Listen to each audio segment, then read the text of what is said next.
What's up, guys? Thanks for stopping by. I hope you're doing good. Today, we're going to continue on with some Dune Awakening. If you guys haven't seen, I finally released my first Dune video. It's actually the pinned comment at the top of chat. So, if you've not seen it, go check that out. Leave a like, leave a comment. But today,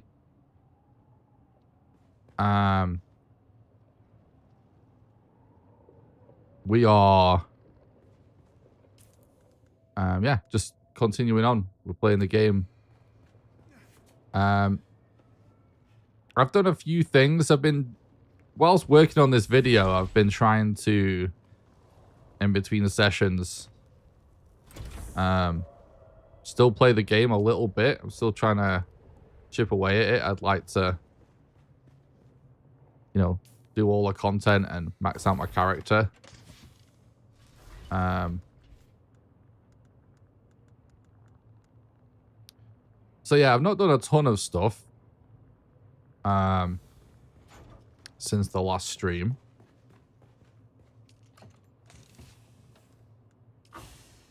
But yeah, one of the main things I have done is build a new base.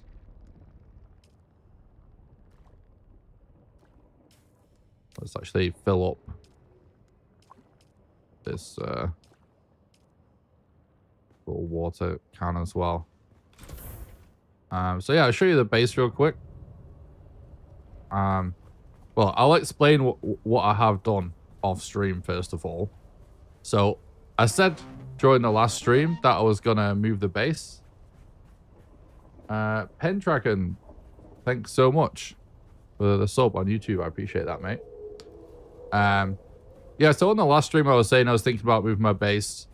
So yeah, I built a new base. The old base is actually still there.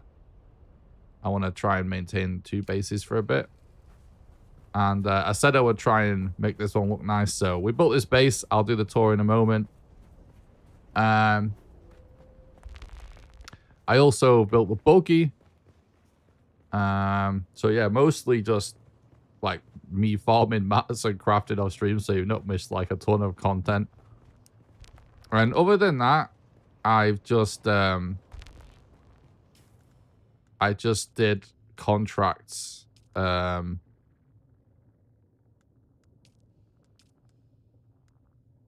just to pledge to Atreides, so we actually get the guild benefits from the Landsrad wins. So yeah, that's basically all I've done. But yeah, this is the base. I'm really happy with it. It's like kind of my first attempt at trying to make something look cool that is also functional in the game, instead of it just being a box that is functional. I experimented with different wall types, because I think these different new, like this alternate wall piece looks really cool, but the build is still a little weird and a little jank, but it's definitely a big step up from just a box. I love the look of these pillars. They look so good. But yeah, we've got a lot of ways in and out because I've modified it as I've been playing just to what's useful. So yeah, obviously we got a garage because I built the buggy just before I came here, so we need a place for this. And I wanted plenty of room to not have to squeeze it in and out because my last garage was pretty small. So yeah, we've got a vehicle fabricator and a chest with like vehicle parts and stuff and fuel in the garage. The ground floor is all just my generators. We're going to start doing some alternate power sources finally. Hopefully today. Yeah, ground floor is basically processing materials. That's like kind of the theme of this floor. So we've got 3 ore refineries and my chemical refinery. And then my blood refineries. This is like this aisle down here. These are just shitty little ones. Just kind of backups just in case that I built when I first got here. Because I arrived with no mats. And then, yeah, I've got a big chest just for blood packs. Next to the blood refinery is just like if I want to go and do a run just to stack up a load of blood. I just know where to go for that. We've got a big chest here for fuel cells next to the generators for the same reason. I'm trying to just like, this is the first time in a really long time playing any survival game where I'm actually being organized. So people in chat are probably going to be shocked to see me being organized for once. Yeah, we've also got this nice little pillar. We go upstairs. Oh yeah, also I decided that the floors were going to be 1.5 walls wide. Just because of I discovered when I built this thing that, you know, a one wall high base isn't tall enough to house one of these. So I kind of figured in that case I'll make all floors 1.5 tall, just in case there's anything in the future that we also won't be able to fit in. And then yeah, on the next floor I've just got is basically all of my fabricators, and we've got, this is like sort of my storage section that has a repair station and a recycler, because I figure it kind of makes sense when you're sorting through loot. And over here, it's like water storage with a chest with water canisters and a dew harvester for when I want to farm dew. And then this is just all my fabricators. All of this is also super organized. It's got my... actually, that shouldn't be there, funnily enough. And that shouldn't be there either. This is like blue stuff, basically. Green stuff. This is tech stuff, basically. And then these three are all just like processed and unprocessed ores and scrap, basically. This chest is just for plant fiber, because you use that for meds, and this is the med chest. And this is my spiced and Fremen chest, gear chest, uniques, and money. Then I have gone ahead and built a helipad in advance of us making the ornithopter. I hope to get to the ornithopter relatively soon because I'm super excited about it. So now we might as well start going on, showing some of the other interesting little things I've done with the base. So there's also a path to the roof and a little balcony here. And this is the first time I've gotten to the point of placing, this is my first wind trap that I've placed. These things basically suck moisture out of the atmosphere to create water for you. And I have actually got a little secret room here for filters. So if I want to manually place a filter, it's right next to it.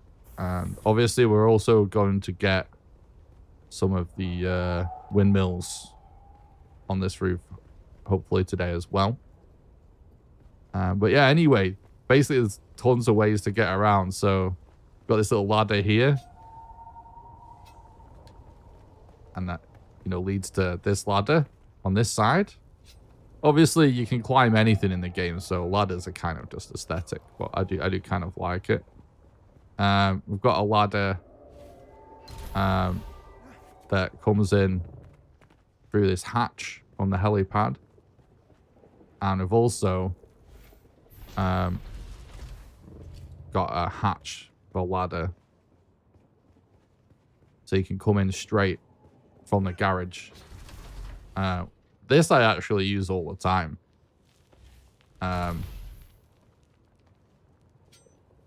Because it's just more practical when you're loading loot in and out.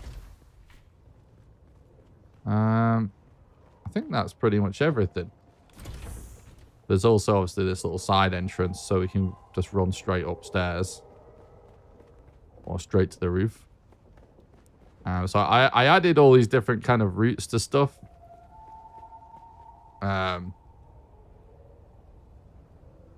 A while after I built the base. I just built the base and carried on doing what I was doing. And then there's a few things like, oh, it's annoying having to go all the way around and do this and that every time. So that's the tour. I'm sure we'll end up showing more people, more stuff later on as people show up and ask to see it. Let's go put this buggy cut array in this chest.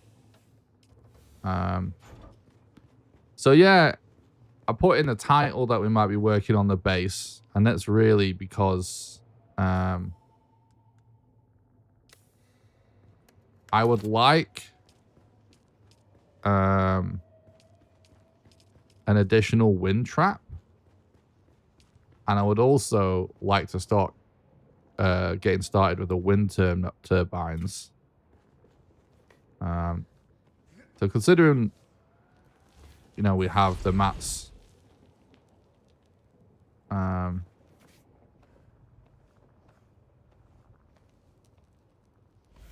the wind turbines. Let's actually get started with that now. I was kind of thinking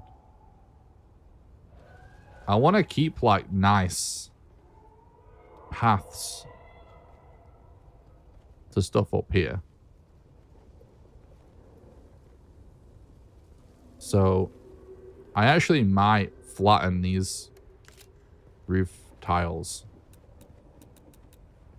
so that they can be where we put our turbines.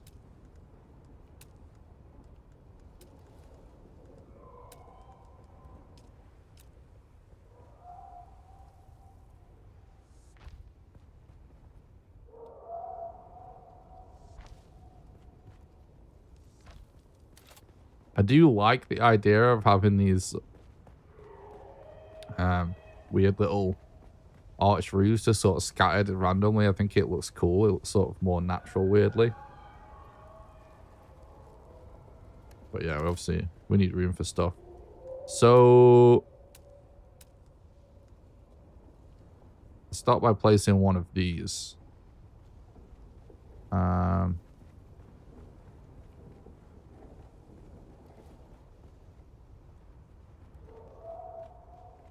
I don't know which way I want them facing. Maybe facing this way is...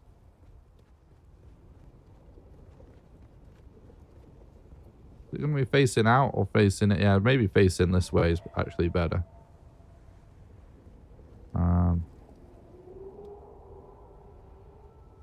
So this should generate more power for us. But it actually needs lubricant.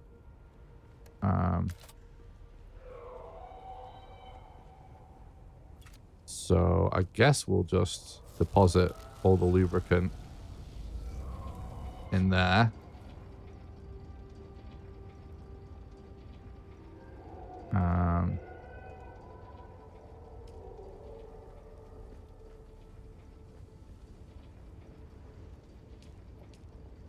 How much power does this thing actually generate, I wonder?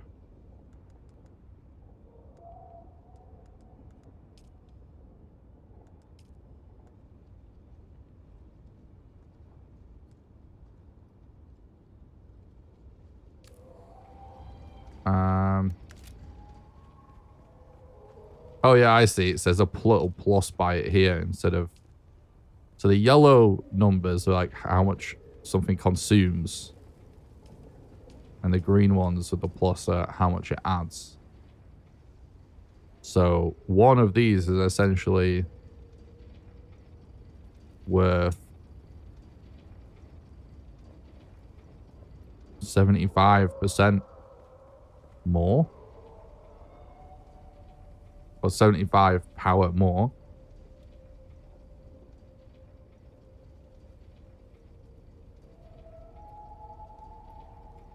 So we should be able to require less generators by using these, and obviously these are a lot more compact, so it will save space. But I've been wondering about this. It's like, why I've not done this sooner. It's like, it doesn't seem like that much of a big deal, does it? But one thing I will do,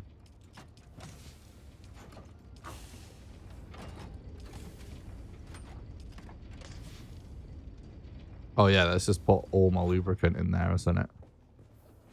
I'm sure we can make a lot more lubricant.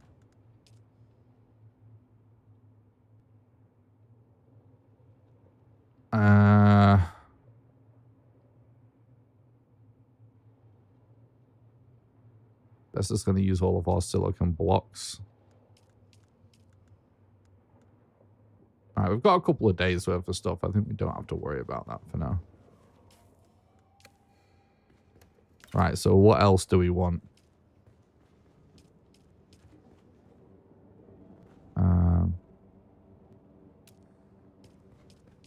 We've got all the fabricators and stuff. We've unlocked a medium ore refinery, but we've not gotten to stuff that needs it yet. Aluminium.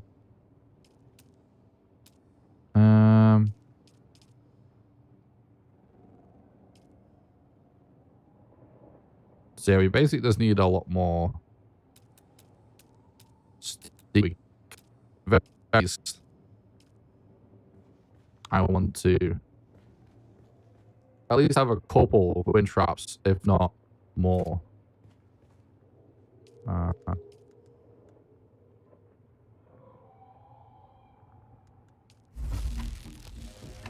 This is what I bet through water make steel and iron.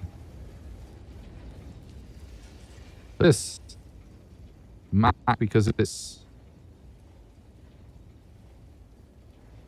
Oh, that's just all of our iron. Okay, let's just go for it. Thanks for the sub on YouTube. Scared but smarter. I appreciate that, mate. Yeah, that's gonna take a while. Is there anything else? Like, this should get us way on top of, like, water production and stuff. Is there anything else that if we start spamming these, we're, like, definitely gonna run out of? I mean, calibrated servox, but we're okay for now. And then I think everything else that I wanted to add to the base, or that we need to add, we just need new stuff for, like, new mats. Like beryllium and stuff like that. So that's like base stuff underway. Let's look. Like ornithopter, I think for the first ornithopter, it's, yeah, aluminium and industrial pumps. Diorite dust. So we've not found that stuff yet. So we need to just do progression until we find what we're looking for, basically.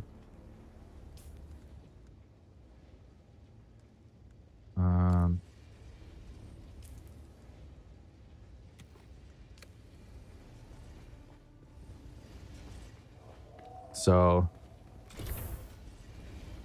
I think we just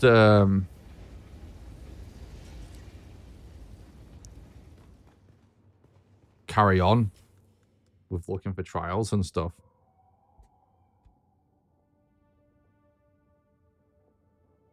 And I do also want to progress my Atreides rep as well.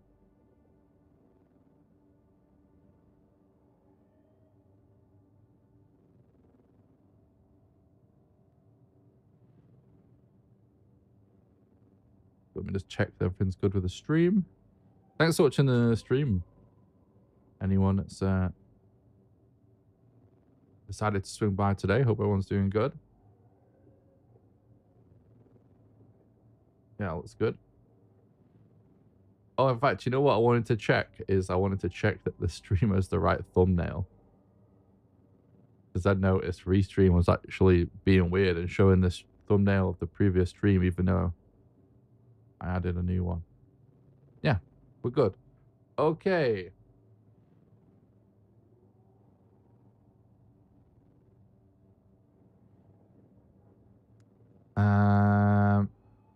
Yeah, other than I do so something I actually realized. All right, before I forget this thought, I want to check what like spiced food that we have in, because I think I used all of our spice basically. So I realized something really cool yesterday. And yeah,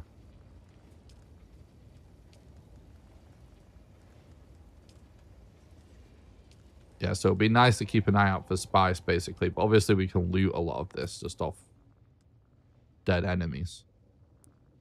But anyway, yeah, I realized something's so cool and fun. Basically, like spiced stuff, like any of the spiced food,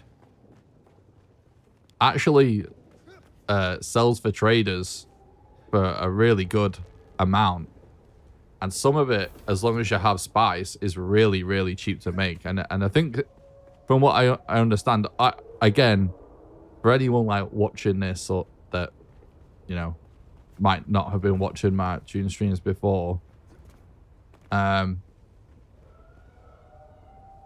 way that I play games like this, at least on my first like playthrough, until I've like done everything, I don't watch anyone's guides or anything.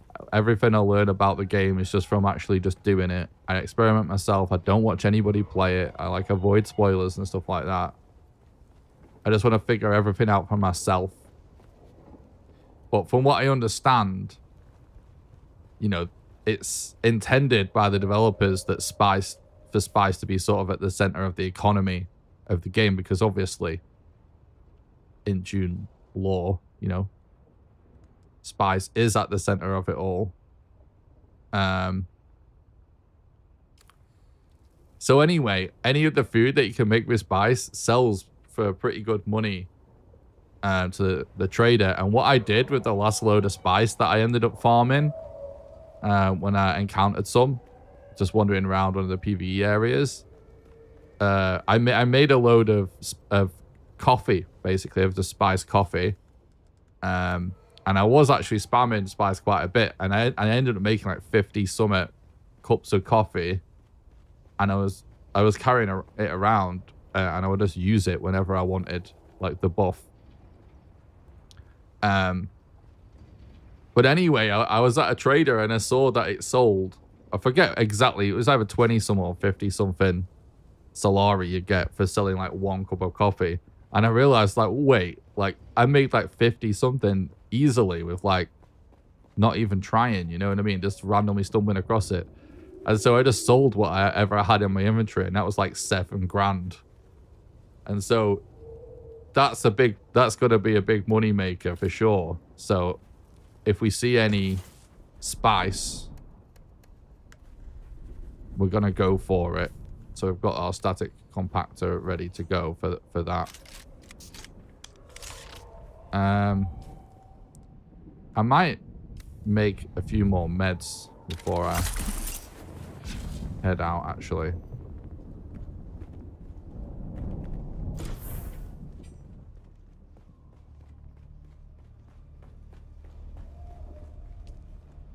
Sector weather alert. A large sandstorm is approaching.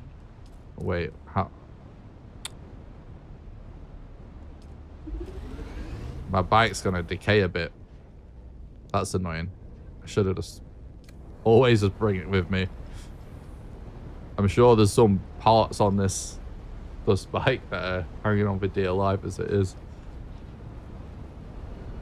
Every time stuff gets caught in a dust storm like this, in a sandstorm, it decays.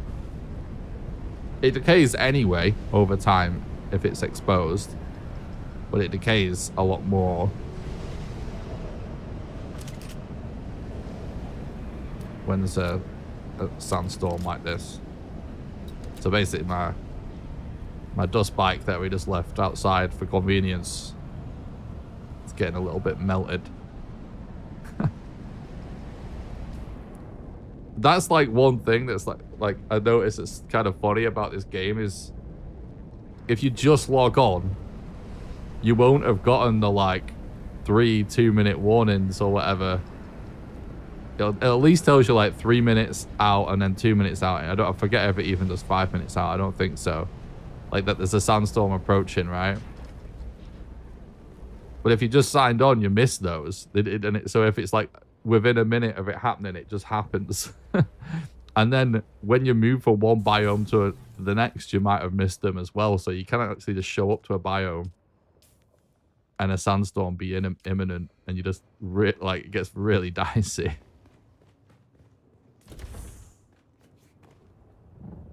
Okay, so before we go,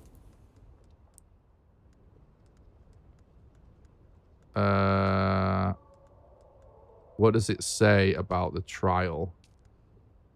The Path of the Sixth trial shows a lonely canyon somewhere in the northeastern reaches of Jabal Ifrift El Shark. Follow your para compass to the northeast amidst the Jinn's towering spires. Alright, we'll come back to that. Let's just say a canyon northeast, Jabal Ifrift El Shark. Is that not where we are? Yeah, so it's going to be somewhere around here. So that's actually really close to us. So bearing that in mind. Amidst the Jinn's towering spires across the rift, seek eyes among the stones.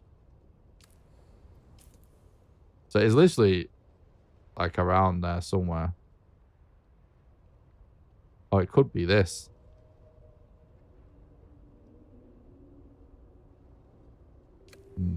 Let's just head to the northeast corner in general. Let's see how much the vehicle decayed. Ooh.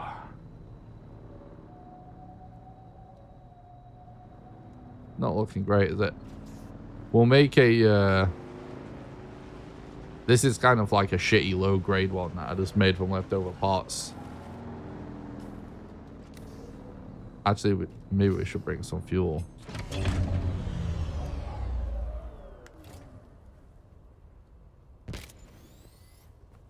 Could do a bit of a repair job on it as well before we head out.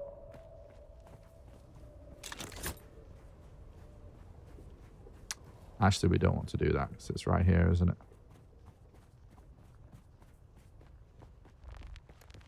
Alright, so let's just slap it down.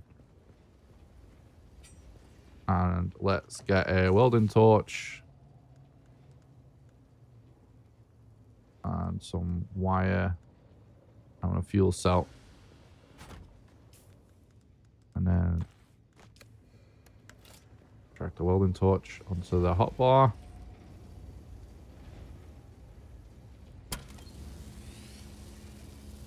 We're probably going to fly through this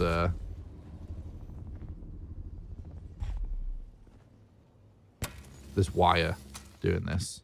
Yeah.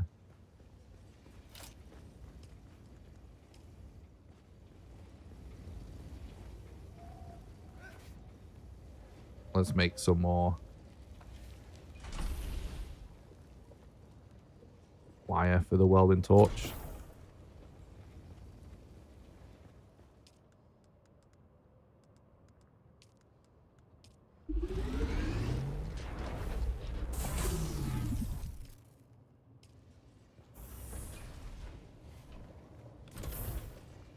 So something I've actually done is I've set all of my doors to close automatically only, so that they won't open automatically ever, because sometimes it's kind of annoying, first of all, and like just doors constantly opening and closing, but also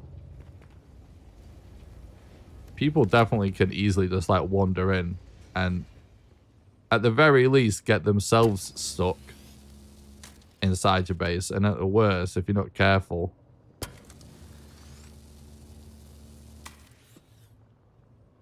depending on the situation, like if you just was in the middle of like reorganizing your generators or something, they might be able to rob you.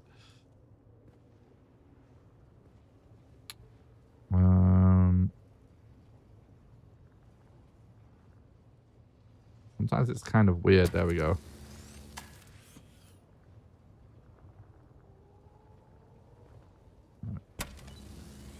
All right. It's still fucked. We've just patched it up a little bit at least.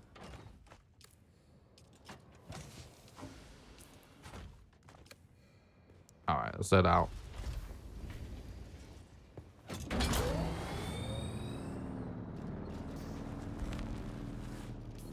Yeah, we brought the fuel. Right, so we've got enough stuff to stay out for a long time now.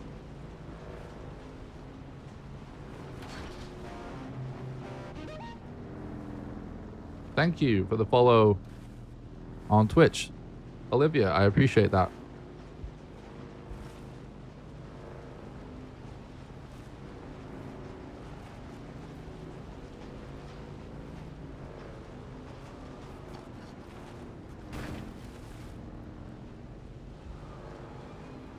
Hope you're doing good, Olivia.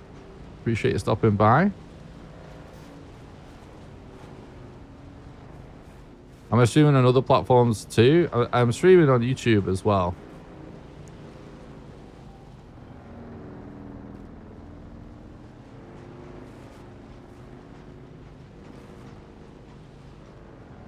I'm good, thanks. I'm really enjoying Dune Awakening at the minute.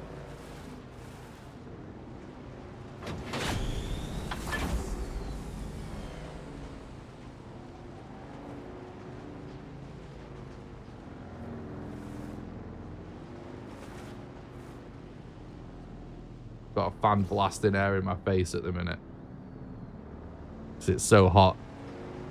But turn it off for a bit. Bit full on.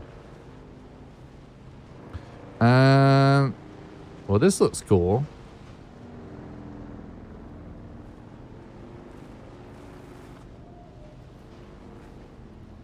Exploring new games to play. Nice.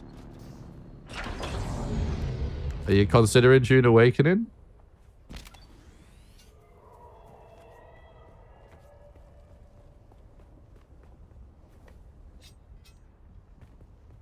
Interesting.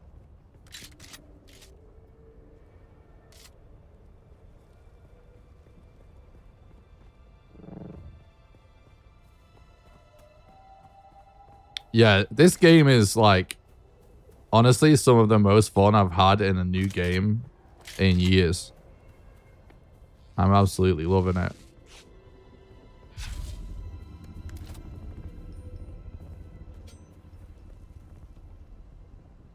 I'm currently looking. So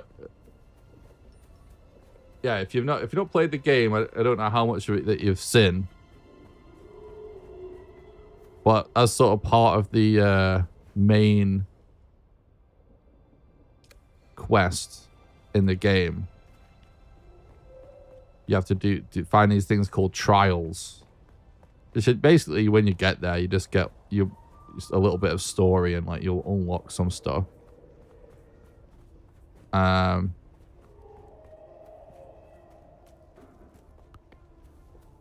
anyway, in order to find each trial, it's like basically like a little bit of a riddle each time. You have to kind of explore to find them. So that's what we're doing right now. We're just kind of looking around. I might even I didn't bring binoculars, but we don't need binoculars. I just think they're kind of cool. Here, the game is based on movies and novels. Yeah, Dune is been around for a really long time as a franchise.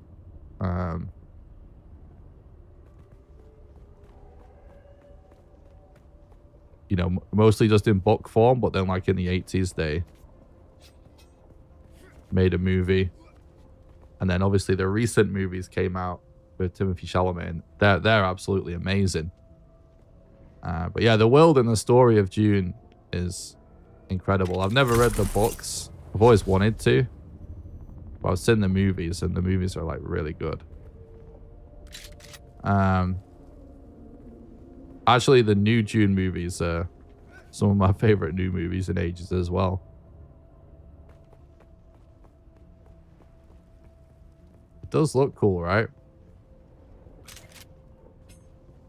They've done a really good job at sort of making it look and feel like the world from the new movies, I will say. Oops.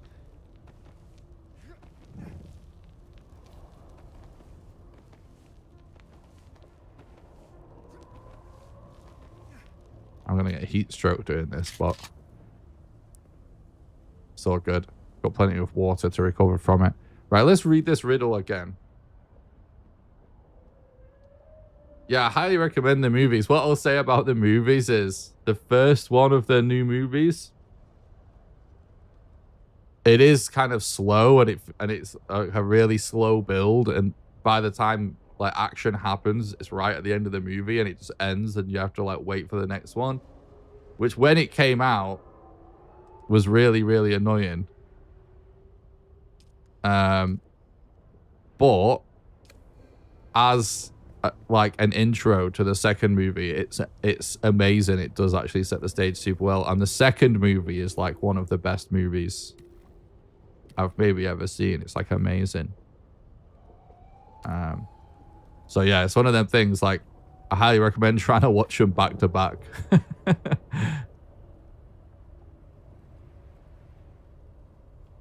Because I wasn't sure about it when I first watched the first movie. I was like, felt like it was just getting started.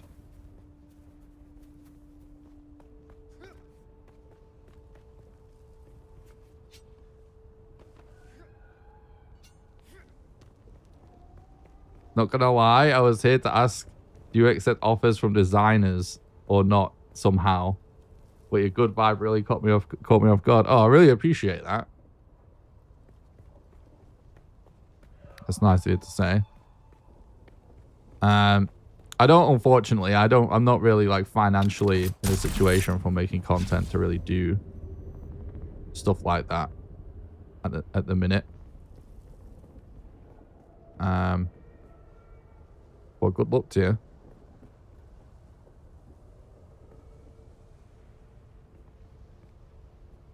Okay, let's read this. The path of the sixth trial shows a lonely canyon somewhere in the northeastern reaches of Jabal Efrit al-Sharq. Follow your para compass to the northeast, to the north and east, it says actually.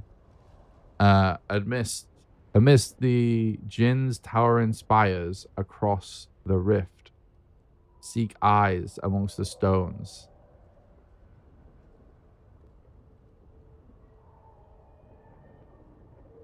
So when it says across the rift, I'm just now realizing it means just like this side of the east side. I was thinking it might mean this way, but I think it's actually assuming we're coming from here. So we're looking for eyes.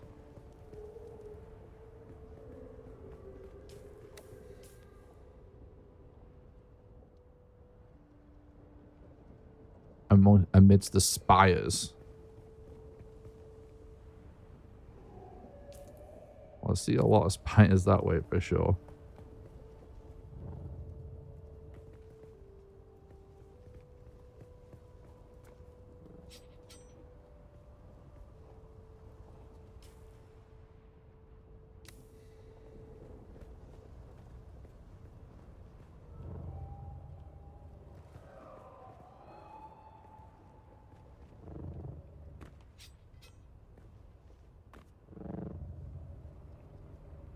Oh, I forgot to say this when I started the stream, actually. I was meant to say this at the start, guys, but if you're just swinging by and you're watching on YouTube, don't forget to click the like button on the YouTube stream and subscribe to the YouTube channel because it makes it more likely for my content to show up in the recommended feed. It's the absolute best way you can help me out for free. Even if you're watching on Twitch, actually, if you just head over to the YouTube channel, there should be a link in the description, or you can do exclamation YouTube. And just smashing like on the YouTube stream at the very least really helps. And so does smashing sub as well if you're interested in seeing some videos and stuff. I forget that I need to remind people of that because I took way too long of a break from streaming.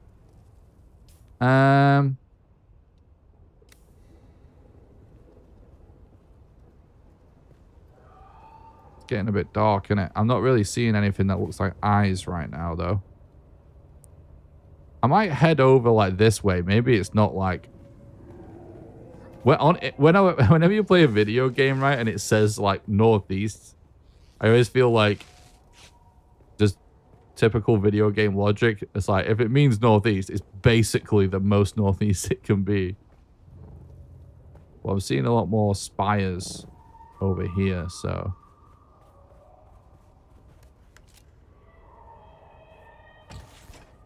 This looks a bit more drivable than where we just were.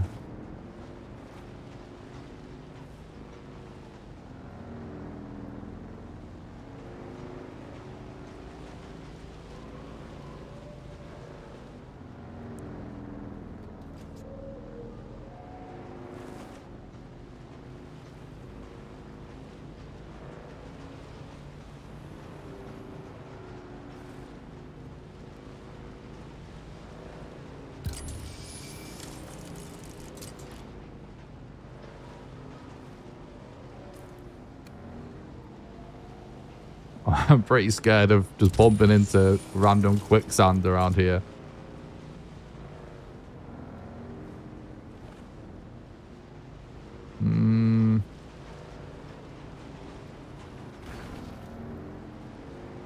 You know what? I think when it says eyes, it's like those random cave painting looking things that you see around like Fremen places. That I've never really paid attention to like what the symbol is.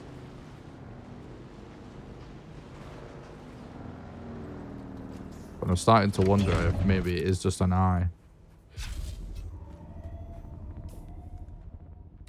Let's top my water up for the stamina buff.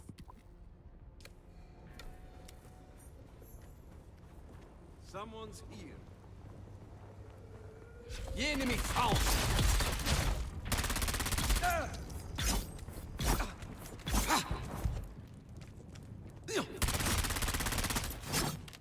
Bro.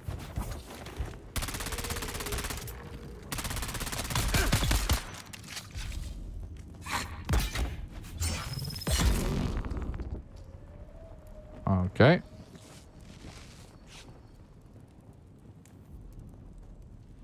Sure, we'll take all that. Why not?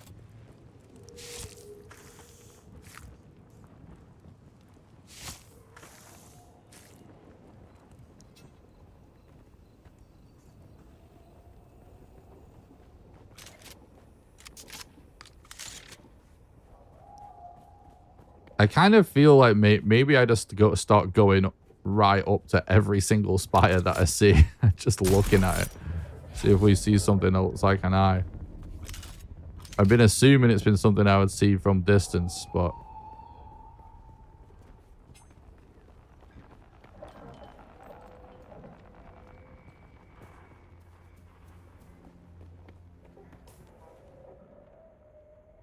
We're not really that northeast right now, are we? So we're going pretty far east. I think...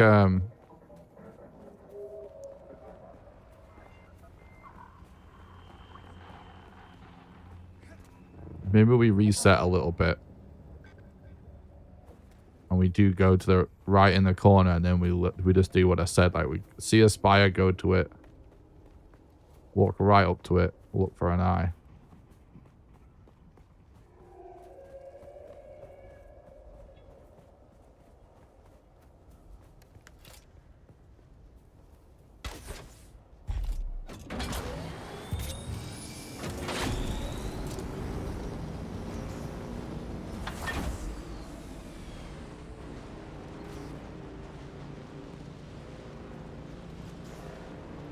Okay. I definitely need to do some exploring, looking for advanced trainers and stuff as well at some point. See, there is a spire right in the northeast corner there. Did they ever actually go to that? It does look like kind of an obvious one.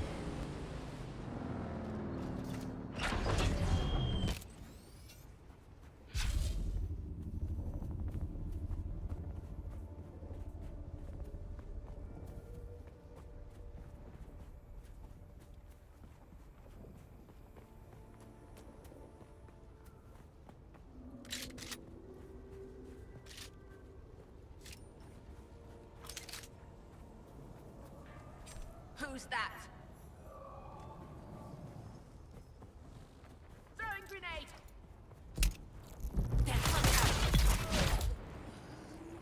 Okay. Oh, I want that spiced food. So this is... Oh. Devil's Eye Cavern. It's just on the map. Well, there we go then. Wait, did I?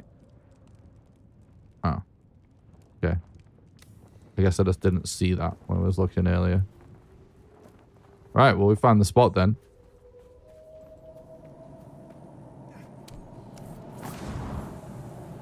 Holy shit, it's dark. Luckily, like 60 hours in, I finally made the torch that clips to your belt.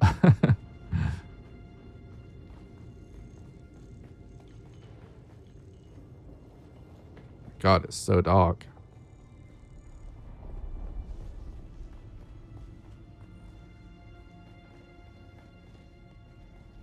I don't want to miss any loot. Oh!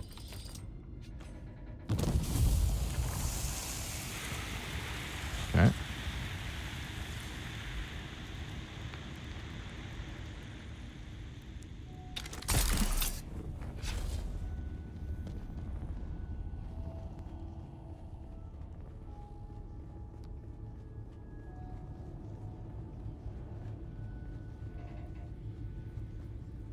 Oh, well, there it is.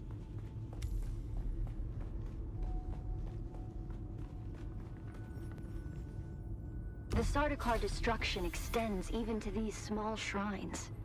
I cannot decipher their purpose, but the altar seems to have contained a quantity of spice. And the murals. Such beauty to be destroyed by the cut of a lasgun or blade. All I could decipher from here is another step on the journey of the Zensuni wanderers. Thurgrod. Perhaps there's some link between the Zensuni and the Fremen.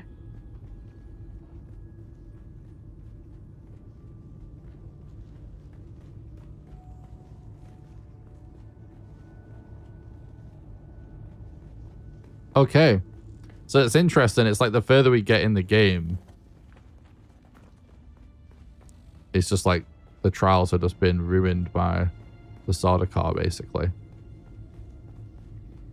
I'm just making sure, though, that we don't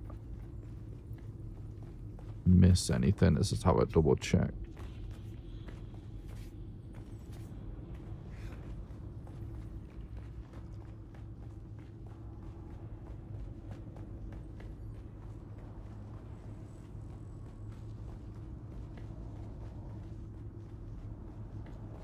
So it's going to be outside. Oh, okay. Oh, God.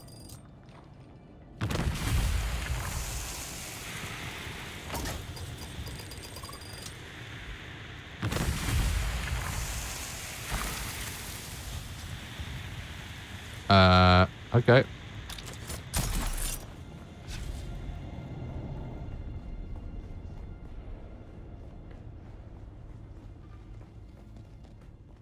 Right, 7th trial it is then. This is a short one. Well, it's not even, I wouldn't really call that a trial. But I guess we can blame the Sardaukar for that.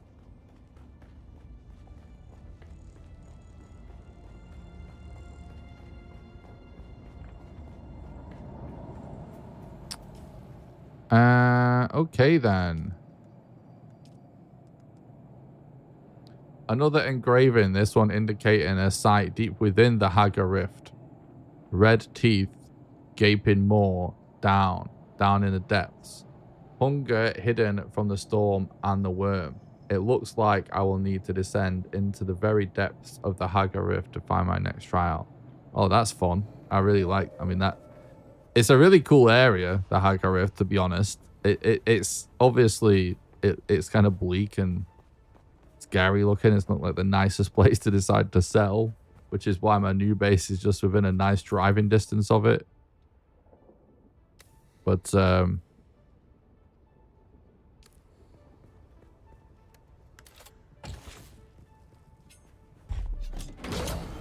yeah, it's a cool place though. It's fun exploring and gathering resources down there.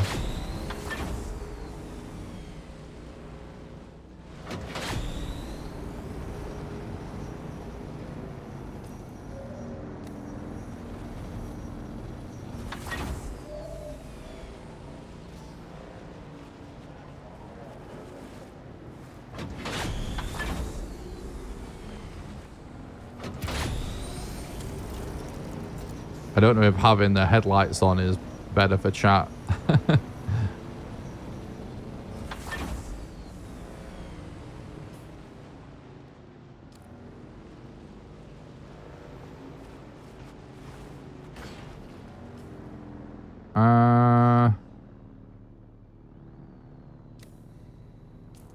Oh, shit.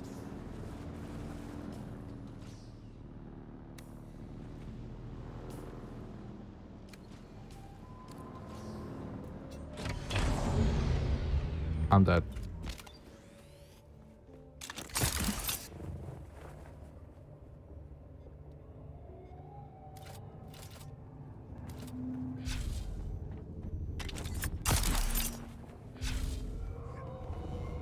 Dude.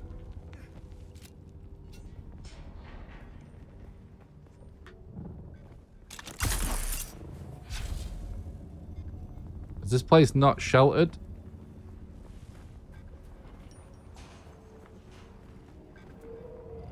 Has to be somewhere sheltered down here.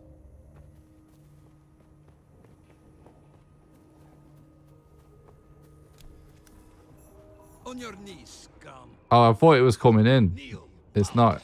I was just zoomed really far in. I panicked for no reason.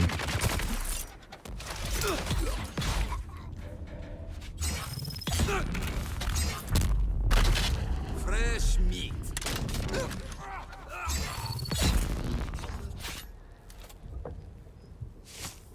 Okay, we're good. Thank God. Alright, let's just head towards the rift.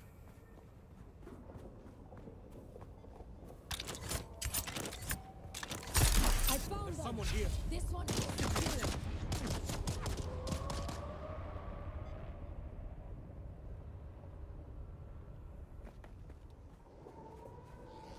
That's quite a lot of damage.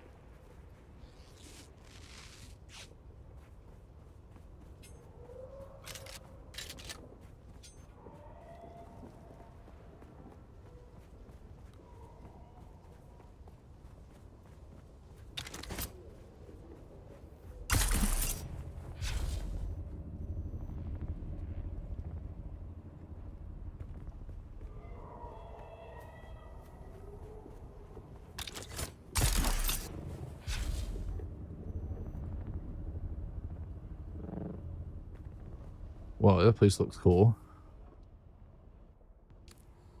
Oh, a ray amplifier. Oh. I suppose we haven't really... Oh, we have explored this. I just didn't realize where we got this stuff from.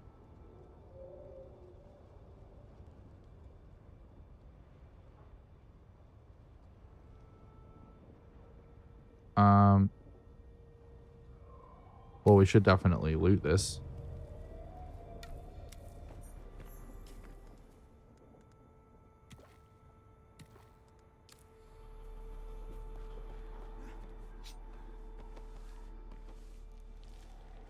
Who goes there? Identify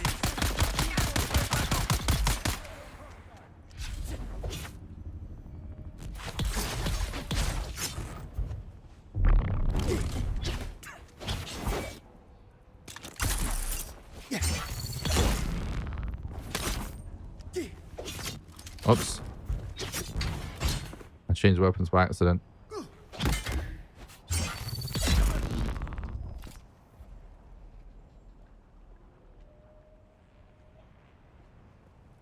I noticed when two bodies are on top of each other like this, sometimes the game gets kind of confused which one he's trying to harvest.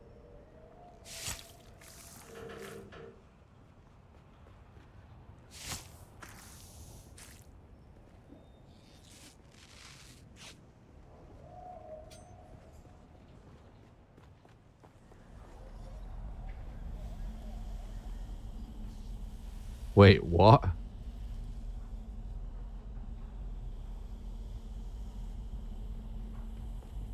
I didn't realize this was a thing.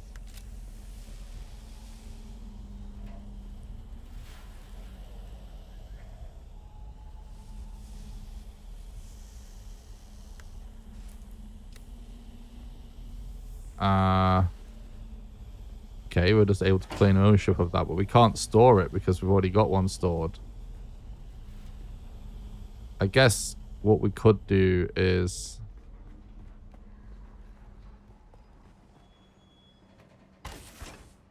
place this one here.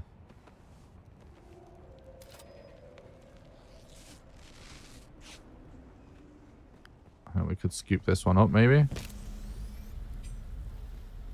That's a good find.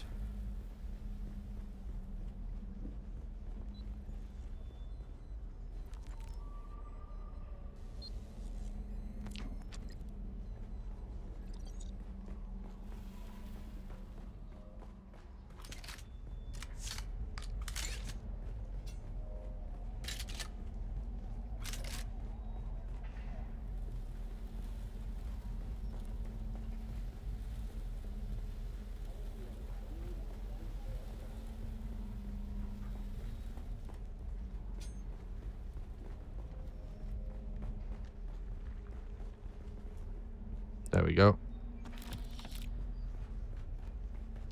right, what else was it? Yeah, intel. There we go, intel. Kind of sounds like there's somebody upstairs, though. Someone's here. There is.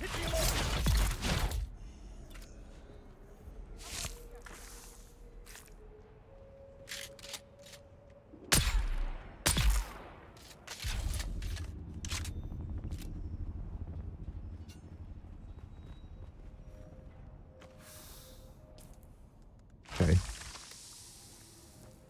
Not that interested in heavy gloves, but I'll take it. What's this do?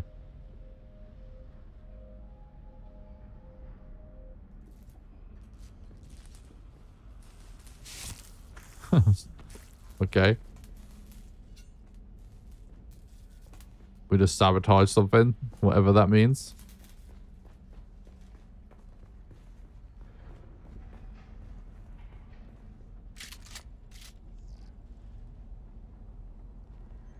What's this guy up to? I think there is some kind of bullet drop in this game, you know. Yeah. Maybe not. I think that's maybe just damage fall off from being so far away.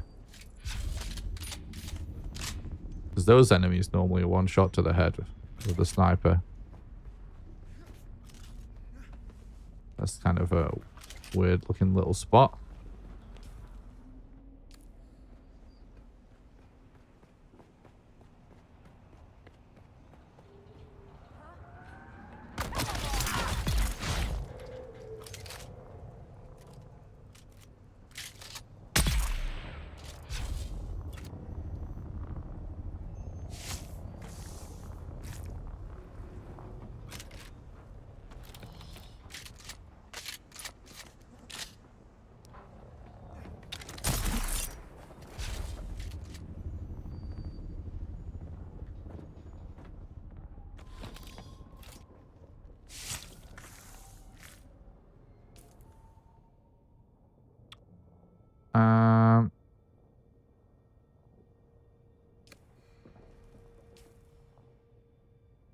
We need to actually start clearing out these research stations in these areas as well. Eyes on target.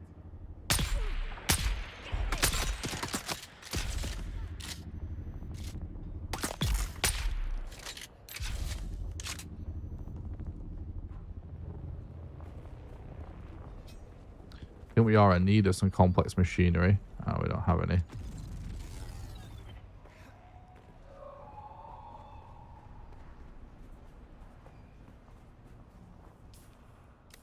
Okay.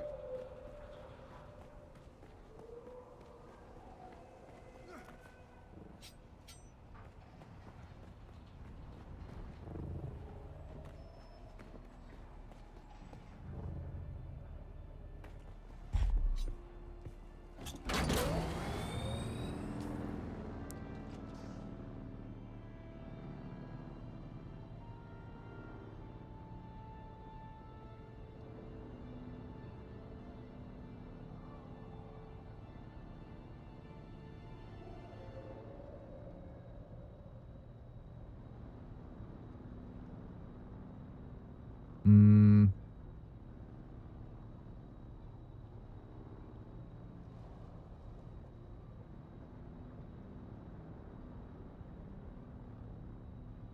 We need to just start going to all of these.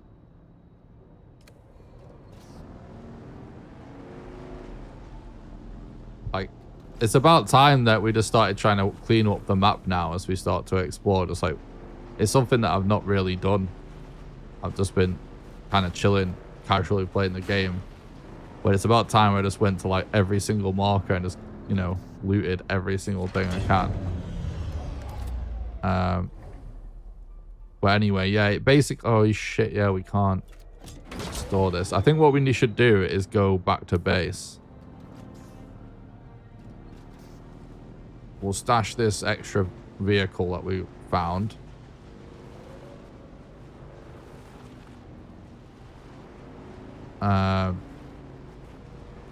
Drop off some loot. Then I'm actually just gonna go into the rift the way I normally do.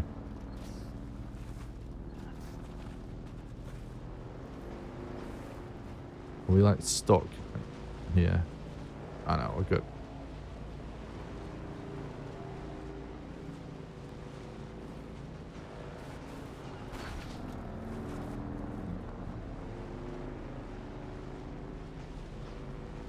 And yeah, we're just gonna go to every Fremen place in the rift.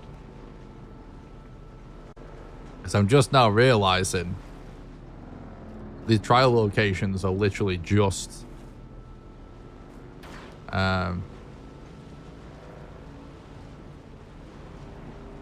it's still the same marker as like the orange ones. It's just when you actually explore it, it turns out to be purple, and that's the actual trial. Which now makes sense. I was kind of like confused why sometimes the marker showed and sometimes it didn't. Just now realizing it's the same icon when you haven't explored it.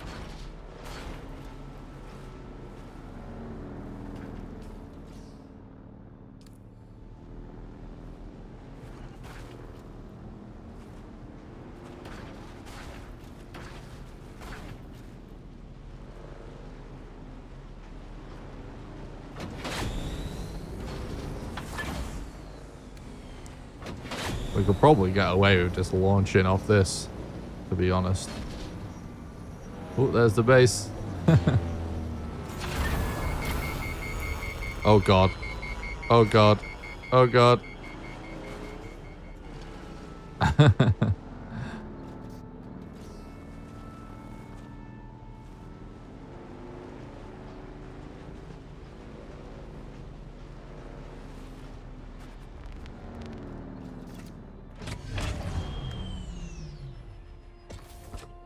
All right, so we'll claim this one.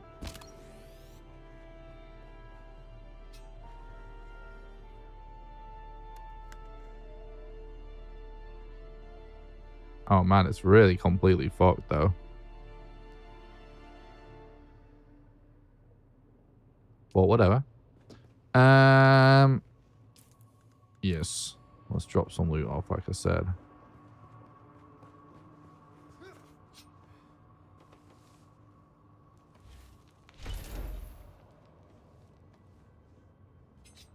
Oops. Hello. That's a bit glitchy.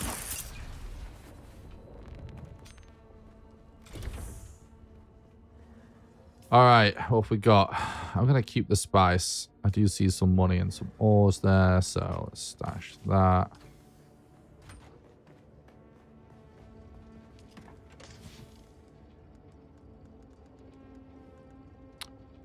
Definitely see some Fremen stuff.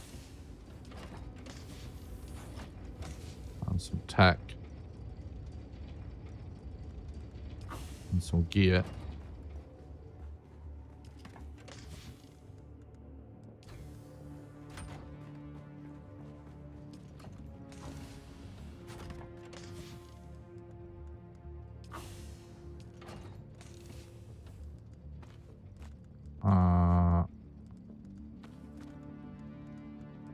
Okay.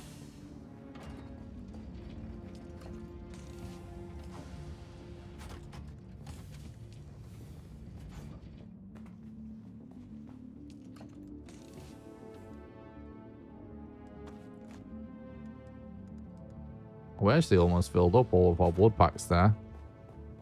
Not a bad little haul.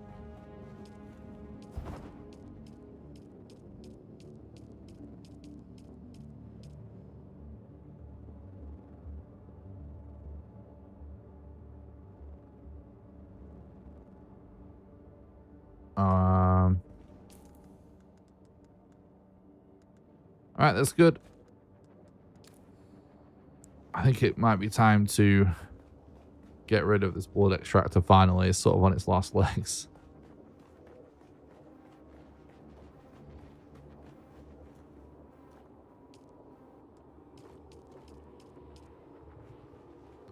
Let's just recycle it. I'll make a new one.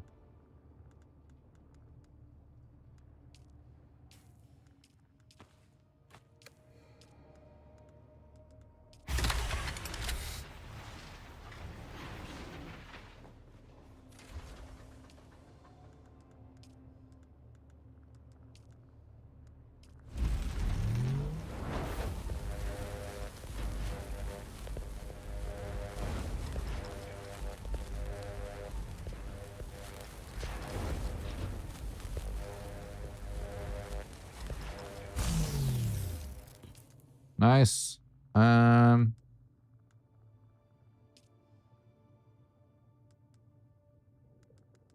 did want to see if there was like something maybe that we unlocked by doing this stuff.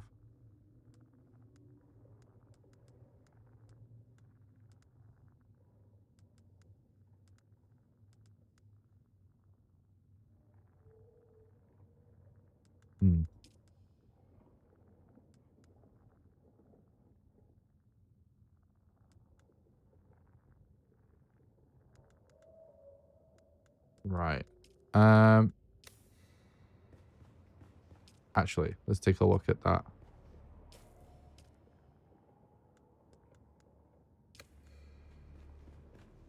Let me real quick just check what our status is in terms of mats for another wind trap. Yeah, we have enough now. Let's go and place that. We should also make some filters for it. We can make 21.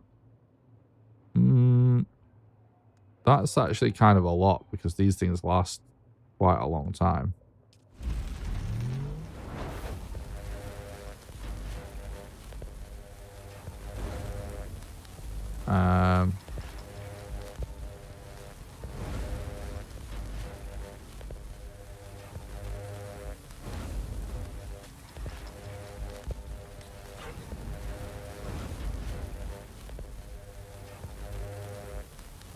I'll just leave it at that for now. Oh, shit. Wait, how much steel did that just use?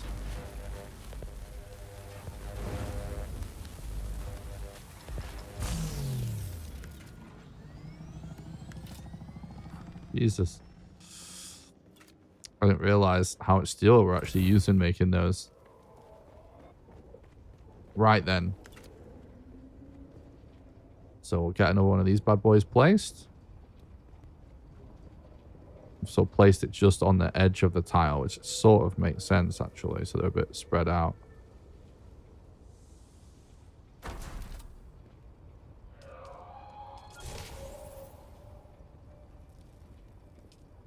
Okay, cool. So this has 11 hours of uptime. What's this one on? Oh, that only has 1 hour. Well, whatever.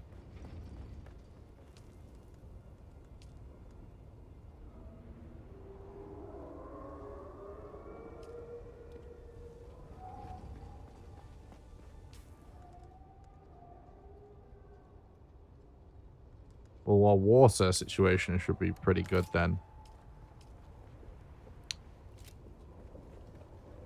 So we should stick a load more steel on to cook, if that's the case.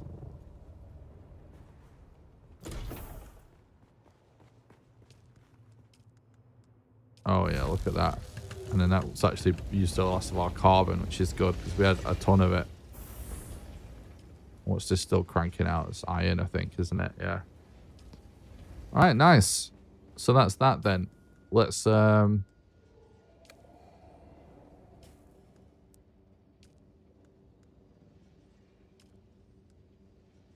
wait, what's this?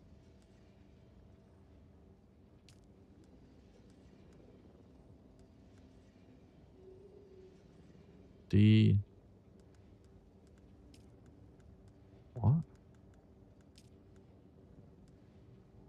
Why is this showing like an empty backpack?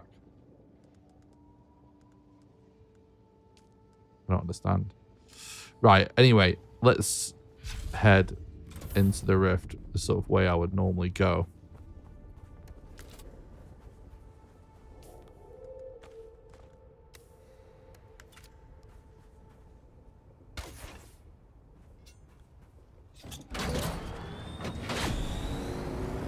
So this is what we're doing today. We're sort of gradually adding to the base, improving it with power and water production, whilst also chipping away at the progression, because basically just want to get to the point where... Oh, I forgot. Right, I wanted to check something. Hang on one sec. I wanted to check what it is that we need to make the ornithopter, because I know it's just aluminium and then industrial pumps, but I just want to double check that it isn't something that I know I can do already. You know what I mean? I don't think it is. I think it's just like still requires something that we've not encountered yet. Like we've not even found how to make aluminium yet. Oh, what am I talking about? There's a whole type of refinery that we've not built yet, which is probably that. So then it's just the industrial pumps. Diamondine dust. All right, let's have a quick look around.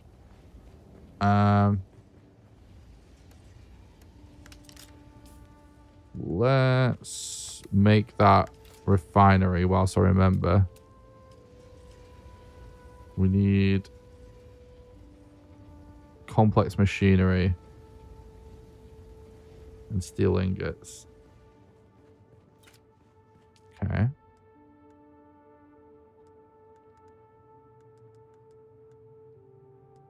Yeah, it's nothing that I'm missing here. So yeah, I bet this will allow us to make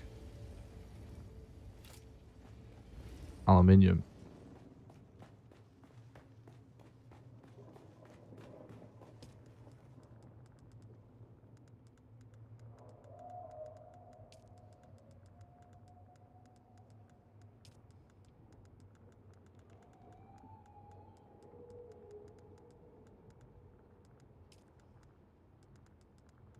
Yeah.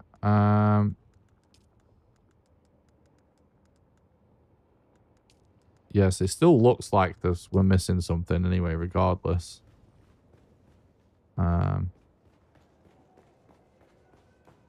We should probably go and get some complex machinery, though, regardless.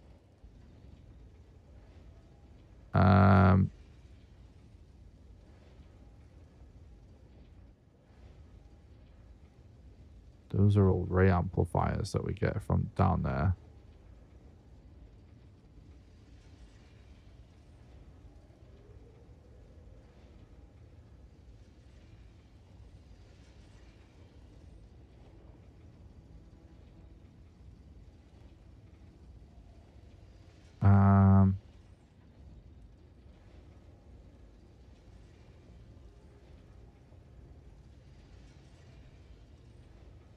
Light caliber compressor.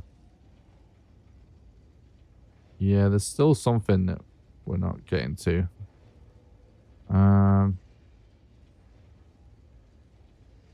Yeah, I guess we just stick to the plan. We'll just head to the rift and...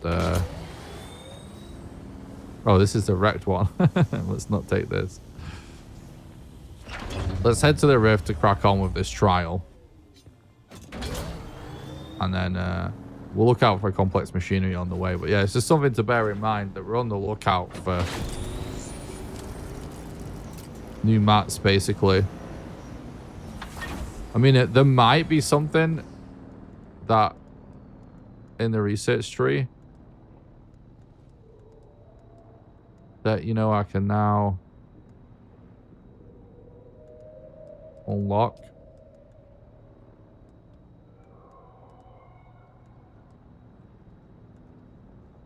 But you know, that's like key to what it is we're looking for. But it doesn't seem like it.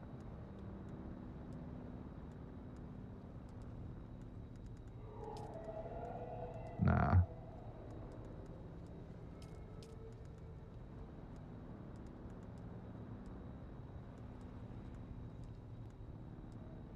Nah.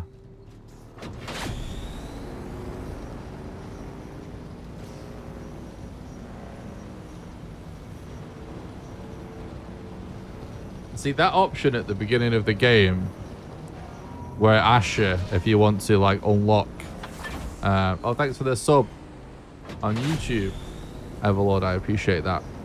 Hope you're doing good, bud.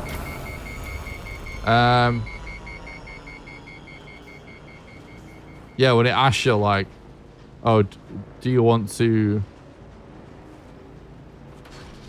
basically have the tree unlocked or not? But it tells you that it recommends not doing that. Which basically means like you know, only certain parts of the tree are only shown as you progress. Which is cool because it sort of keeps it a bit of a mystery. But at the same time, it can just be like mega confusing. When you're, you know, just not blasting through quests and you're like, how do I make such a thing? There's something missing. But yeah, those pumps that we need for the current mystery. So I'm like 90% certain when we build that refinery, it's going to tell us how we can make aluminium.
Right, hang on, I came off a little bit early.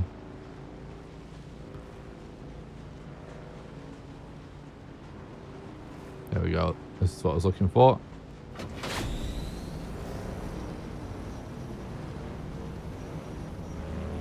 It's funny, like, I know exactly how this temperature gauge works and stuff, but so often I just end up, like, not paying attention to it because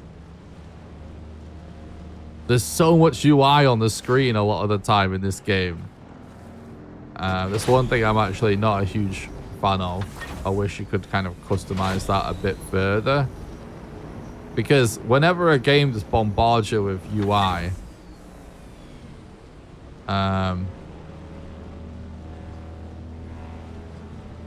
there's like something just kind of happens where I feel like your brain starts to just assume things aren't that important, if that makes sense. Oh, hang on. I already went past one. Hang on, let's go back there. You know what I mean? It's like the way I feel from a game design standpoint. Is like if you're going to put something on the screen, it should be very important, because the way I think when I'm designing games and stuff is like I'm avoiding putting things on the screen at all costs, basically. You know what I mean? Because the UI is not the content usually. Anything that's not integral, just, you know, don't waste screen real estate with it. You know what I mean?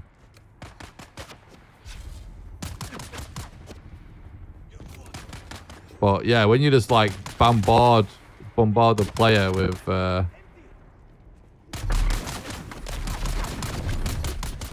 that's why I stopped using this stupid ability.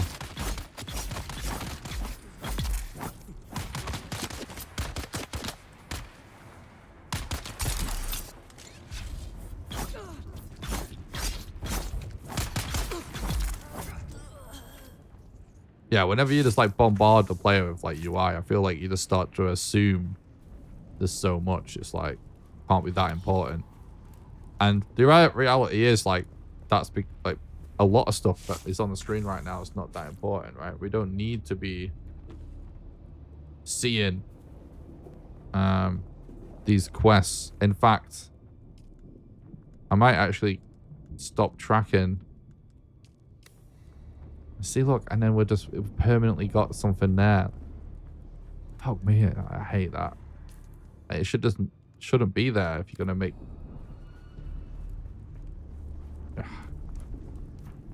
I do really like the dynamic UI setting that I am actually playing with it on, but it's like,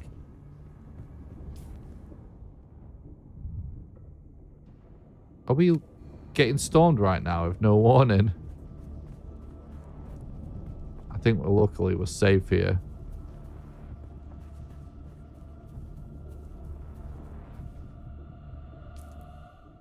Oh, we're just on the edge of it, so it probably would have been fine. But yeah, the dynamic UI setting's really good, but it actually rarely kicks in. I love it when it does kick in.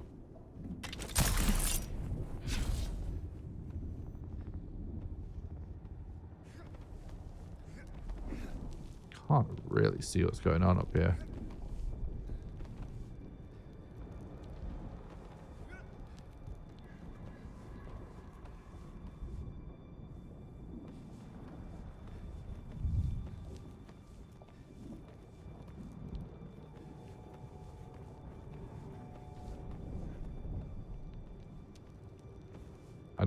Yeah.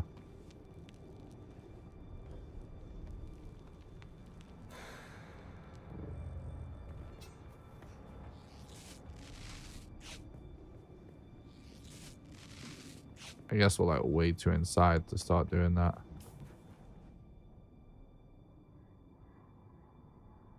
So this place looks like it's actually on top of this bit.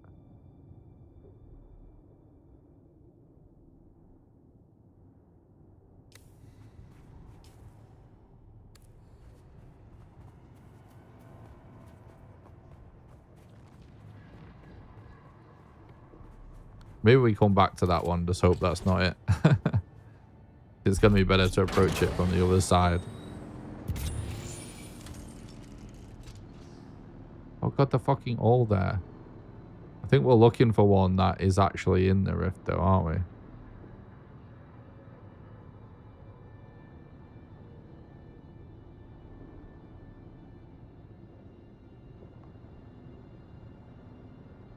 There isn't one.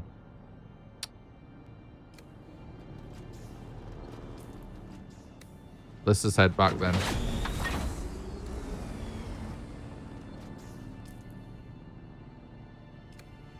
I'm sort of lost now. Yeah, it is back this way, isn't it?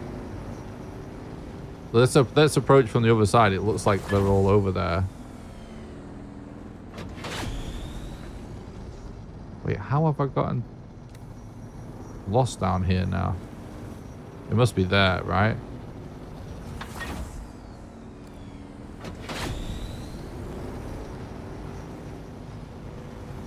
Kind of forget how we drove in now.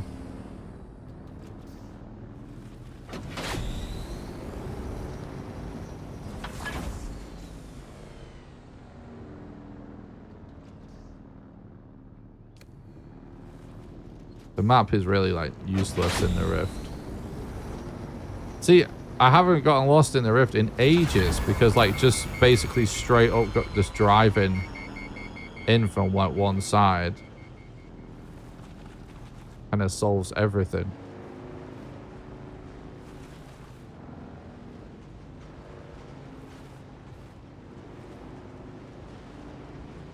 Yeah, maybe we just climb up there. I'm sort of totally forgetting how we got in at this point.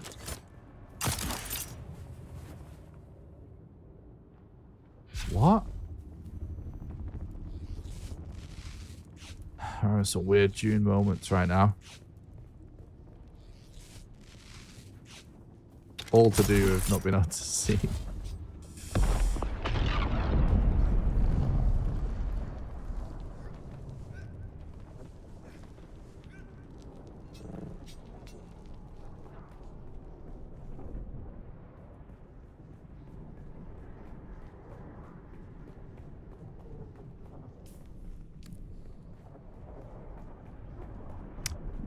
This is so annoying.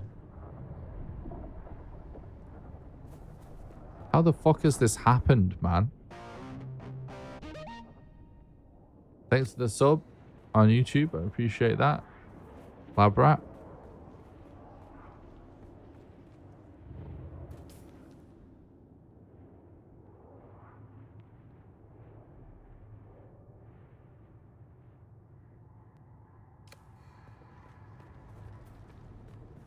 We've ended up just like down a weird hole in a way that I don't normally end up when I come down to the rift.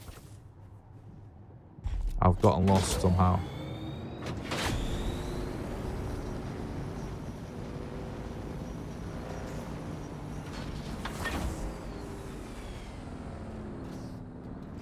Just drive over it. Come on.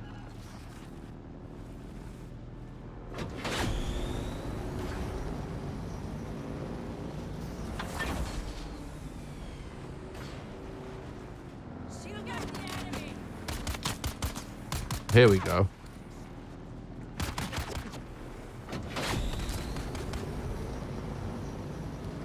Yeah, it's because I drove all the way down into the rift the way I normally go, and then I went to try and go towards that marker, realized when I drove past it, and the marker is actually on top of the other side of the rift. So it's debated us into a confusing spot right there. So yeah.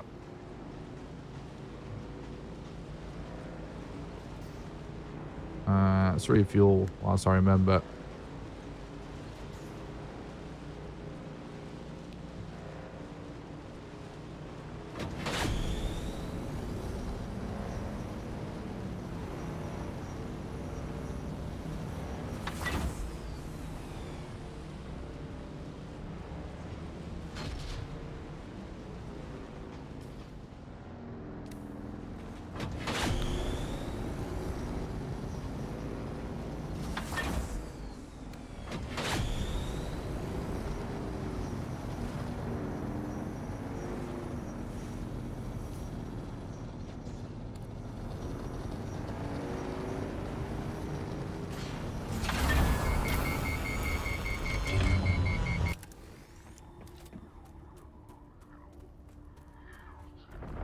I feel like I'm just playing really bad today for some reason.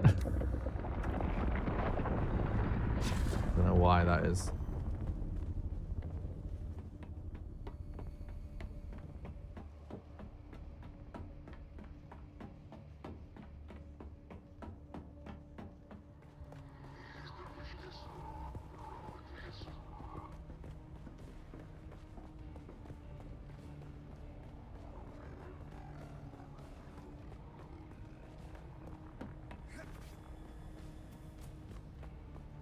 Get out of this Harkonnen scum hole.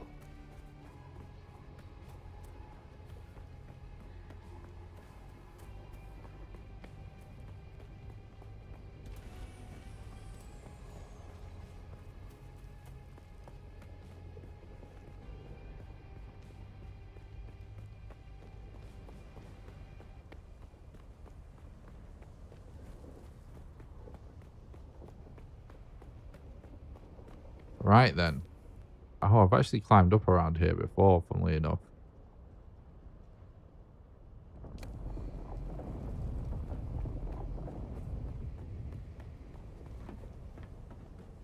Seems weird to me that it wouldn't show up on the map, even though we're like on top of it.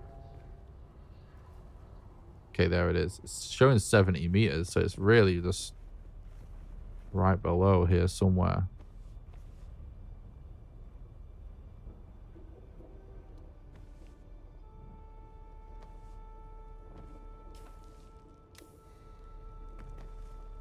Definitely climbed up here. Yeah, it's there, look. Right, well, it's not the one, but we might as well do it.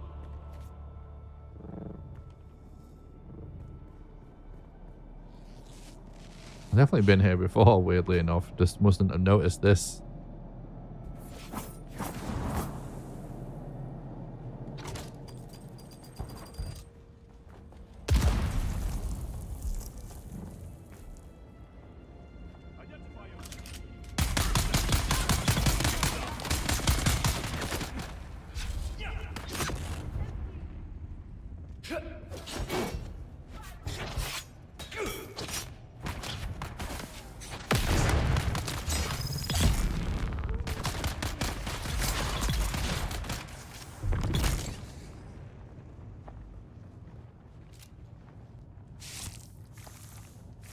Okay.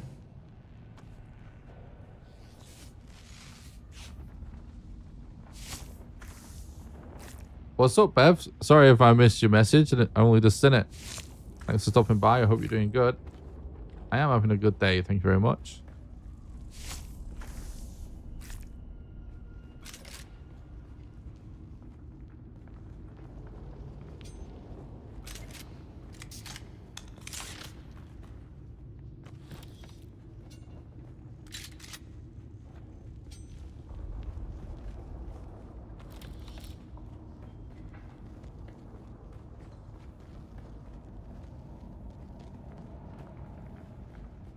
Okay, is that it? It might go further. Let's see. Drink a little bit of water.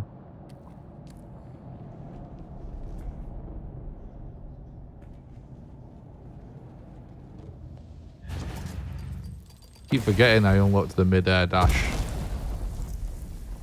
Oh, that's cool. Unique static compactor.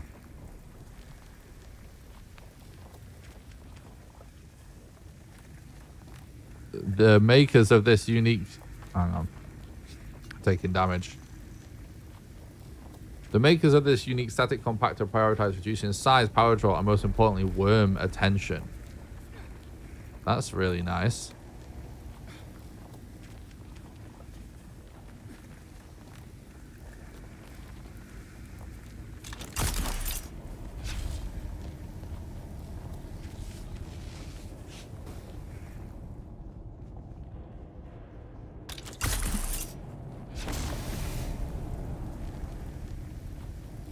All good? Nice. I'm glad you're good, mate.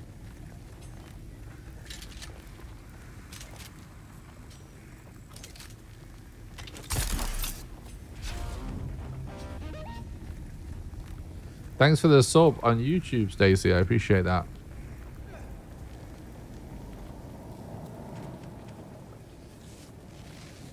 Definitely getting a lot of subs on YouTube today. That definitely means that the video is doing good. So that's nice. Right, I think we should climb back up and continue along this side of the rift. Because it looked like all of the little Fremini places were actually on top.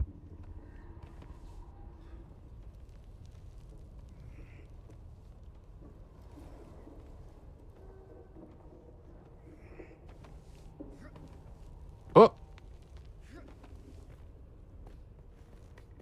Okay, let's go to this one.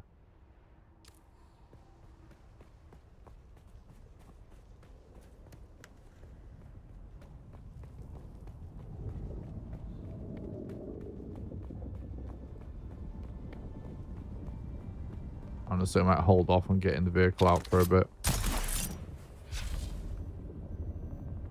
Some of these spots in the rift are like so bumpy that it's sort of annoying to do with the dust bike. The buggy is absolutely, you know, fine for it, but it's a no combat area, so I can't get my abilities out. So we'll use the door. Alright, we could probably drive from here on out.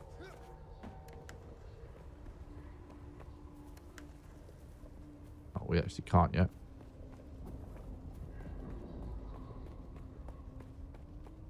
This is this guy's base. Is this so good? Like when I was, I think this happened on stream, or it might have happened just before one of the previous Dune streams I did.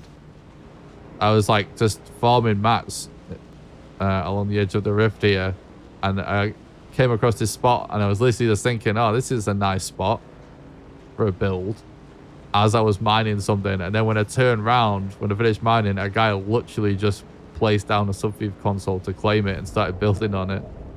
So I actually typed to him. I was like, well, I was just thinking this was a nice build spot. He was like, oh, sorry. But it was so, the timing of it was so funny. It was literally like seconds after I had the thought, he just slaps down a console right in front of me.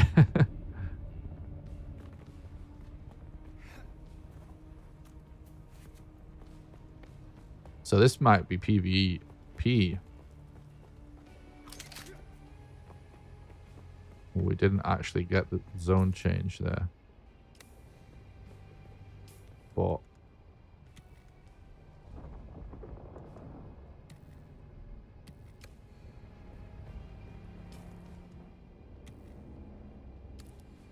just in case.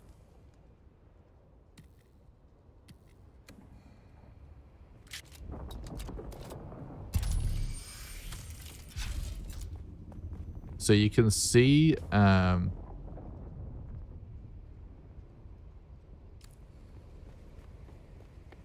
should be showing up around here.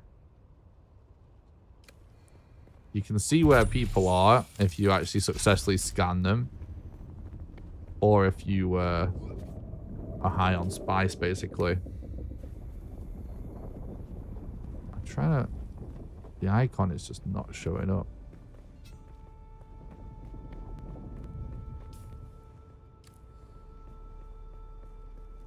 Oh, there it is. It says down by 92 meters. Okay. You say so. That is probably about 92 meters. Oh god, now it says up. Oh.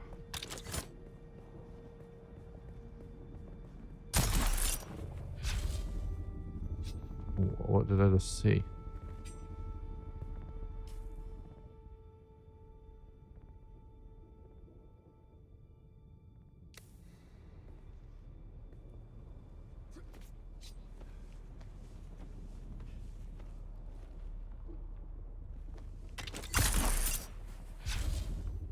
Is that something there? Now it says down by 74. Oh, God. Down by 44. Has to be in here. Aha.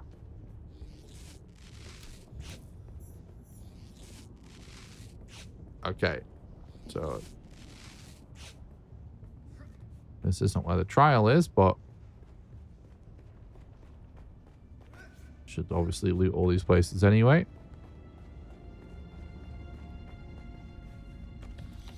Oh my God. Wondered what was flying out the sky then.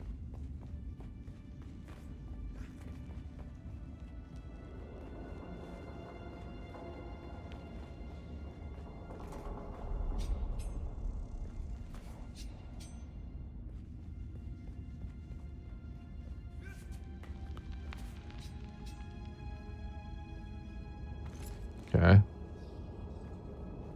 That looks like a chest over there, does it not?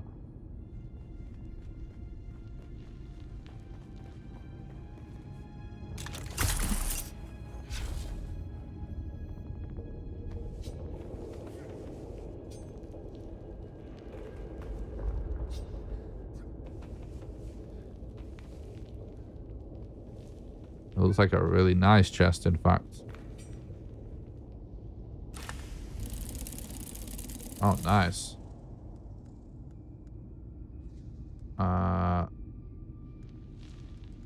Okay.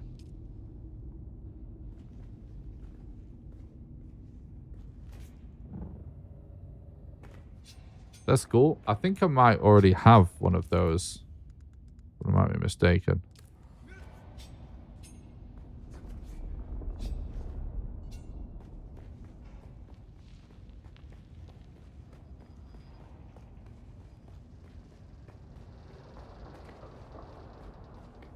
Why does it feel like this torch just does kind of jack shit?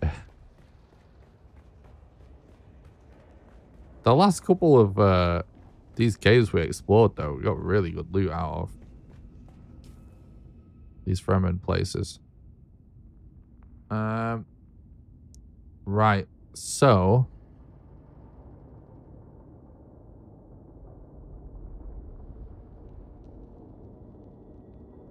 that is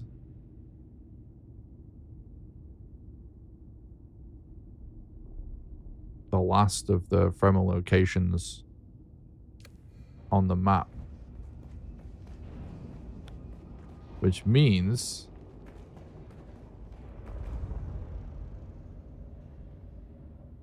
it's time to just YOLO deep into the rift to find what we're looking for. Let's read it, the entry again. Red teeth gaping more down in the depths, hunger from the storm and the worm.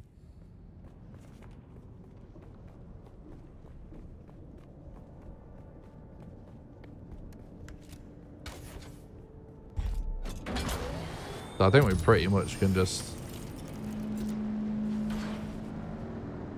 Well, there's a couple of problems with just yeeting it off the edge into the rift.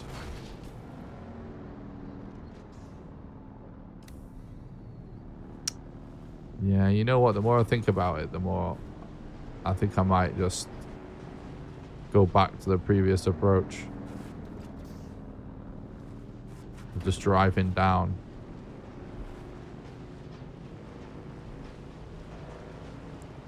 If I just fly off the edge, just to kind of YOLO and find this place, all that's going to happen is we'll find it and then we'll be lost when it comes to getting out. I'd rather actually explore it methodically by getting there a proper way. So that we don't know the way home.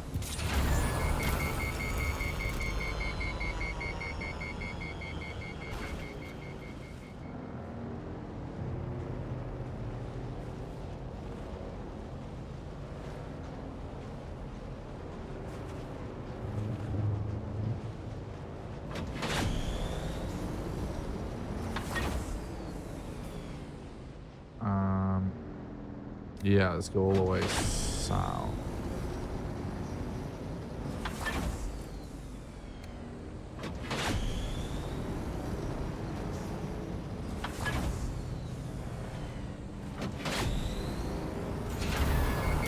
Oh, stop.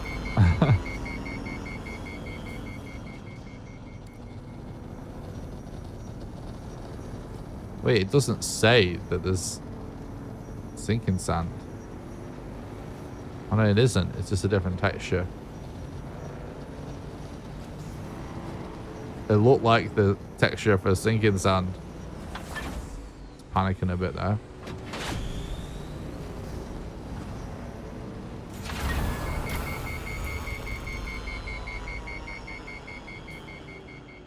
I'm just wondering if it's worth a trip home because we do have these uniques. It would really suck to die and lose this stuff. We do also have some spice-infused steel.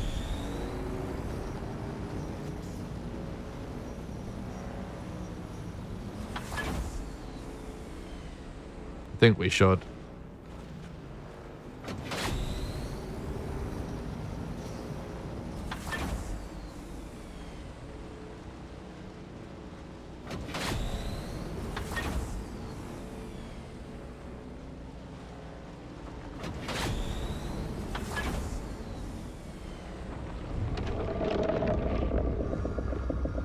Someone about to get eaten by the worm.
Chat is like extra quiet today, and I don't really know why.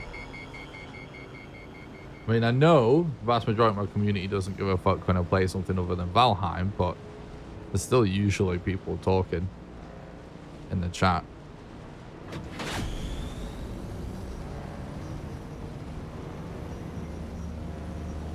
And obviously, when it comes to what people are interested in seeing, it's like, you know, the key is to post videos. People only watch my streams because they watch my videos. When I only make videos about one game, they're only interested in the streams about one game. We just started posting, you know, we posted one Dune video so far, and it's doing pretty good. So we can build that up over time. But in terms of like the regulars, I'm not sure what's going on today. Must be a bad day / time for people.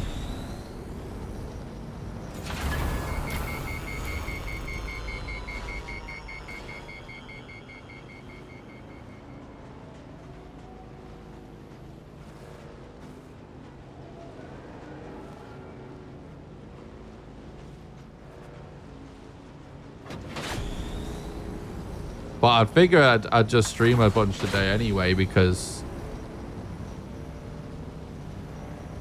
all I was going to be doing today, because I just got a video. So usually when I finish a video, right, I kind of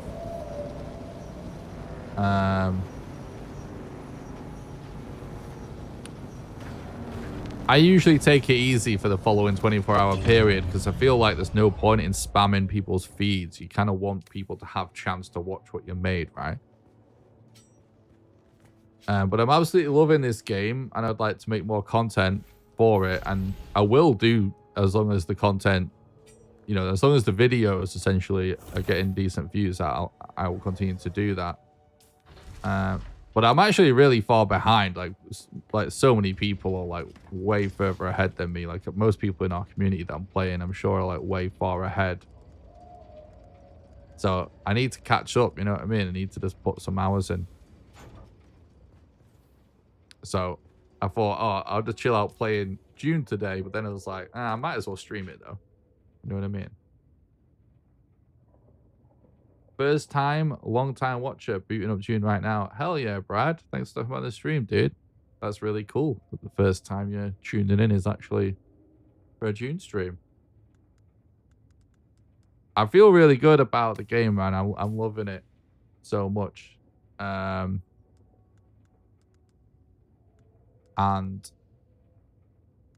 when I think when it comes as far as so just in case like anyone is like wondering, it's like the way that kind of I do stuff like I think of stuff like content wise is like I'll try stuff out with like basically like we're the norm is we're only doing Valheim until I try something else that works out, and then we'll just do that and Valheim, you know what I mean? And okay, it doesn't look like we've got the static compactor, so we'll activate that. Let me just check that. Oh, that's the Mark II, not the Mark III.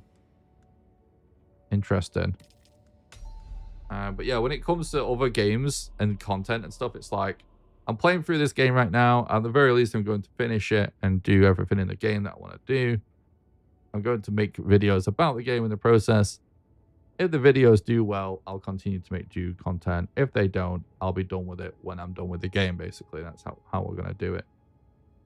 Having said that, you know, I've done that a few times in the past, and I've just, for one reason or another, like, you know, I have done it for games that where it did work out, like the videos did do good, and then I've, for whatever other reason, you know, just still not continued doing content for it.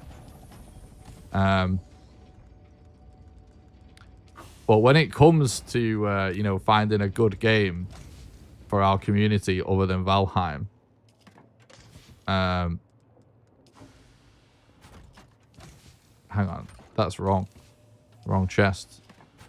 I do think this is a really good fit, and I'm really happy to see that, like, absolutely, you know, nothing to do with me, like lots of people in our community are already trying out Dune and are absolutely loving it. So I do think it's a really good fit for us. We've got some more chatters. What's up, Mike? Sorry, mate. I'm here just kind of intrigued on what you're doing. Awesome build, by the way. Oh, thank you. It's all good, mate. No worries. Absolutely fine for people to just lurk. I was just curious, that's all. People are normally a bit chattier. Hope you're doing good, though. Tata P. Shepherd. Hi, Nick and chat. What's up, man? Silver. The story's really nice. They created a real survival RPG. Yeah, it's really cool that it's... Man, I was sort of saying this, like, when I've been streaming the game so far, like, you know, there's so many games out there, aren't there, that attempt to mix genres. The amount of games that have had, like, RPG or MMO slapped on the end of it, and it's been kind of like, it's just an FPS game. What do you mean? You know what I mean? Or whatever, you know, like, it's not really, it doesn't feel like any of the names they've slapped on, except for, like, the first one, you know what I mean? But what they have absolutely nailed in this game is it genuinely is a perfect mix of sort of like survival game MMORPG. You know what I mean?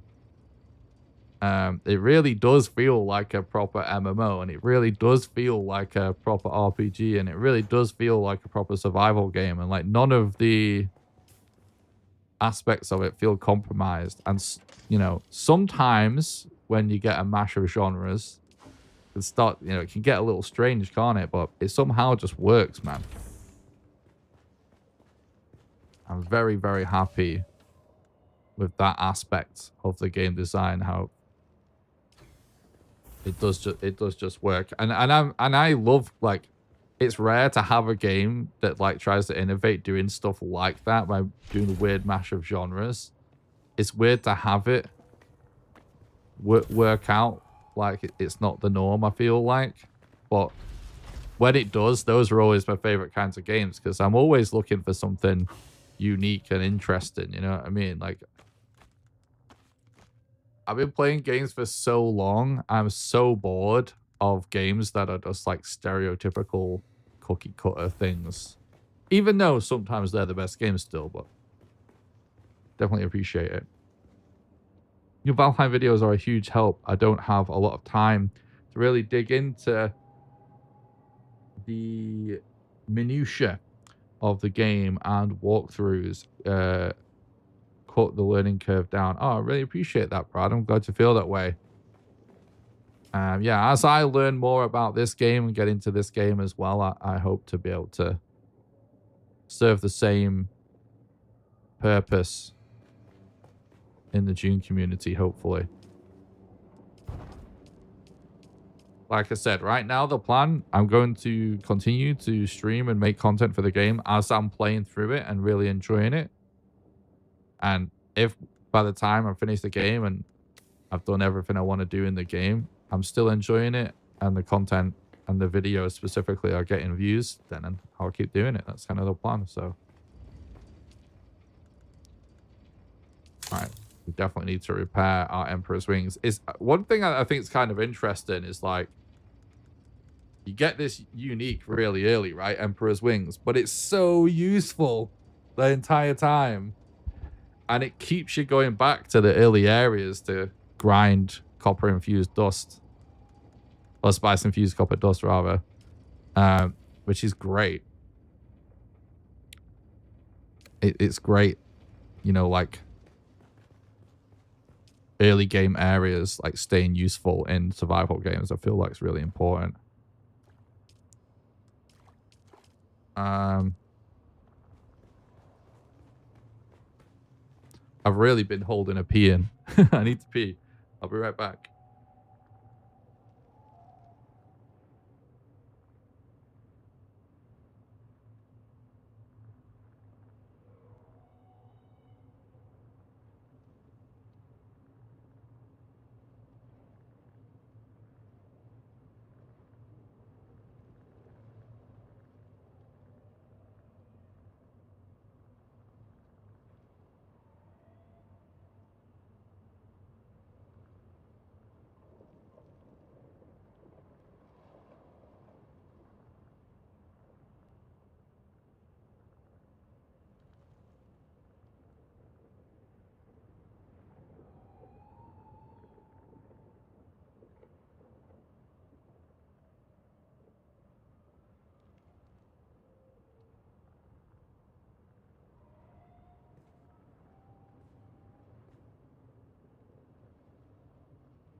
Okay, I'm back. Oh, it's so annoying having to go to the bathroom and walk away from the stream when you're streaming, because people definitely just leave. Same here. Dune Awakening shattered all my expectations. The setting on Arrakis for the genre mix-up is perfect. Definitely agree with that. And the classes are really cool. Take time to check. They all have passive buffs. Oh, yeah. No, I have been. It's really fun. I totally agree with everything you're saying. They're worth it, more HP, better balance, more poise, etc. Yeah. Yeah, I want to go and I need to do some exploring to make sure I unlock them all. It's on my to-do list. But no, I actually have been respecking every 48 hours. And experimenting with all sorts of different things. And it's just great. That's... Even just that alone. The respecking things. The fact that you can just respec every 48 hours into whatever is just awesome. Oh, we never did find any complex machinery, did we? I think when it comes to checking on what we can build and stuff. So today, right, the plan is to like gradually chip away at improvements to the base in between, just making progression in the story. And if we have time for Atreides as well.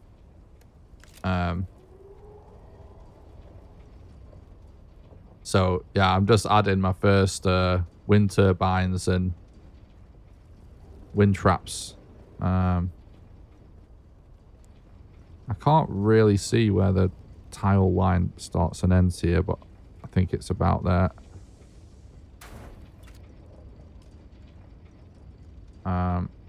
We need to make some more lube.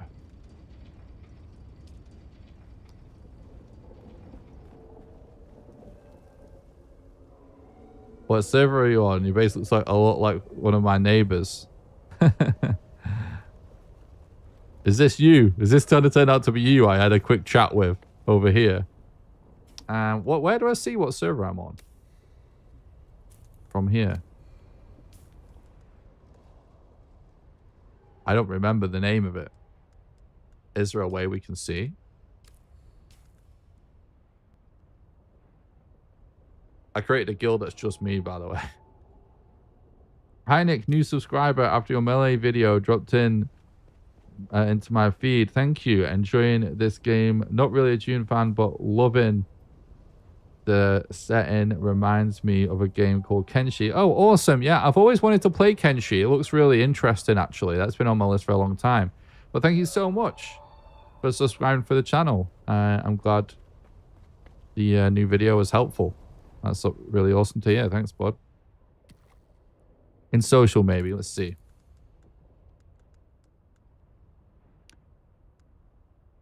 I don't know, man. How do we know? Pause menu, bottom left of screen. Oh, yeah. Thank you. So I'm on Europe. Back tie. I don't know how you would say that. Teach Tabor. You can see that in the bottom left. Thanks, Brad. We're actually on the same server. That would be really funny. I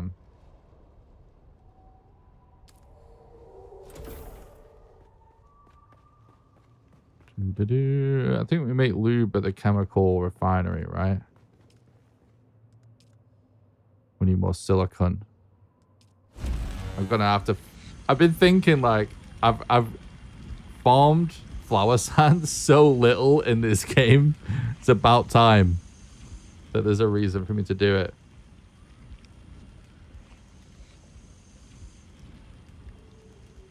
Oh, you're on the North America one. Oh, no worries.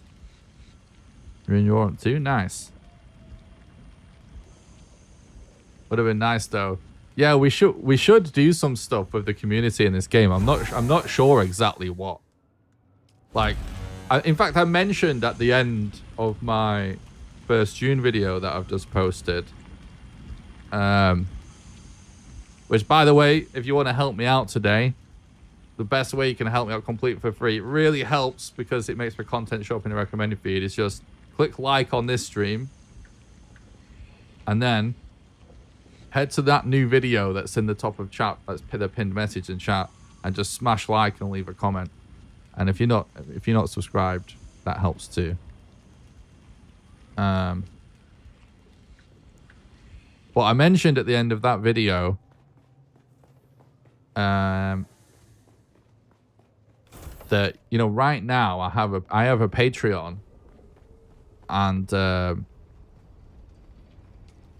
what we do on Patreon is I pay for 2 private Valheim servers. The Melee video, that's right, yeah. I have 2 private Valheim servers. And basically, if you pledge at the Patreon at any tier, like it doesn't matter which one, you can just be the $1 tier.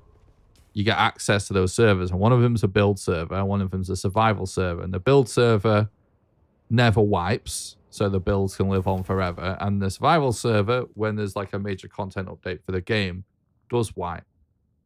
So yeah, that's, you know, lots of our community members that have been with us for a really long time are avid players of the server. And I've really, like, it's been such a cool aspect of building the community.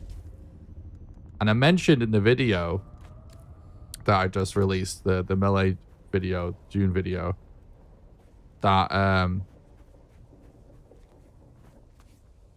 oh, I didn't start my vehicle. I mentioned that, you know, like maybe if the Dune content gets enough support, we could do a private Dune server for the community, so we can do a similar thing in Dune Awakening. And the only reason I mentioned it is because I actually went to do it right away. But they're a lot more expensive than Valheim servers, I feel like. And I can't really afford to keep spending money at the minute.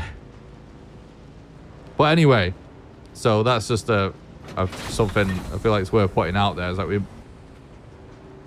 if we keep doing Dune stuff on the channel, eventually I'm sure we'll get a private server going. But I was thinking that it would be cool to maybe do some streams where at the start of the stream, you know, we try and have it so that chat, we all join the same server together, and then we kind of promote.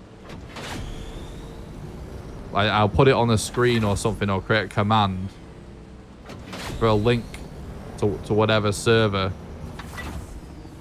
we play on, and we all start a new game together.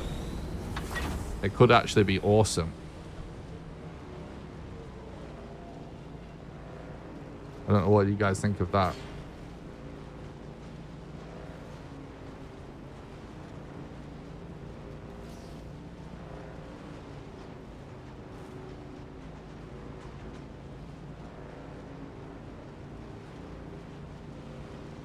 How does the PvP work on a private server? Would it just be members in the deep desert?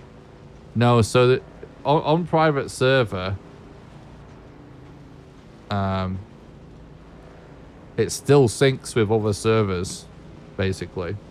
So you still get PvP in the deep desert, from what I understand.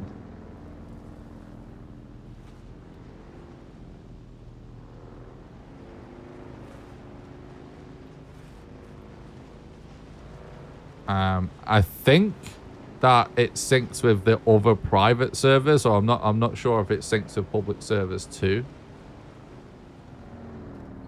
Hang on, let me just tweak this chat overlay. I'm just seeing.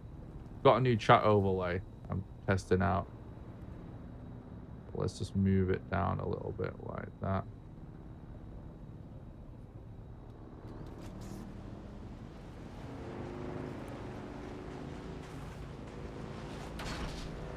So yeah, basically the way PvP works on private servers, I'm actually on a couple because I've got some groups of friends that are playing on private servers. In the PvP zones,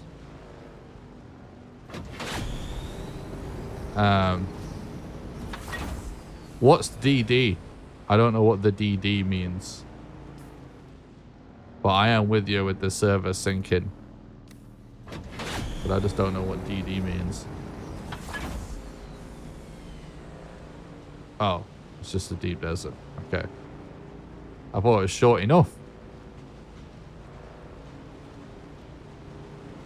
But yeah, basically, every server has like a server cluster essentially. And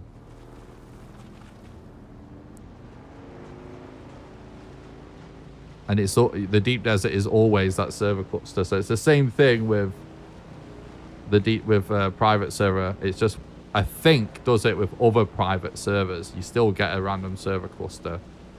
But anyway, as for the PvP zones in the PvE areas, so all the shipwrecks, that's still just everyone on your server. So, you know, like if it was a private server, people could still...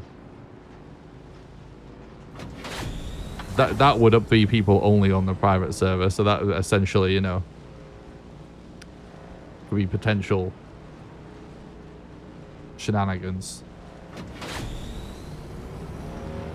But, whoa.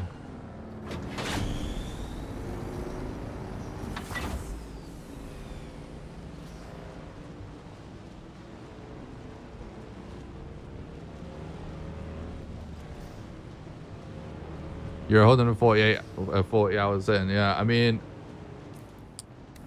man, it's so funny, this stuff. I always like I say this as like a content creator. Usually, the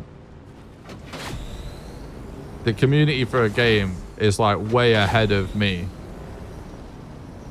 I don't have time to play as much as people that are just playing for a lot of the time.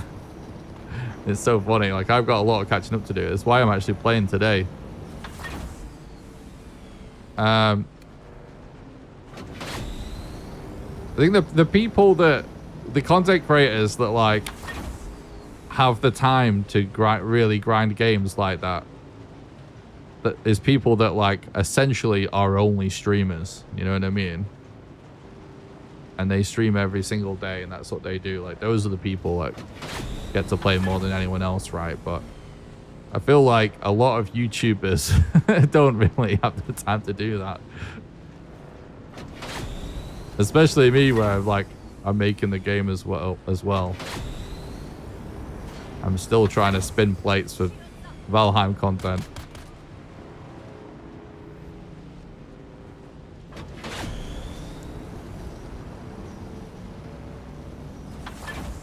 But I am like 60 something hours in now.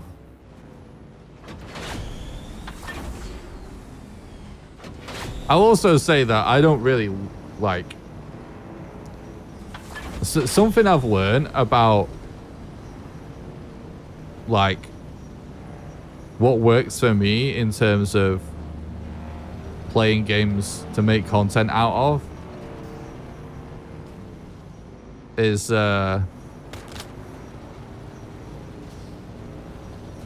there's a type of content creator. Oh god, that was a weird performance hitch. There's a type of content creator that basically, as soon as a new game comes out, they just straight up no life that game, right? They rush it through it, and the entire time they're not even doing it for fun or because they want to. It's like motivated by, I want to have these videos out ASAP, basically. And they just rush videos out. And a lot of the time you can kind of tell like the videos are often not that good. But that's like how they approach it. And in the past, I've tried to do that. But I just hated that I wasn't happy with the video or the game. You know what I mean? And so what I kind of decided a while ago was that I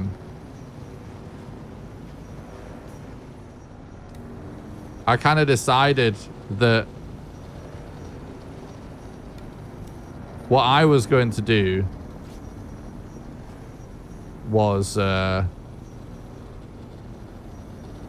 that looks crazy down there. Instead of doing that, I was like, just like fuck the idea of like trying to get, you know, certain videos out before people. Just play the game,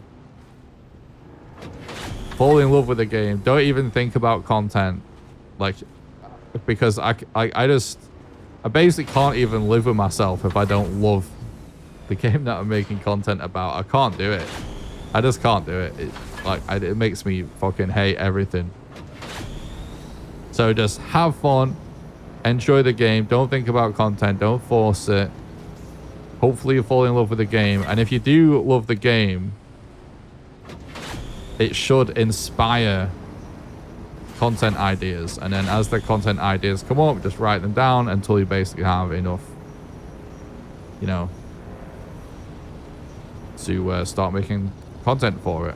And I'm like, I don't even watch videos or guides or anything. I like avoid spoilers. I just allow myself to enjoy the game experience and just get inspired, basically. And it just feels so much better than sort of forcing it.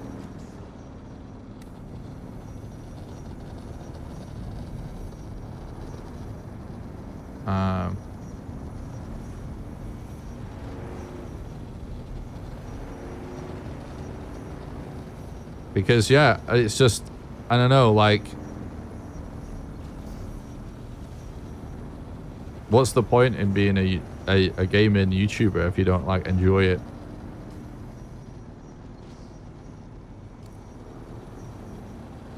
I'm definitely a little bit confused here. Let's go back this way. Haven't played Valheim in ages. Was the best distraction for lockdown back in the day. Yeah, it was really good. 5 weapons you must get. Don't make these mistakes. Top 10 things you must do, etc. I normally avoid that slop like the plague. I think our video popped as I was having trouble with melee as a mentat. Oh, nice. Yeah, I mean, you know, I think it's oh,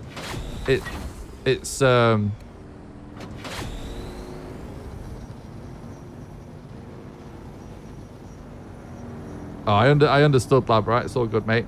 I think like I'm just exploring, by the way, because I'm trying to find this next trial. But I wanted to go a certain way and I missed my turn off or something. So I'm just chatting. But anyway, I think we're all on the same page, lab, right? Anyway. But I think what it is like a lot of those video premises are actually fine, you know what I mean? But it's more just like, are they good though? You know, like, does it feel? Do you know what I mean? It's like you can always do everything a good way on YouTube.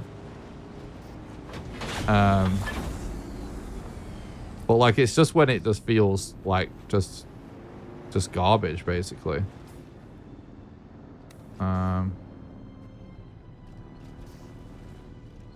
This isn't the spot I was looking for either.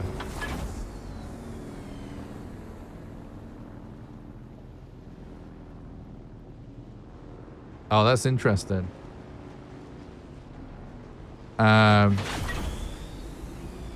Yeah, you know, when I was editing the video, lab rat, I was like, I should probably do something to sort of label some of the things I'm talking about that's not mega obvious, which is why towards the end of making the video, I just added the big red arrow saying heavy attack, because I was like, probably isn't mega obvious.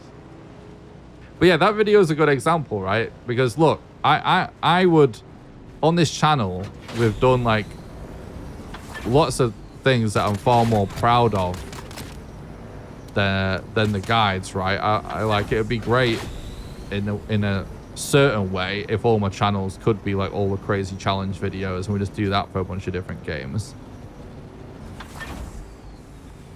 But I do like doing guides because it's kind of cool to actually help, and there's something, I don't know, I kind of like about it. I even sometimes will consume like lots of certain types of guide content myself. So it is something I'm interested in. But that video is a good example because obviously it's not like it's the most unique like work of art. It's not above you know, criticizing other YouTubers for making YouTube slop or anything. But it came about because I feel like I'm pretty good at video games, and I just felt like even I was struggling with the melee system at first. There's a lot of things about it that was confusing. I'm really good at parrying in like Valheim and Elden Ring and stuff, Dark Souls games. So at least it used to be when I was speedrunning it. And I was messing up the parries. It didn't really make sense. And then eventually, like, I've still been a melee main the whole time though. And eventually, oh, this is the place where I usually turn off. I think I'm going to go on foot for a bit because we're getting shot a lot and we could do to farm a little bit of blood. And, yeah, I was struggling a bit, but I've still been a melee main. And then I feel like I just figured it out and, like, just nailed it. And now it's really fun and really easy. And, a bunch of my friends have a bunch of my friends, sorry, I need to parry. A bunch of my friends have been playing on private servers, so you know, they're like varying degrees through the game, right? Some of them haven't got very far, some of them are really far, and I'm having conversations with them. Lots of people are having issues with melee. And then in the chat, lots of people was bringing up melee. And so just playing the game naturally, it seemed like it would be a useful, you know, topic that would actually be helpful. And so I basically just played the game enough to be able to, you know, have an informed opinion on it and then made the video. Whereas like a lot of the other stuff is just like, it's not really clear if they do know what they're talking about, or it's just like you don't learn much even if it sounds really like it would be useful.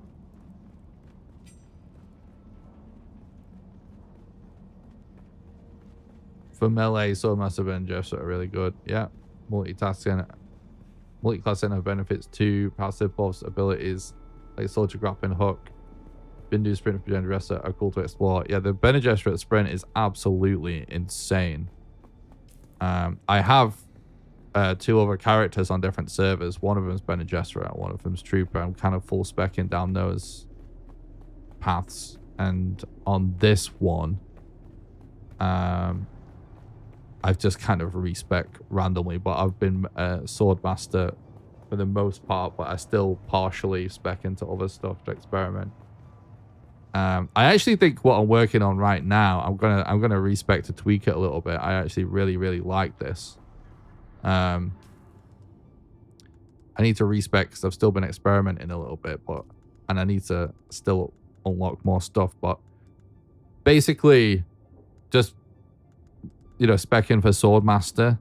I've got the disciplined breathing for more stamina, and this Dance of Blades for the buff, which honestly is almost as good as inspiration. And then for Trooper, I'm using the grappling hook, but then spec for this suspensor dash technique, which is fucking awesome. So the combination of these abilities, it's like so mobile as a Swordmaster. It just feels fucking awesome pairing it with melee.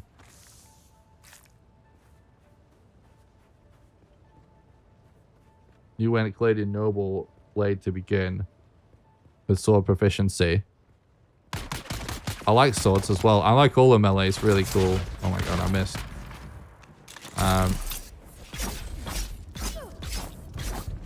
I do definitely feel like I know there's a lot of people that sort of bounced off their melee in the video, which, like I said, is kind of why I made the video. But man, if you don't at least give a melee main a try, you're definitely missing out because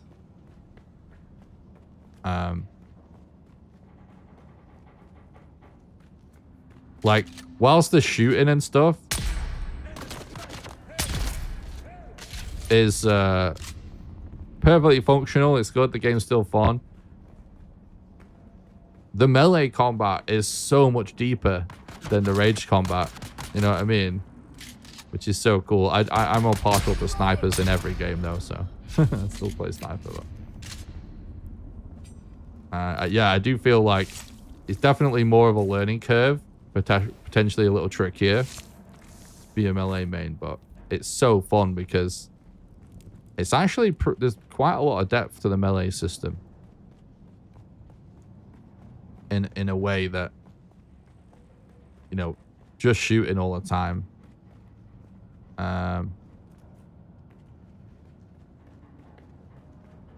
it's still fun, but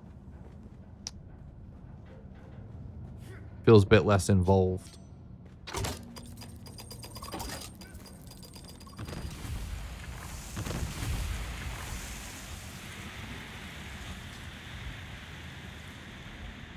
You're gonna pick on some poor NPC tonight at practice? Nice. It was great. Hang on. It was great when to parry.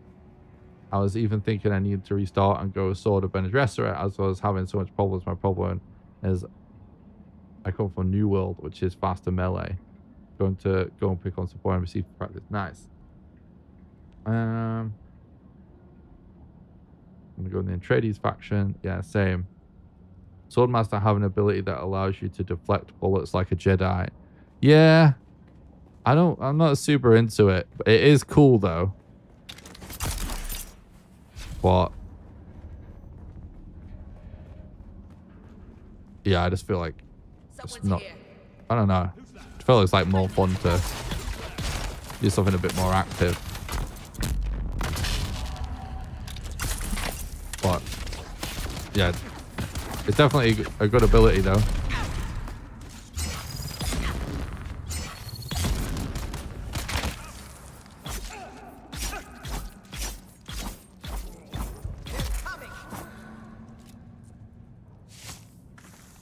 I don't think there's a Swordmaster ability I've not tried. Oh, there he is at that. Snipe me, bro. That's it, reload.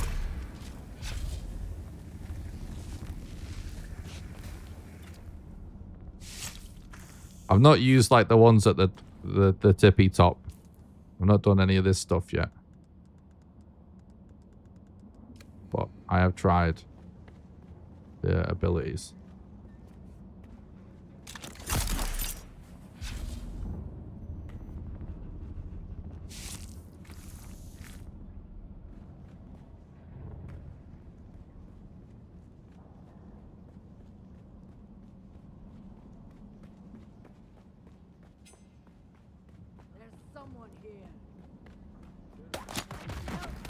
Hey, charge the heavy with ability is really nice. That's funny, actually.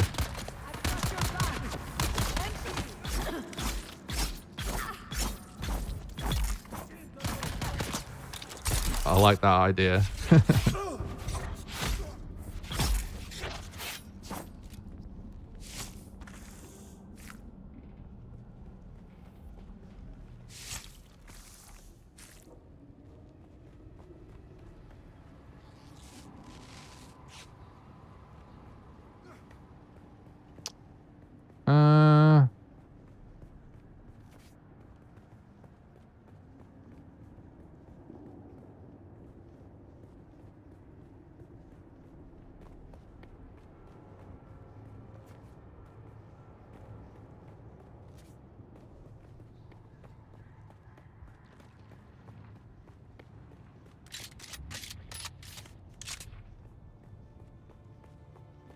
I think the next thing I want to do I was gonna say maybe we just go back and then find another. Because I'm trying to not just like yeet it down into the rift and then just like be lost when it comes to getting out. I'm trying to do it like methodically, but it's gonna take ages probably. Maybe we do just jump down here.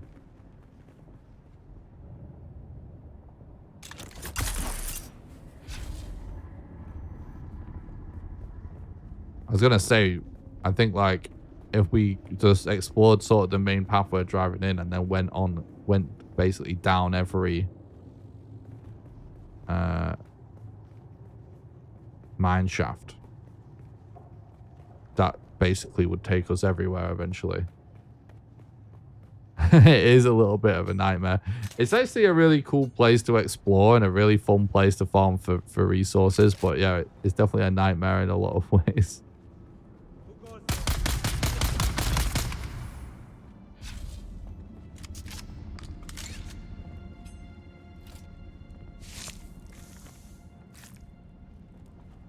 Why is this melee guy just hiding randomly?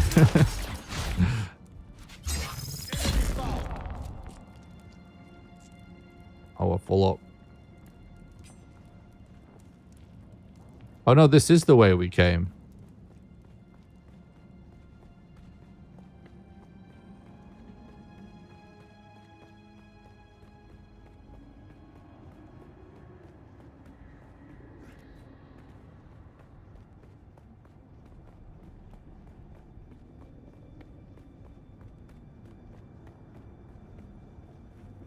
Wait, I'm confused.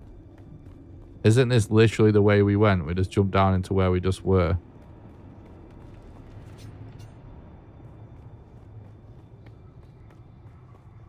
Well, we just did this, didn't we?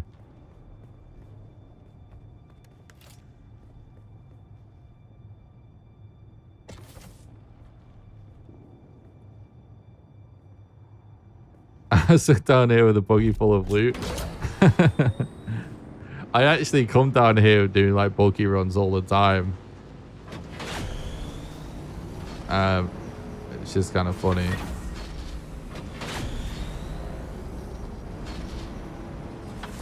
This is where I intended on exploring though.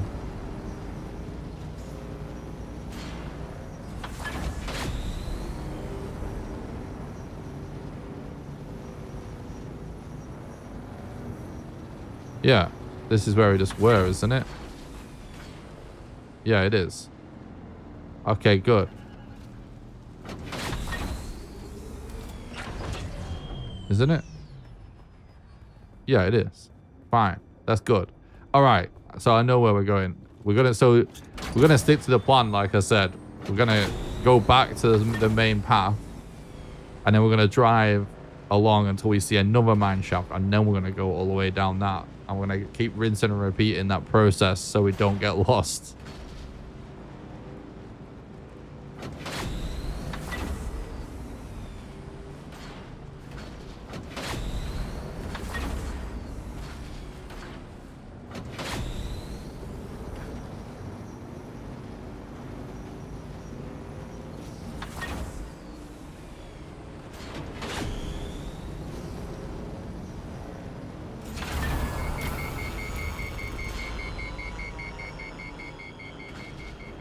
Lots of people definitely been raging about getting stuck in the rift.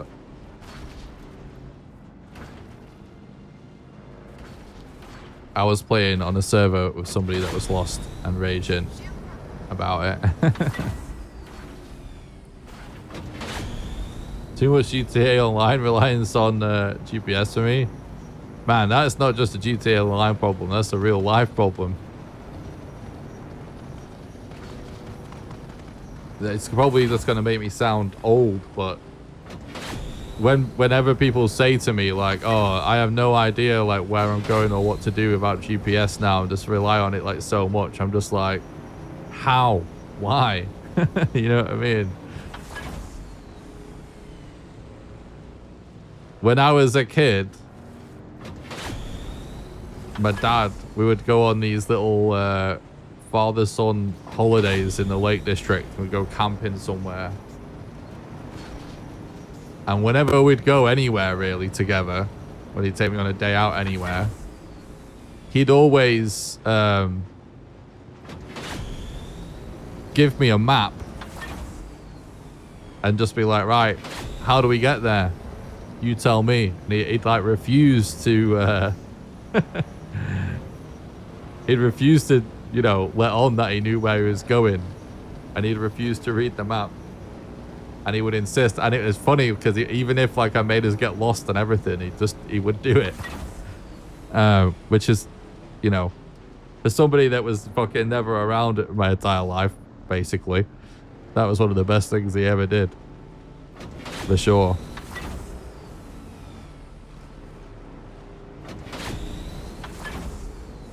Because it don't matter how good GPS is,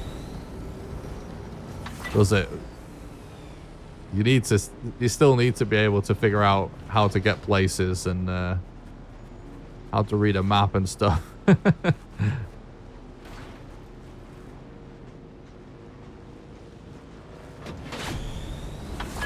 This looks kind of interesting.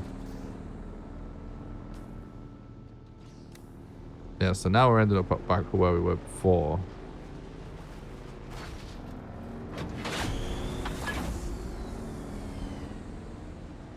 Yeah, you teach your map how to read a map, use a compass, look for landmarks, etc. Yeah, that's really good stuff. I remember doing a little bit of orienteering and stuff as a kid. It's like really good. Like, it's so fun anyway when you're a kid, but... Oh, weird. I never noticed this path before.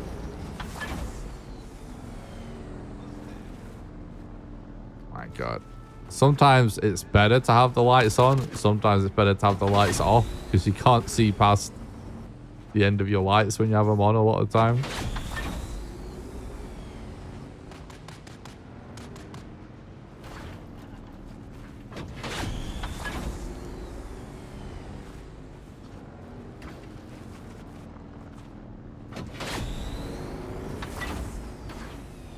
So this is going to be this place.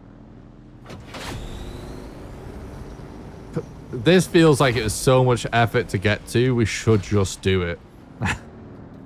Because getting here again seems like it will just be annoying, to be frank.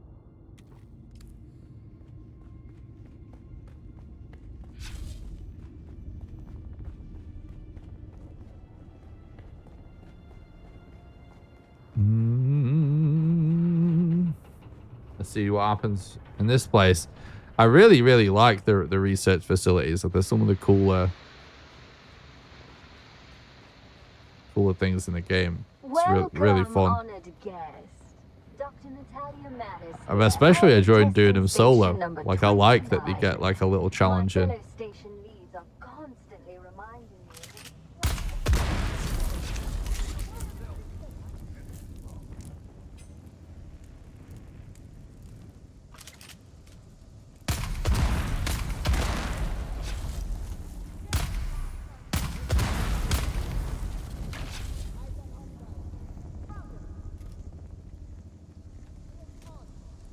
Can't really see that one anymore.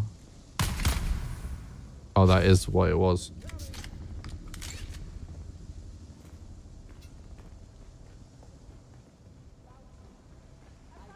Yoink.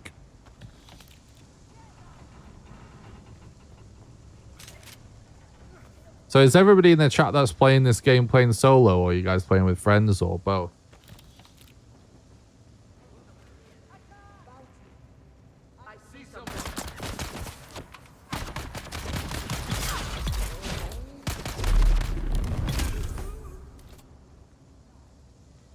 Oh. Yeah, if I knew I was going to be going to a research facility, I would have brought a load of blood bags. We kind of missed an opportunity there to farm a lot. I don't like listening to diaries unless I have to. I don't enjoy them.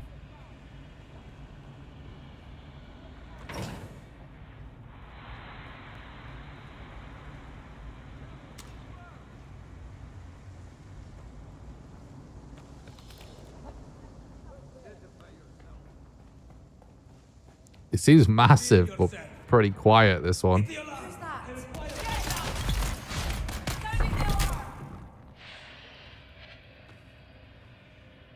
Oh, is this the alarm? Oh, so this is what we sabotaged in the other place. I'm in a guild, but we're pretty much experiencing solo at first. Nice.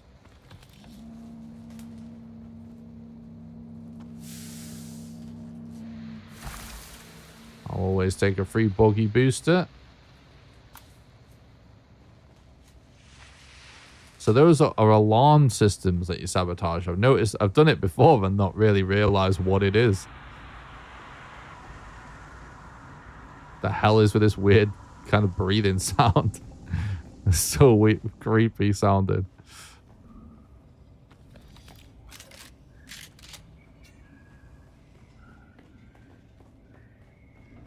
Someone's here. Okay.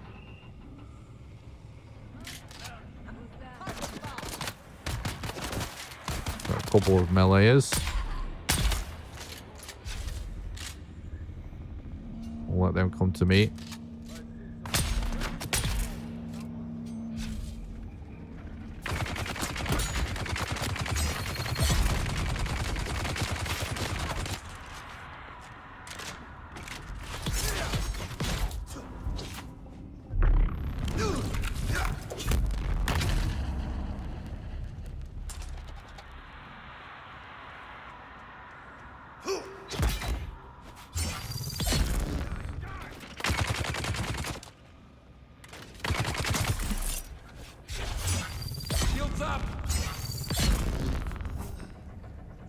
Okay.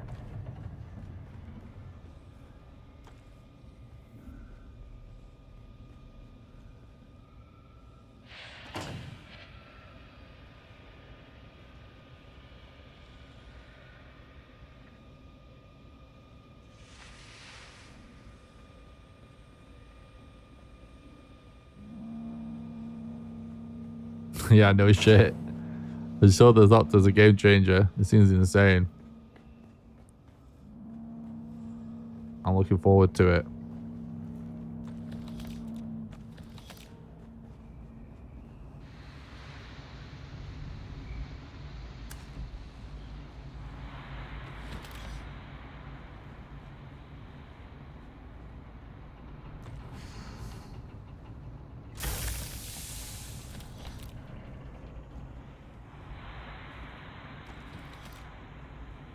Sometimes found contracts in those boxes. I've noticed, which is pretty cool.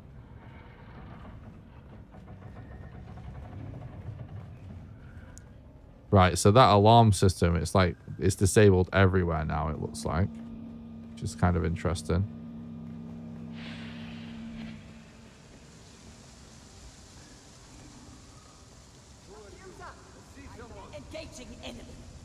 What are you doing, mate?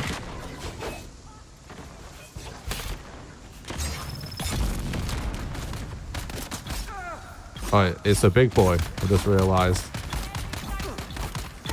Some Harkonnen scumbag.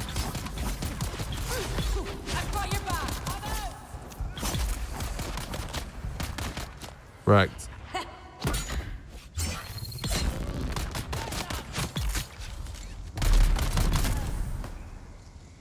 That felt very John Wickish. It's so funny when you destroy a whole room of people and just say access granted.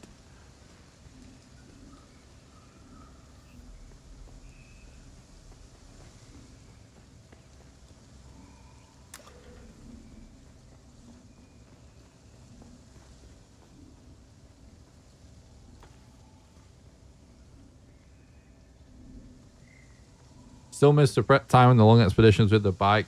Now I go all around the map in 2 minutes. 5 if I forgot something. Yeah. There is something cool about the long expeditions. I tell you what, I did something so fun last night, right? I got the buggy. There was like a bunch of stuff I needed to do. And I just decided I was going to do it all in one go.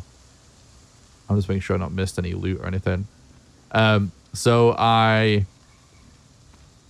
literally started, you know, where my current base is now. What's it called? Jabal.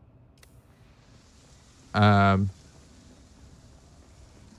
I drove all the way through Jabal, farming like carbon and stuff, right?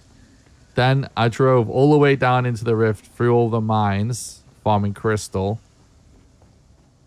Then I drove out, went back into the Vermilius Gap, went to a trader. Ooh, we got still suit unique there. I went to the trader, sold a bunch of spice, paid the Thopter pilot to fly me to Arakeen to collect my marketplace sales and pay my rent.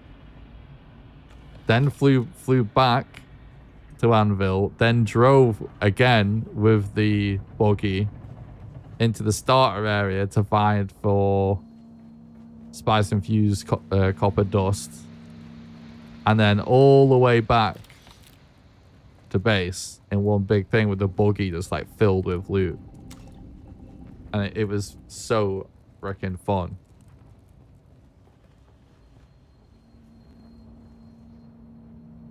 I think I need to go find the Swordmaster trainer. I love the spinning kick. Yeah, it's very cool. It's very cool. You have to be weirdly close, I will definitely say, for it to work. But it's good though. Oh, is that it? I felt like nothing, honestly. Welcome, honored guest. Where was... Dr. Natalia Manis here, head of testing station number Oh, 29. yes. Okay, no. My fellow You did. station leads are constantly reminding me.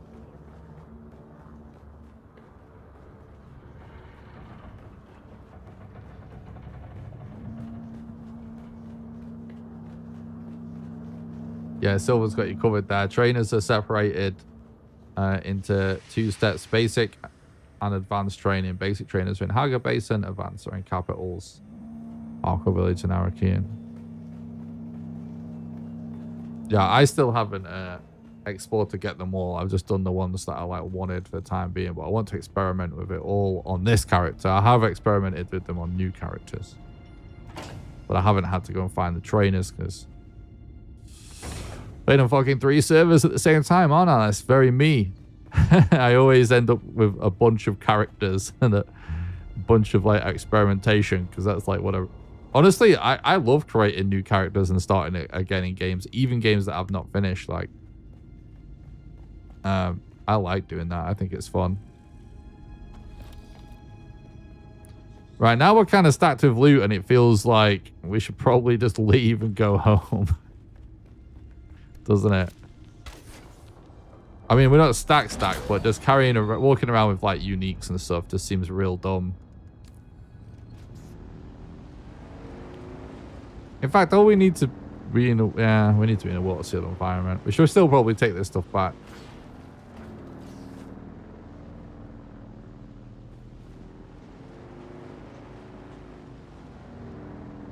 You need to progress through basic trainers quest lines that will lead you to meet the advanced trainers. Yep.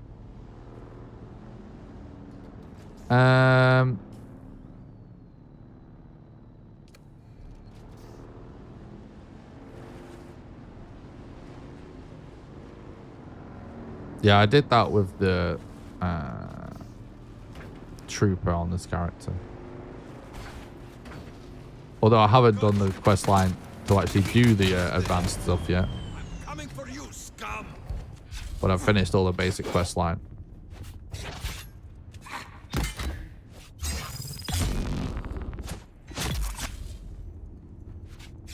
He took ages to go down, didn't he? I can't see a thing.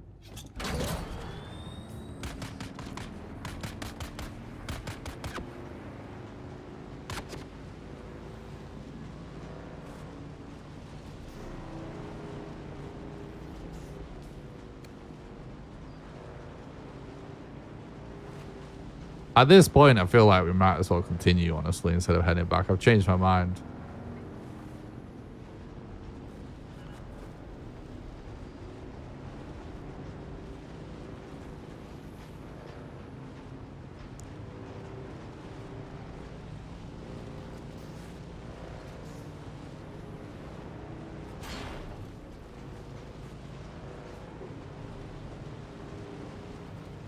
Oh, that looks like it might be it. That looks very, well, it's all lit up though, so now I'm not sure. When it wasn't lit up, it looked very temple-y. Now it doesn't at all. Oh, this is where we were before, actually. Okay, yes. We turned around, so let's keep going this way. Yep. This bike's pretty fucked.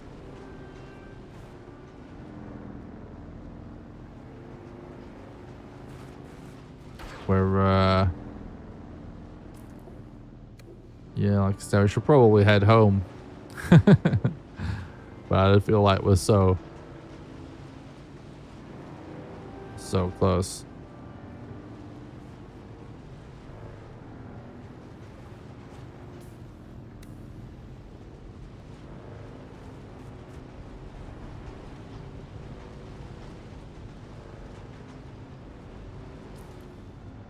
See, now we're in, this isn't even in the same biome.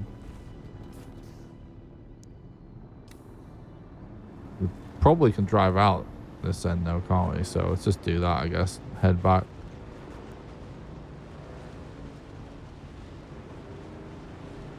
We'll fix the vehicle up. We'll drop the loot off, etc.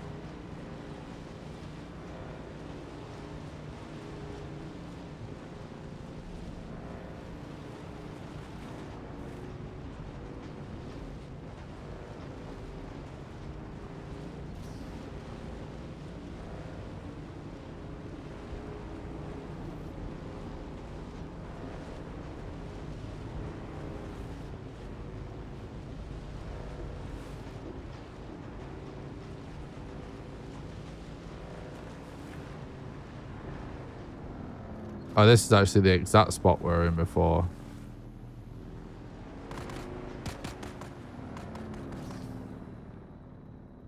Wow, we did.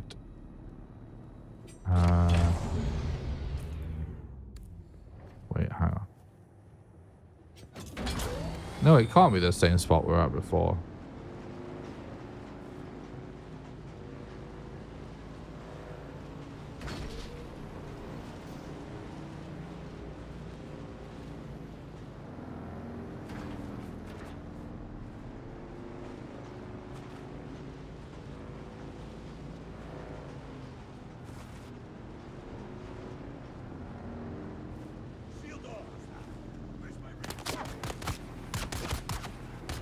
There we go.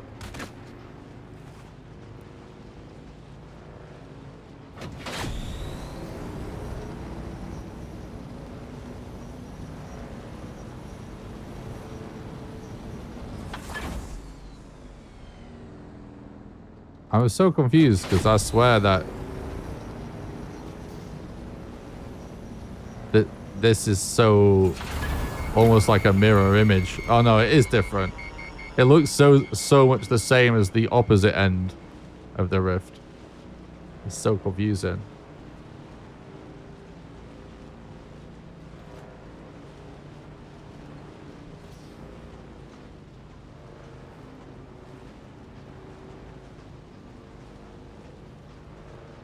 Oh, really? That's actually... Oh, there's a town there. We have a quest to go there.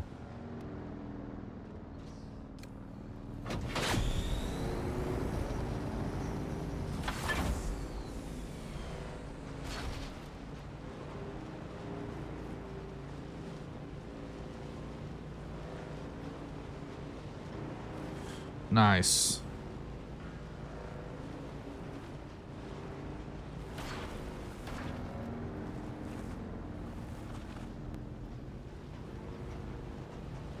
I loved all this, like, going inside the, climbing that mountain, going inside the hammer-shaped mountain and all of that. It was so cool.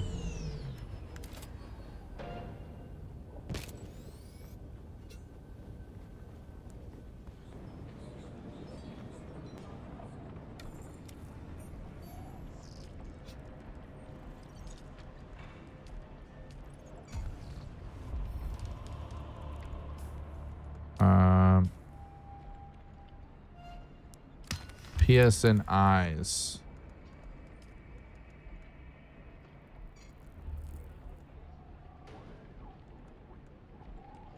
Why do I not see it? Oh, it's probably a sub-quest, that's why.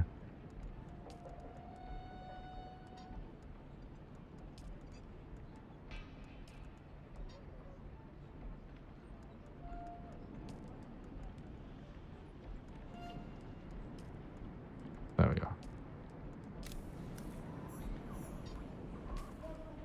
Sorry, that was so dumb. I was supposed to read it.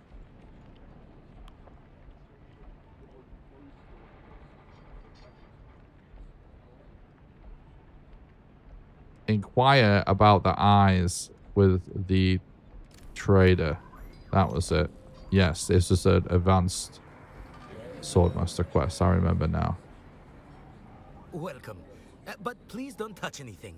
If you damage anything, you'll pay for it. Ironically, in recent days, hunting livestock, of course. People forget. Oh, me?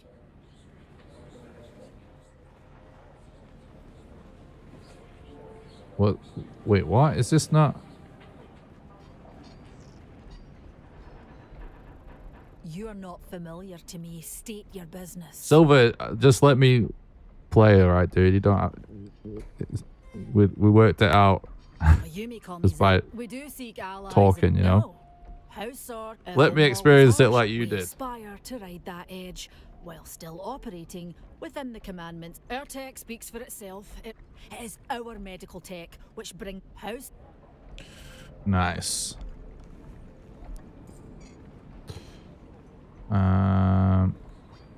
Let's actually see what this Still alive, person are you?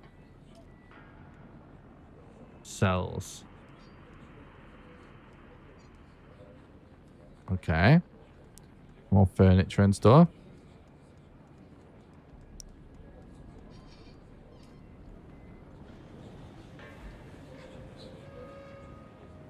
Welcome to our humble Would be a march, cool traveler. Let these King few of the meters Hill Pinnacle team Station PvP attack demonstrate defend our home area. world's technological and biological largesse. We have but one simple request. Do not ask about the origins of our goods, and we, in turn, shall not burden your mind with such knowledge. Well, then you've come to the right place. Are these illicit goods too expensive for you to purchase? Almost certainly, there has been trouble. Experiments have kill our escaped experiments before they attract too much notice. In pleasure doing bit. Okay. Oh,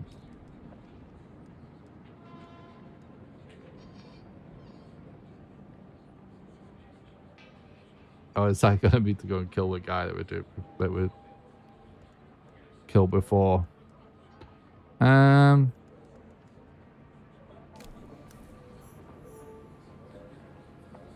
Welcome back.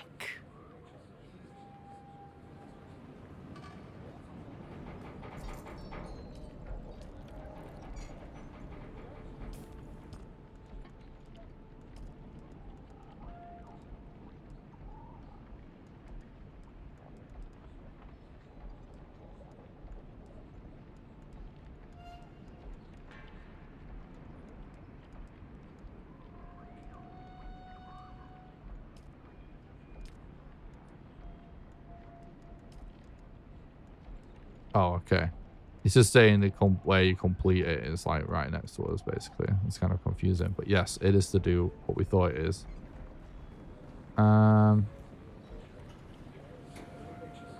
Anybody else? Your Oh, this will sweat be. betrays you, Off-Worlder. Your body's shedding all the excess nutrients they pumped you full of in the prison racks. Smell like that, you never forget. You've already been trained, Off-Worlder. I have nothing more to show you. There are others out there, somewhere. Maybe try Okay, Hako, well, if that's you what can we're stand the currently stink of doing. it. Or, Right.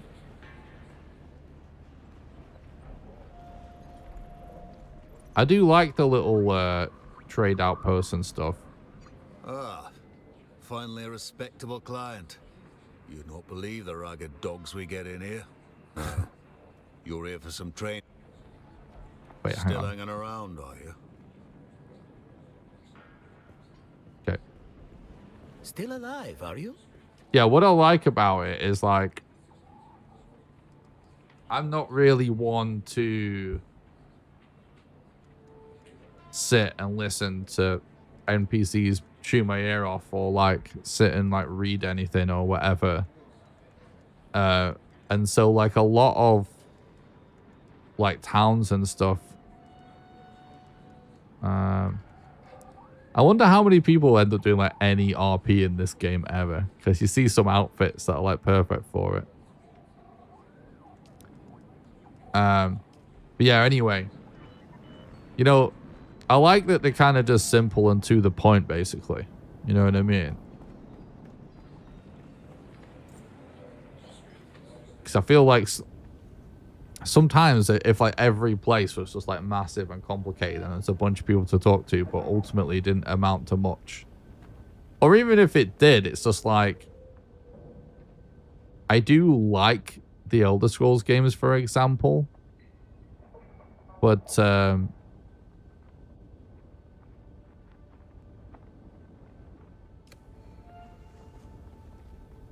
the fact that there's like a ton of side quests and stuff if you go and like dig in places doesn't necessarily always add something for me. And in fact, a lot of the time it's just like pretty uninterested, you know what I mean? If there's something there, I want it to be meaningful, and if it's not meaningful, I'd rather it not be there and just be kind of like simplistic, if you know what I mean.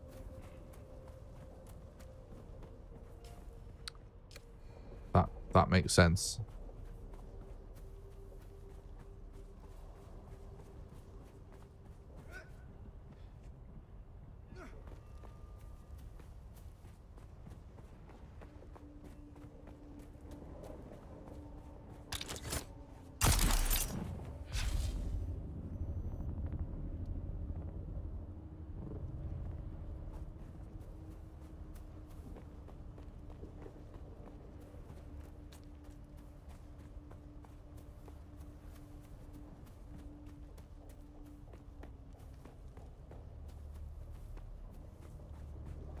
Sector weather alert. A large sandstorm is approaching.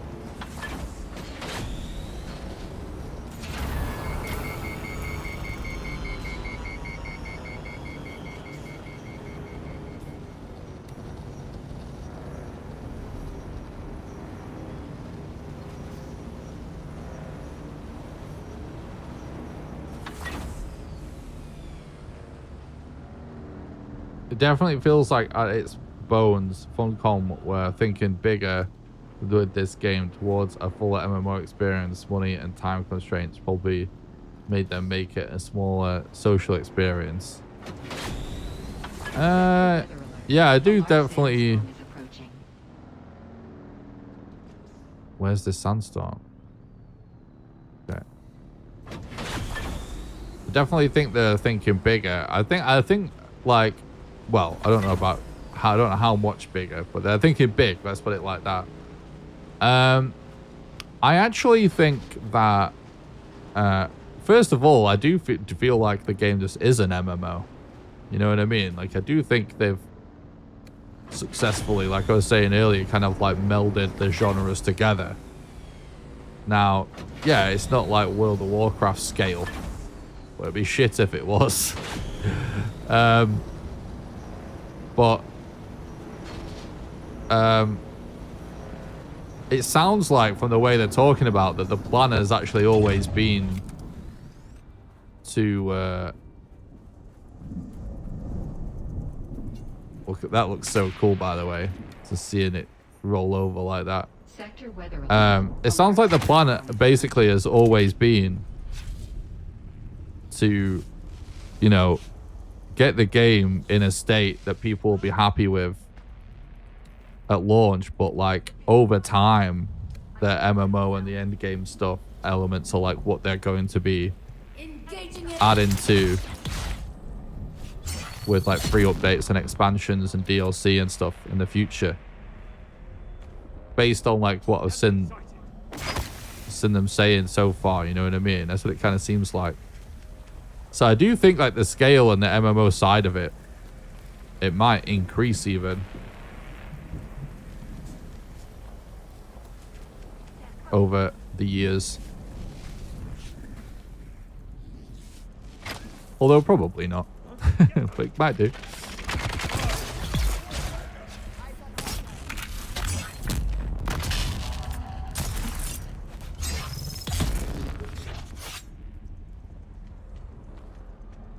Where are you going, dude?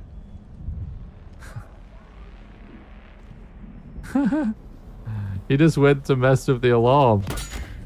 He walked straight past me. That's really...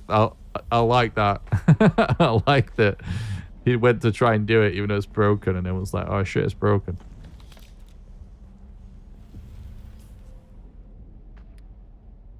We might as well at least find the intel. To be fair, having 2K people bunny hopping around the desert like all the other MMOs, it wouldn't feel quite like a Dune product.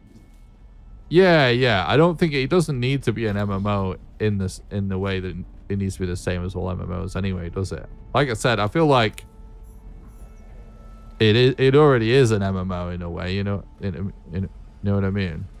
It's just when you mash up genres, you don't want it to... the way I feel about it anyway is you've not really successfully done like a genre mashup type of game. If it ultimately still just feels like it is just one of those things. You know what I mean? Like if it seemed more like an MMO, it would just be an MMO, wouldn't it? Whereas I do feel like the game does feel like a nice mixture right now.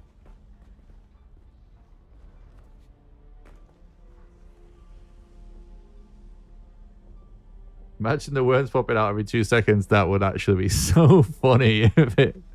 Yeah. There's just so many people trying to do it. Coming from New World, I was expecting organized chess runs, stampeding through test centers. Yeah.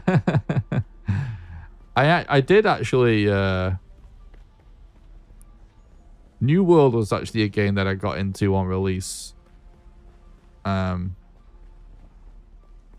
Hoping I would end up playing like a ton of it. And to be honest,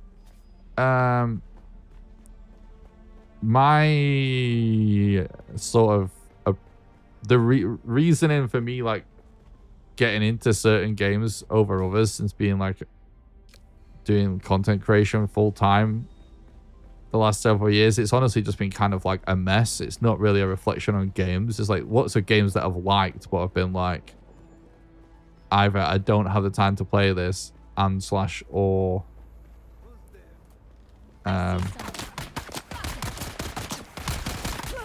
you know, like basically I don't want to do content about it, or I can't make content about this work or whatever else, and then you know, just end up not playing the game even if I liked it. And I think New World was one of them. I think I had the thought of like, oh, it could be a cool game, maybe I could do content, and then I liked it, but for whatever reason, I don't remember what. Probably no specific reason. Just kind of stopped playing it. Where's he at? Oh, he's up there, isn't he?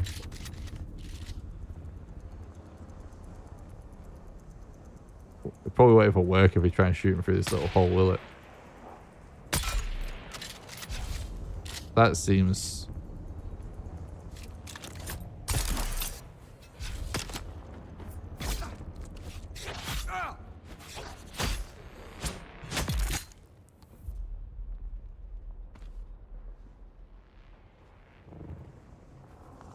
I do like this trend though of MMOs and MMO like games that you know, starting to not charge a subscription fee to play the game. Because New World was like that, right? You just bought it.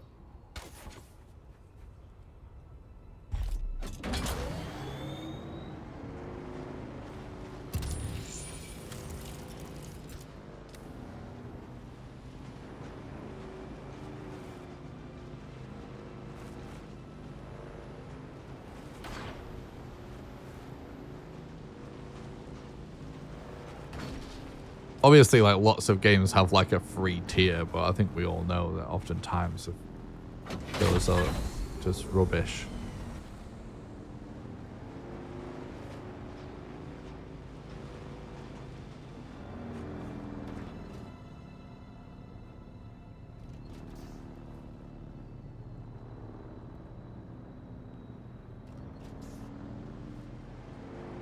Nice. Yeah, it's definitely one of those games that I'm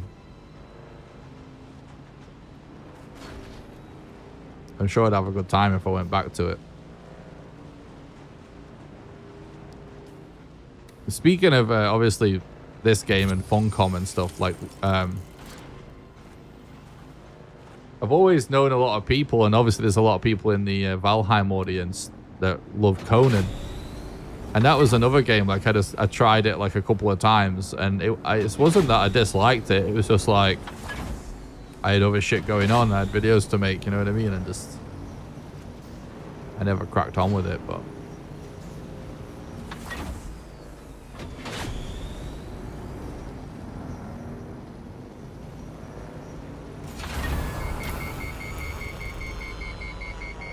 well, this game's been one that I've been really hoping that we can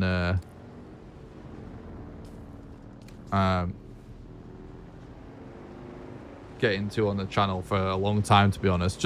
Just because I did really love the Dune movies, and I always really liked the sound of the sort of concept of this game, like how it was sort of a cool mixture of things, and the way that some of the mechanics of...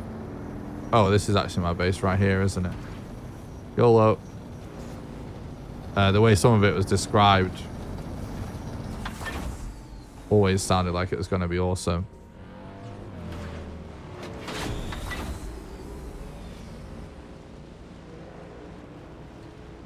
Right, let's stash our stuff and then fix this fucking bike before it explodes.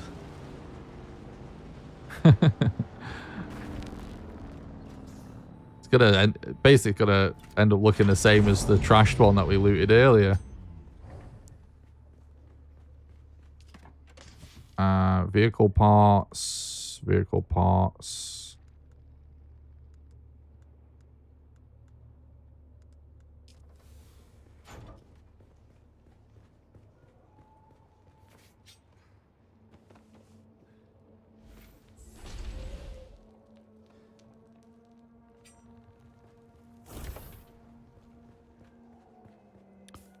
Right.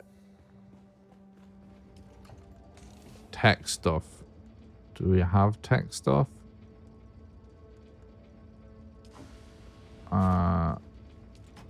Green stuff.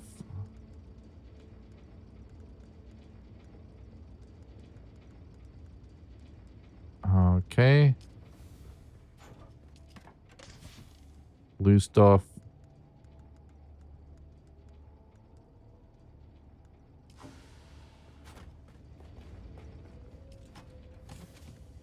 Plant fiber, meds.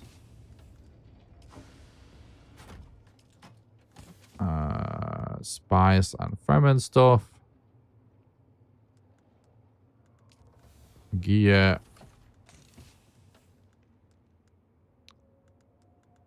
Oh, we actually have a couple of ores there. Other stuff that we missed.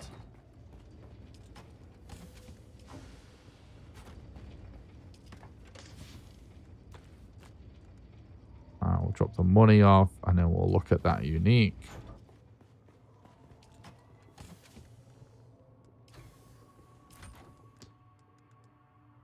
So I can't see why, at least like the first time we get in a unique, we don't at least just use it. And then if we find more, we can sell them.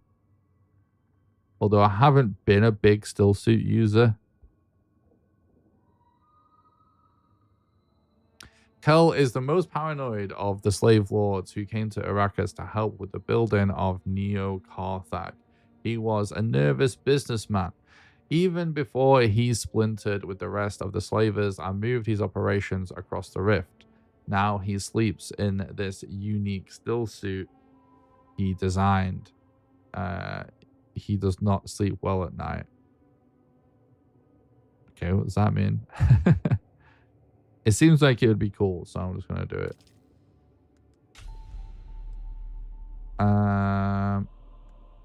Now let's top up our water. Refine all of the blood.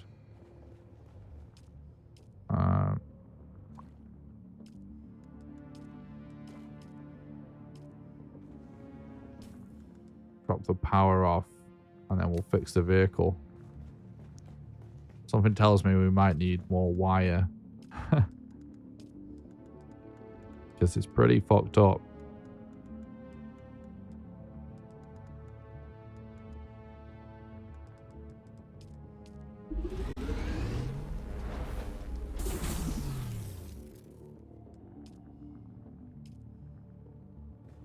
Done a really good job with quest leveling, especially for console release. It's a great game now. Nice. I'm going to have to check it out. Whole quest lines are voice acted in the game animation, which can be a bit pants. New World NPCs always a bit wooden. I don't really know what to sell in this game. But what to hoard, what to sell to NPCs, what to sell to players, etc. Just keep everything at the moment. Yeah, I really want to be involved with the economy. So I've been dabbling like a little bit. And what I'll definitely say is spiced goods. So if you basically make like spiced foods and drink and stuff, sell to traders for a really good amount and they're really cheap to make other than just acquiring the spice, right? I made a shitload of money selling spiced coffee to traders the other day. So it's definitely spice is for sure intended to be the center of the economy. For obviously, it would be, right? It's a Dune game. As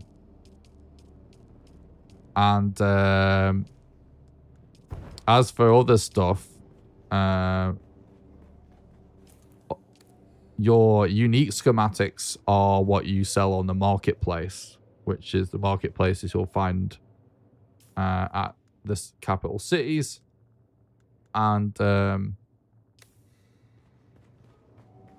yeah, I've been selling those pretty successfully as well, although obviously the economy is still really early. Like what value a schematic has is all over the place. So I've been kind of just selling it for what you can. Try selling it high. Doesn't sell. Sell it. Try selling for a little bit less. It's like all I've really been doing. Yeah, this thing's on its last legs. Big time.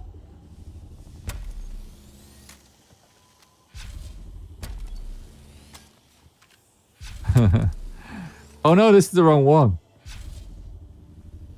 Fuck me.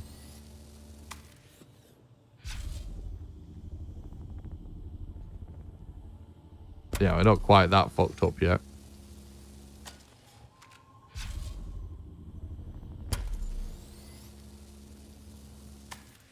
I like this vehicle repair system even. It feels pretty immersive even though it's so simple.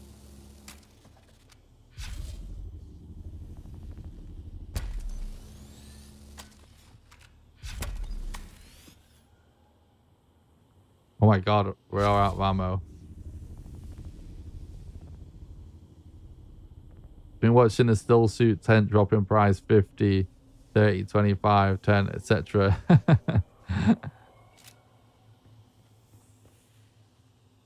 Especially hear this thing steaming. So fucked up.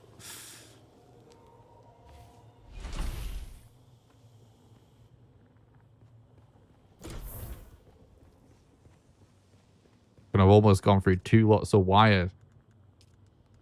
Although we did waste some on the junker that we looted.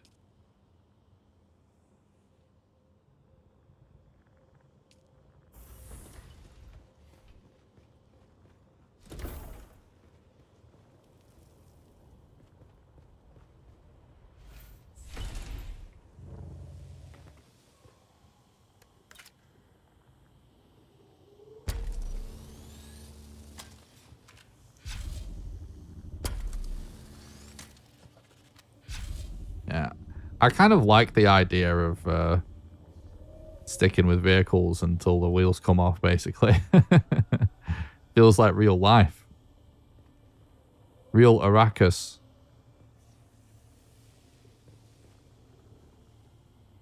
We're not some fancy lord. Our dust bike's going to be coming apart at the seams before we build a new one. We're not rich like that.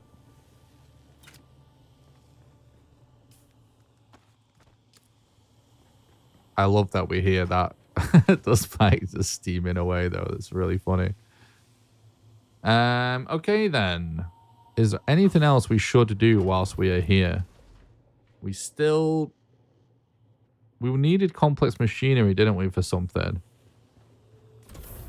I think we probably...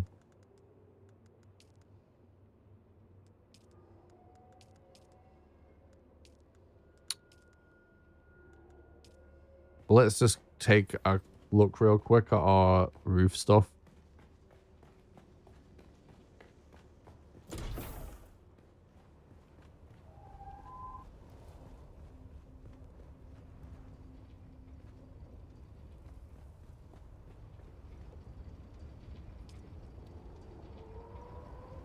So 2 days worth of lube in this bad boy. Only got 8 hours worth of lube in that.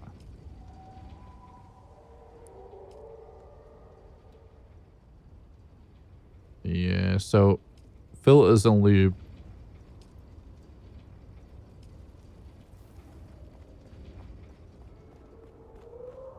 Something good to sort of work towards. Let's have a quick check. Oh, we can make another one. We probably should.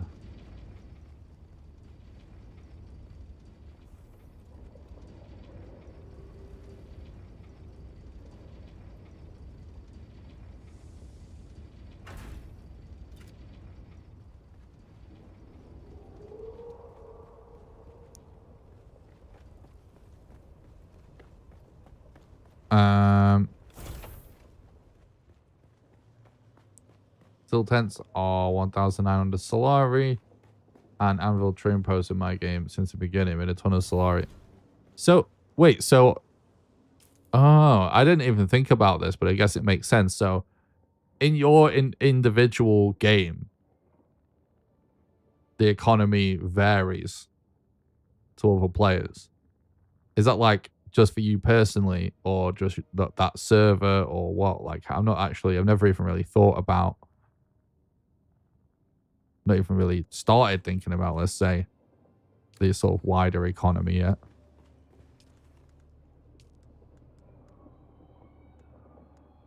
For everybody in your server. That's interesting.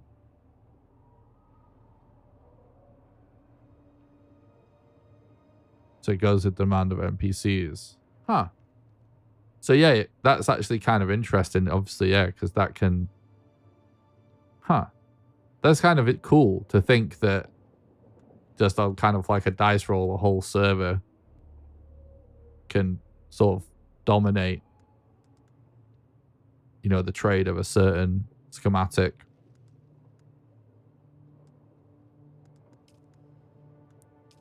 Yeah, so we need silicon blocks. So we need to farm flour sandwich. I've not, honestly, I've maybe done once or twice ever. I can't believe I haven't needed to do it more. It's actually hilarious. And what the fuck was the other thing? Oh yeah, filters. Oh, we can make a lot of filters. That's going to take us through a lot of our steel and plant fiber, but I think we'll just do it.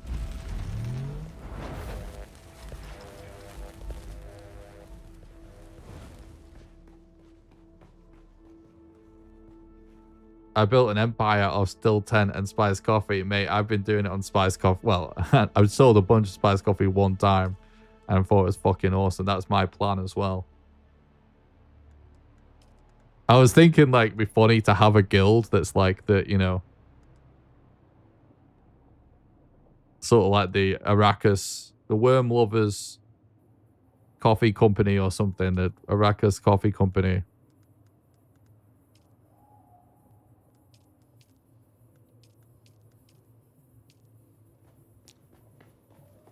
What the fuck was I just thinking about doing? Oh yeah.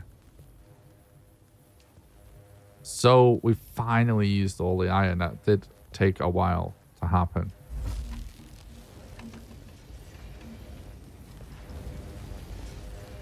But hearing the sound of that fabricator from down here sounded really weird.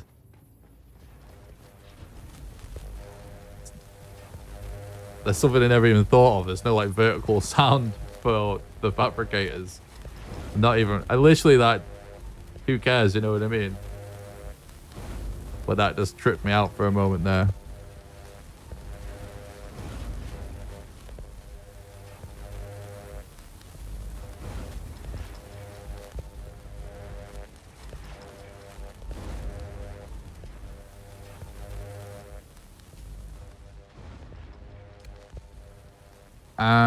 Right, yeah, so we need to go and do some flower sand stuff at some point, but I think what we should do is just like make sure we take a compactor with us and just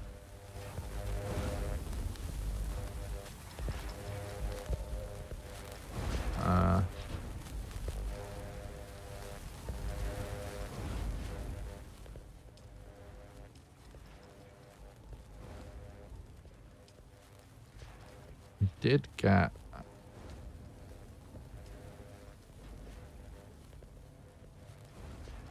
don't we get a unique compactor somewhere? Oh yeah, there we go. Ah, we need steel for that.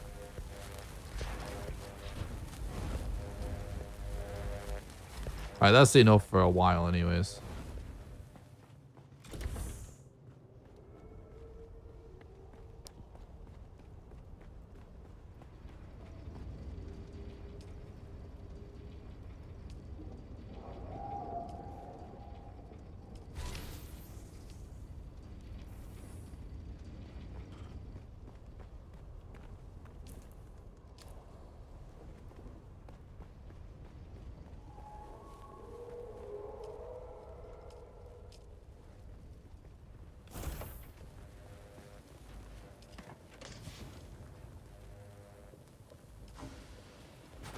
Yeah, I really like the idea of farming. Why can't I talk? I tell you, I don't know what's wrong with me today. I feel like I'm playing kind of shit. Talking kind of shit. I really like the idea of farming spice in this game in the long run. That seems like me super fun to do. And just sell like tons of spice coffee or whatever.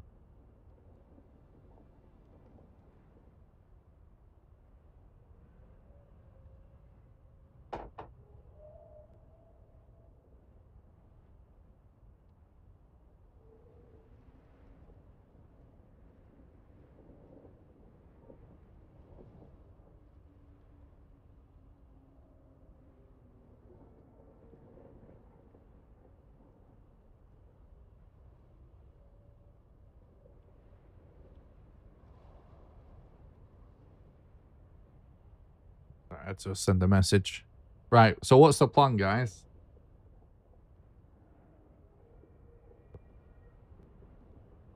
We need to continue exploring the rift to find this trial, don't we? And we need to farm flower sand. I found that selling spice coffee is way better than spiced wine. Coffee only needs spice instead of melange. Yeah, I did notice that when I...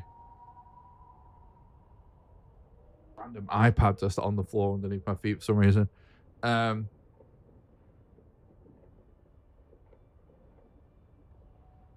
just text wrong person.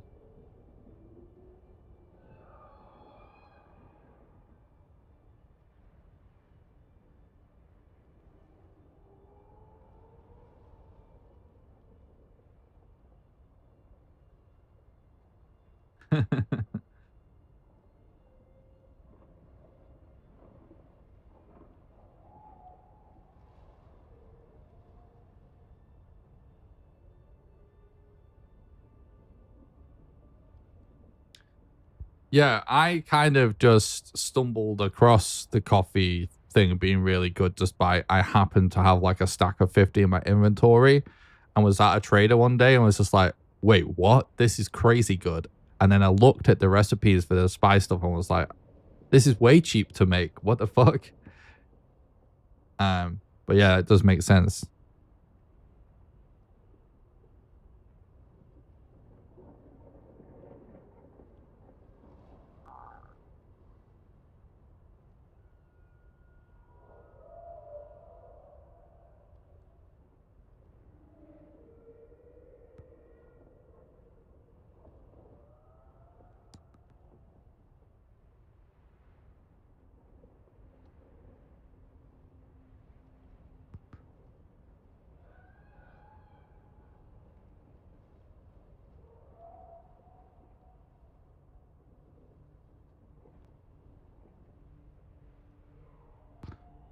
Um,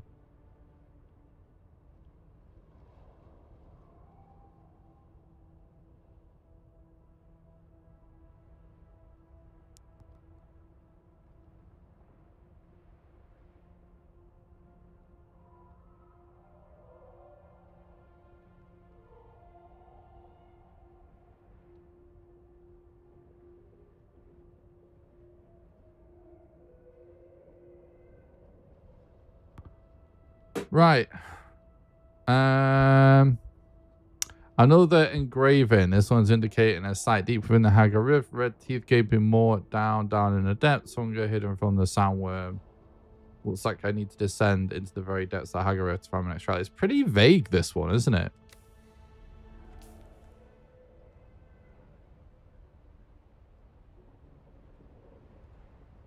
Where have we not gone? Wait, how have we missed this guy?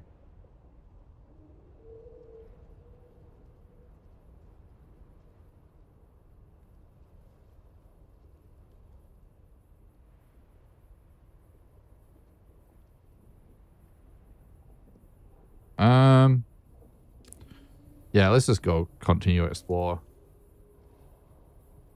I don't know. It'd be kind of nice to take a break and just farm for flower sand, to be honest. Spent a lot of time in the rift. Should we take a bit of a detour and just go look at getting some flower sand for a bit?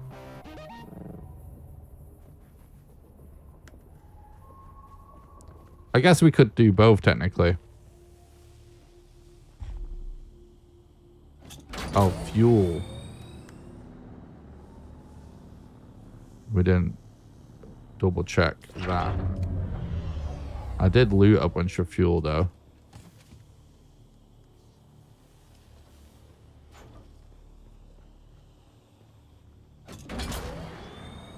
Let's go do some flower sand.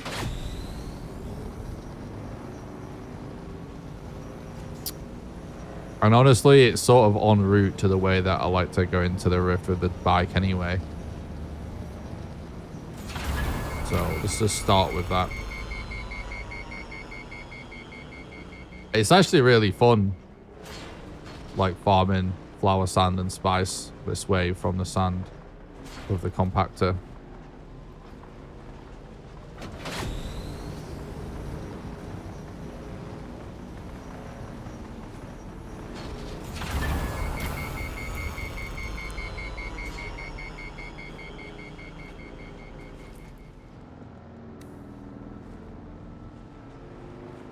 Yeah. I was just thinking we haven't really been looting a lot of like spiced food and stuff, have we?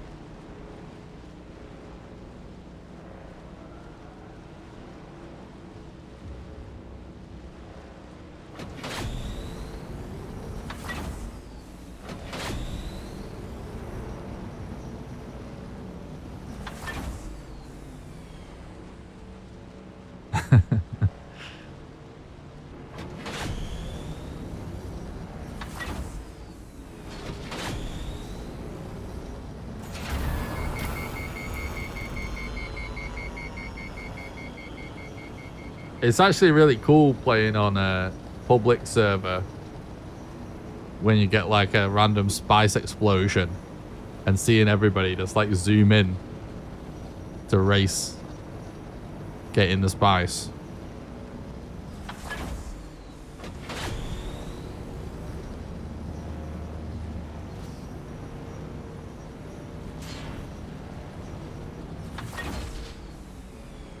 This, by the way, is such like an old shitty bike. I should probably upgrade it at some point, but at the same time, I kind of feel like, what's the point? It works. It's going to cost me a bunch of mats to do so, and we're like on the cusp of being able to make the Thopter anyway.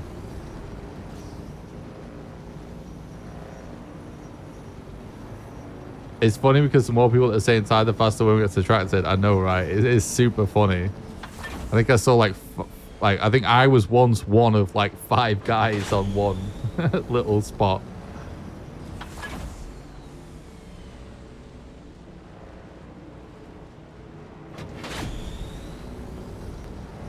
Oh, we've got the worm just passing by that patch of flower sand there.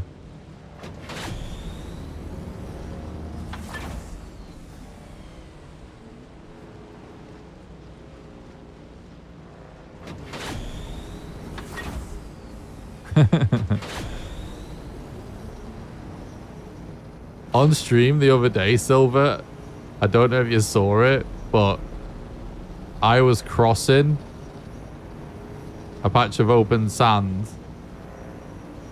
and I think there might have been some spice around, I can't remember, but basically one of the fucking mercenary ships got me stuck in a little force field thingy just as the worm was coming. And like the second the shield died, I just jumped off the bike and grappling hooked away at the last second as the worm ate my bike behind me.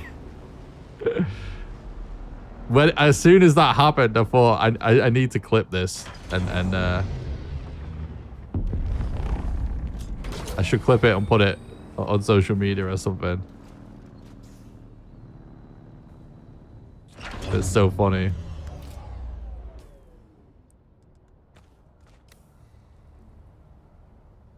Thank you very much. Cheers. What's up, Trust? Thanks for stopping by the stream. I hope you're doing good.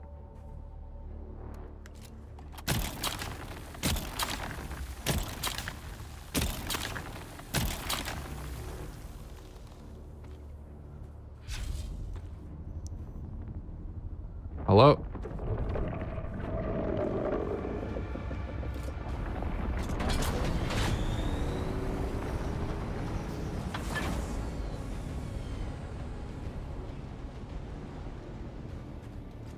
Glad you're doing good, mate.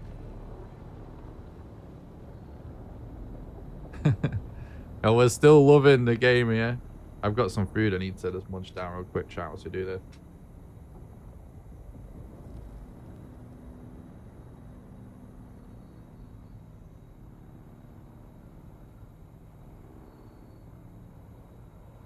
You pledged to Atreides now. Nice. Me too.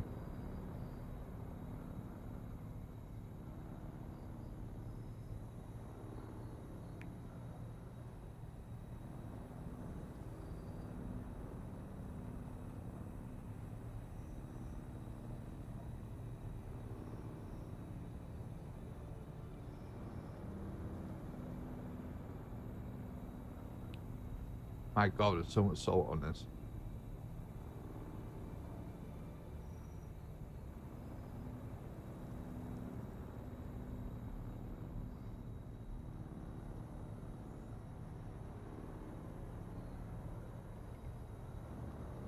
Atreides for the win?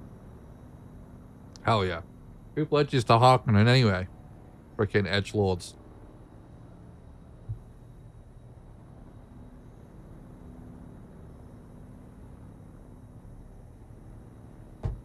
It's incel vibes right there, I'm telling you.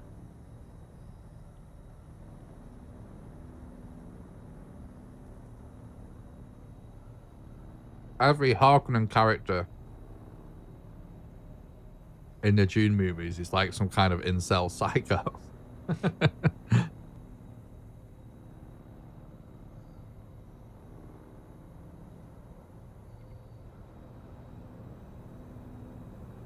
They've just got Paul, who's just chill. Getting laid in tents, hanging out.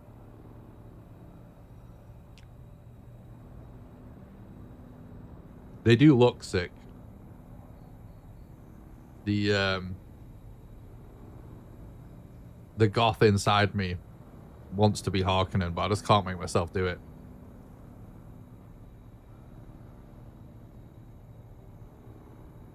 You need one of those tents.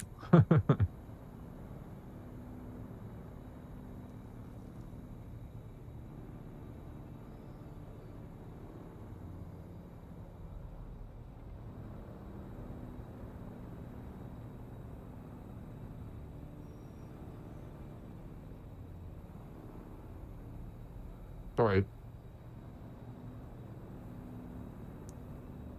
Almost done.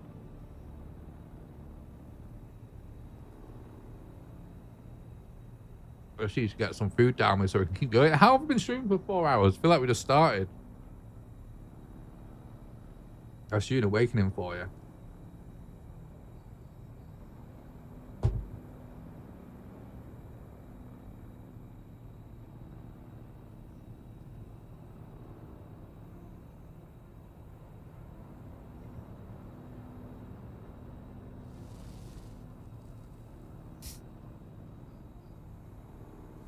Time flies as you get engrossed in it. Yeah, it does big time.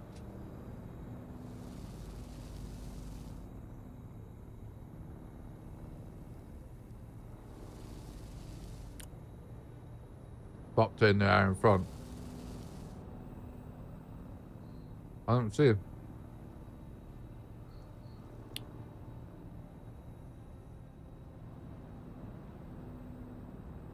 I do love seeing copters fly around.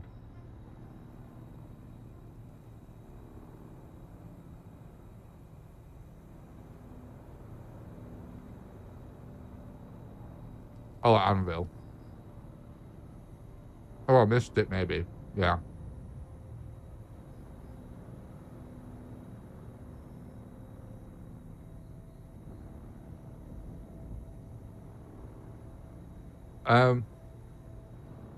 What I'm doing right now is we're farming for flower sand to finally run out of silicon blocks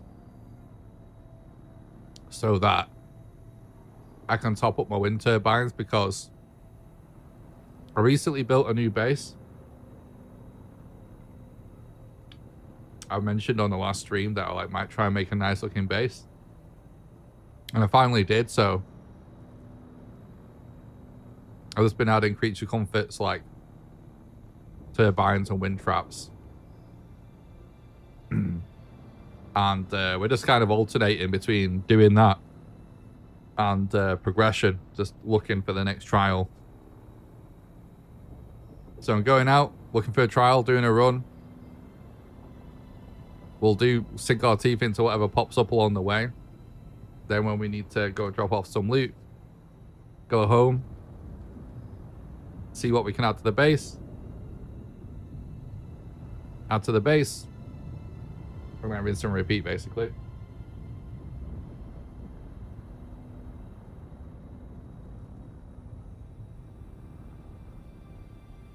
I needed that.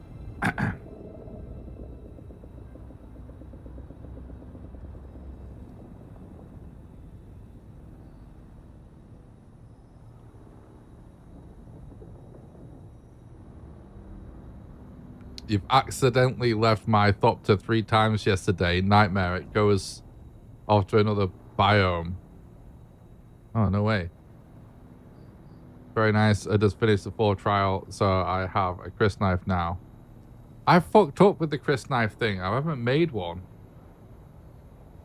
I think I destroyed my worm tooth when I unlocked the recipe, and then I've not seen the recipe pop back up. Oh, there it is.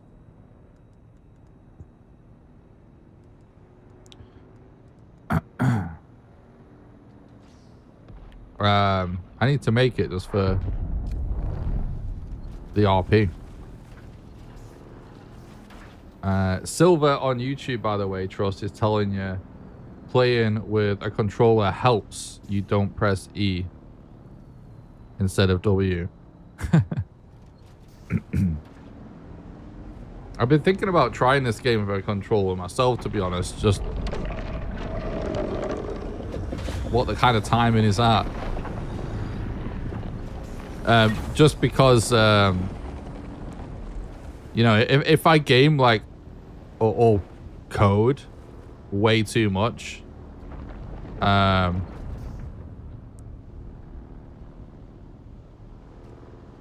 do tend to develop what's it called, like RSI.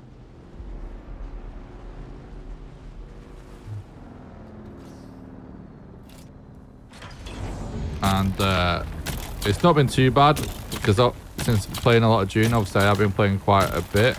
Not as much as fucking you guys, apparently. But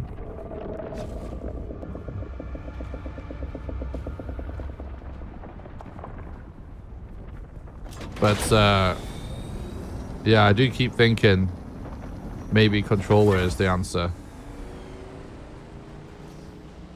Because I tried playing on I have a split ergonomic keyboard that I use for programming for this very reason. Like, I can't do, like, sometimes working on the game, like, you just have to do, like, a 14-hour programming session, you know what I mean? Like, but yeah, it's just not, it didn't feel right playing a game with it. Gotta go naked into the sun and get eaten by the worms so I can make that knife.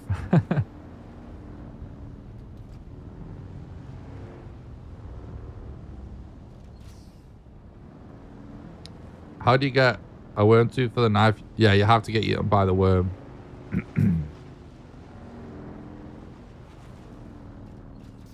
Well, this is a lot of flower sand, honestly, for now. Probably just head back. Maybe just get a little bit on the way back.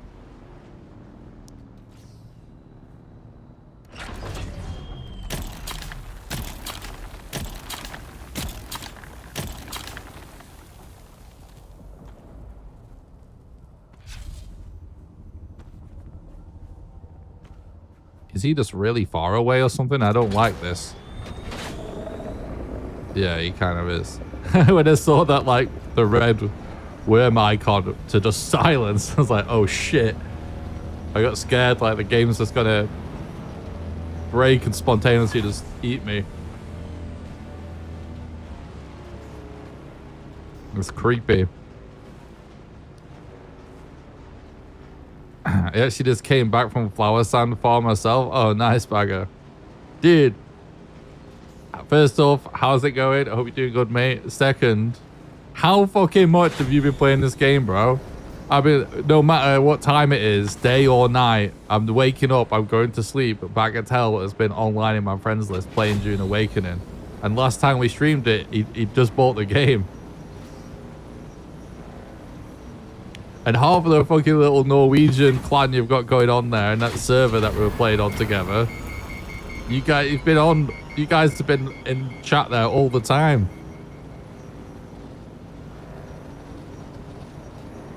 I know at least half of you are married with kids. What's going on?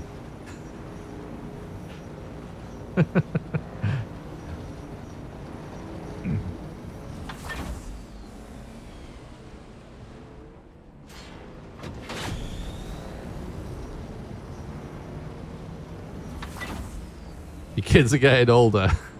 Okay.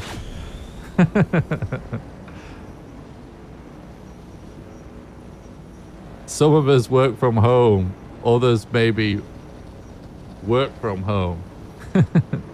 True. Oh, have you actually had some time off work or something, Bagatelle? Bloody Norwegians and empty bottles are everywhere. True, Flo.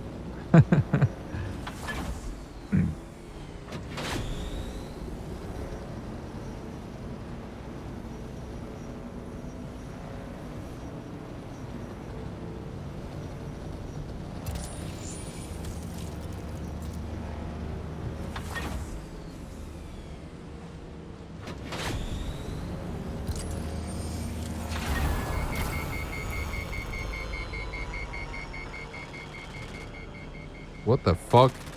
Oh. It sounded like it was coming from overhead for a second there. Yeah, Bagatelle's one of the friends that I've got a character playing on a private server with.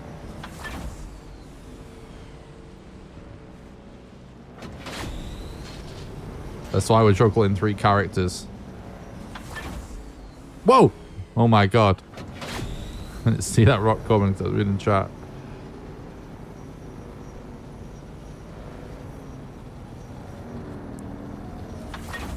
You're not working at the minute. Long story short, got some long COVID issues, so I haven't worked for a few months now. Oh shit, mate. I'm sorry to hear that. Hope you're holding up all right, all things considered. That stuff sounds like it can be a real fucking nightmare.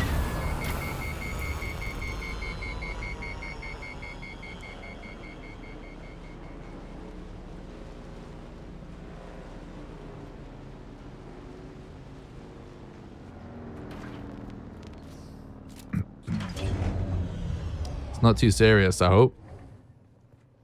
Seriously discounted. Oh, sorry. I've obviously discounted the possibility that maybe others stream themselves or are retired or disabled, etc. I mean, no disrespect. I'm sure it's fine. It's got to be harder than that to offend Bagatelle, I think. But that's very nice of you to be considerate.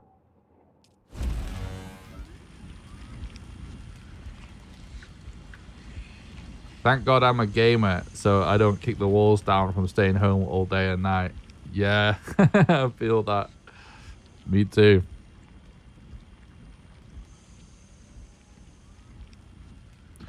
This is going to take a while. There's probably no point to sitting watching it take over, is there?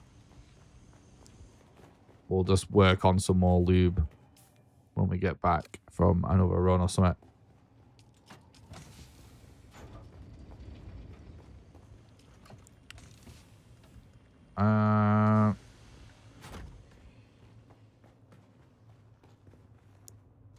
Oh, I forgot why did I come home right away? Could have just gone to the rift. I suppose it doesn't really matter. Either way. But, you know, fuel situate. We're like burning food fuel. I think we maybe... Ah, that's fine. I'm gonna say maybe we can make like a medium fuel block instead.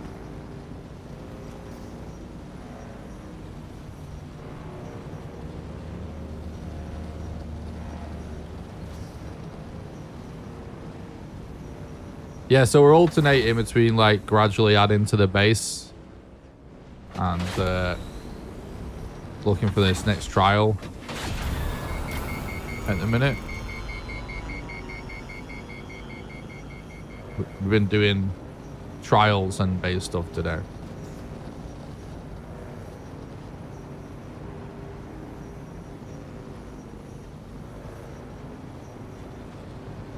Holy shit, the hours fly by when in Dune. Yeah, it's crazy, right? It's like, this is one of the most, well, it's the most fun I've had in a new game in years. It legit is. Like, it's hard for a new game to get me excited. And let alone then actually deliver on the excitement by actually being good when it comes out. Because there's so many games that you do get excited for that kind of boring. But anyway, it's also so addictive, and the hours do just vanish. It's kind of insane. I mean, I've been joking about how much time chat and stuff has on their hands to play the game like way more than me, but I totally get it because the game is so addictive and so good that I could totally see why. Basically, since launch, you would like come home after a long day of work, sit down on the computer, play Dune until you can't keep your eyes open, and rinse and repeat every day.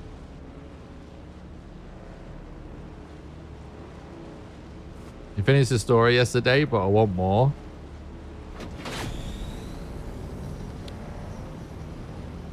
Yeah, I can imagine. There's already talk of like DLCs and stuff, so I think they may. I don't know if they've actually confirmed this, so I'm just talking out my arse, so take it with a pinch of salt. Hopefully not quite as much salt that was just on that wrap I ate. Yeah,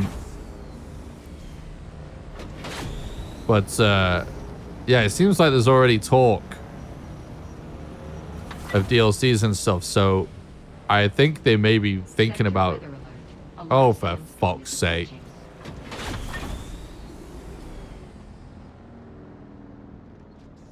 Yeah, but we'll still go to the guild house, I think.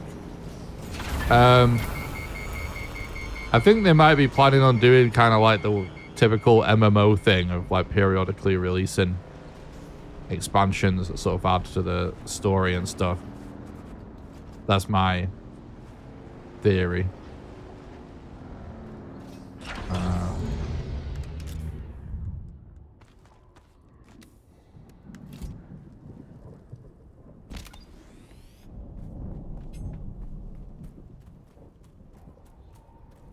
To join some Harkonnen scum for a bit, just to take refuge. How is this enclosed, by the way? Wait, like, this is actually going to let us just stand here, because it's technically enclosed. We might be playing a risky bit of Dune science right here. But why is this enclosed? Weather alert. A large sandstorm is approaching. It all says it's enclosed.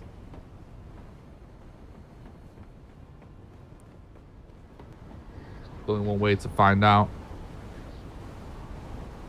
What the fuck?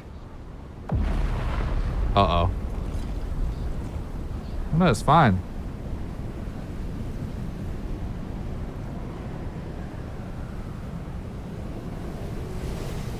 What the fuck? Why is this class as enclosed? We're just outside.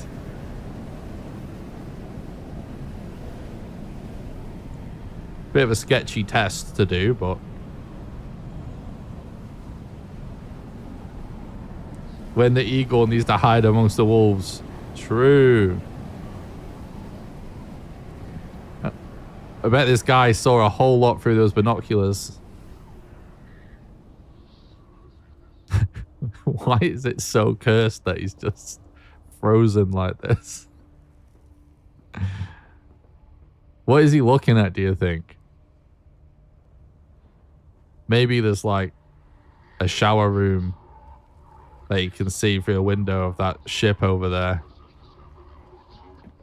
Dirty Harkonnen bastard.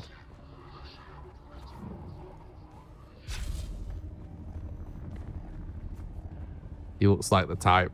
They all do, to be fair.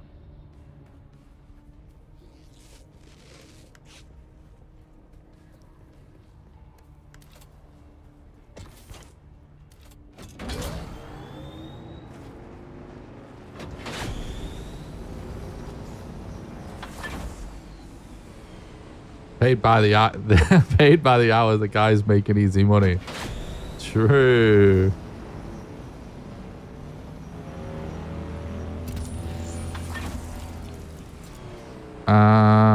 I'm now wondering if we should go on a different level or something. Actually, thinking about it. Maybe.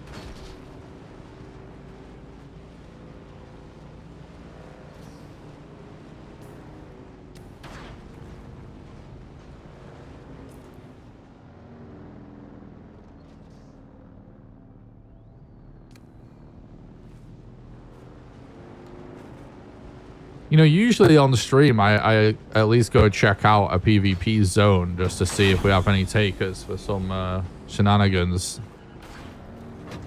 We've not done that today. In fact, I just remembered something. Let me see if I can find this. I finally found a guy to try and kill. You know, like all the time on stream where I've gone to try and find some trouble. At PvP zones. Let me see if I can find this clip. And I finally found a guy, and he just narrowly escaped. Just narrowly escaped. But I caught it on camera. Because I was recording for the video that I was working on.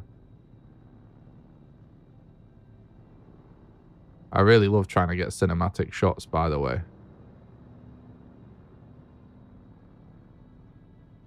But it's kind of a... Yeah. Is this it? Yeah. This is it, I think. Yeah, look. So I just was recording. And I was just looking if there's anybody here. Because I just happened to be passing through. And there isn't anybody. I can't see anybody. And then just at the last minute, because I've got spice. So look, in fact, I noticed him just before I even saw the purple icon. Well, yeah, he was just leaving as I got there. And I got some hits on him with the sniper. And look how close that was there, just there. He's fucking 1 HP. And I definitely, like, yeah, I just narrowly missed him. And then I think he probably is out of damage radius at this point, but I wasn't sure. Probably in the other zone at this point. But nearly had our first victim. But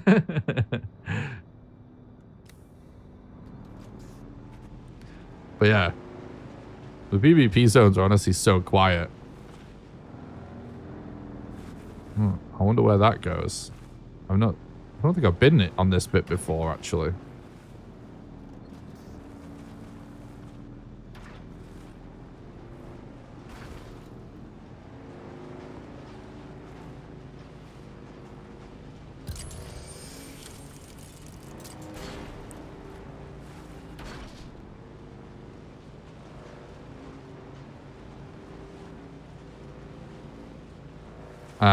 Yeah, like I keep saying, like, my plan with this game, like, I just want to, like, finish the story, max out the character, do everything in the game that I want to do. And then, yeah, if, like, I'll make content about the game in the process. And if by the time I'm done, I'm still loving the game and the videos are getting views, then I'll keep making Dune content. But one of the things I definitely want to do once I've finished like the main progression and stuff is that I definitely want to get it, like, give PvP like a real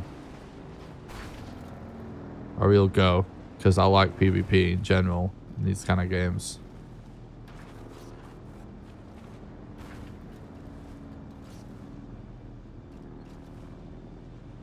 I think that's because the things you get in the early PvP zones isn't any hard to get items. Yeah. I mean, you just don't really see people anyway. You know what I mean? It's pretty transient.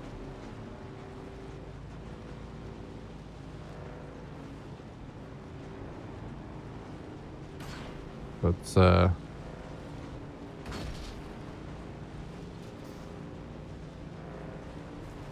I did see people in the Haga Rift one, but people are just running away. They're really, like, everyone seems really on edge. Really just trying to avoid stuff as if it is valuable. And then, yeah, I haven't encountered anyone else doing any hunting other than me. Which, yeah, that's probably because of what you just said.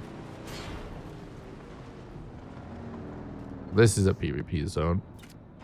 I want to just hear shots.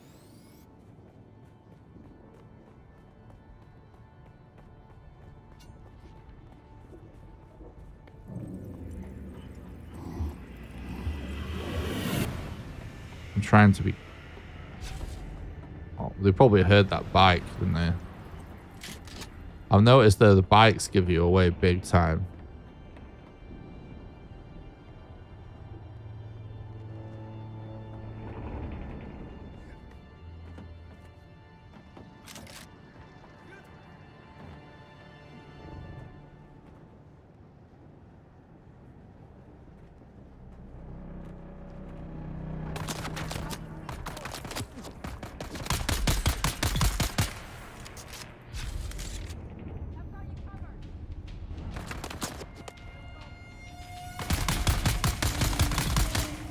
Yeah, it's kind of a waste of time. If there's... Oh, there's someone coming. There's someone coming.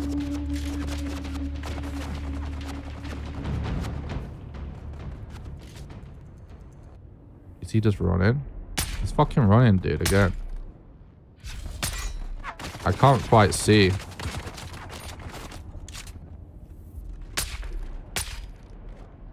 Or is he he's just outside of the zone? Dude, why are people doing this? They're just like...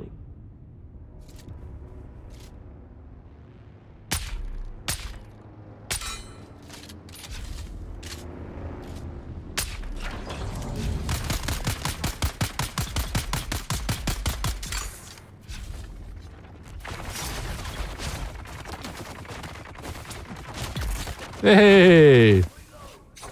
Nice, he came for a jewel. Respect. Respect, dude. What a legend.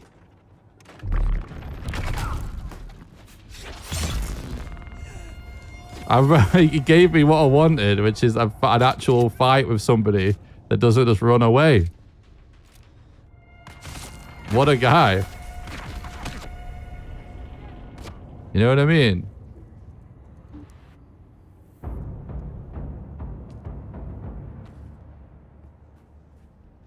GG. That guy is a gangster.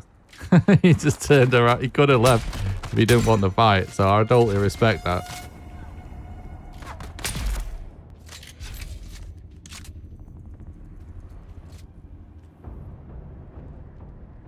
Wait, what's happening here?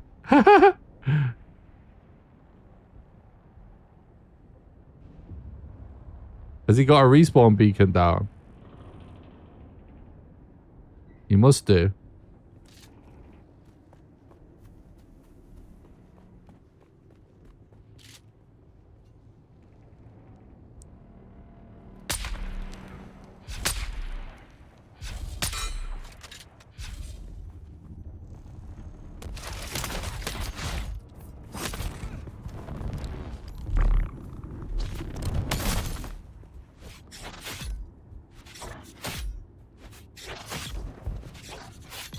This is fucking great. He wants an actual jewel, bro. Catch pocket. Is this the same guy? It must be, right? I didn't really pay attention. How funny is it that we're just talking about this? And now we're just getting all the action in the world. I don't really want to camp it though, because it's kind of... We're just going to start to be mean, really. But if he's going to keep coming back...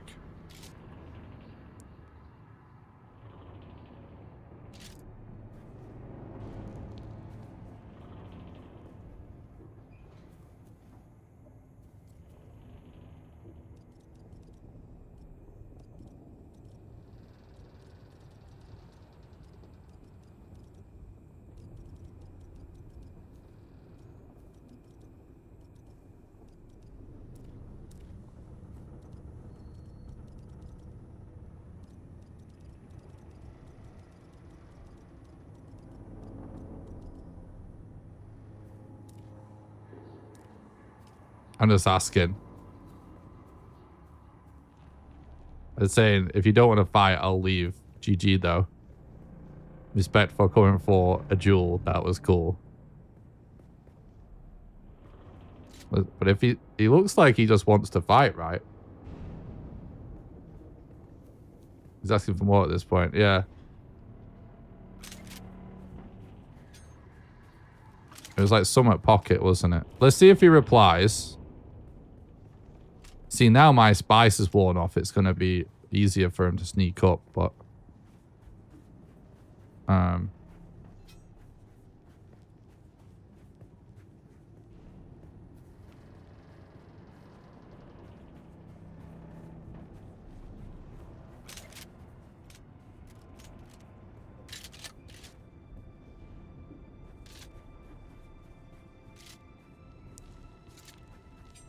I think we can, you know, even if we can't see him from fucking Narnia, we just be ready for the sword fight.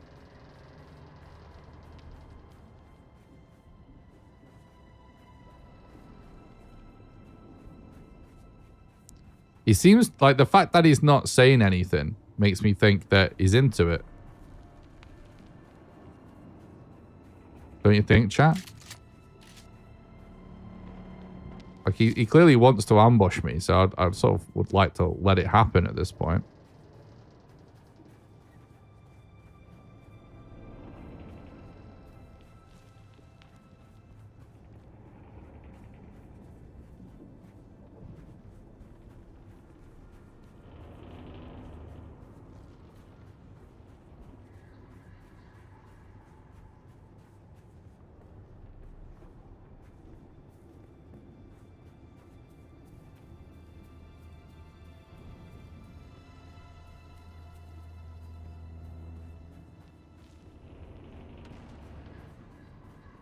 He maybe snuck in above.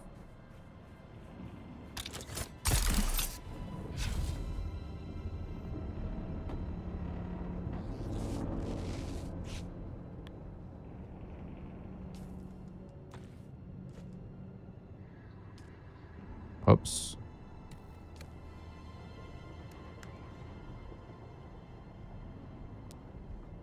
Let's see if we can at least check before we decide to leave.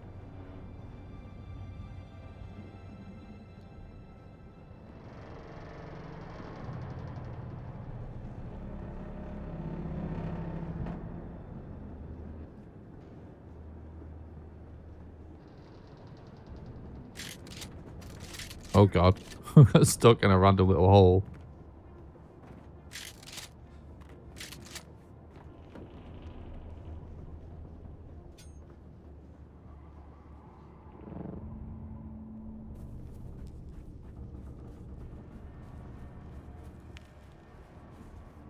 Is it maybe just that this is his bike? And he's trying to get back to it. I think it is. I'm gonna at least pop a scan to see what the crack is. So, well, I could pop a scan actually, yeah, without using the spice. Could actually just pop a scan. Just realized. But yeah, I was gonna say I could just like pop spice one more time, just to see what the crack is. But I don't, you know, I don't want to actually count this guy out. It just seemed like he wanted fights, didn't it?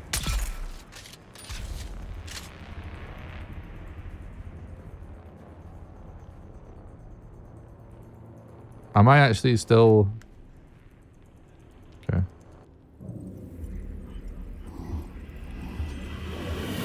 Oh yeah, he's just waiting for me to leave.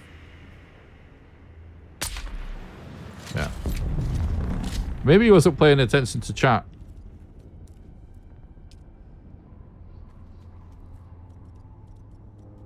Is it possible that the proximity thing won't work unless he's actually in my zone? I think it maybe that is the case.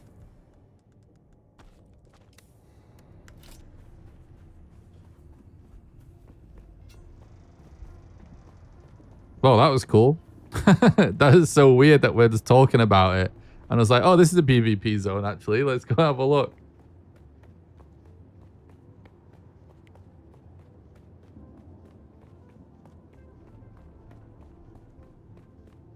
I was a little bit concerned that melee wasn't going to be effective in PvP. But at least this guy was a melee guy as well, by the looks of it.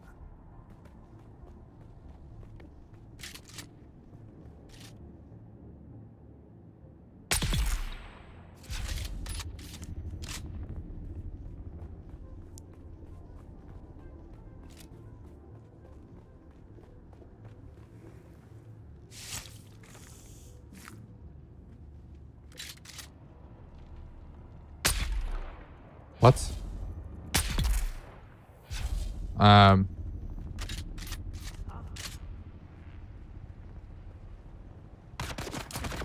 was gonna say one of the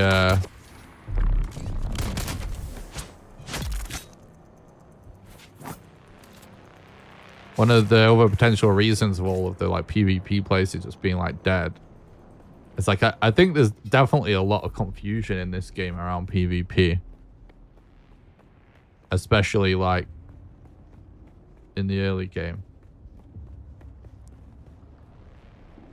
Melee with a shield in PvP is the best versus shield piercing guns like the FK7. You dash and the bullet goes away.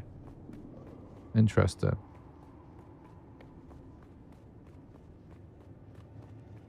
Good. It would ruin the Dune-ness of it all if it just turned into a third-person shooter. And the melee is just so fucking fun and good. It would suck that if you basically had to just play third-person shooter mode for PvP.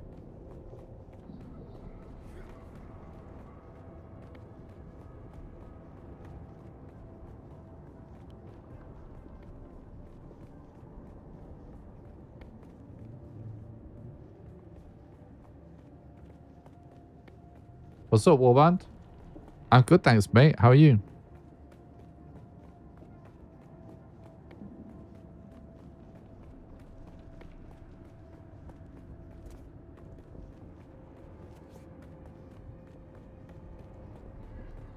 In the Deep Desert is the Dr. Rocket show, though. Yeah. I've heard a little bit about it. Whenever there's anything in a game where it's just like en masse complaints, I tend to just ignore it for a while and let it all die down and see what the crack is. But yeah, I know there's been a lot of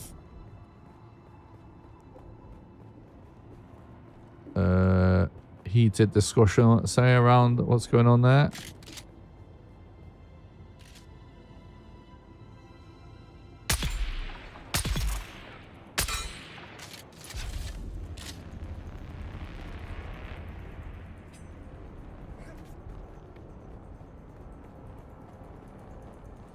Does feel like I was really hoping that like basically melee character with a sniper rifle would feel like good and be cool for PvP, and it did feel kind of nice when we were fighting that guy.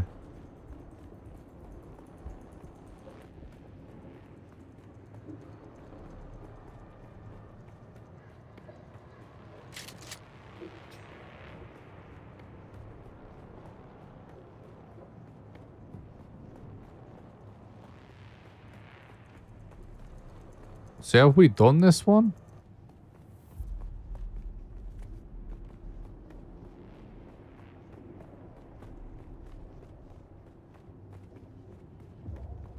Hang on. I don't ever remember driving up and down this ramp here.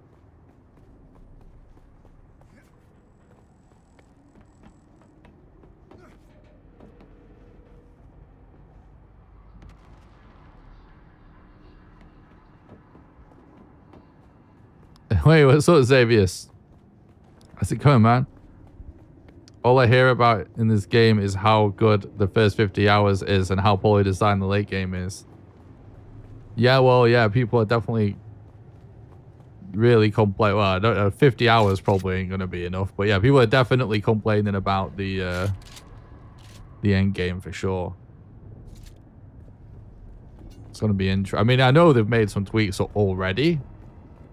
So it's going to be interesting to see what it's like by the time I get there.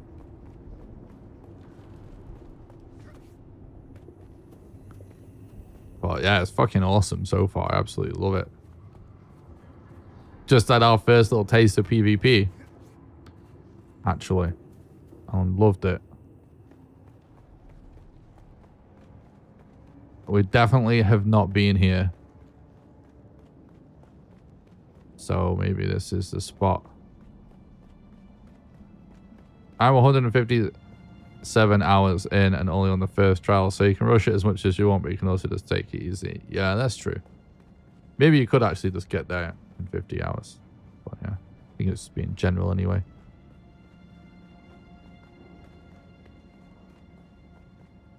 I think this is gonna be it, guys. Why did this NPC have a kid's voice? Why is that one NPC a kid? What the fuck? That's weird. Weird vibes there.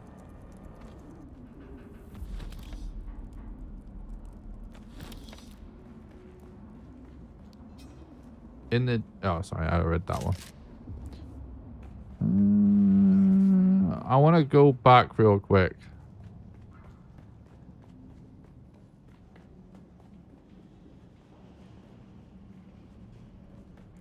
Talk to John, you know him. Yeah, I know John. His complaints were shit's like rust, just clans everywhere. Deep desert is shit. Yeah, I know that is like the aspect of the game that there's a lot of complaints about. But yeah, we'll see what it's like when I get there. I know they've done some tweaks and stuff.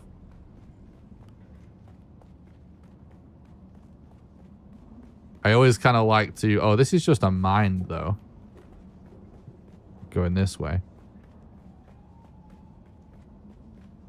Wait, I think we've done this bit before and just maybe missed that random little turn off. Oh, yeah, actually...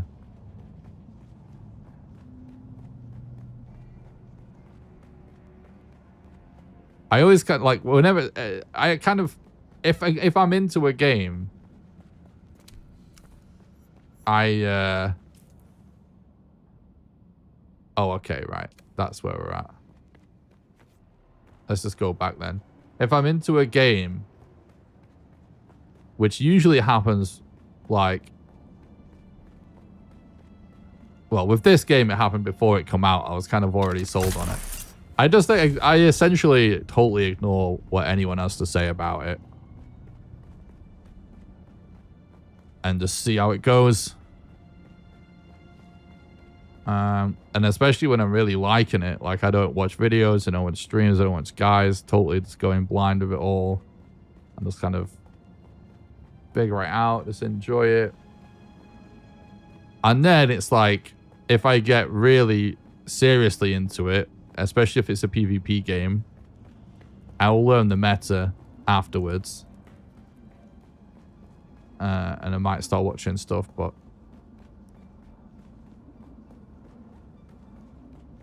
I know people have lots of complaints about the deep desert. But yeah, we'll just have to see how it turns out. To me, it seemed like they just designed it. Hang on. He loved it for like Right, let me go back. Yes, Deep Desert is guild orientated. He loved it for like 200 hours. Some others have said after 50 it gets worse, so I don't know. I'm at like 60 something right now and it still feels like awesome. To me, it seemed like they just designed it like that, but since it's all about massive overpowering when you PvP in there, you need some outplay potential, and no one I talked about said it exists. I'm not gonna play it for the same reason I don't play Rust anymore. Ain't got no time for that. Ain't unemployed enough for Rust. True. Oh, this is just another test. Wait, we did this. So this is just a different entrance. No, it's a different one actually. What the hell?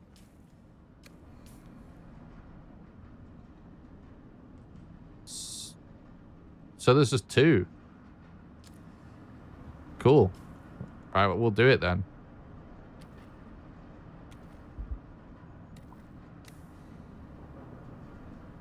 Devs are planning to have a PvE part of the Deep Desert to allow the farm lake and components without the PvP being forced. Yes, I did see that. I saw the screenshots from the last wipe I played. Average like 120 hours. That that week. I have PTSD now. Dune seems like it would do that to me as well. Oh yeah, it's really addictive.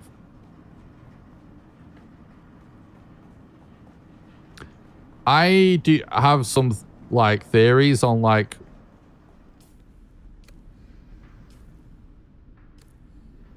some of what's going on though with some of the talk of the PvP stuff, but I'm sort of holding off and talking about it too much until I've actually gotten that to the late game and done it all myself. But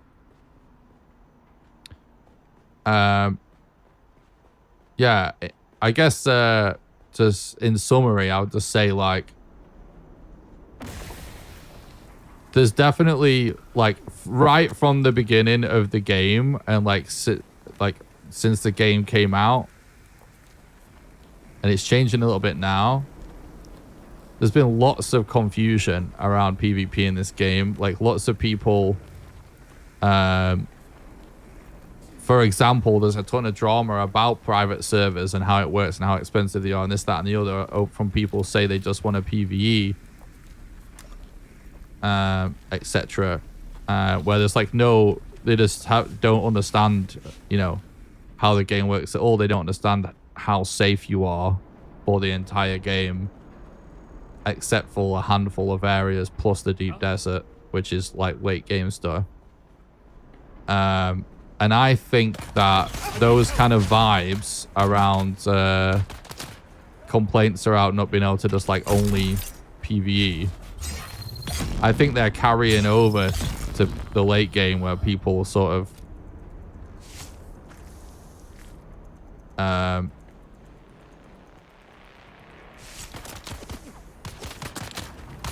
you know, they're still just kind of hating on the fact that they can't PvE only. There's like no willingness to engage with a system that's like both. So I think there's a little bit of the discourse that may be tainted just by people not really even willing to try, just being like stubborn about it. And some of it straight up just sounds broken as well, but I see some. we'll see.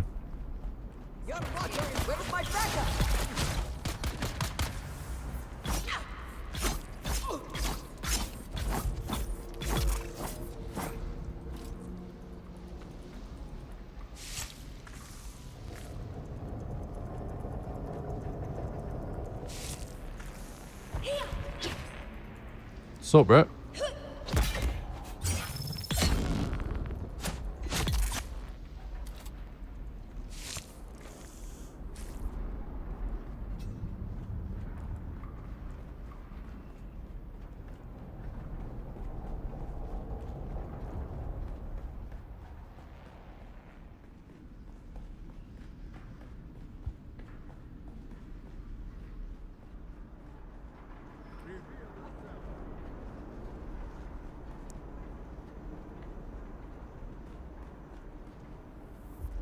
Who are you?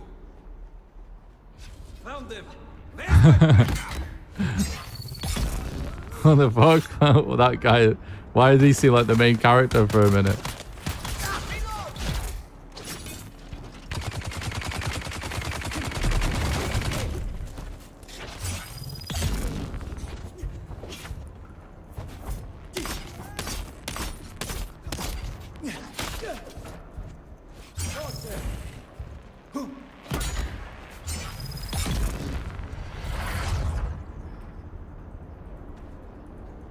The problem is, Xavius, is like, I know you're not playing the game and I've not gotten there either. And I've just heard from people that have already have like 250 plus hours in the game that like, whilst that is what people are saying, and there's like lots of stories about that happening, that what the actual experience is like is that you still basically never see anyone and that PvP is extremely rare.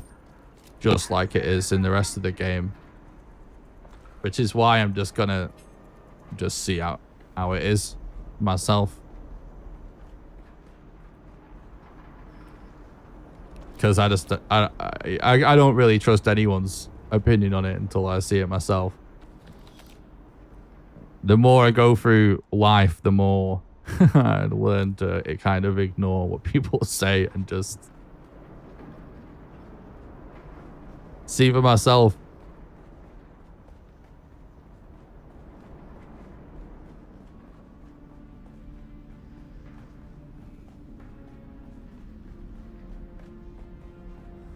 Wait, am I going the wrong way? It all kind of looks the same.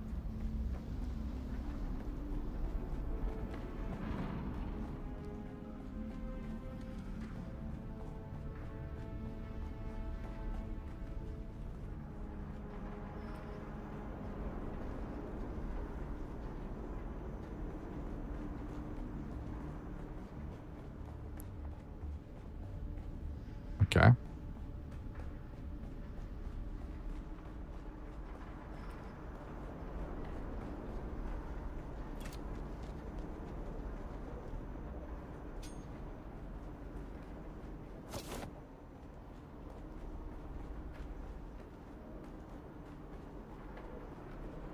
Oh, I missed it.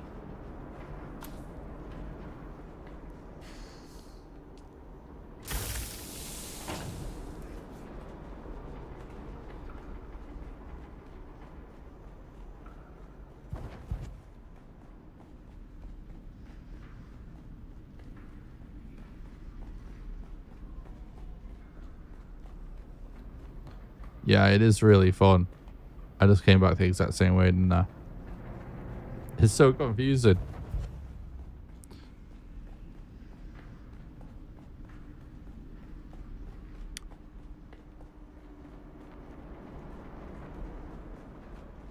There we go.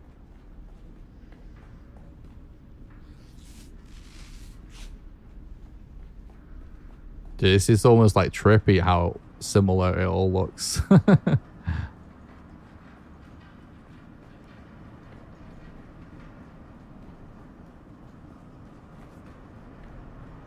I'm wondering if this is going to end up being like another entrance or something like that.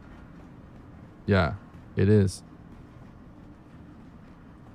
Or is that it? That led us back the way we came like the other one, all the other ones do. And that's it. Because I feel like we didn't get good enough loot if that's the case. Yeah, it is. It is. So did we really get all the loot? Like we didn't get any uniques or any spice dust or whatever. We have to have missed something.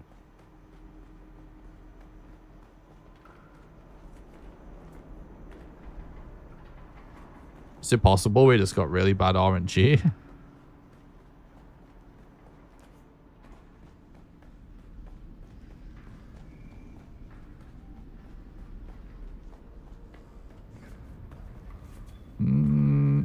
Okay, I'm gonna go back the way we like with the key, and I'm gonna just see if maybe there's some other door or something.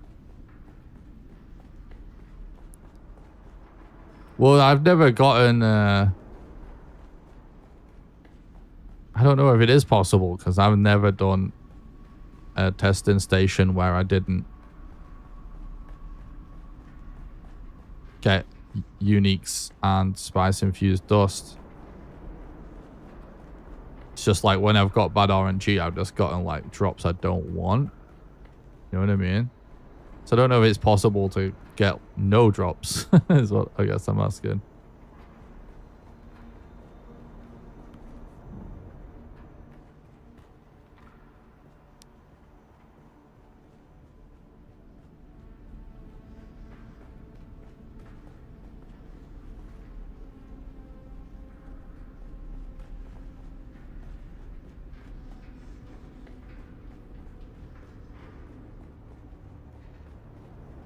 I feel like we're missing a loot room or something like that. Like this is the key that we got.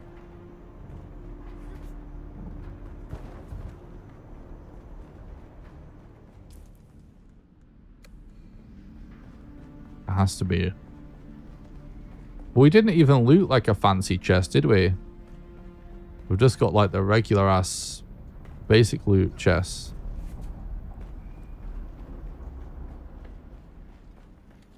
Yeah, we've missed. This is a whole place I've not been to. Where's my reinforcements?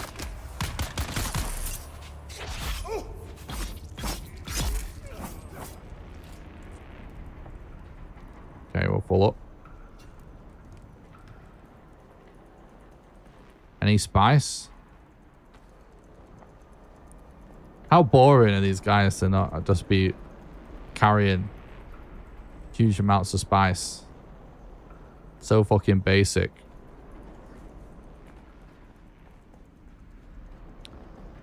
Wait, no. Are they just respawning? Yeah, I think they're just respawning, honestly.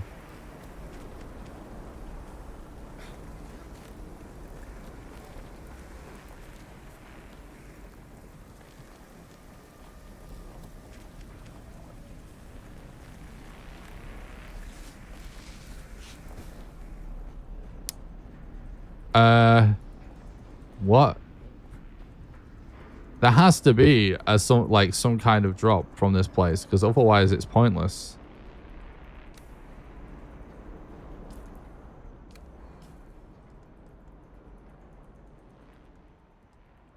We don't. Oh.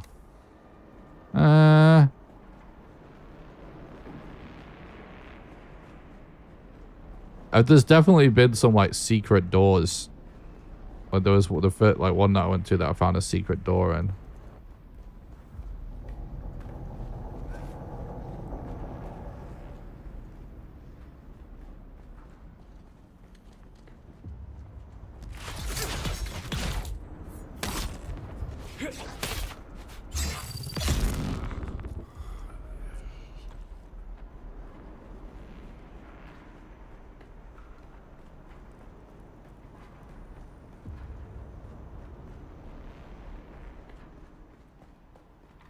I don't think I've been in here before. Nope. Yeah, I think I'm just getting lost. It's just all looks so similar.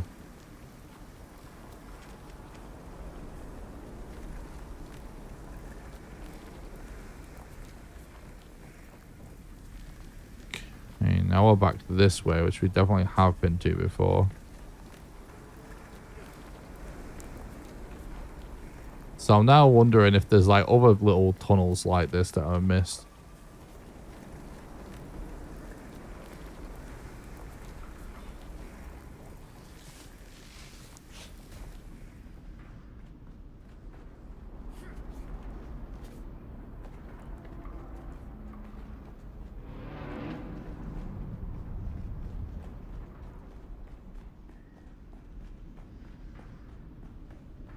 It still wasn't like a fancy chest or anything.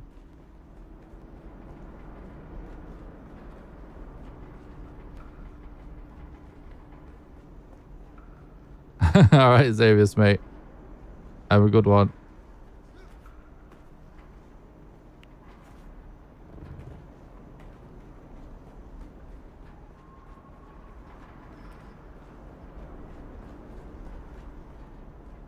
What about this? It's like really glowing. I know it's just a light, but...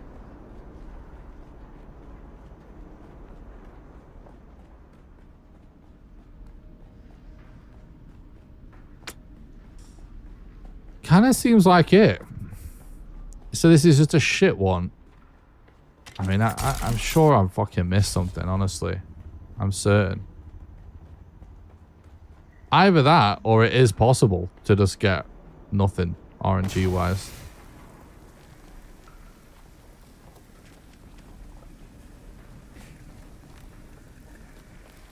I don't know if there's anyone in chat that's run this before and can see whether or not I just like missed something, or it knows whether you can just get 0 good stuff.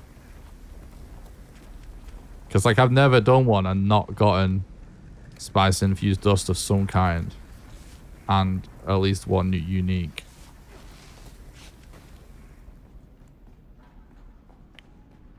Although there is 2 in this biome, so, and the other one definitely had uniques.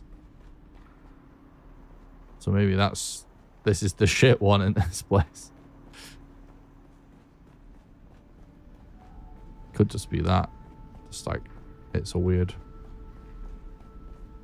biome.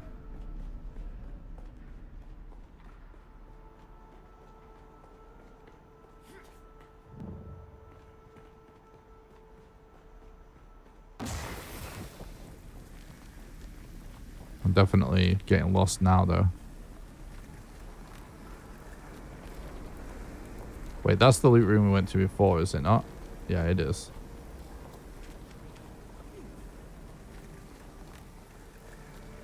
The way out should be here somewhere.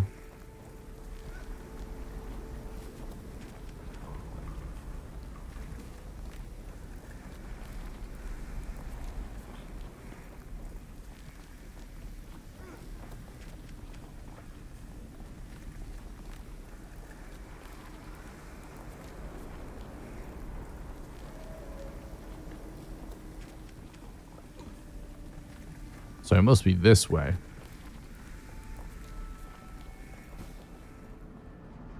Yeah, there we go. Oh, that was a weird one.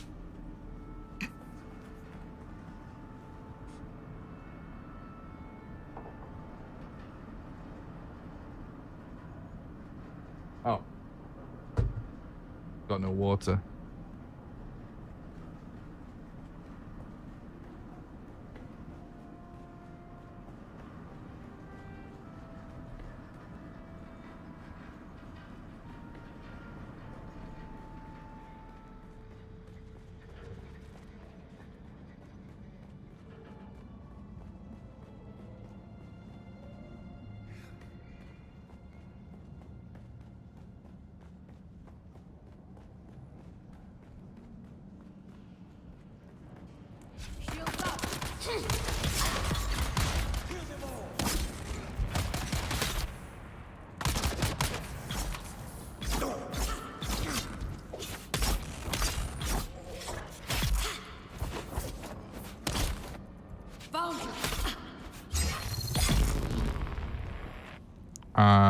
Someone had spice, I just saw, right?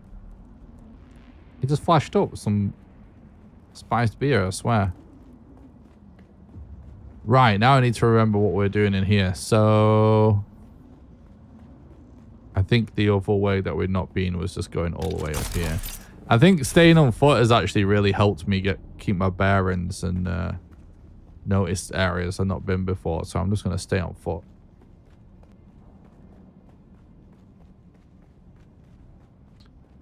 I know we can go in here. Which is like another one of these weird areas that we've looted before.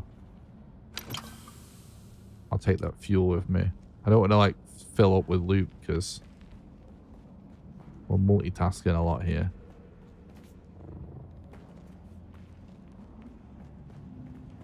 I think this is a spot considering we've got these mysterious lanterns guiding the way for some weird reason. Yep. This is going to be the spot. This is it because they've got these guys on the floor too like this. Oh god.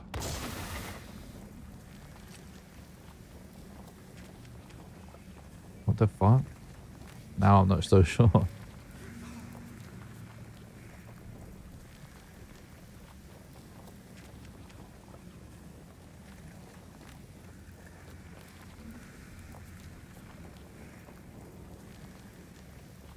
What the fuck is going on?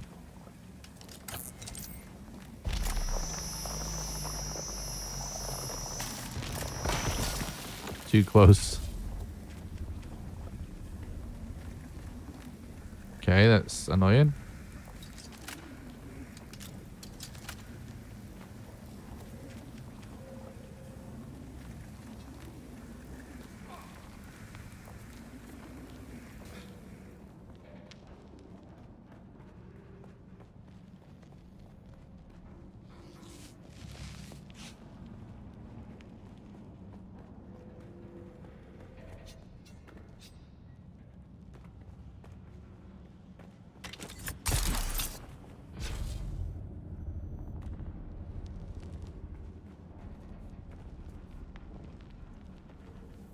This is all so weird and cryptic and bizarre. Like, there's all this just here just to confuse us because why?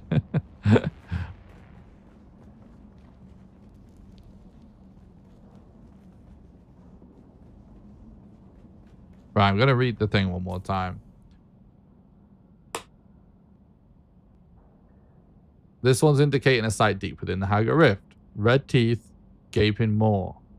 Down into the depths. Hunger hidden from storm and worm. So red teeth is obviously this crystal stuff. A gaping maw, it would essentially just be a hole. I guess it would be a hole filled with that stuff. Down in the depths. Which makes sense that it's like a cave. Like all of these mine shafts. But then it says down. I don't know.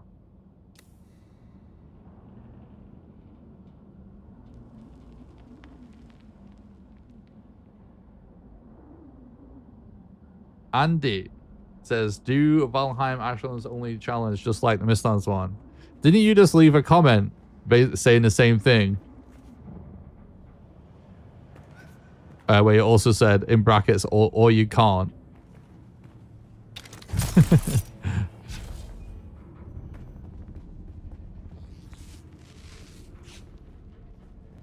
I probably will do that. It's on the list of many videos I want to do.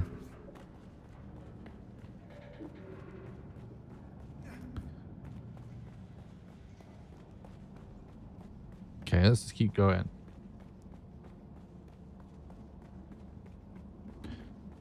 I'd love to eventually do basically every biome like that. I think it would be cool.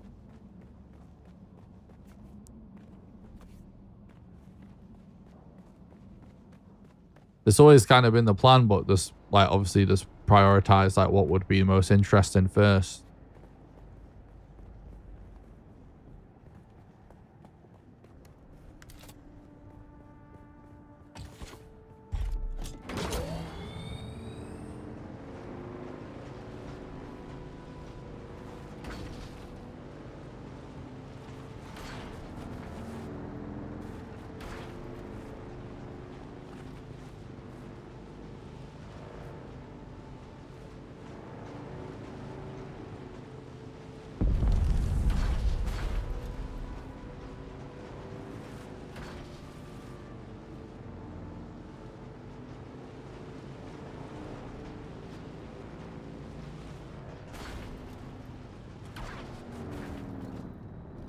Did we go down there earlier? Or is that just like a similar... I feel like how much it's stressing to go down in the riddle just makes me think like...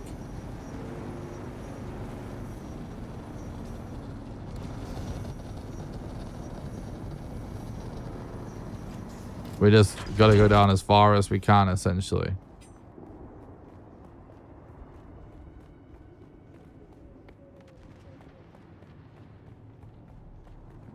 But also, didn't we just do this?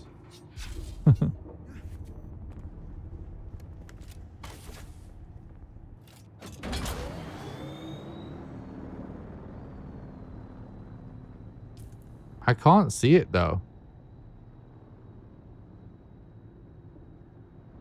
Or am I just not, am I just missing it?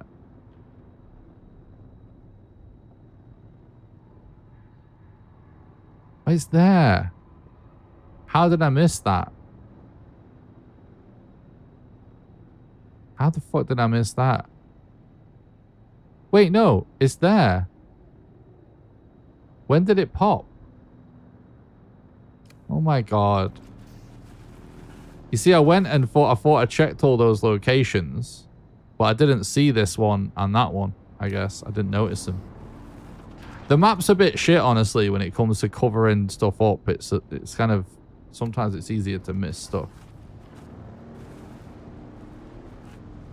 So, I've been there. How the fuck does that happen?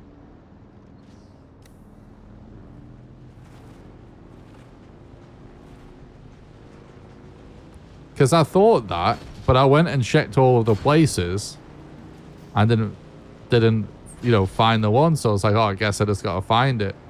But I've somehow missed seeing the icon and then uncovered it.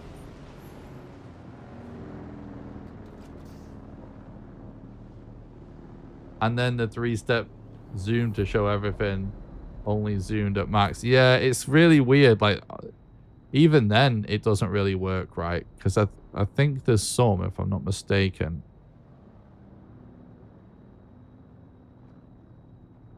Oh, actually, you can see it now. But, like, if you have a quest over a trade post, like, you can just never see it, even if you zoom all the way in sometimes. It's kind of fucked. Okay, yes. Thank you for reminding me about that.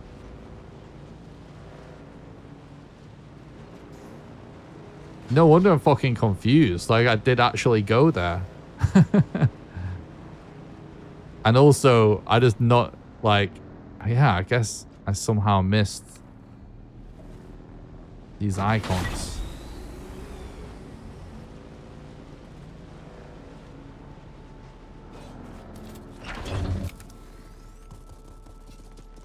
There's someone here. I see someone. Reveal yourself.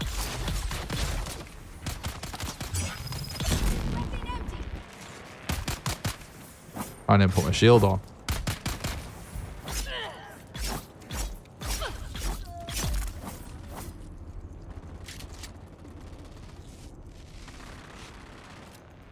This is a horrible disruptor sound.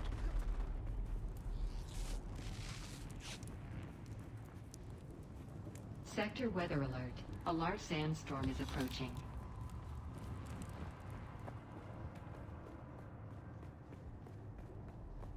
We're literally just right here. It's one of the places I just was, isn't it?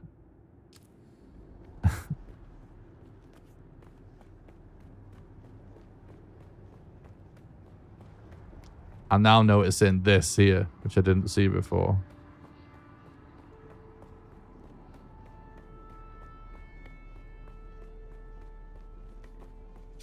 Wait, did we not do this?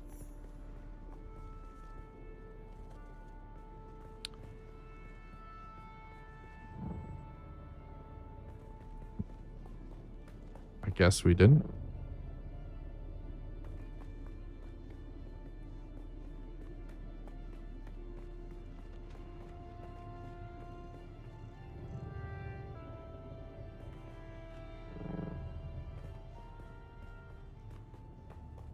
Oh, we did.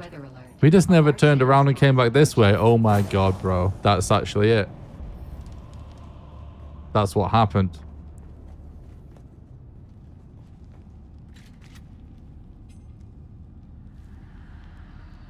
Anyone else getting distracted from their chores by Nick, like cooking tea, having a shower, putting the fire out in the kitchen, you know, normal stuff. Holy shit, bro.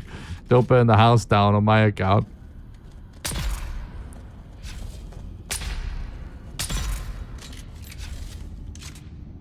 He wants to fight, look. It's like a remake of the PvP that we had earlier. Oh, I fucked up though. Need to watch my own video. Alright then. Let's have a look around.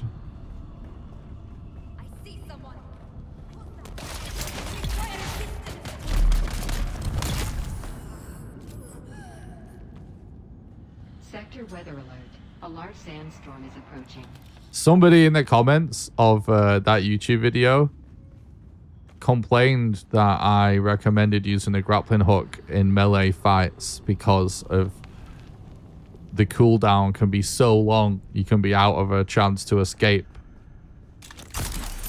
It's literally an 8-second cooldown though. If at any given 8-second period you could be insta-dead, I don't know what's going on. Got a different world sport to me for sure.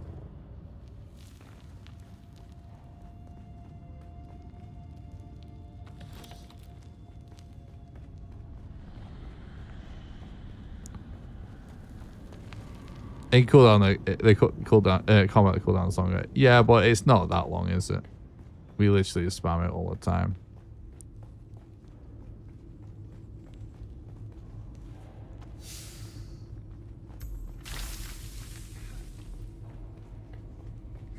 Sector weather alert. A large sandstorm is approaching.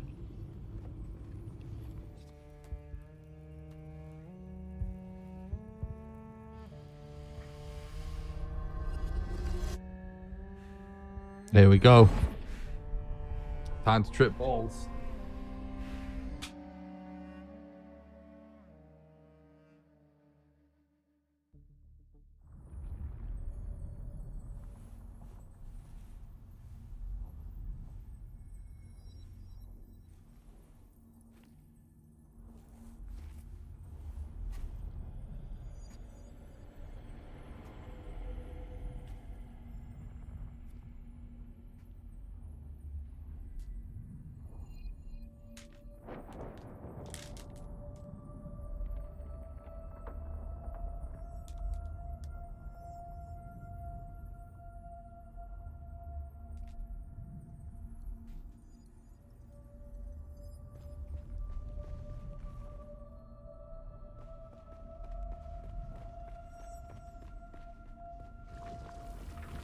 Why were we created?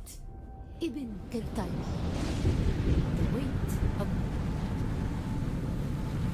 Our God gave us the Hulasikali Wana, the wind that eats flesh.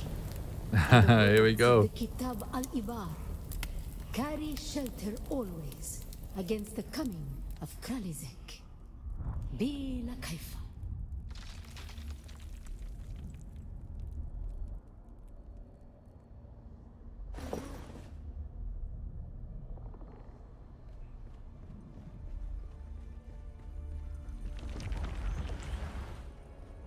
Woo!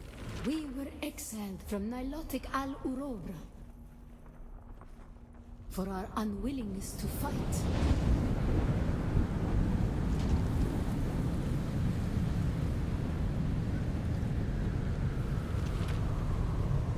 For our willingness to forgive. We get one of these tents that Silver's been making a killing selling.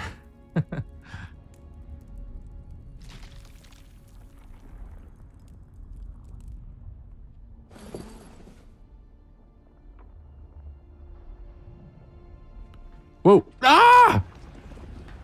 No, bro, we got stuck. How? We literally, our fucking toe got stuck on a rock.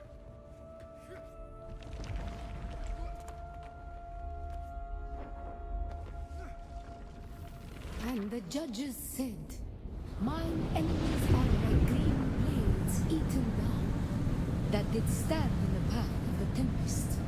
Hast thou not seen what our Lord did?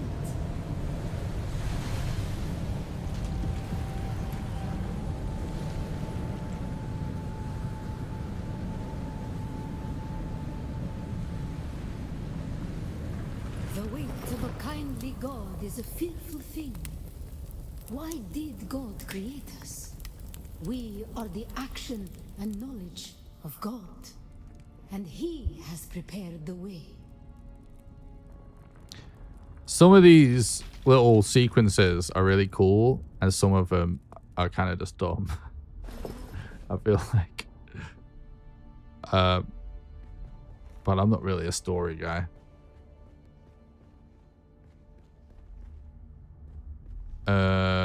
What?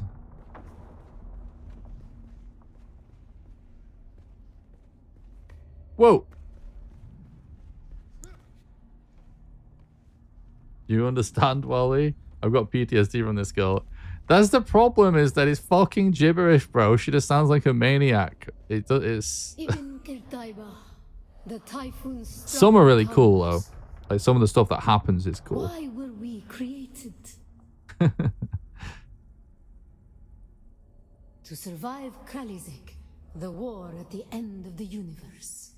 Yahya Shuhada. Remember, it is a cool idea, though, that it's sort of delivering the Fremen prophecies little bit by bit, because, like, It seems there's a bunch of people playing this game that don't really even know what Dune is, which is kind of insane to me, but cool though.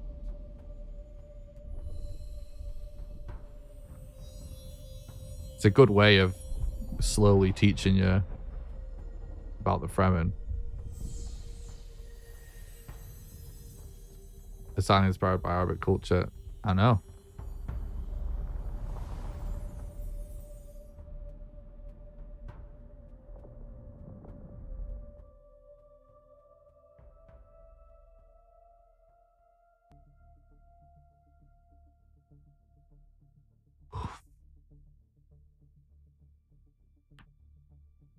Not even Arabic culture specifically.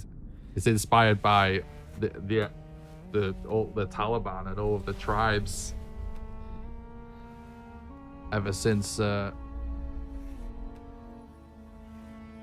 America started to go to war out there.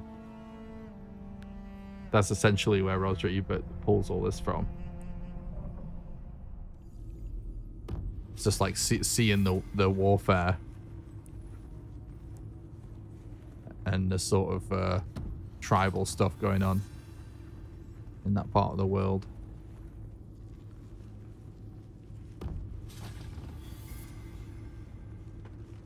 My PTSD is from hearing that "call me kitten" every fucking word.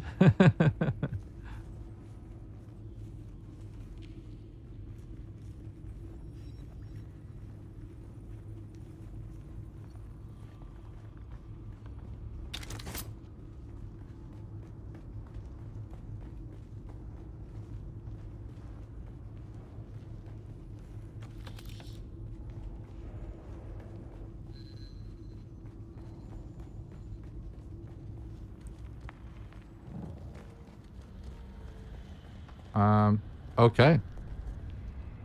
We did it.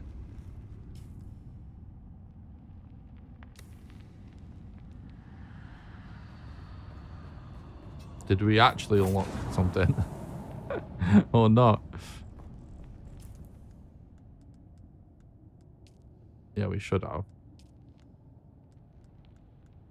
This one and this one.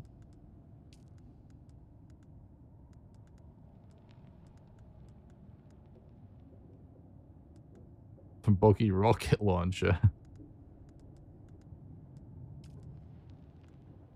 What else? Oh, there's a static compactor there, but that's not why. Okay.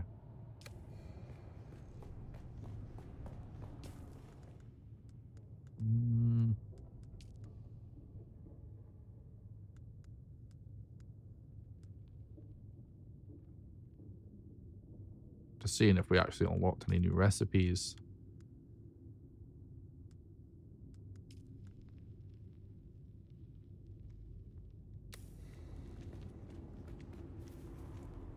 A final test. Eyes on hostile.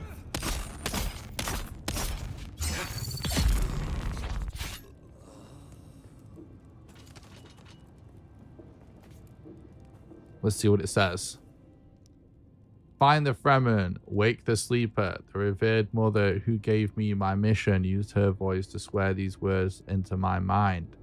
When the Proteus was shot down, I believe it was over. When Xantara was butchering prisoners, I believed it again. And when I piloted that ornithopter into the oncoming storm, I believed it one last time. And yet, I live. Find the Fremen.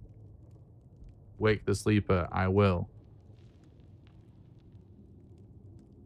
Interesting.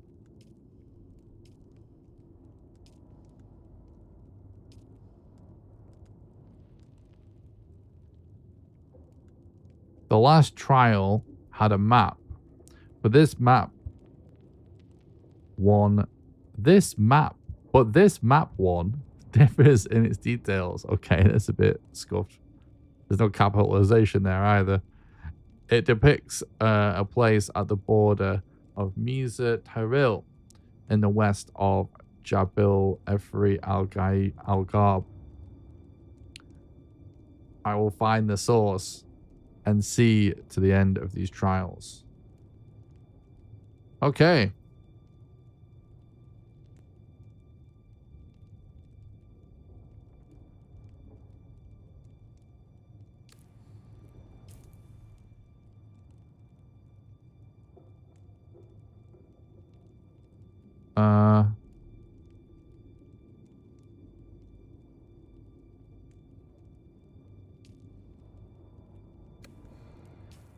So many places that are named like kind of the same thing.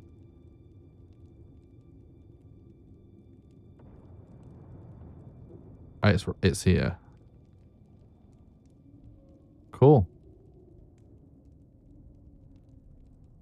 So we should probably go home first.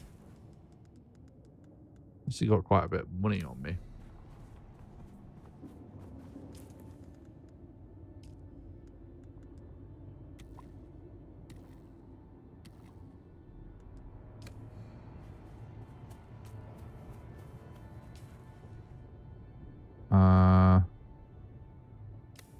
Yeah, I guess we keep going this way and leave this way and go around again. Which is sort of annoying, but it's still going to be a lot less annoying than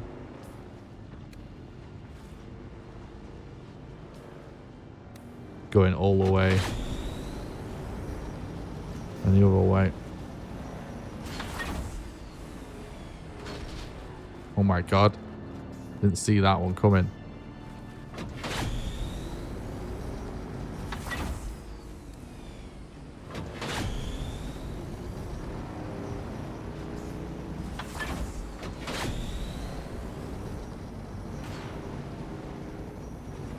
Once I get back to base, I need to actually go grab some water IRL.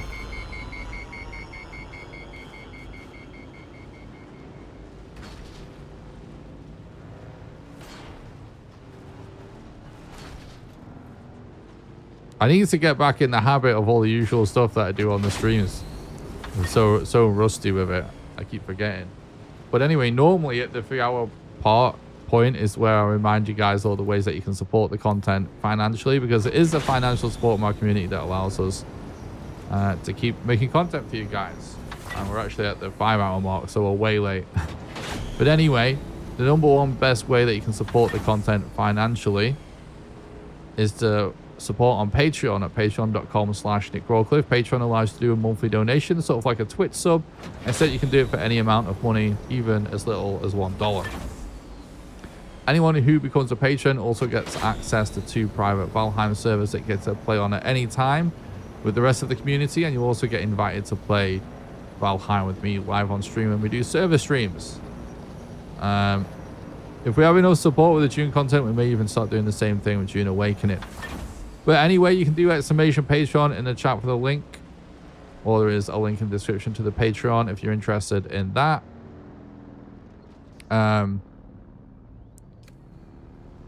The second best way you can support the content financially is just by doing donations. There's a link in the description to that, or you can do !Donate.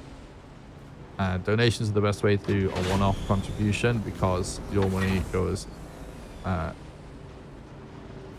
furthest. You can also do bits and YouTube super chats, and you can become a Twitch sub, or you can become a YouTube member, and members get access to random behind the scenes content of me kind of testing stuff out for the stream, of me practicing, you know, some certain speedrun strats, or doing some game dev, or we've done like, I posted a random vlog one time, stuff like that. Also, you can also support the content completely for free just by smashing like on the YouTube live stream and subscribing to the YouTube channel. Even if you're watching on Twitch, it's the best way you can help me for free. Just do !YouTube, head over there, smash like, smash subscribe. And also don't forget to join the Discord. It's the number one best way to make sure you don't miss any live streams or videos. You can do !Discord for an invite to that. And don't forget, I am actually streaming on Twitch and YouTube at the same time. So if you're watching on Twitch and you'd rather watch on YouTube, do !YouTube. If you're watching on YouTube and you'd rather watch on Twitch, do !Twitch. There's links in the description to all this stuff. I think that's everything.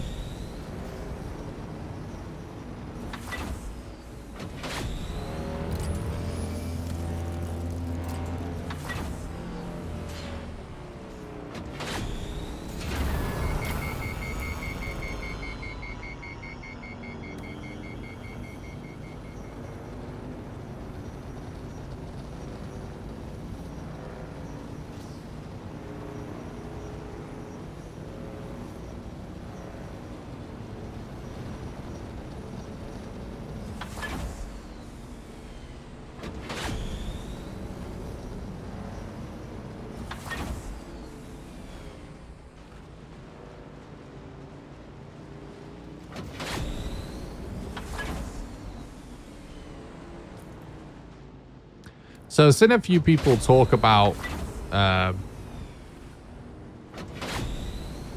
being in guilds and stuff.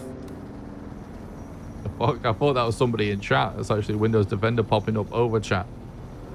I'm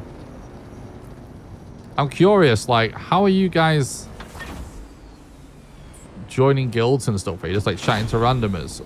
Or are you just like getting together with a group of friends and joining the same server? Because I haven't really witnessed much conversation with people on this server that I haven't initiated myself.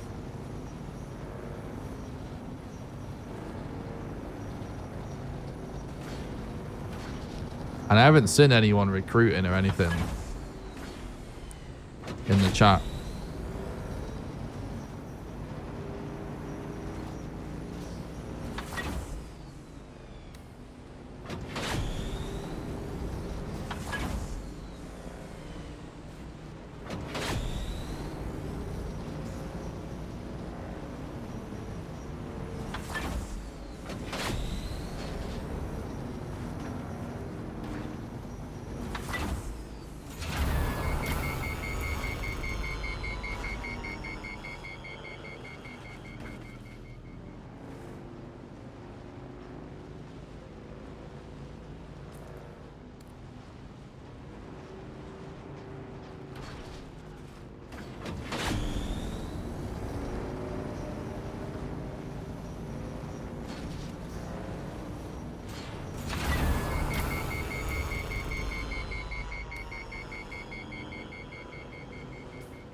Oh, it's this place. At the capitals, I had some people asking to join guilds. And some were answering to recruit them.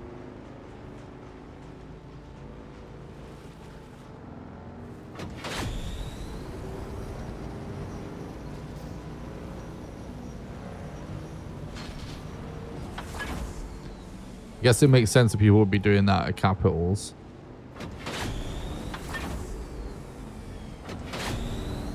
But still, yeah, you've been playing like a little bit more than me, and it sounds like you've not seen that much either.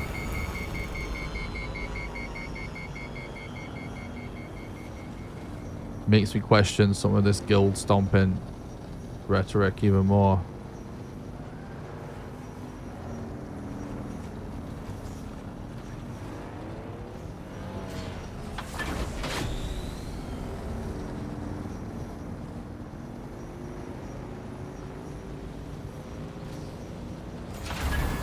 Because it obviously makes sense that like a group of people at any one time can all join the same, you know, server and ruin everybody's day. But they also would have to all grind together. That requires a really huge level of organization.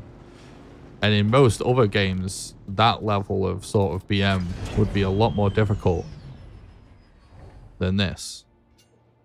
Because of, you know, the need to grind to get there, and you can't server swap. I don't think the idea of like large, really large clans, like really large like guilds fucking people over. I'm just thinking about it, how like that requires quite a level of organization, doesn't it?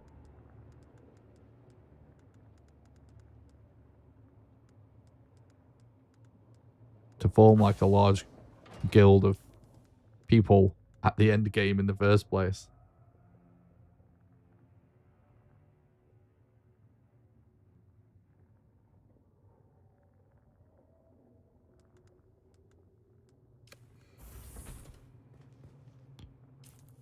It depends. The contracts can be done by other group members. What is that in reference to? Sorry.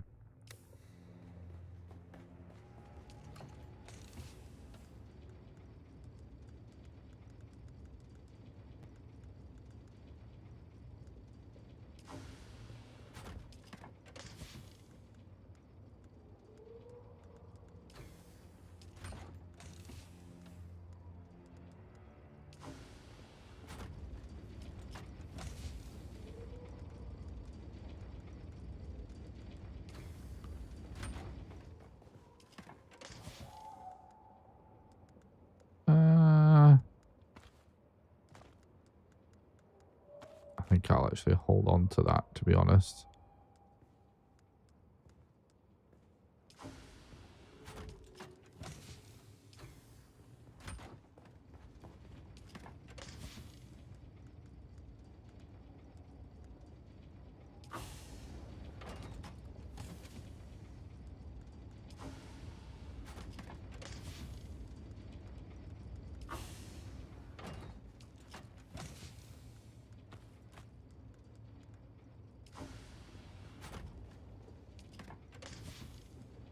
Sorry, I'm just organizing my loot. Bear with me.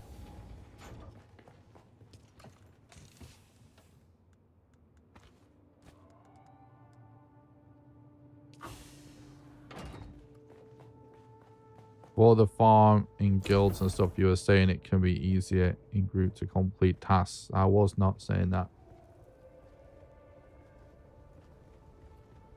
I was not what I was saying at all. I was talking about the complaints about people being squished in PvP by large groups of people.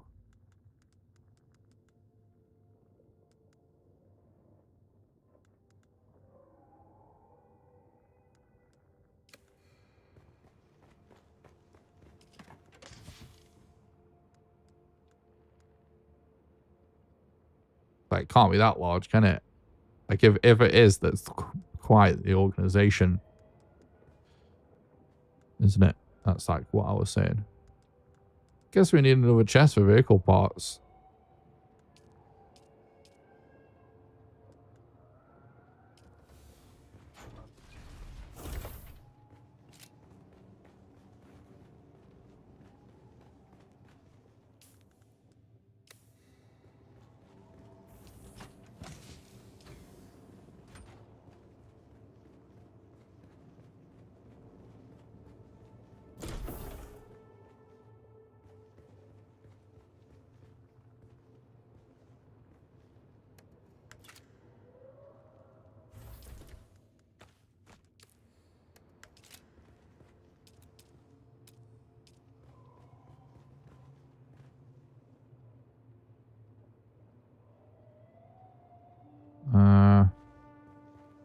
This is gonna sort of annoy me. I guess maybe I'll put it here.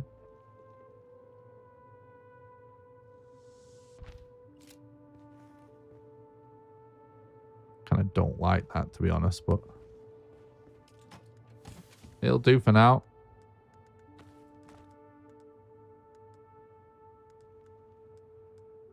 Maybe use this up.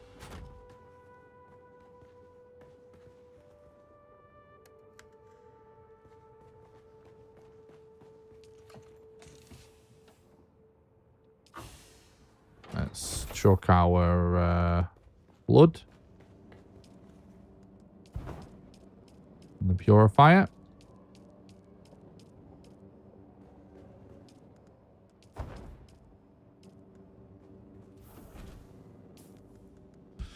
Right. It's funny. It's like, it is. I do like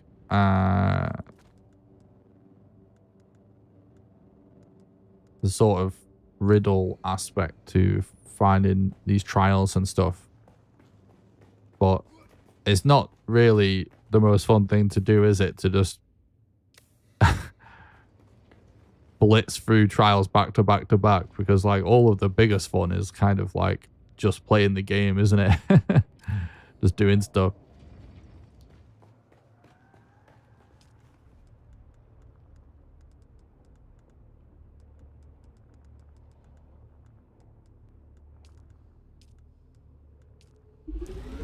We need to grind some plant fiber, and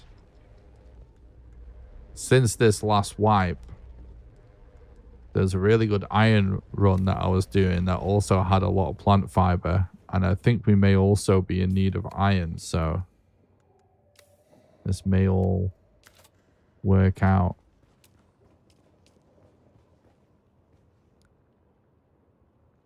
Cobalt paste. Oh, I remember. Let me check the roof real quick. Actually, we're going to be checking the roof in a minute anyway. I'm kind of fine with 3 of these right now. One of them's not even working, though.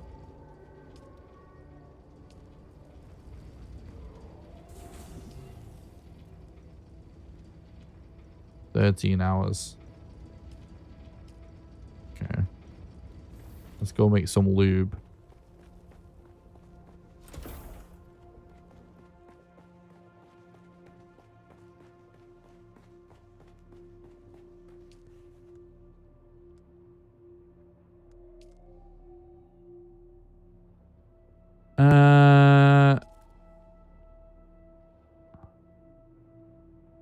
That's just all of our silicone blocks. That's fine.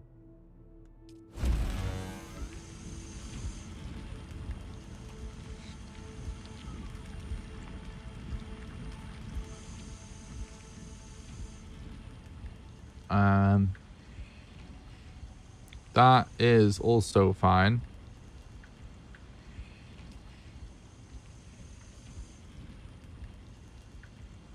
Right.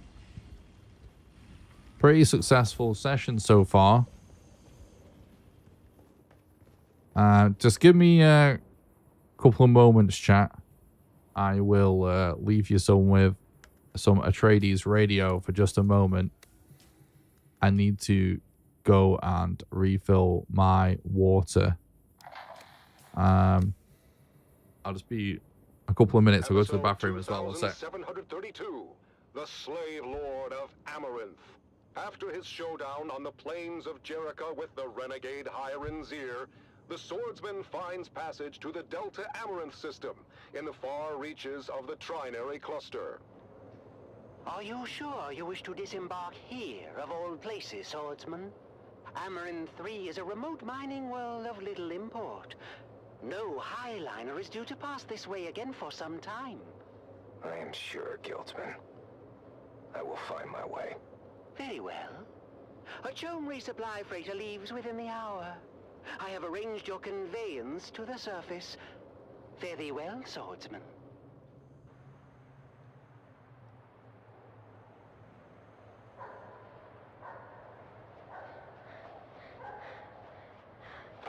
Oh, there, boy. You run as if the hounds of Hades were at your heels. Please, Lord, kill me. I beg of thee. Slay me where I stand. I cannot go back to Lord Varric. Lord Varric. This is not a name known to me. What house governs this world, boy? For many thousands of years, this stewardship of Amaranth 3 fell to a house minor with allegiances to the great house Waku. Waku is no more. Their systems were purged in the Third Colsack War. Their holdings forfeit to the Spacing Guild. As you say, Sirrah. The boy speaks the truth, Lord. It's been 6 or so centuries now. And the Guild has not assumed control? This world must be in a ledger somewhere. Well, the Highliner comes like clockwork. But we get supplied, and then they're gone again. To wherever Highliners go. We just figure they forgot about us. Then who is this Lord Varric? Born a slave like his father before him. The Varrics took control when it became clear we were forgotten. A Mala, claiming lordship over other Mala. We must go, Sirrah. If Lord Varric's men find you, I don't know what they'll do. Take me to the slave called Varric. Justice will be served.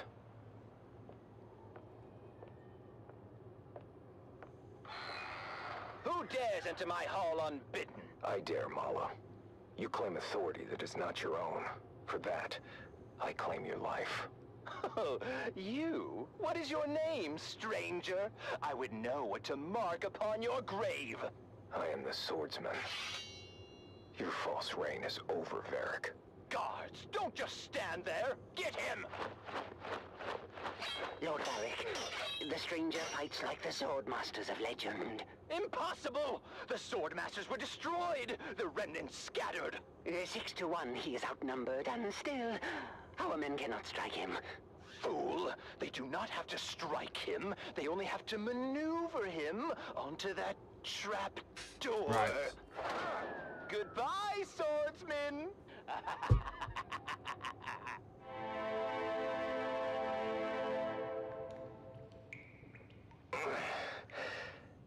Save your breath, I'm stranger. kind of You took a brutal beating on the way down. oh god, I can't listen to Most somebody of else us talk survived whilst the I'm talking fall, to you the guys. bones in this. That's cursed. I kind of feel like we might as well just do the final quest.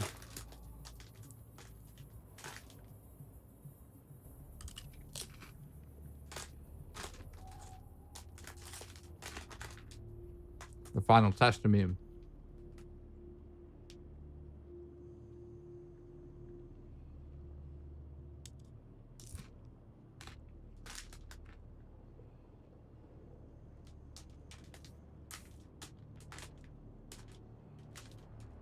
Oh, I've just remembered something.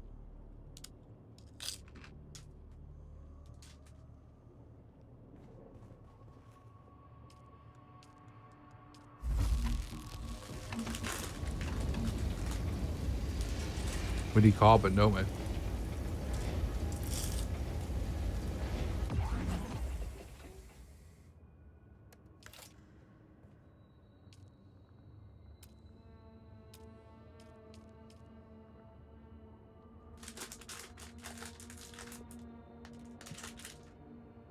We need to farm for mats for this medium ore refinery.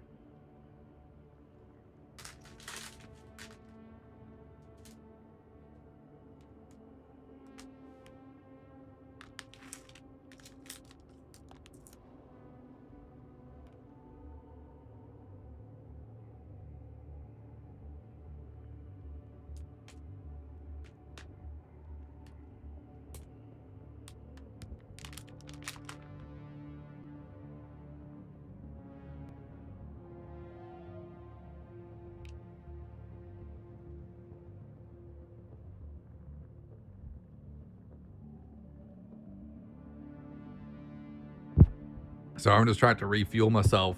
Keep doing long streams with Dune. If I don't stop to hydrate and eat, I'm so fucked. Like, I feel like absolute shit when I finish the stream. If I actually do hydrate and eat midstream, I'm absolutely fine.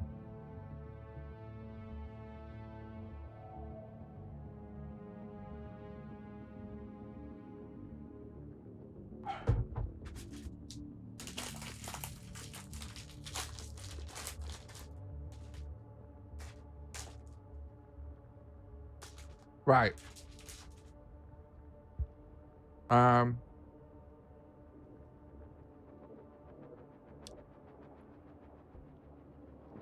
Steel.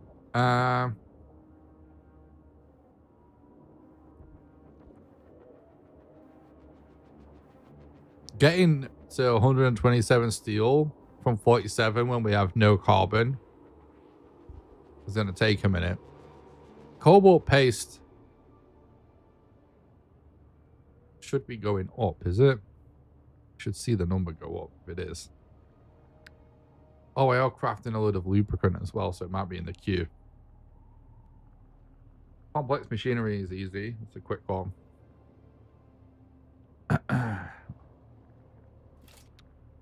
Yeah, so yeah, we've got a big lube backlog. Let's just take our lube here. Might be worth making another chemical refinery if that's the case.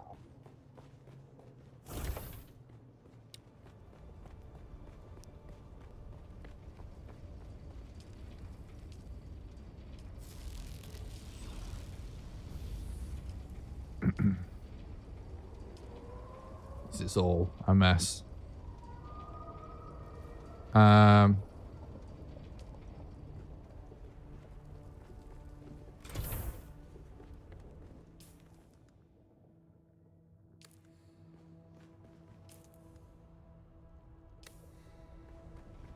Right then.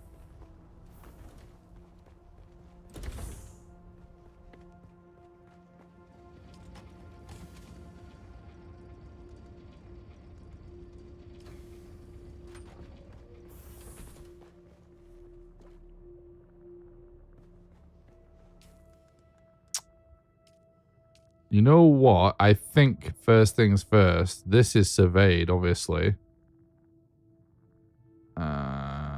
This, however, that must be surveyed.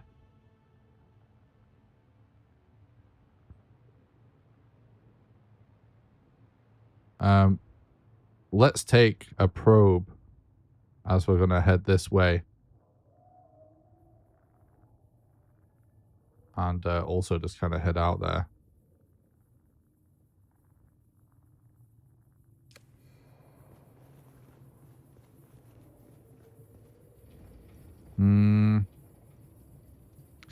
Now, you know what? I'm thinking about it. We should just grind for the medium ore refinery. We've left it way too late.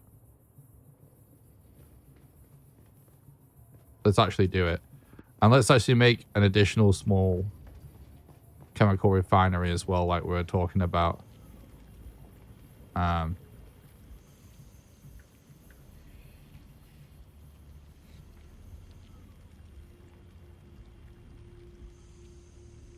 Bro, it's got to stick out so much. It's insane. And we'll leave that lube going. And we'll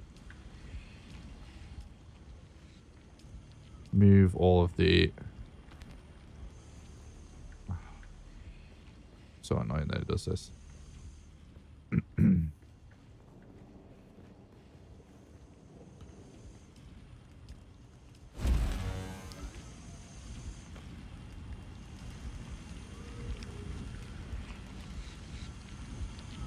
Okay.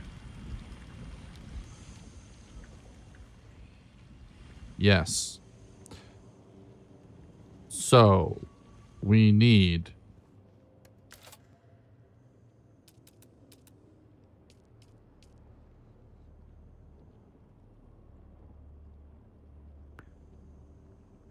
complex machining lets us steel, basically. What is our current steel situation? We still have 225 iron ingots. So it's really carbon that we need to do. So I think what I'm going to do is I'm going to do a carbon and iron run, and we're going to get some plant fiber on the way because I'm low on fiber for meds as well. So we're just going to do a bulky run. It's honestly such a vibe. I feel like, I don't know why, but I just kind of feel like Valheim players in particular just love the buggy. The buggy is just... I didn't really give that much of a fuck about it when I was making it. Wait, what was I just thinking? What? There's something else that I was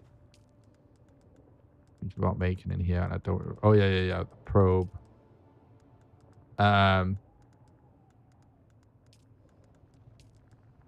wasn't thinking about how much of a... Oh, this costs nothing. I might as well just make a few. We might be going through some unsurveyed territory. I actually like binoculars as well, though. Cool. I like kind of RP stuff, but also they have some use. Yeah, so the buggy, I didn't think it seemed like so much of a big deal when I actually made it. And then when I actually did make it and started using it, like, oh my god, it's so fucking good. It's insane. The buggy solves so many things about survival games that suck that it's fucking amazing. Honestly, you're gonna be sold. Any survival game enjoyers are gonna be sold on this buggy. I cannot oversell it because, first of all, it's got a fucking massive inventory that can carry a massive weight of stuff. And I was, like, it was pretty easy to move. Oh shit, man. Bike's in the way. It was pretty easy to move bases and haul all of my stuff from one base to this base with the buggy.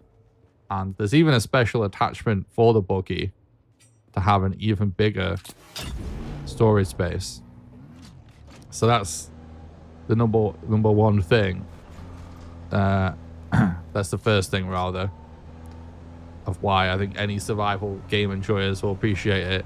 Number two is how you can literally have this cut array attachment on it.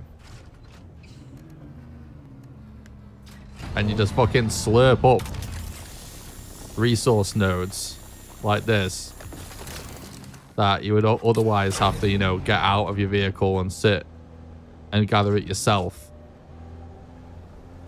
But those two things joined together, because it has a massive inventory, you can just drive around the map just slurping up resources, and it's so much better than having to go and manually do it. You know what I mean?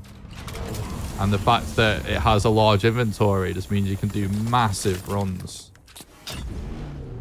And not even, you know, just a large inventory alone, you know, you don't even have to be just gathering ores. You can gather ores, you can freaking go and do a load of quests, you can farm mats out of different dungeons and stuff.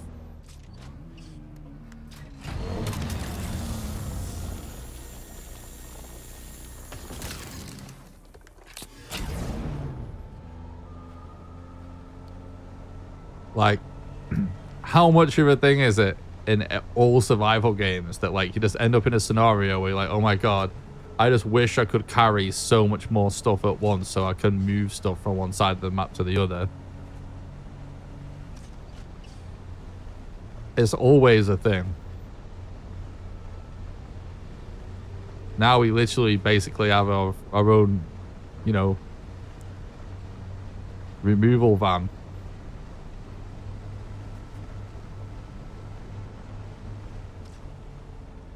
If you haven't already, head over to YouTube and smash like and subscribe. Thanks, guys. True.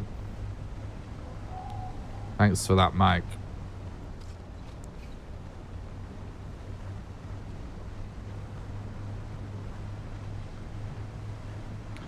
Also, if you haven't already, guys, I made a Dune video that's just a simple melee combat tutorial about parrying and other melee stuff.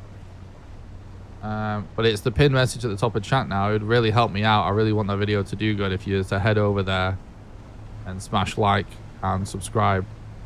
Sorry, not subscribe. Smash like on that video. Leave a comment. Just to help it in the algorithm. I don't really even care that much if you don't want to watch it, because the algorithm doesn't care that much either.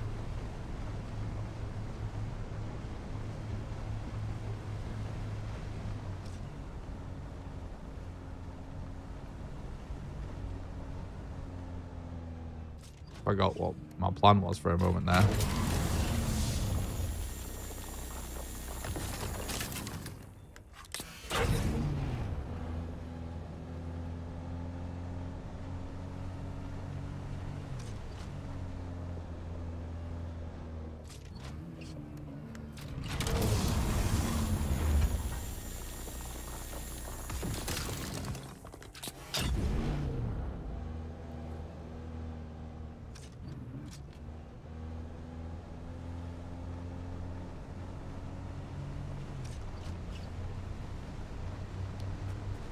You didn't build the buggy.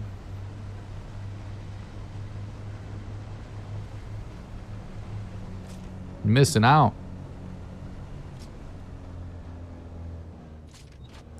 It's so fun driving around doing this. And they're all kind of an annoying spot, those nodes. I'm just gonna skip them.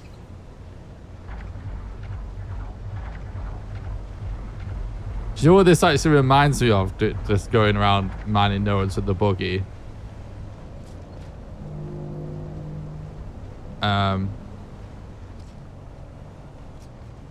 It almost gives me kind of like space sim,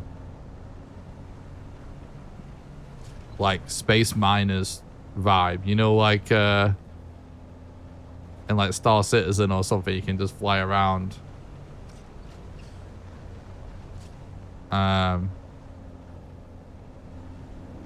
Sorry, I'm just thinking, I'm not doing a good job at explaining, so I'm just thinking at the same time. But you know, like in lots of space sims, there's like a whole gameplay loop that revolves around, I don't care if they want to fight or not, that revolves around mining. You know, it's sort of like one of the many things you can do. You can build like a mining vessel and sort of go around space just looking for good things to mine and refine and sell them and stuff. It kind of has that kind of vibe. There's always like a chill aspect to that gameplay cycle that's fucking awesome. And it's obviously not quite as deep as that, but it gives me a similar kind of gameplay vibe.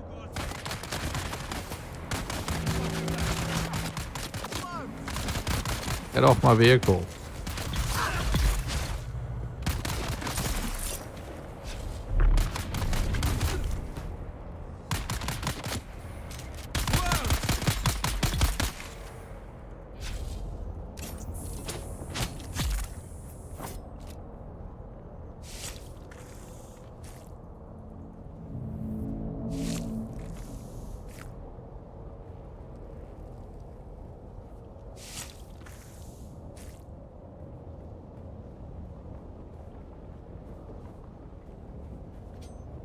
I mean, well, you've just jumped ahead is all you've done, isn't it? You've not just skipped something.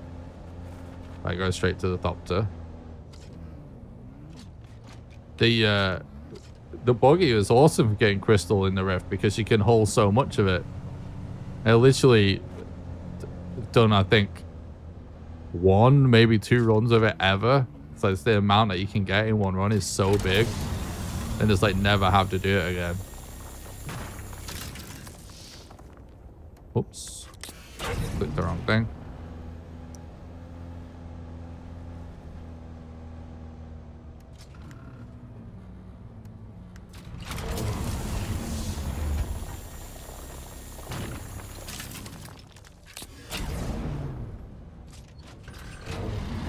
And this is kind of what I usually do when I do an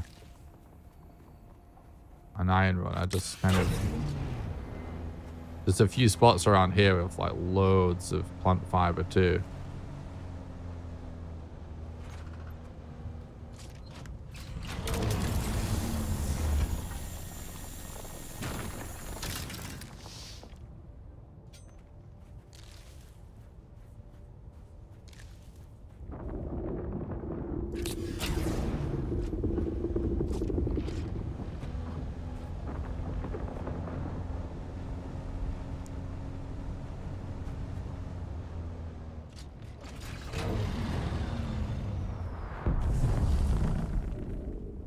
Where's that? Oh, it's close. Wait, I can't see though. Oh, it's not close. Miles away. Fuck it. Keep going.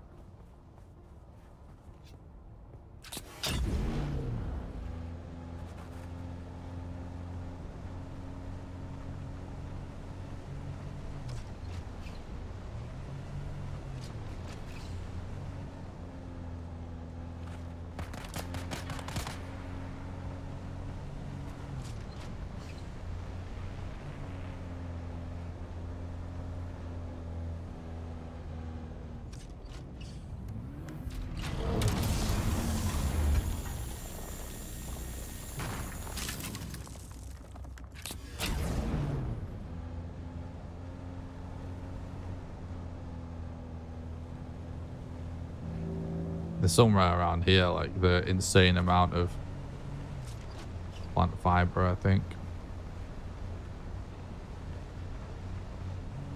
It's actually not it, but I'll still take that.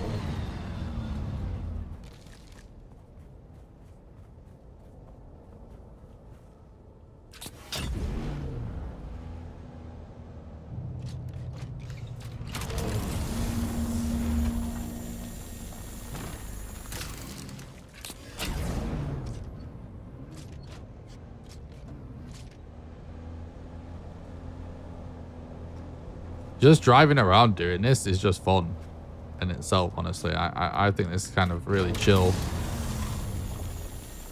This is the sort of gameplay, just like driving around doing this. First of all, it's why I love space sims, that type of shit. But it's this type of gameplay that every now and then, just to do it for a while, an hour or two. Just like zen. Going around scooping up all these maps. It is also the kind of gameplay loop that, like, eventually I just will not be able to keep doing it. And I'll be like, right, I need to do something else for a while. I couldn't do it forever. But it's a nice, chill way to discover an insane amount of maps. Yeah, this is the spot. Look at this. I love it when you get spots like this of like this insane plant fiber. There's like even more on this side. Look at that. Crazy.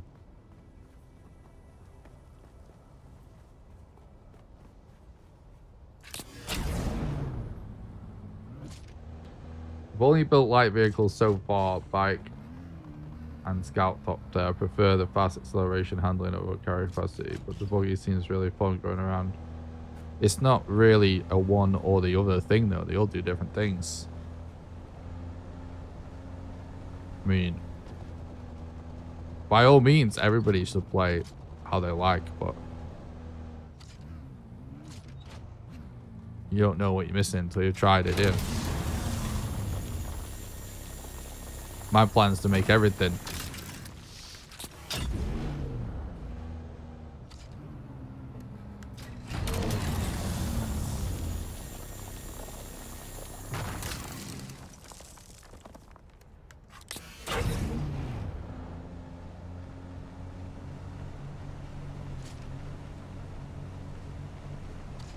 Alright, I don't think there was anything else that I wanted to do, right? It was just iron and carbon and plant fiber.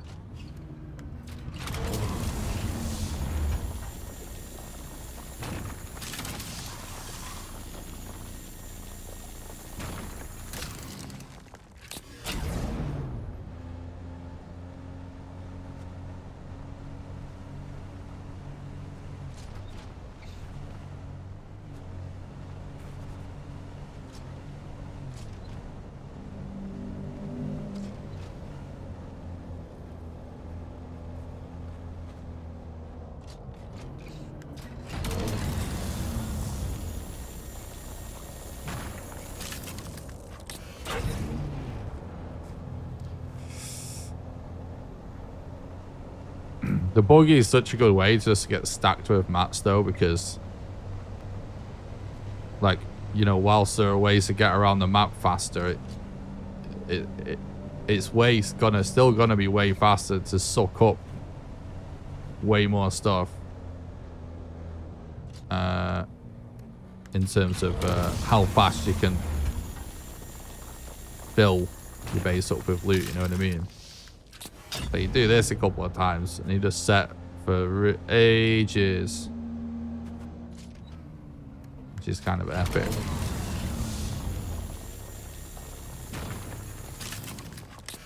I love, by the way, that the resource nodes reset each week with the storm, because this whole area was pretty barren until the wipe this week.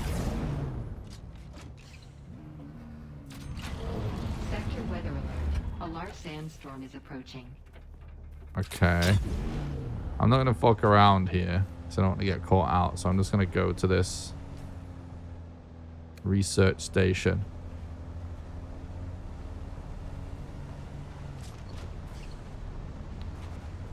Might be... We might... I'm going to say, like, do we actually do the research station as well? I don't know. Can't remember what we get out of this one. I know it'd be spice infused iron, which there is something that I use that needs it. So I guess we will just grab that real quick whilst we're here. because we'll be able to rinse through this.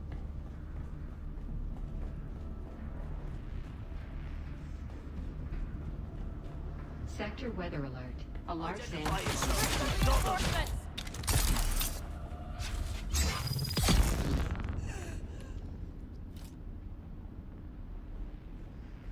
You're not even close. Why are you why are you confused? It's the funniest weird little bug that when he gets confused over which body to go to when there's two next to each other. But those two weren't even that close, were they?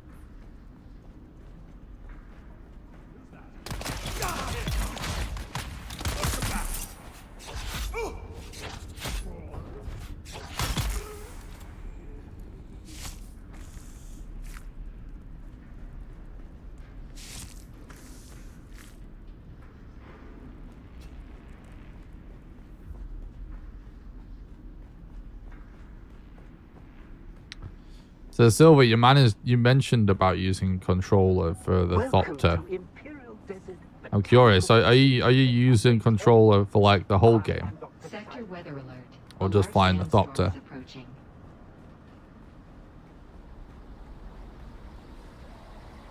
Because I've been considering trying controller myself, just like I said, just to save my RSI a little bit.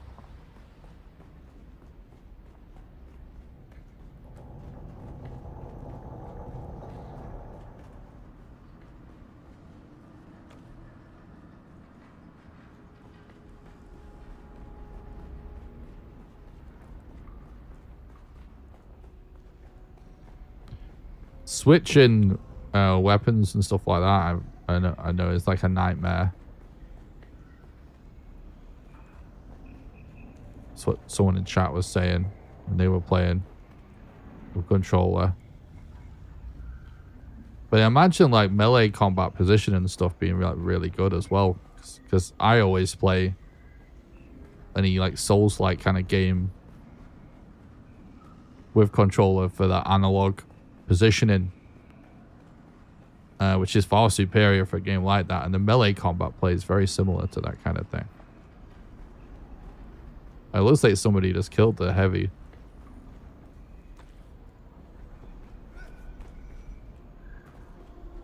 Oh, we need complex machinery, don't we? That's a point. Didn't even think that.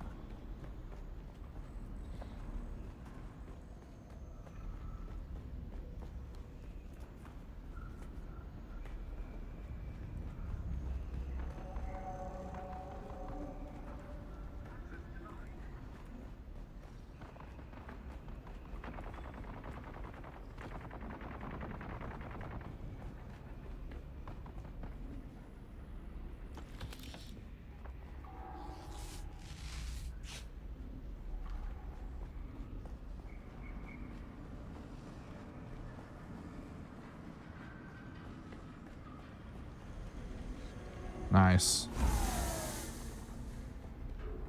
That's perfect, because we do actually need complex machinery.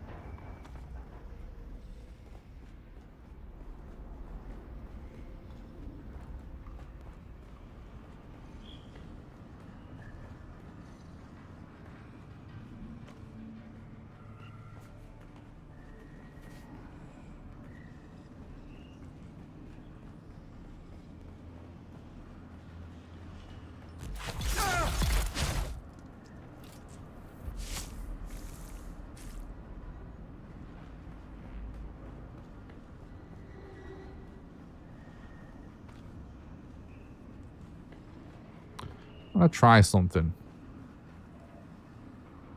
Oh, you can't click. Why doesn't he let you click take all as well?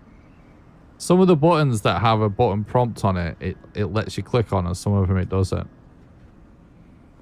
I really, really hate hold as an interact button in any game. It just feels bad. That's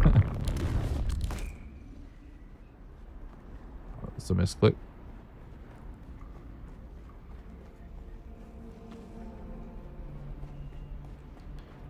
I think like you probably can loot faster. I don't know. You probably could get faster without like this. I don't know. It seems a bit scuffed how it works, honestly.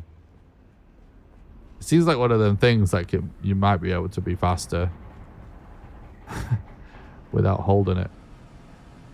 Let me see.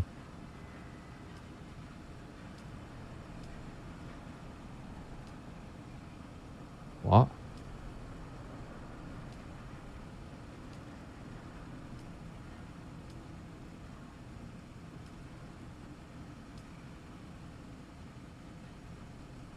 Yeah, it's kind of weird where it does the cursor positioning. It doesn't remember the spot. Like if I do this and then do this and leave and I enter and it's still there, right? But if I do this and let's say I do this and then I leave and then I move it to the right, the left, and then I do this, it's like down here. So it's going to be scuffed.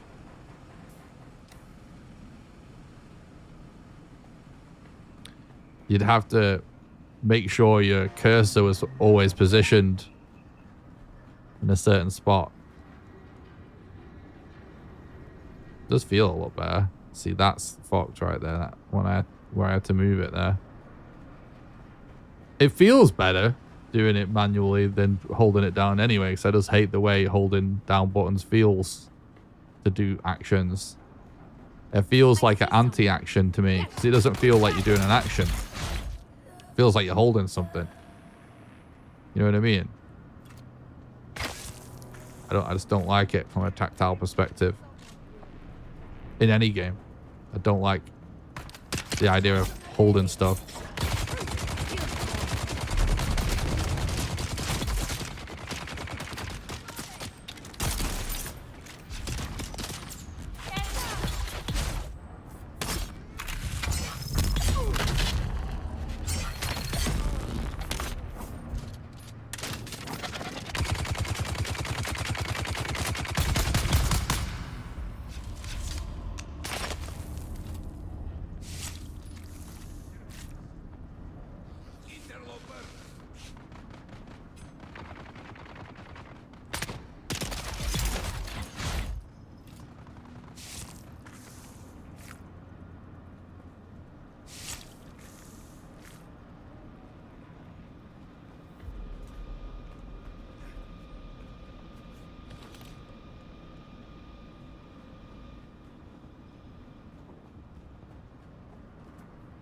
There's someone here.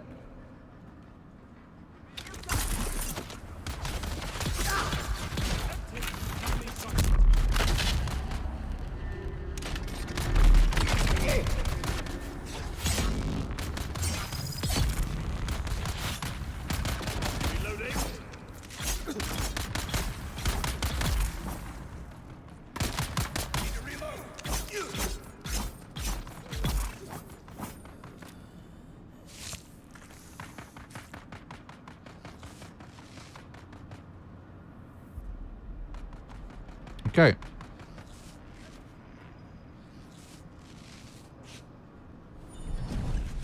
Nice.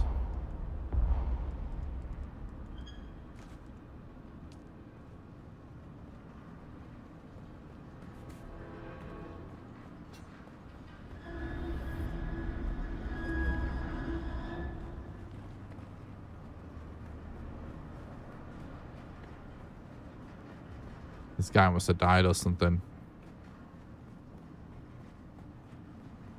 Who's that? I see someone.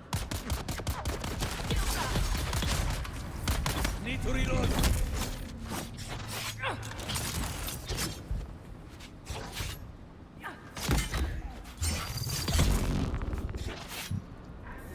Fucking idiot.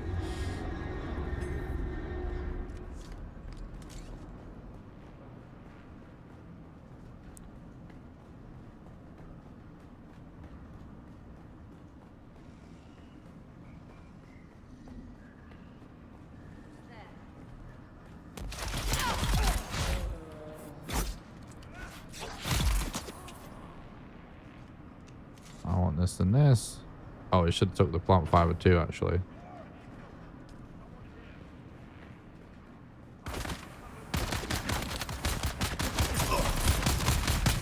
Whoops.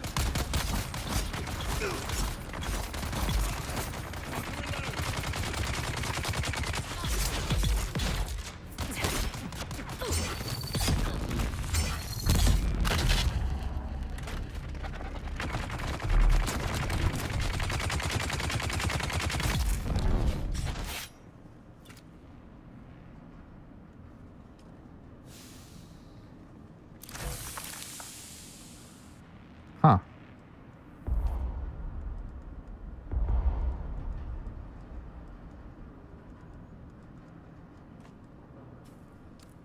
Right.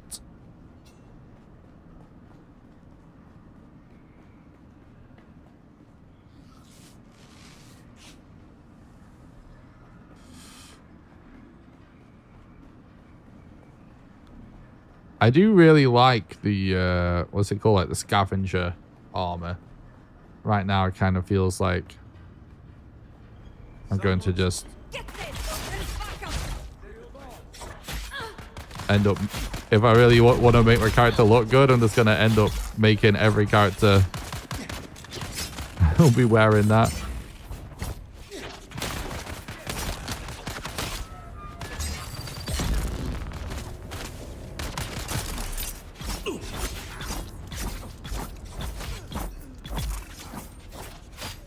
You're still dealing with this dude, mate?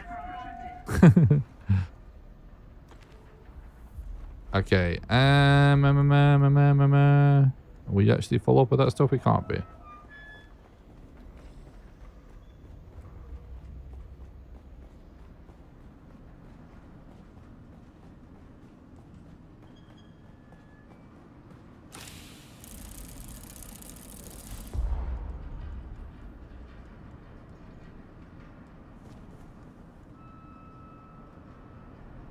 Bloodshot buggy engine. That's interesting.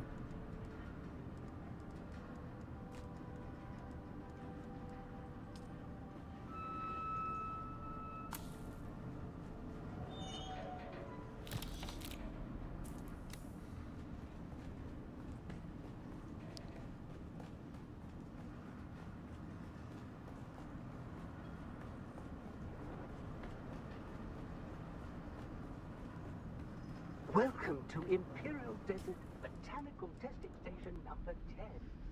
I am Dr. Silas Gray. That looks like heavy armor, doesn't it?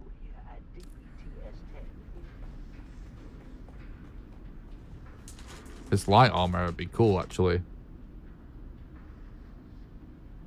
Although, yeah, I don't know how good it would be at this point, but... Identify yourself. Let's get the bastard. Any spice? No?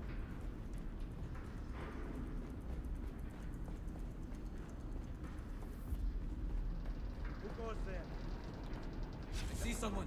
Get there.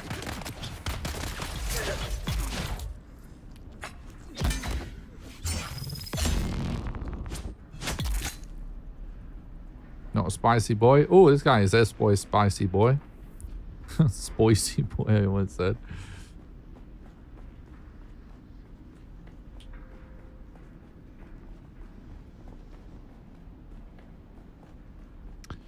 You know what's interesting is earlier today, when it seemed like my Dune video was doing good in the algorithm earlier this morning, we were getting lots of YouTube subscribers notifications, which is usually a really good sign that I've got a video doing good when the alerts are going off. Now it's not an accurate thing, because the alert only goes off on YouTube if people have chosen to publicly display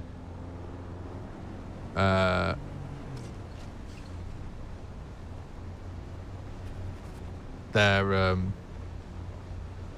subs. So it could totally, like, well, obviously it is always happening, even if we're not hearing it. But it's just curious that we haven't been hearing it Okay, you know what? Actually, the last one was 9 minutes ago. Before that one was 4 hours ago. Yeah. Guess it is still happening, actually. Let's have a look out of curiosity.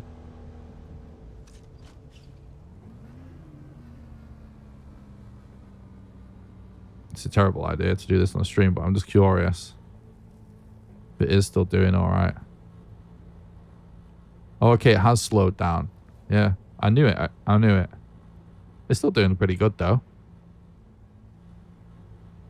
It's doing really good, honestly, for a video about a you know, a different game to Valheim.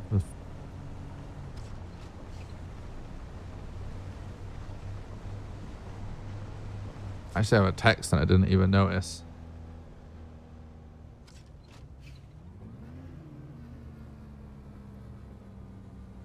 Oh, hell yeah.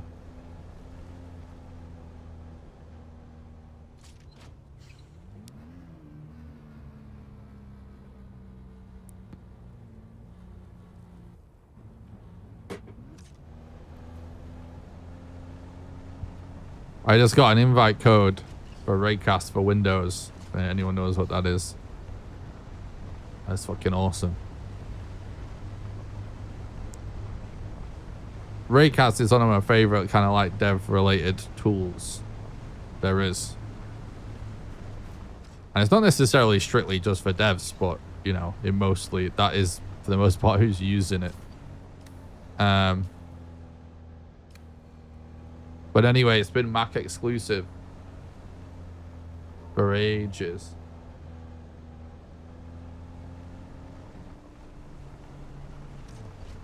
And they have been working on the Windows version for a while. And yeah, once that comes to Windows, pretty much everything about my dev setup I'll be able to do on Windows. Because I normally do dev work on a Mac, but obviously I'm making a PC game, so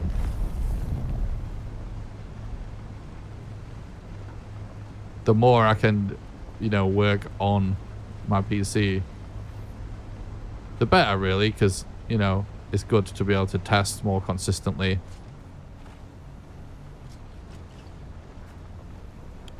On the actual, you know, platform you're planning on shipping on. So that's cool.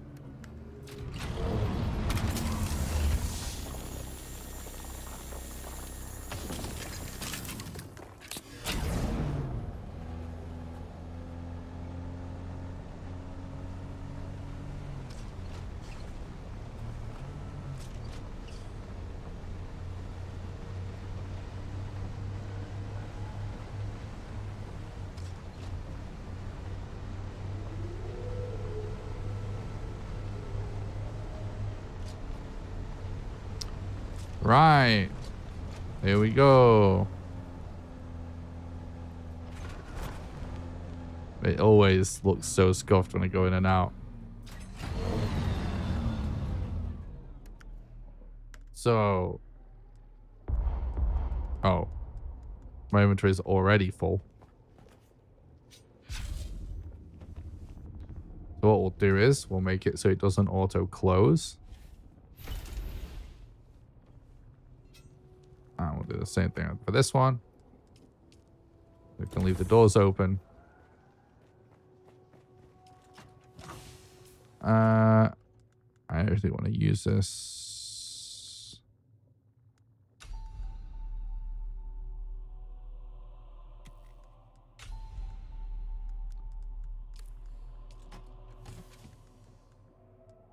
Oh, wrong thing.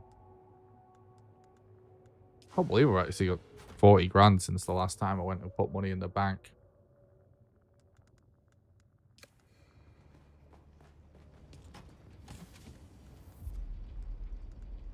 Definitely do stack up money when you do quests and stuff.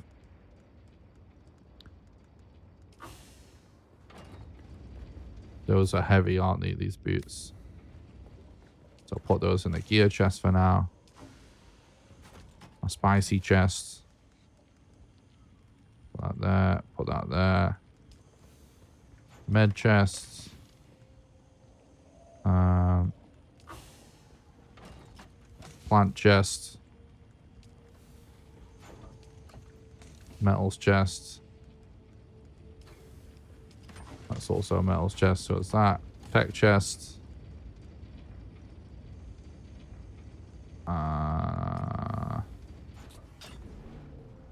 Blue chest. And those are vehicle chest stuff and power chests.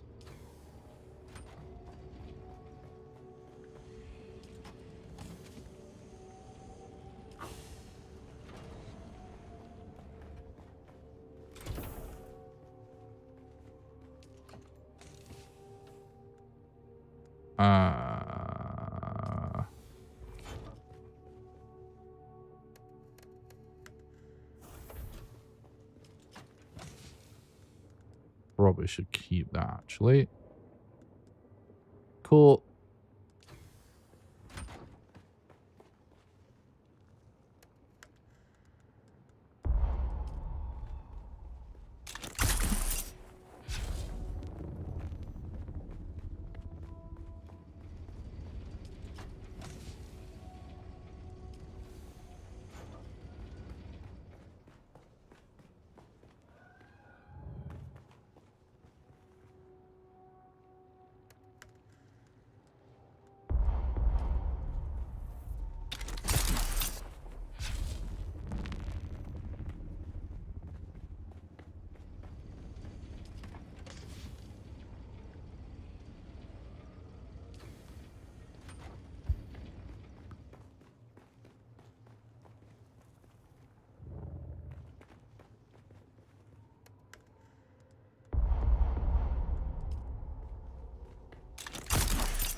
I'm just doing this first because at least if I do it from a chest, like so sometimes just in the interest of speed, I run in and start farming the ores directly. But if you do that and you cancel it, it just spits them out on the floor, which is really annoying.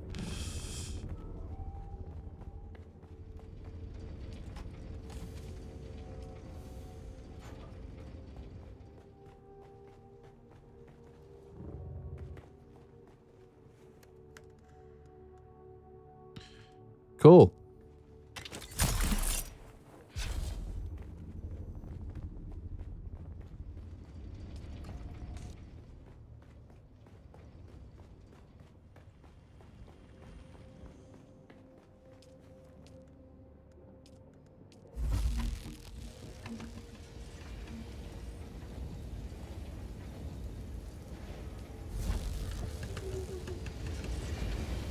Nice. That is a lot. Which is what we wanted. Yeah,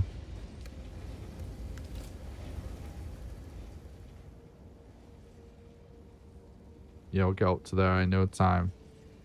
So we actually have everything we need to make one. We won't have enough complex machinery to make two. But But we could maybe go and farm some whilst we wait, because it's going to take a minute for that stuff to process anyway. Let's deposit our blood so we can turn that into water.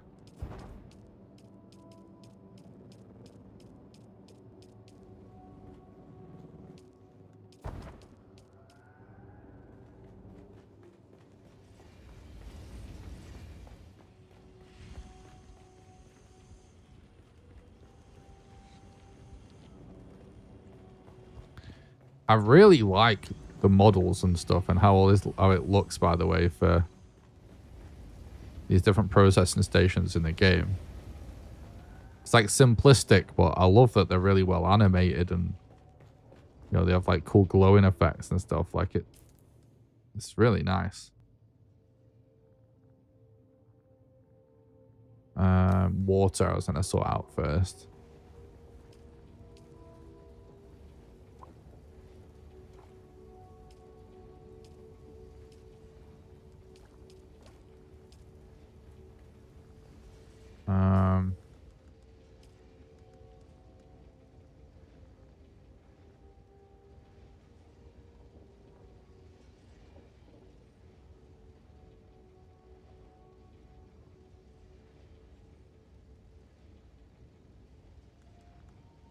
Okay.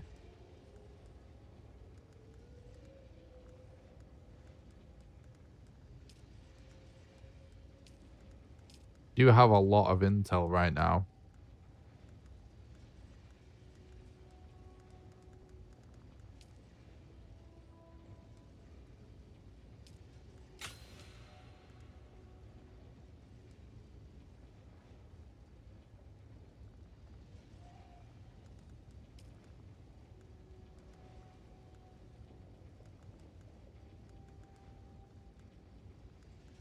I don't care about the disruptor. Pistol or the shotgun.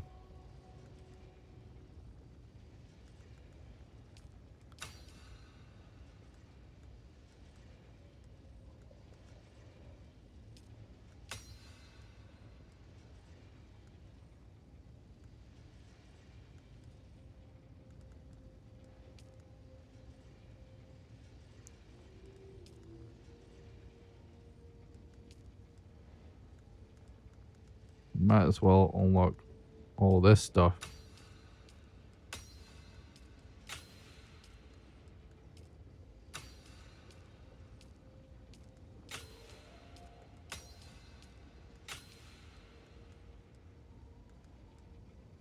Why is so much stuff lighting up there now?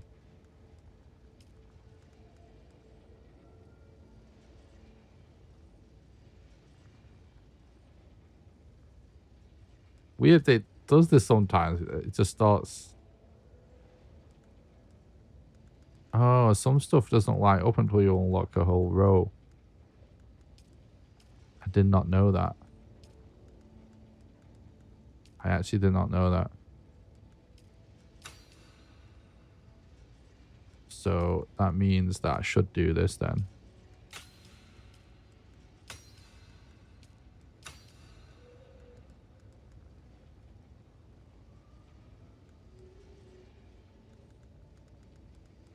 Interesting.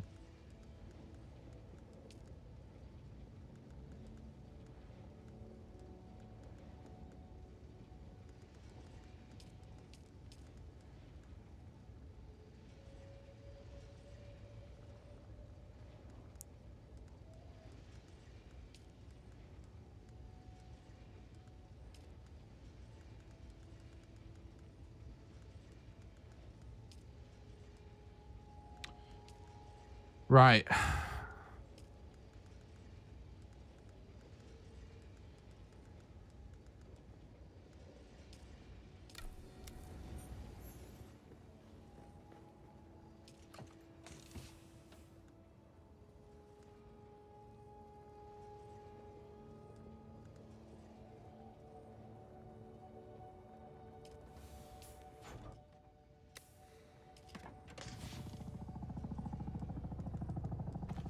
I definitely want that and that. Probably that.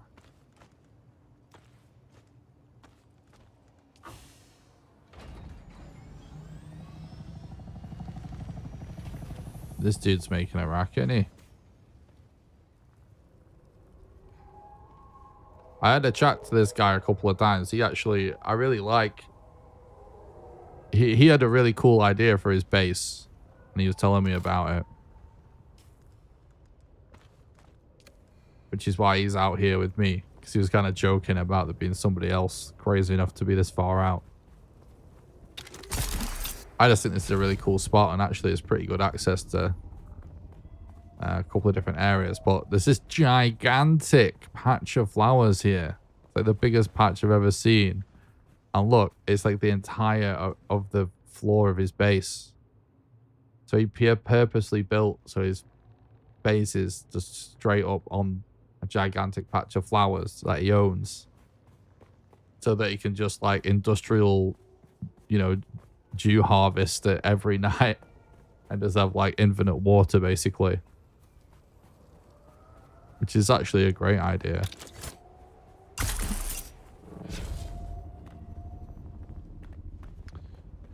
Oh, yeah, we should probably close these doors.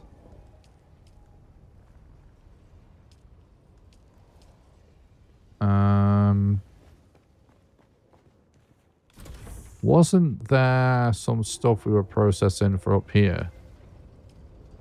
That says 2 days. That says 5 hours. Oh, it says 19 days. That says 5 days. This is all a fucking mess, but I'll reorganize this some other time. 12 hours. 12 hours.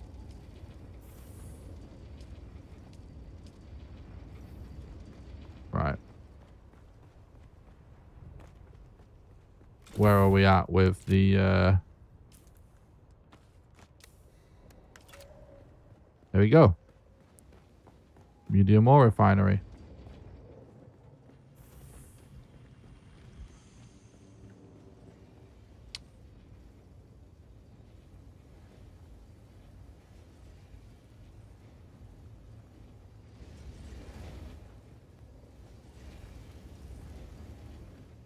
I don't know if we necessarily have to put it against the wall, to be honest, but...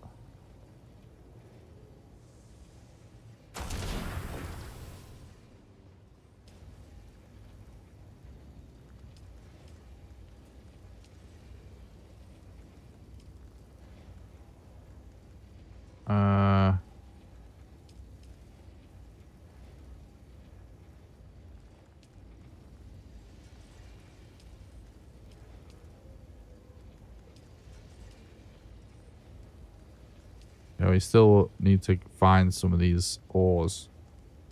Which is what I originally thought would be the case. But I just thought it's been so long since we... Well, we've been able to make this for ages and I've just not done it. So I was like, I should probably just make it to make sure.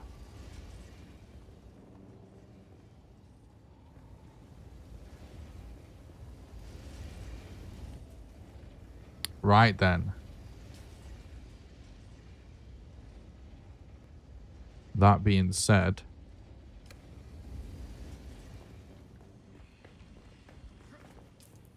let's head for our quest marker, I think.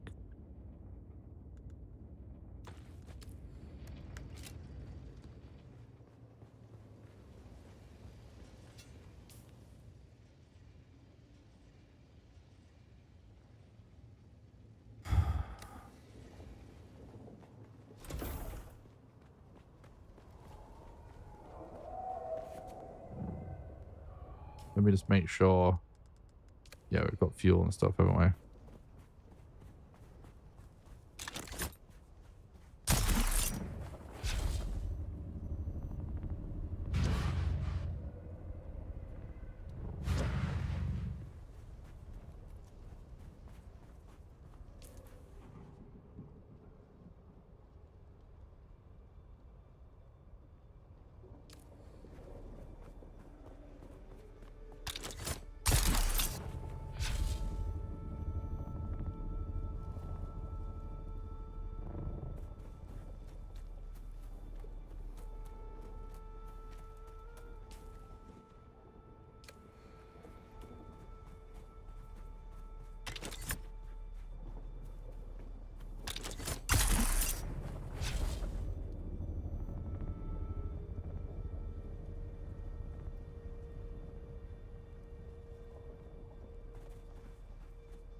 next time I get in a melee fight with another player, I need to try and parry him. See how well all that works. I just made sure I won that first time because I always want to win my first fight. In PvP and games in general, it's usually like my goal.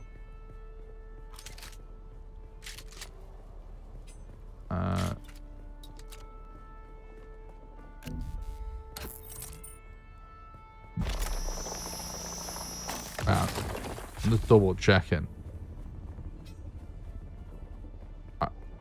Because we need to find ores and stuff, I'm just double checking that I've not missed any. Because I don't think I have. I think it's just a case of exploring other biomes.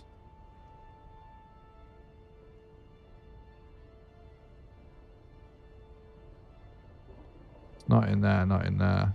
Yeah, so we'll see.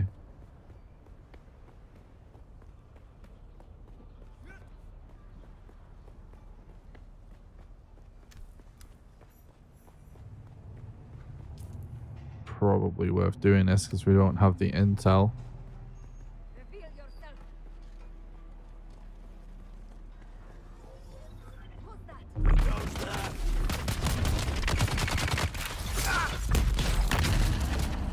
What? He didn't... What? It glitched out completely there. He didn't do the animation.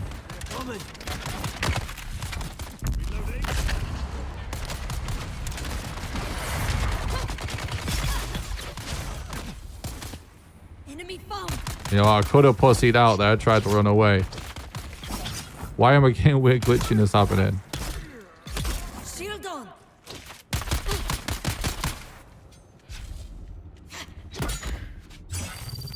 Well, aggro is the answer. More aggro, not less. Probably wouldn't have got in that situation if I wasn't for the heat stroke there, melting my water.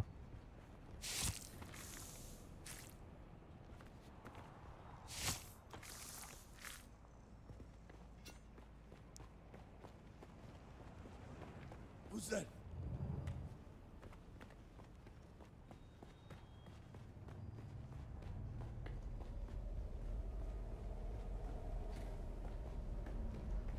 I see someone. I need support.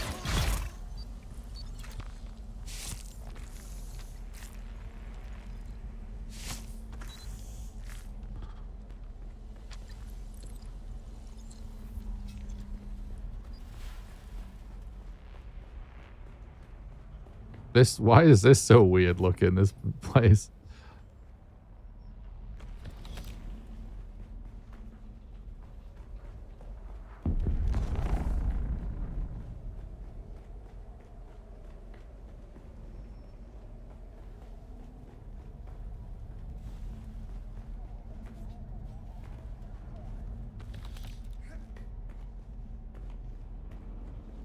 Kind of turns into a bit of a mini game, like hunting down intel and hunting down loot boxes in some of these compounds, which I actually really like. It's not just like, I mean, it's pretty simple, pretty straightforward, right? They're not doing anything groundbreaking with it, but it's just nice. Like it could have been done far simpler, but actually some of the intels, some of the loot boxes are kind of hard to find,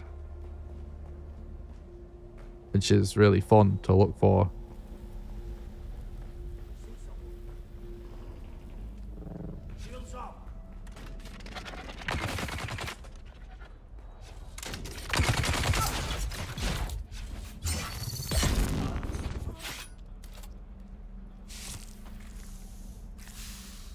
Give me that spice.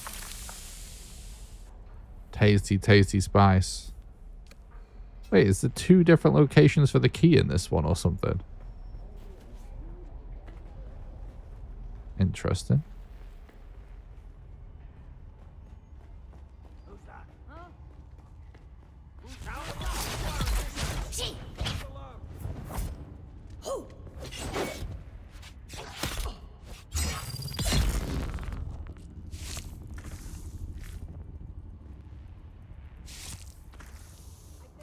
I'm seriously considering, like, if I did another playthrough of this game, like, doing melee only.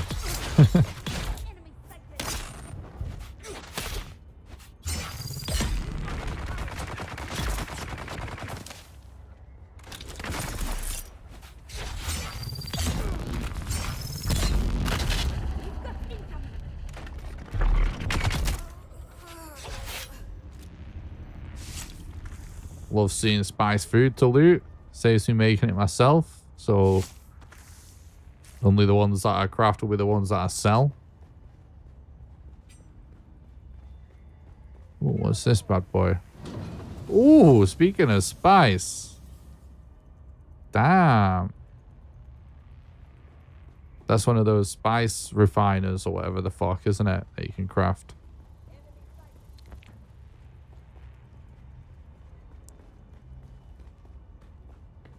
I think somebody just made some money. We're definitely going to instantly make a load of coffee.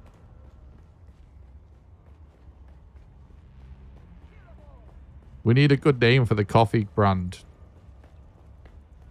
Sandheim Coffee Company or something.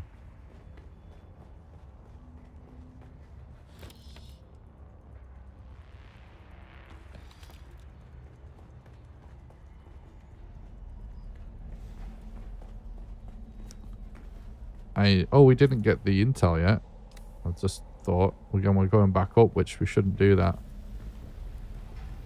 So back inside here.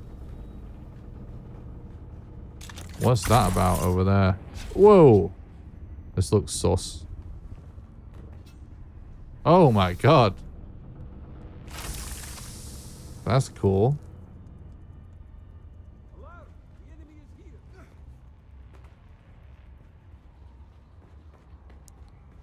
Oh, there it is. Sometimes I kind of just forget what I'm here for. Look at him, he has no idea. Who are you? Who's there?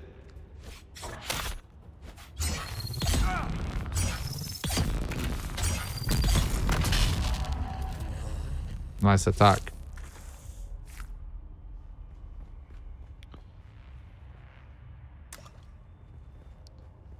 Boom.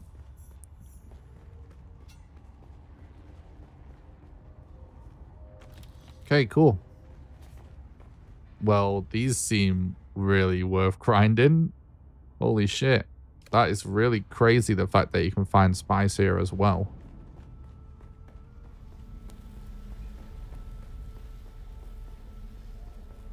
That's really good loot. Fuck, I mean, the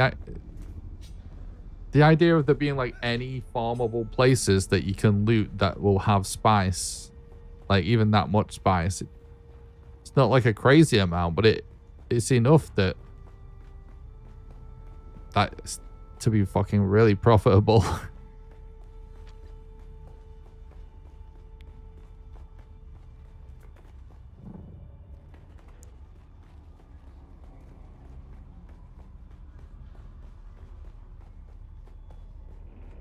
Right then.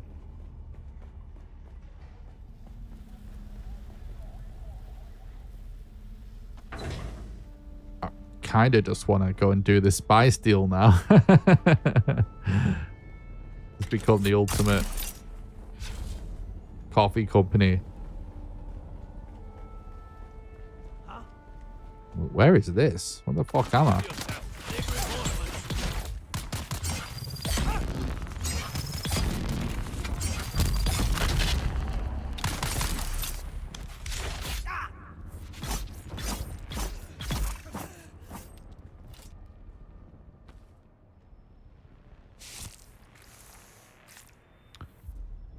Is this? It's a kind of interesting spot.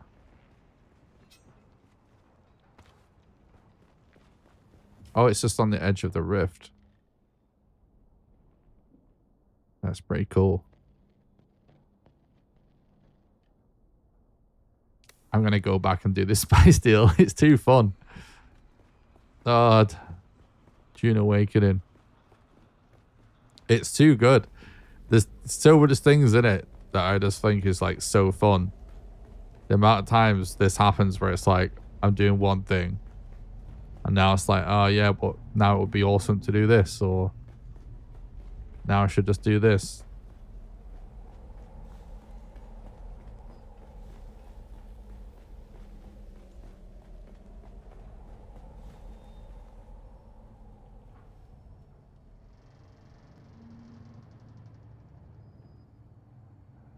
Let me tweak the camera settings real quick.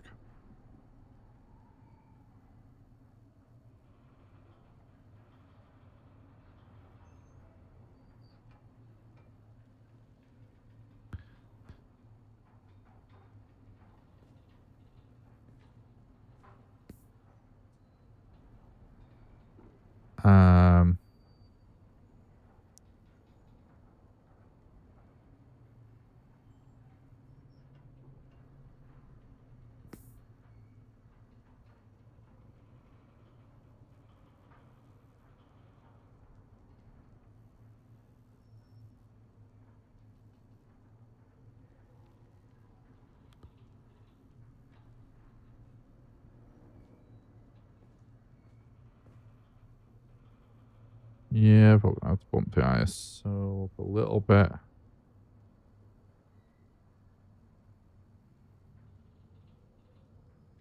That's pretty good.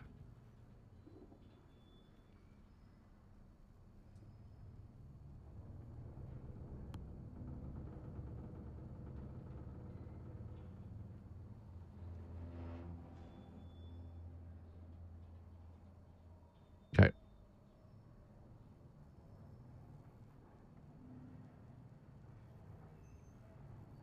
Notice you couldn't really see me now. That should be better.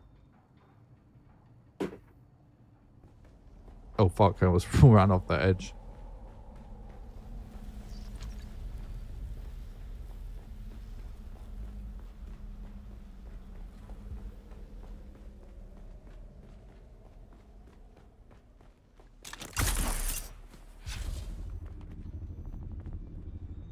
It's funny, like, one of the things I was doing when I was actually really sick was I just decided to like learn a bunch of stuff that would either be useful or that I felt that I should already know for various things. And one of them I just ended up like tinkering with my camera and stuff and getting to know it a bit better, getting better at dealing with the settings and stuff.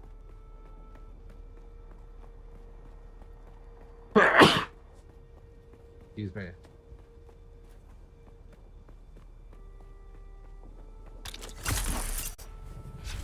And I've always said that like I hate having to have like special light shining in my face to stream and stuff. And someone was saying that like I can get a certain lens, and I will get a different lens eventually when I have the money. But kind of realized like if I tweak some settings, you can at least be able to see me, you know, good enough on stream. It's funny because this is actually a really good camera. In the you know, by camera people standards it isn't, but in the grand scheme of things when it comes to streaming, it's like phenomenal. It is a proper 4K. It's actually a micro 4/3 DSLR, but anyway, I basically bought this camera so that I could stream in lower light, just because like having a proper lens and a proper sensor allows that like way better than any kind of like webcam out there. And like years ago when I saved up and bought this, it was actually from the help of the Patreon at the time.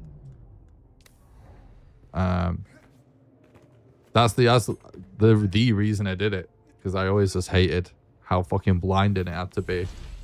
And so since getting this, I've at least streamed with just like a little ring light. Well, it's a big ring light, but it turned right down and it's far nicer. But not even doing that is, I'm far more comfortable on the stream.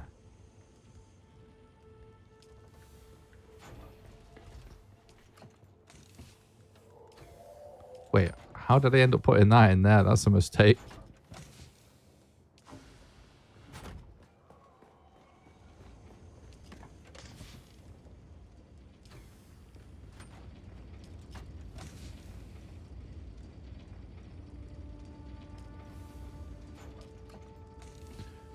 Wow, wow.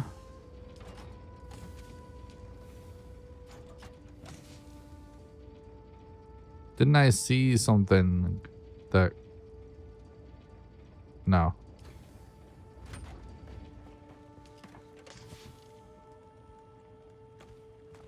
I'm seriously considering, like, just recycling a load of the shitty loot that I find. Because I've been holding on to it and instead using it. You know, like, if I die, maybe I can get some kind of hodgepodge set of gear out of it if I die to the worm or something. But whenever that has happened so far, it's, like, fine to...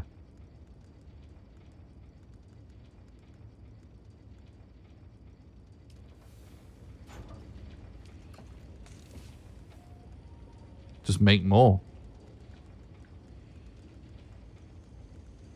You know what I mean?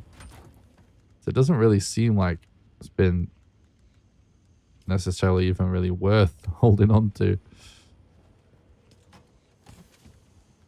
I have so much ammo. It's insane. I made an insane amount of ammo ages ago, and it's basically not gone down just because of how much melee I do.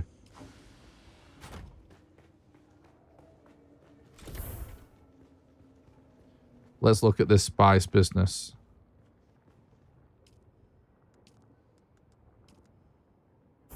Why is it only 2?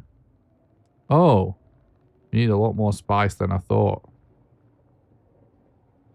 Sector Man, is that how much? Sandstorm is approaching. I must have had a lot more spice than I thought.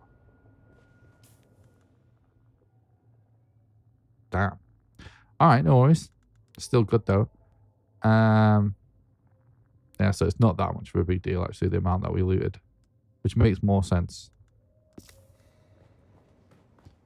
Also, we came here and did this for nothing now.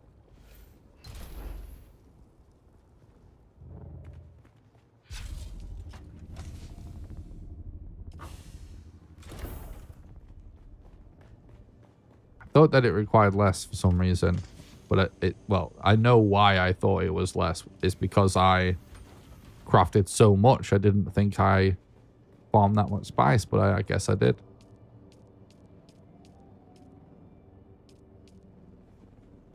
Sector weather alert. A large sandstorm is approaching.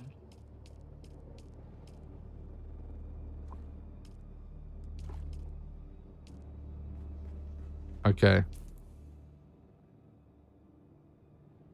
Back to work, I guess.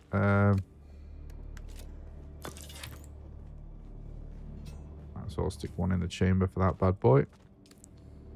Oh, we'll wait for the storm to pass, of course.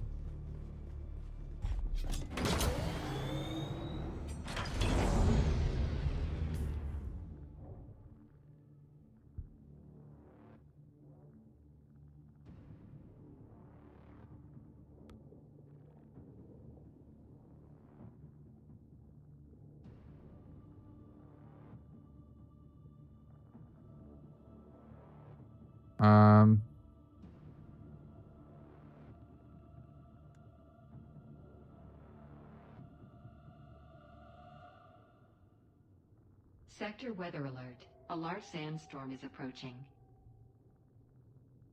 I don't remember. Yeah, some of these places I need to just search a bit more.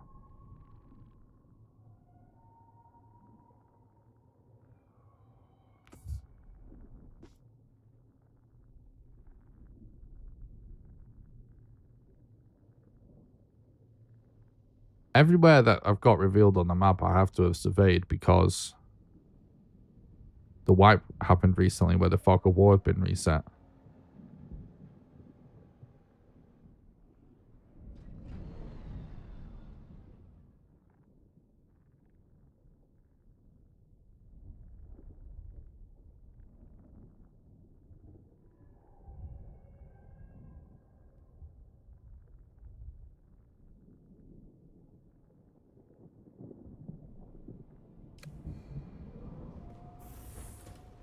I noticed something kind of interesting since I built this base. Sector weather alert. A large sandstorm. It reacts kind of crazy when there's a sandstorm. It sounds like the whole building's falling down, which never happened when I had a solid little box base. Let's see if it does it.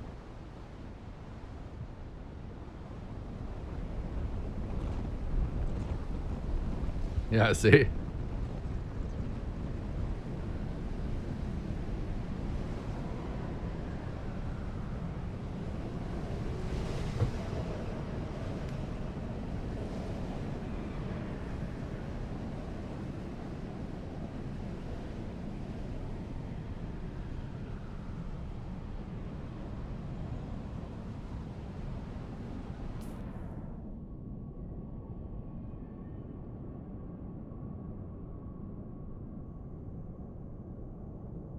I think I'm going to do a bit more on-foot exploring of places instead of just zooming around.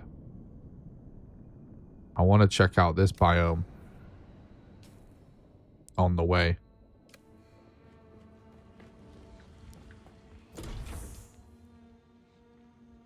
Yeah, we're good.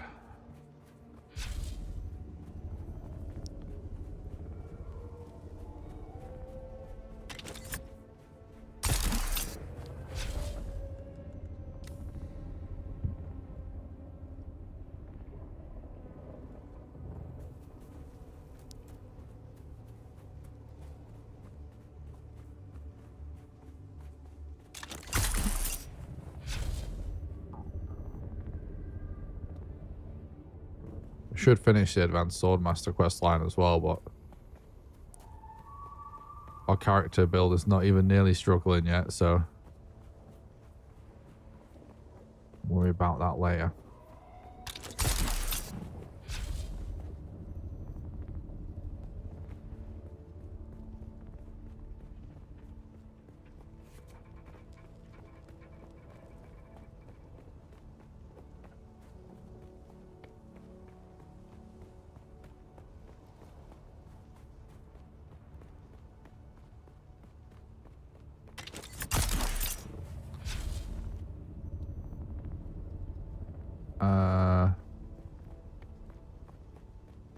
Guess we cross over there.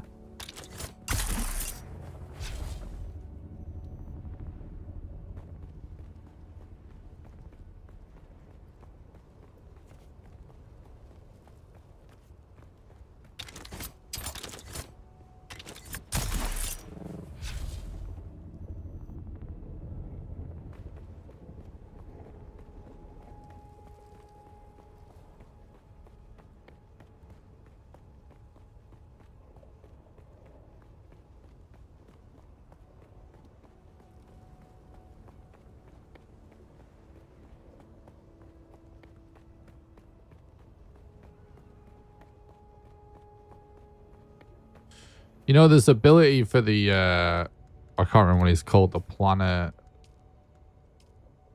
planetologist. This suspensor pad, I actually really like it for traversal. It's not quite as fast as combining the suspensor with the grappling hook, but it's really effective. And, you know, you could run a different suspensor instead of having to make this. Well, I've done it before, and it's slower, but it's really consistent, and obviously it doesn't cost anything, where instead of, you know, constantly burning through your suspensor and using power and stuff.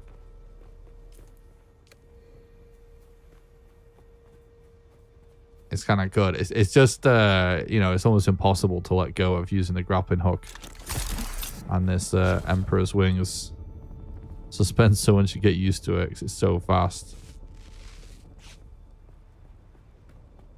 But there is just like one of the standard suspensors, I forget which one it's called, that basically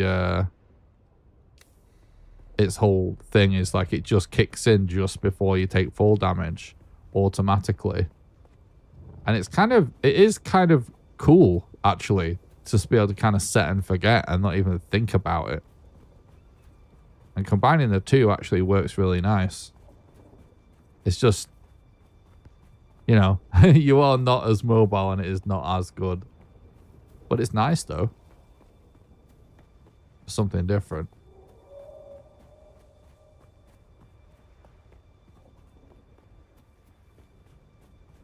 The thing about the ability that kind of bothers me, which is kind of why I stopped using it, because I really want it, because basically I have some gripes with the grappling hook and the flying knee abilities, even though they're really good. But obviously, I'm still using them, and I'm still using them for a reason.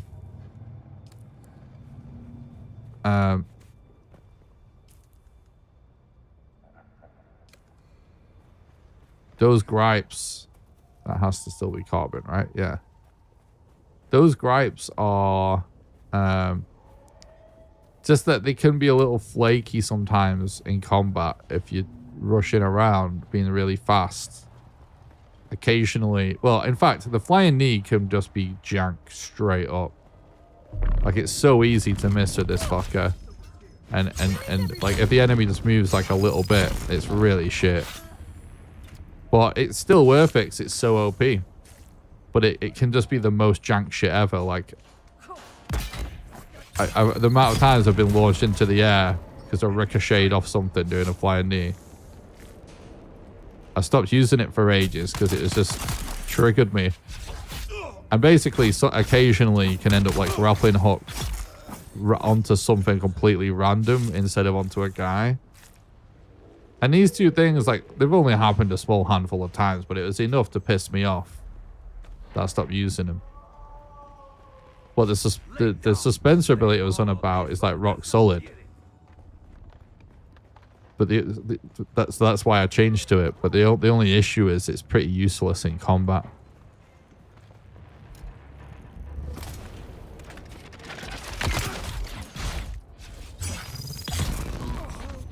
All right, Mike. Thanks for watching, mate. Have a good one.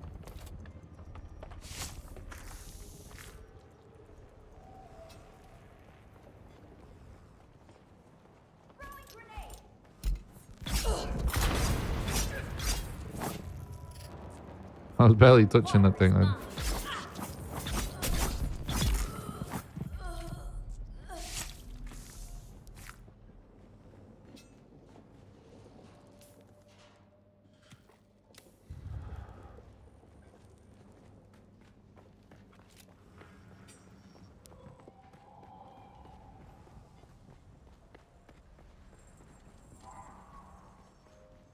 Intel, boom.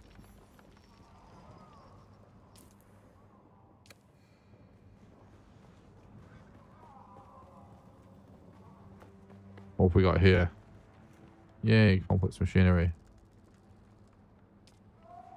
Nah, I don't care about taking that.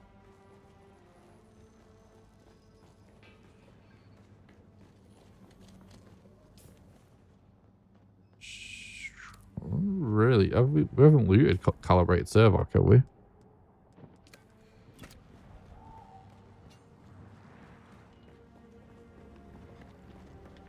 We're missing a chest or something. Oh, God. That's cursed. We were just climbing nothing.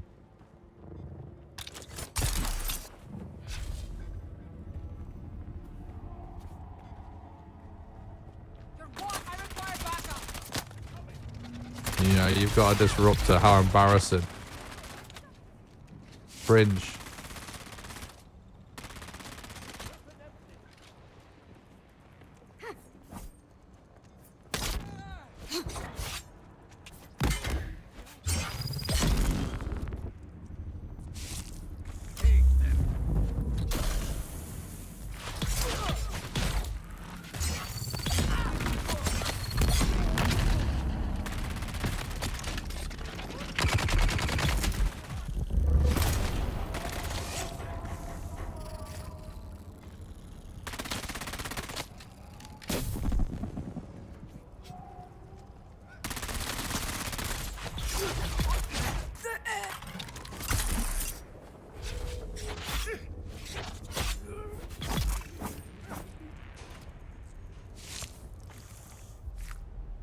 Okay.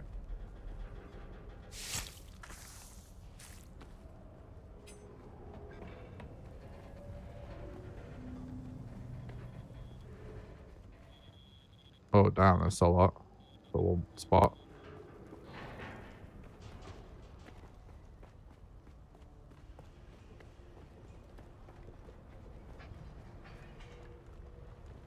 Okay, guess I'll take it. Right then, let's keep heading west. I'll definitely say that a lot of the biomes in this part of the map, it's all the same. You don't get anything different, really. It's essentially the same biome.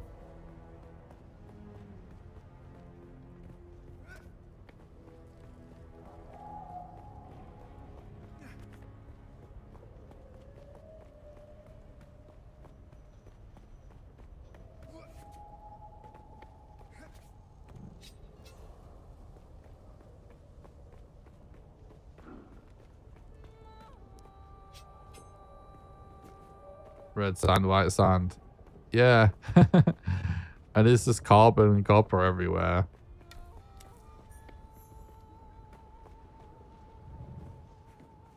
Oh, look at that. We just happened to walk in right on the key.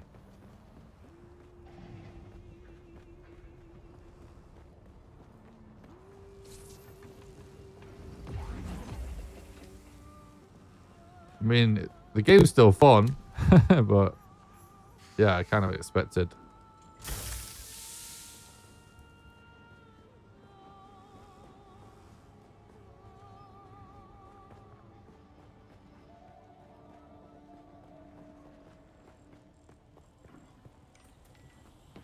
It's just claimable. What the fuck, dude?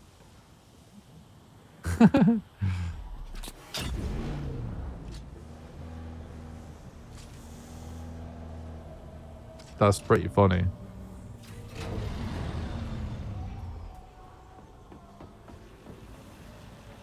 Wait, this is... What the fuck?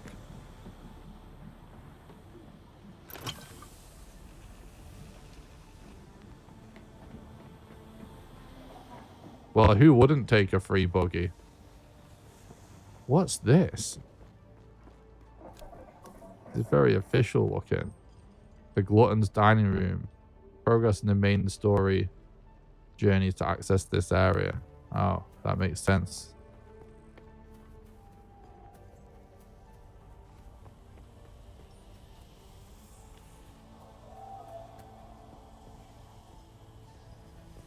You can disassemble one of the other components. Oh, that's true, yeah. I didn't bring a welding tool, though.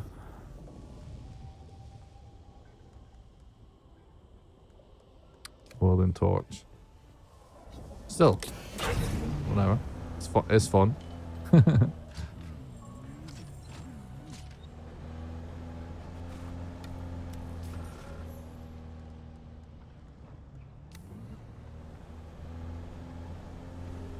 We could just slap a sub-thief console down.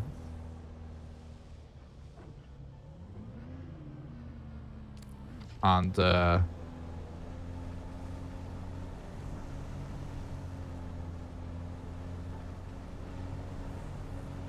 whip up a fabricator or something.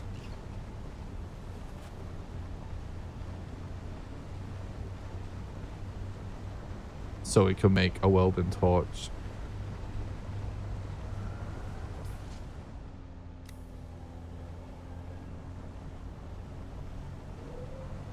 Locomotion module about to break.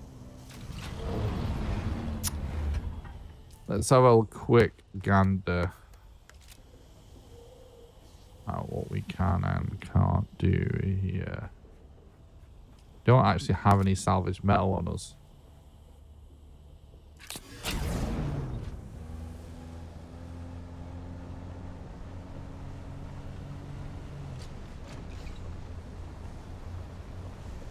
Well, we can always come back for it anyway, can't we?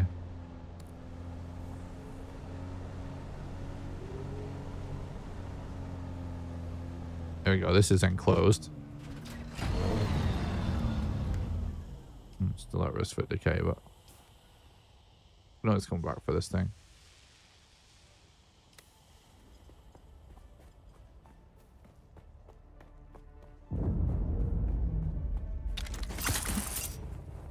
I'm not that fussed about it.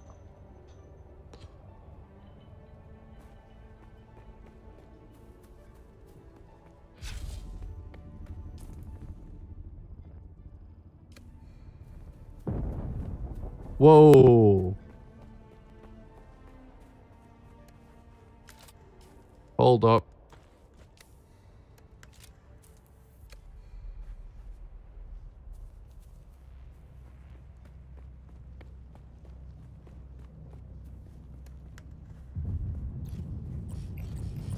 Wait, where's my...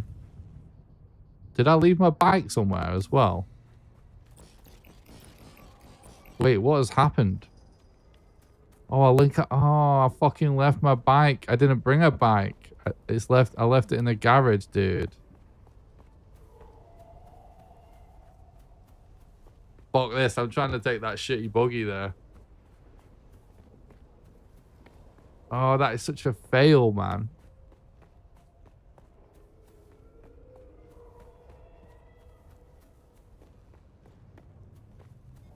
It won't last all the way over there, will it?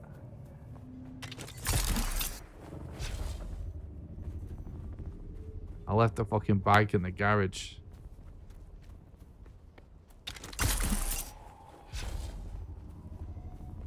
Because I wanted to explore on foot, which I'm glad I did, but now that ship crashed right in front of me, which hasn't even happened to me once on this server. It's happened to me on one of the other servers that I've got a character on. I usually end up missing out. Someone's probably already gone for it, but we're just YOLOing this with this. It's got to be sketch as fuck because we don't have boosters anyway.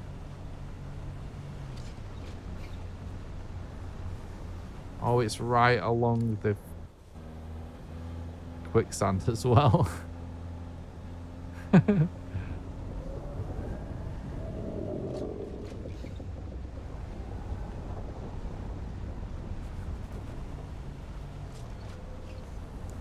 I have actually been here before. Ages ago. I tried just beelining it to a quest I got up here way early when I was way under-leveled. And I attempted to do it and it was cursed. So I just came back.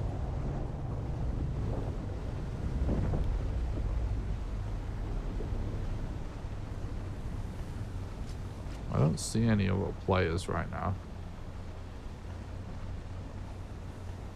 If I spin this buggy round so it's facing... Oh, it's actually... Oh, seriously?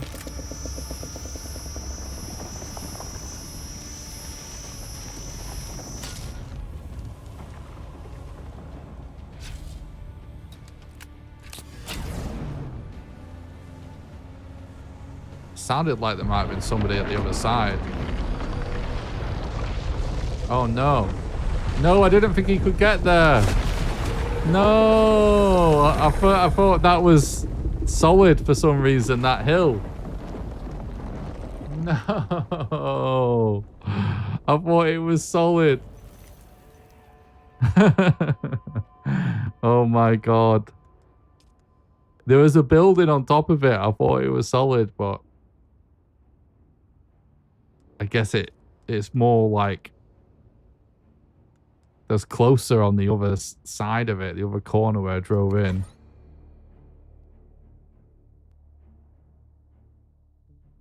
Oh well, GG.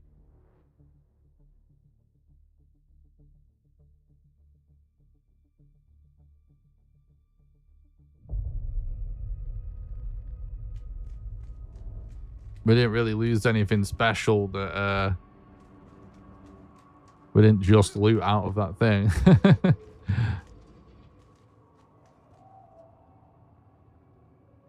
Praise be the maker and his water. True.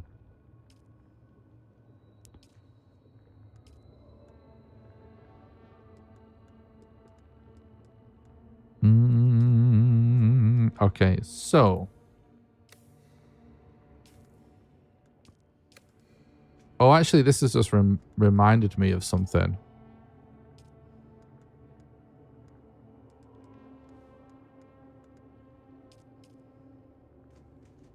Didn't I wanted to make a crisp knife, didn't I? Where the fuck is it? Where's the recipe gone? Like, I do have the recipe, but why is it not letting me make one? I really hope I've not like lost the opportunity altogether to make one just by not being able to do it after that one quest. Which I feel like I have fucked it.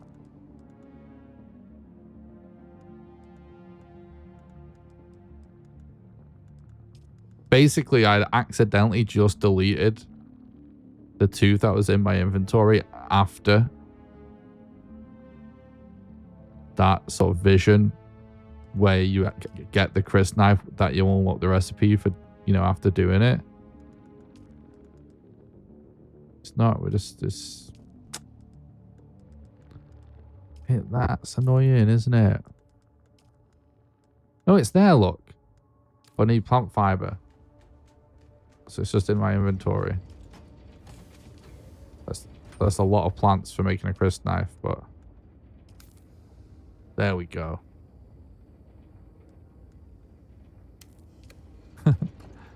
Hell yeah.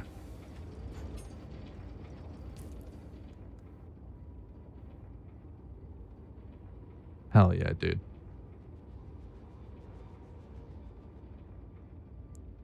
Cannot leave the owner's person. Right. First things first. I like to start with armor.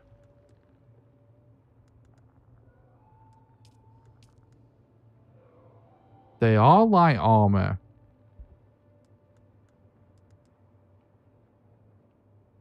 Interesting. So, 130, no, 62 armor compared to 56. They are better.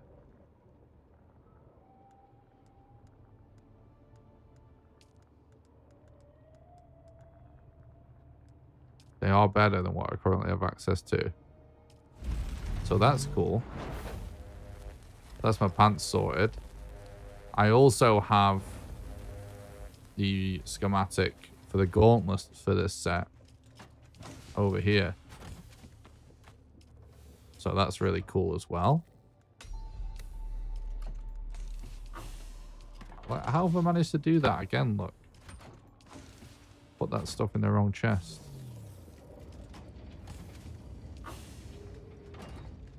So that's nice.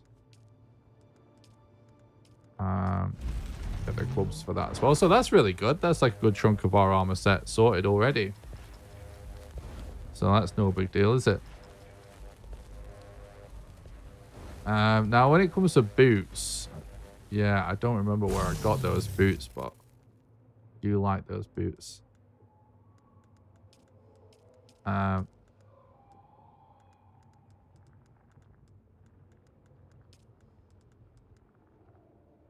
We need silicon blocks. That's what we're really short of, isn't it? Oh, we blitzed our silicon blocks, didn't we? We absolutely blitzed them.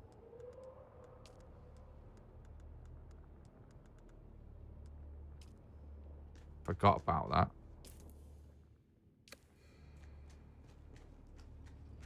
Guy looks kind of sick like this, to be honest. This armor set is actually cool colors. I forgot I melted all my silicon blocks down. Than that to make lube. So we're gonna want to do a flower sand run again.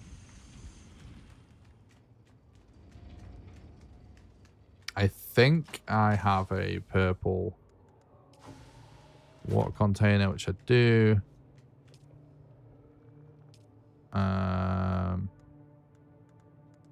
Some stuff coming up here in a minute. Um.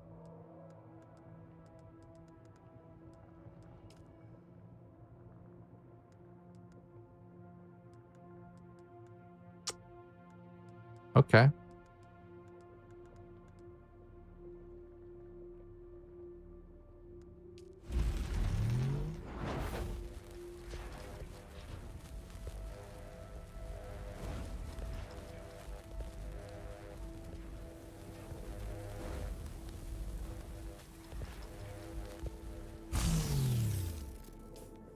So, armor set almost done.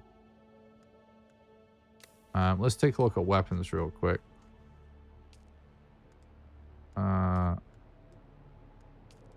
That's no problem. Should we go for a Harkonnen style, or is it too scumbag coded? It technically requires a one less. I wear the colors of the enemy all of the time, so I might as well use the weapons of the enemy.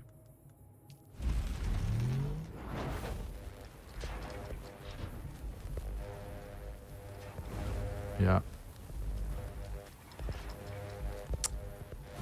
Gun-wise,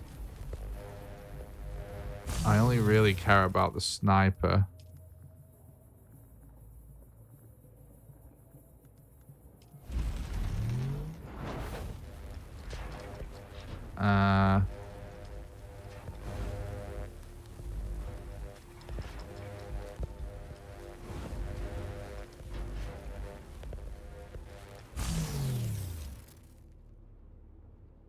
I'm finding myself using weapons like less and less, honestly.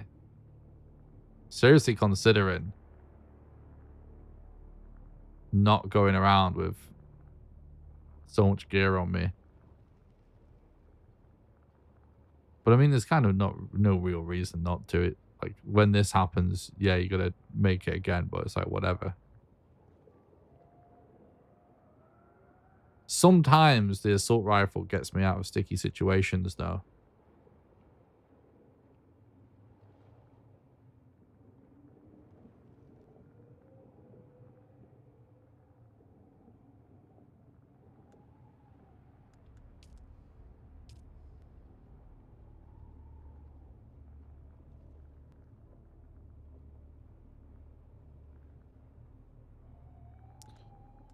Yeah, we'll just do it.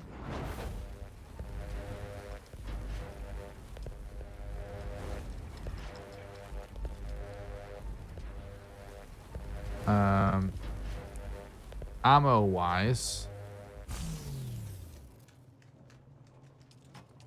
let's actually have a quick look at what we've got, like light darts to heavy darts. We've got loads. We do have some heavy gloves and all that stuff there. Oh, I didn't realize that was an artisan sniper that we looted, but whatever, we just made a fresh one, so.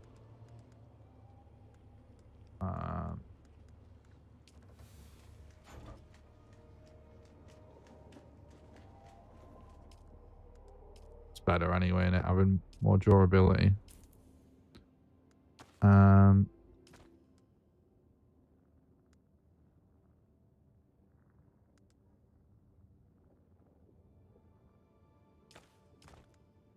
So I actually don't really know. I assume this breaks really quickly.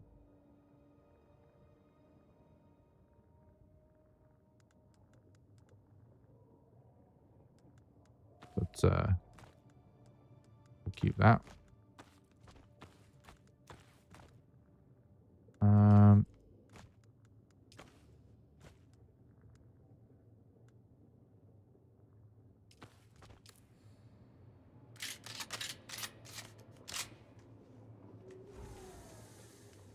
We need some meds as well.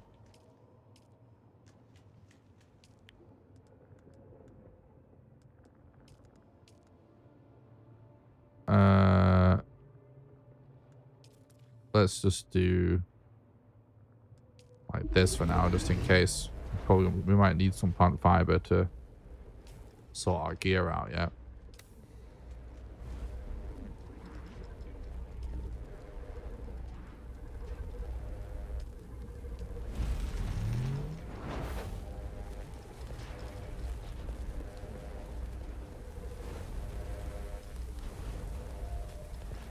How many more silicon blocks have we got incoming?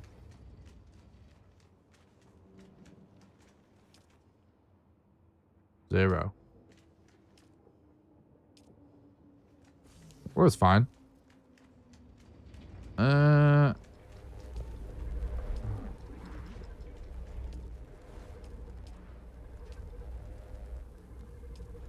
Oh, we can actually make this.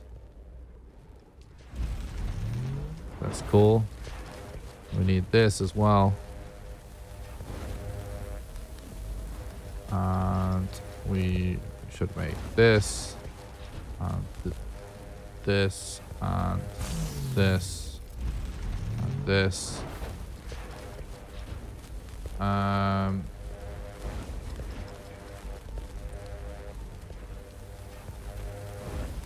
We can go and try and buy another one of those schematics.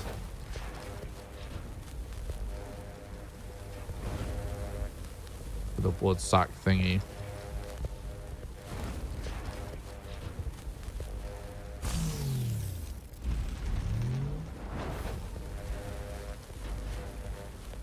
Oh, we have an Emperor's Wings still that we can make, so that's good. Holtzman Shield Mark III.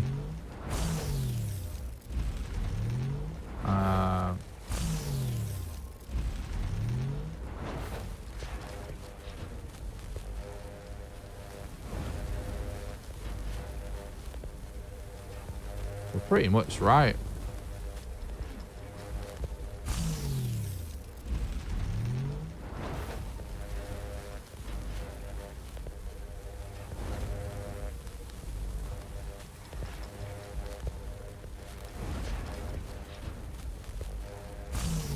Pretty much set. We need a power pack. We don't need this here.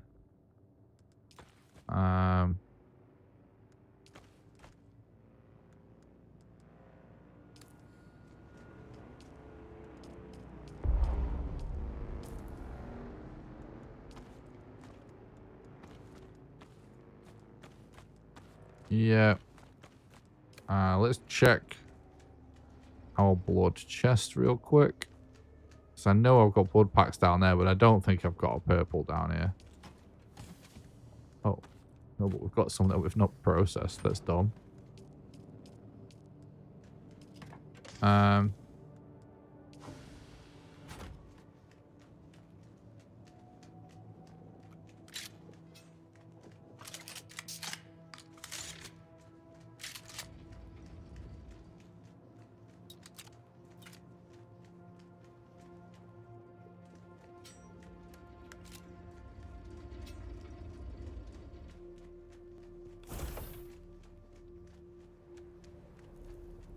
I love the little squishy feeling that the character, the sound that the character's making when we're running around with no feet. By the way, I've never noticed that before.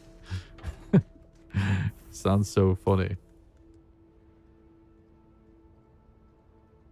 So what is the other thing I usually have on my belt? I can't even think.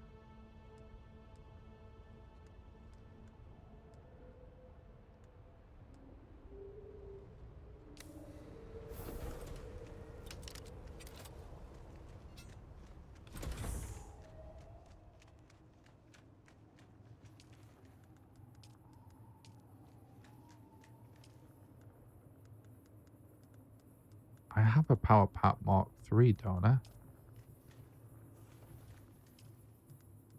I put the static compactor I normally have in my inventory and I track it on.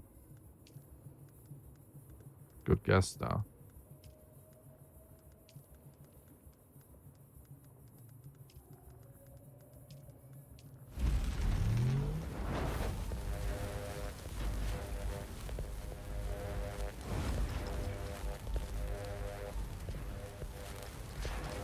I'm gonna walk around with a fucking welding torch after last time.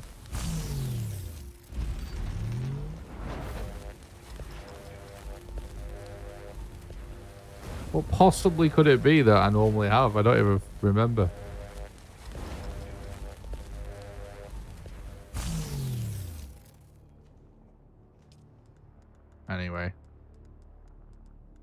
Who's to say it ever mattered?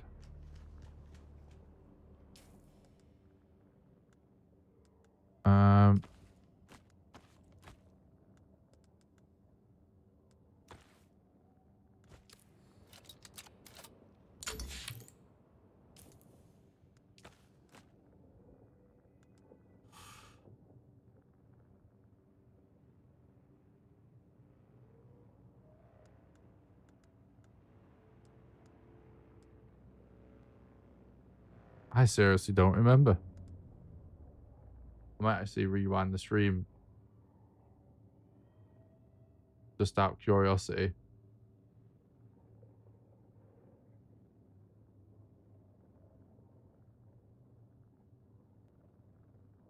Oh, the blood fucking thingy. Of course.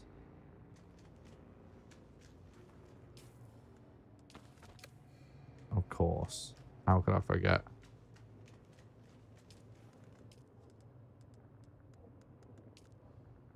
We need some EMF generators. Okay, so we need to do a Fremen thing. We need to do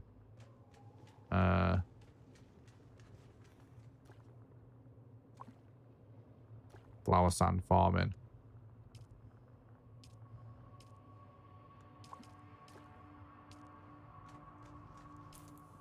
And that should basically put us back on top.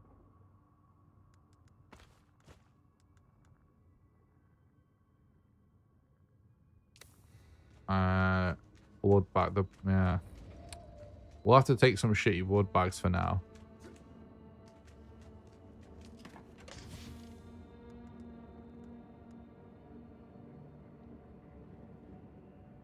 But I will go and buy another schematic.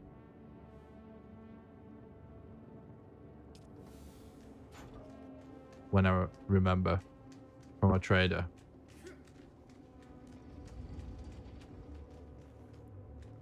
It's not really that much of a big deal at this point when water's not really a problem for us. So let me just double check one last thing before we take off. Which is, I'm just checking that we don't need plant fiber to finish this so that we can just max out our meds.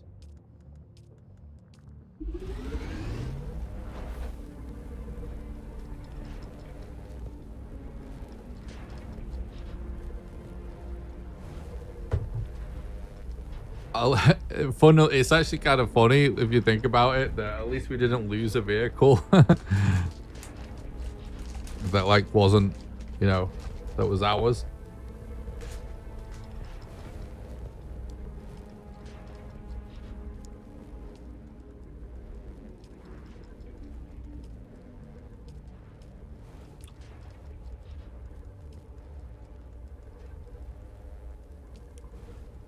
The torch is honestly kind of garbo. But I sort of want to make it anyway. Where the fuck did you make it? Where the fuck do you make it? I can't remember.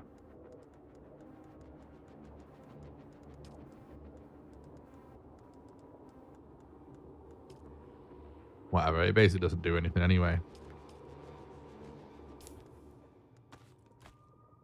Right then.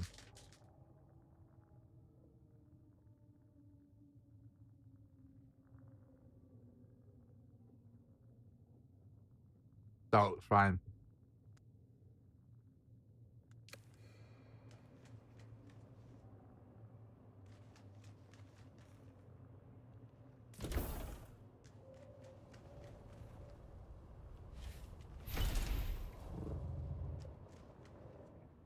This fucking thing that we abandoned here.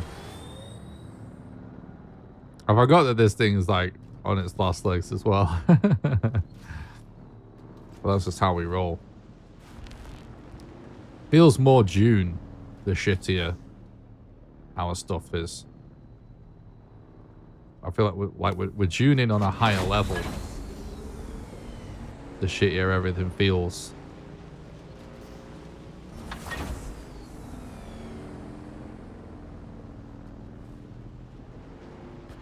Honestly, as well, going around with the scavenger armor on, this feels like more like maximum Dune. it just feels like so much cooler than a lot of the other armors.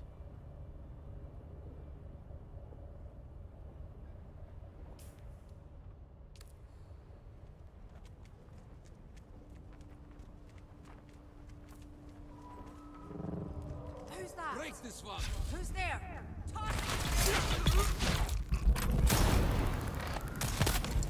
Ow.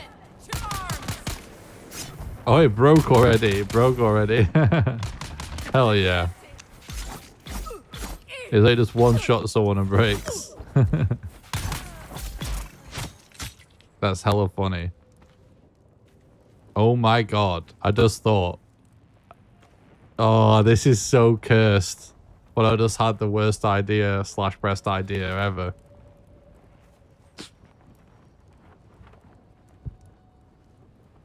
What if we bait somebody to fight us when we have a Chris knife?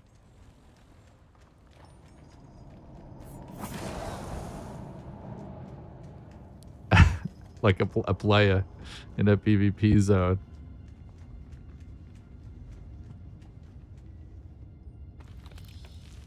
It would be so funny.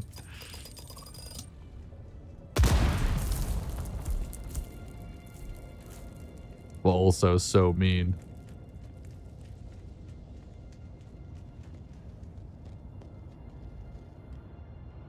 Seems like a thing, though.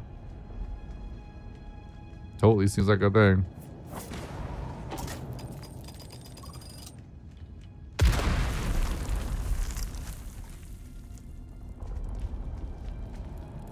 That's honestly probably enough.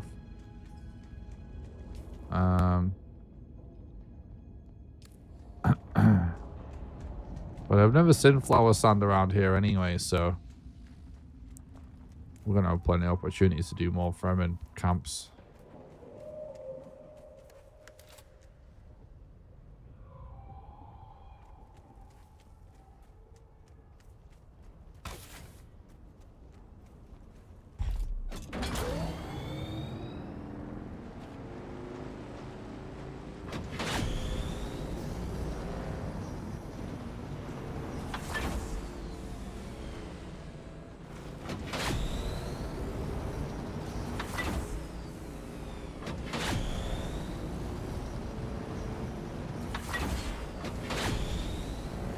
That Chris knife weirdly just feels like some kind of speedrun strat waiting to happen.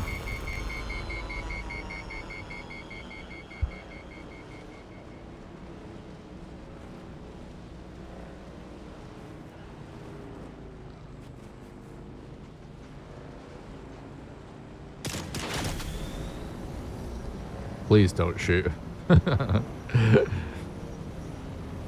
Got a few components that are about to explode in this thing.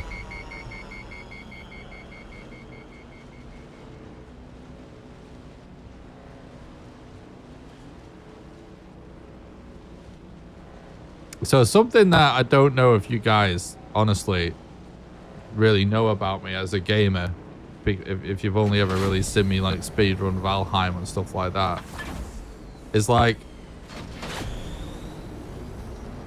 I love to do stuff in the game that like really throw a spanner in the works or have potential for some serious complications, just because it's so fun dealing with certain situations.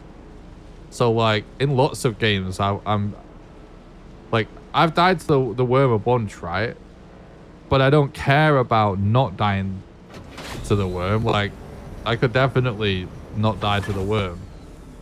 But it's just so fun to take risks, you know what I mean? That I'd rather do the risk reward than play really safe, because that to me is like really fun. So I always play really risky in games. Do high risk, high reward stuff. But also, like, I'm leaving this vehicle right now just because it's working now, right? And I kind of just feel like, whatever. If it breaks down, it breaks down. It will be like a funny thing to work around eventually.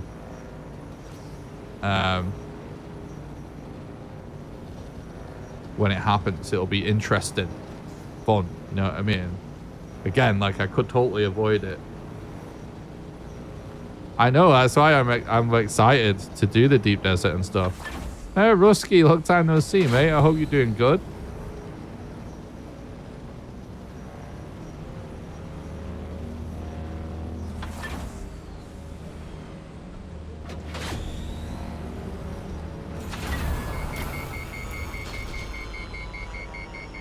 Yeah, I'm looking forward to doing the deep desert and stuff and PvP stuff in general, because it's always like right from the beginning of listening to the devs talk about this game, like a lot. Oh, that's not very fair, is it?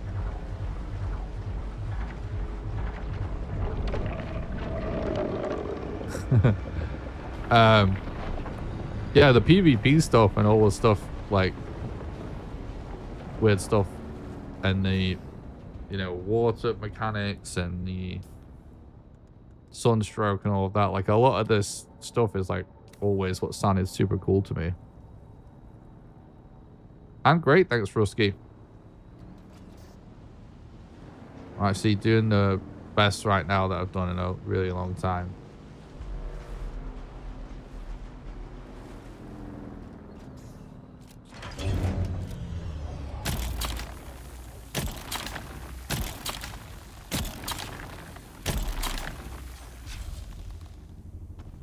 Dude, Rusky, I actually think about you all the time, mate, just because.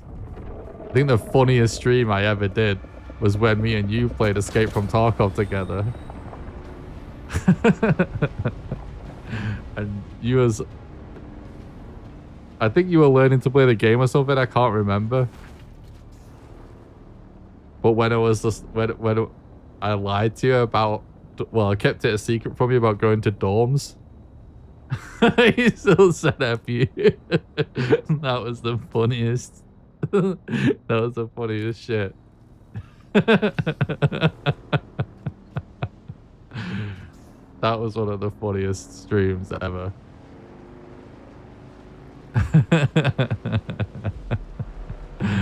Oh.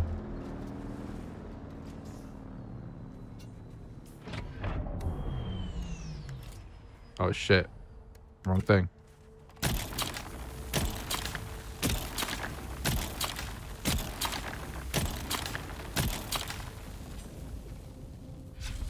I've bitten off a bit more. I can chew that. I really don't like when you see the little red squiggly worm, but you don't see the worm or hear the worm.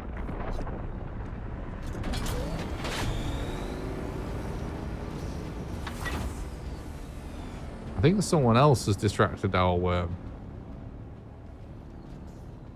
I was thinking that was safe. That was the funniest thing. I'm sure if you create a guild, people will join you and have an entire crew to venture in the deep desert. Yeah, I would love that. Hopefully we get to do that.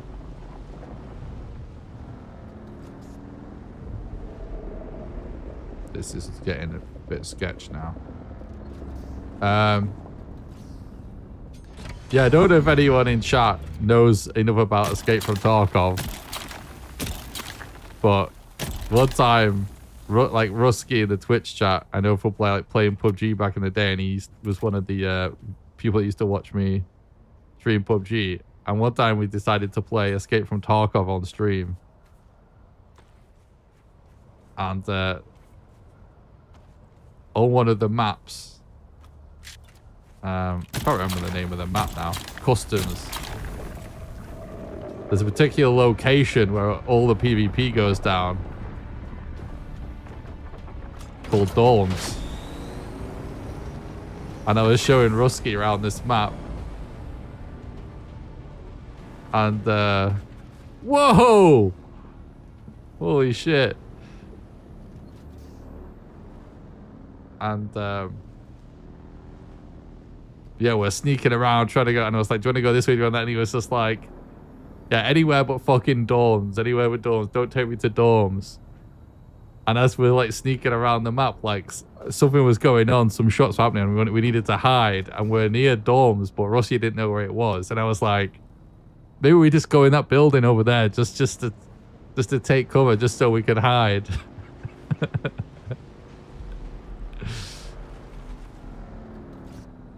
It was the funniest shit. And then, so like, it goes on for ages and we're actually hiding inside dorms.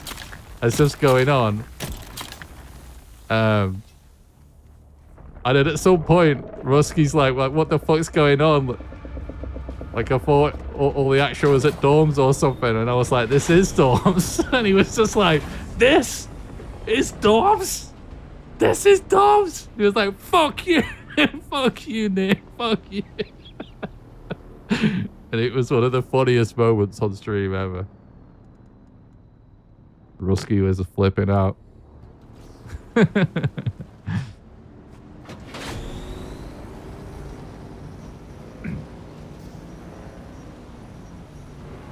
Oh, that was good. He's just trying to survive. Oh.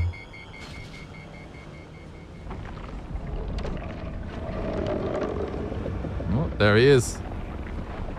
Oh. Right, I don't think there's anything else we need whilst we're out, is there?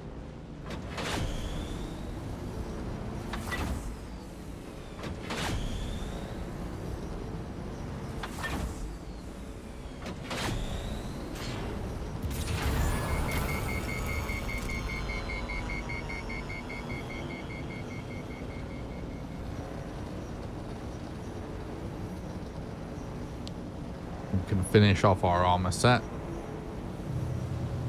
And then time to head back to where we got eaten.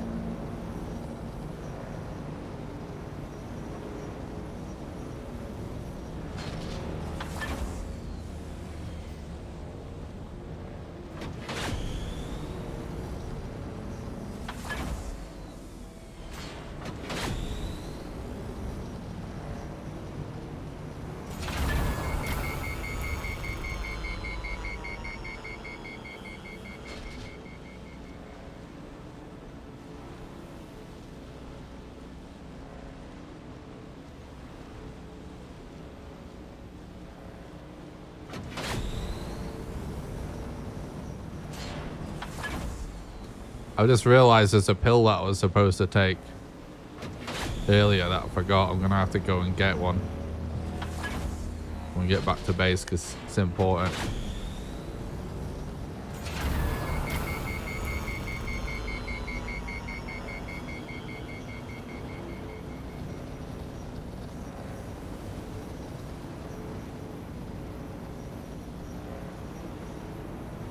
Those the days I've been fun and laughter. Yeah, that was a lot of fun. We did have a lot of fun back in the day with like PUBG and Escape from Tarkov on stream with friends. It was definitely, not that we don't have fun now, but playing games with friends, like you just end up in like tears sometimes. That was definitely great.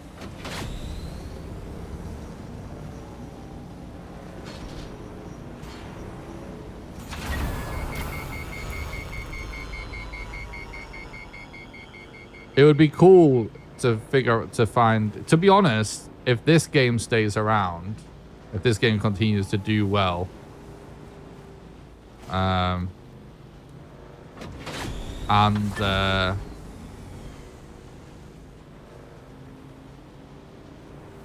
end up still liking it, I wanted to keep making content for it. I can imagine the same thing happening with this, just because lots of my friends are really into this game right now, and I think I have a feeling, hopefully, that's gonna remain the case for quite a long time.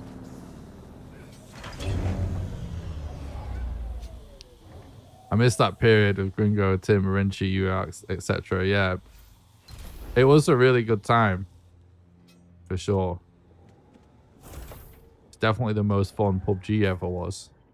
Probably the most fun I've had playing multiplayer with anyone ever was like that time.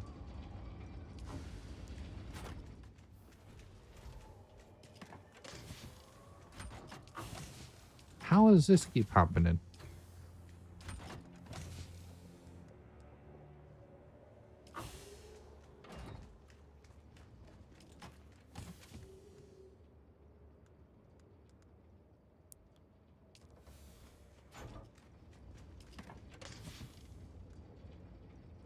Oh,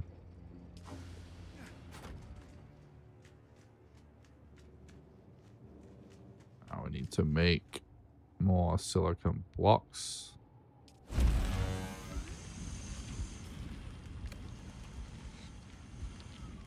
We'll drop this power into here. Oh, with some parts there that we forgot about. I assume we can't repair our crisp blade.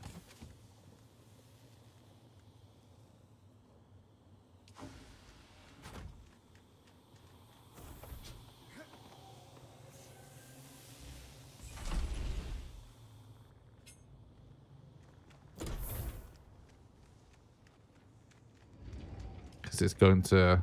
Yeah, it's going to... Yeah, it's just not possible, which makes complete sense.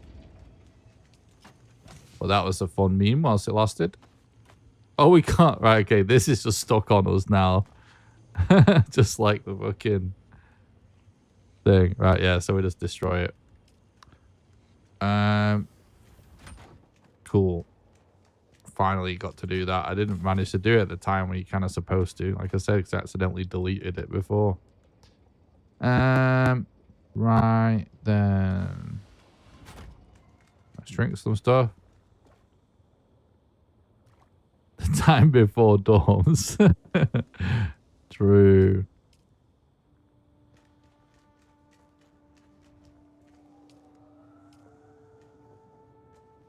What do you think about the game? Do you like it? Is it beginner friendly?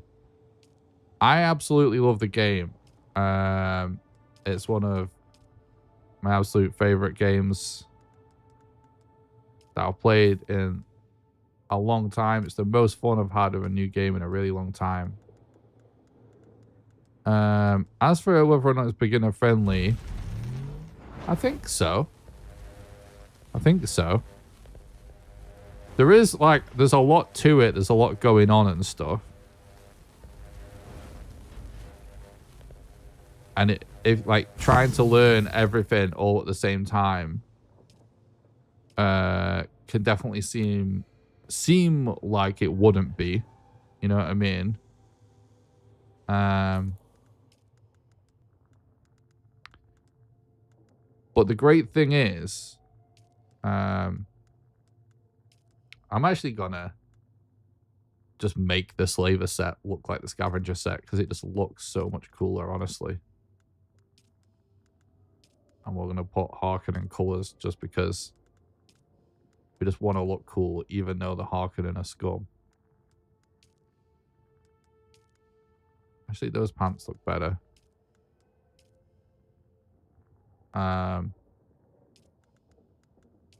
Yeah, as for whether it's beginner friendly or not,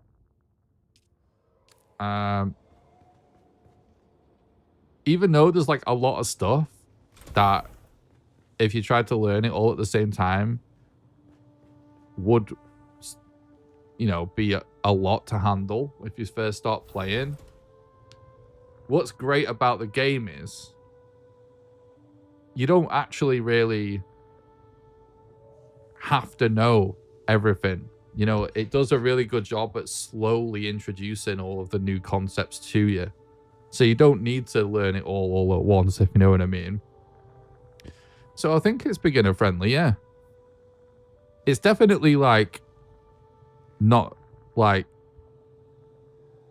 in the beginner areas for a really long time. Like it's not going to be too hard or anything like that. There's a lot of tutorials and stuff to help.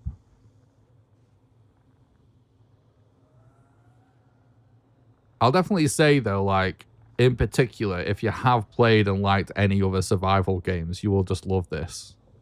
That's kind of the main thing. Even if you haven't, it's still a good one to join in, but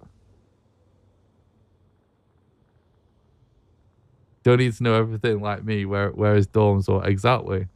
What's up, Amber Seeker? Thanks for by the stream. I hope you're doing good. Right then, we look so much better without that slaver chest and helmet. Such a dumb looking armor set, even though it's like the best I have access to right now. Well, it's not, but the best I have mats for at the minute. Right, so we could travel to get a better blood bag, but I don't think that matters right now. We also needed to make a blood extractor, and then we're good. We can carry on with the quest.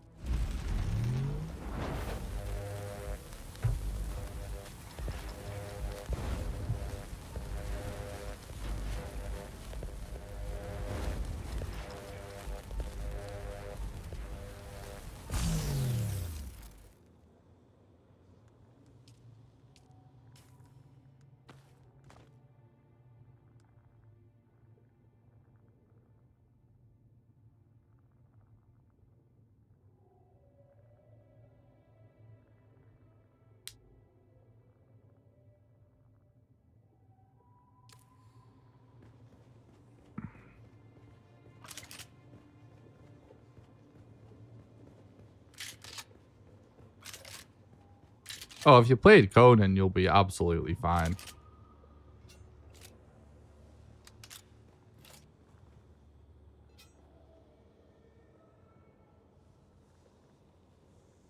I'm not sure which knife I prefer. I think I might prefer the other one. Yeah, it's kind of dumb looking, this, honestly. Okay then.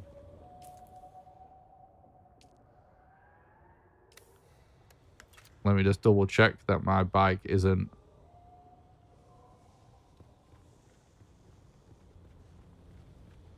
Wait, where is it? Did I leave it in? Is it actually in here? Yeah, it is in here.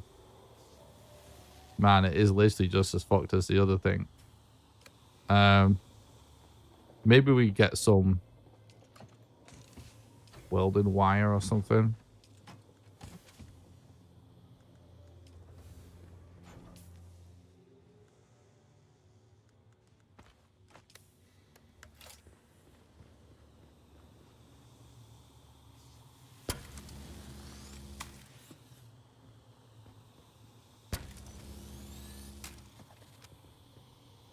How many more repairs can we do on this thing before it just starts to explode? It's not that bad. That's pretty bad, but it's only a booster, isn't it?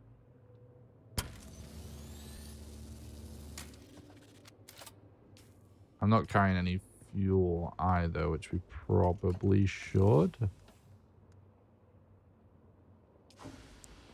But I'm actually... I'm still going on foot like we did last time so we can explore and stuff. But I'm just making sure I take this with me this time because what a fucking huge fuck up that was. That cost us in so many ways. Everything that just happened is essentially because I accidentally left my bike in the garage instead of packing it in the vehicle tool because I wanted to explore on foot. But then what happened is I found a buggy that I was able to claim. The buggy was broken, so I was like, oh, I'll leave the buggy here so it doesn't just explode in the middle of nowhere, and I'll come back for it. Then I saw one of the spaceships with epic loot land right in front of me, and I was like, oh, fuck. And I went to get my bike out, and I was like, wait, there's no bike. So I was like, fuck it, I'll take the buggy. And we ended up getting eaten by the worm. I got the loot successfully. But it all could have been avoided if I just fucking remembered to bring the bike with me. We actually look so cool, by the way, with this scavenger chest and headpiece on, but with the Harkonnen color set. It looks really good. Almost gives me like Stalker vibes. The scavenger set. It's my favorite so far. Obviously, stats wise, it's dog shit, but looks wise, it looks fucking cool. Feels maximum Dune.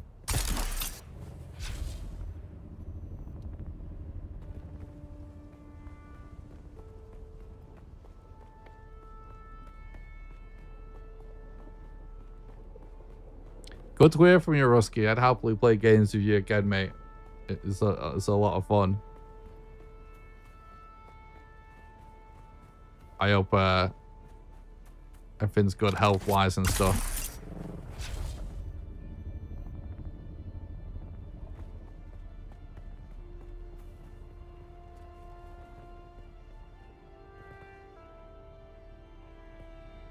If I'd seen you in the desert, you'd be dead wearing this.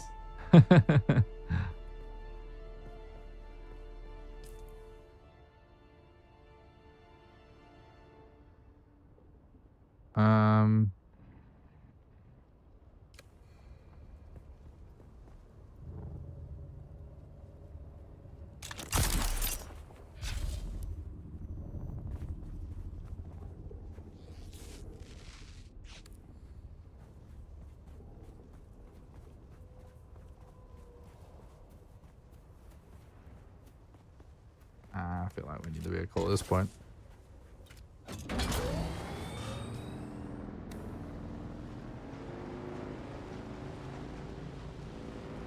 The Atreides armor isn't that cool looking either, to be honest. But I'll probably wear it for another 3 days until I switch back to my hardcore traitor suit, which just looks awesome. Yeah. I don't want to. I want to support Atreides, but dress like a hardcore scumbag. That kind of feels like the vibe.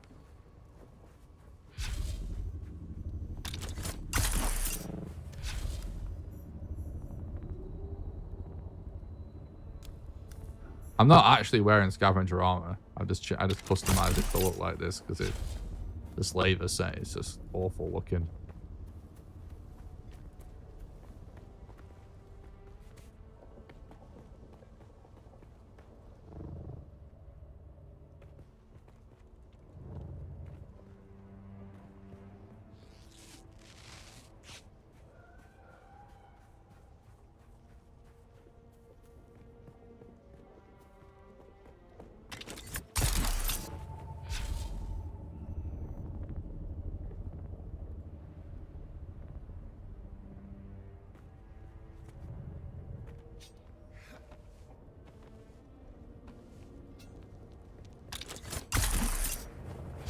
How do you get yourself from under the map?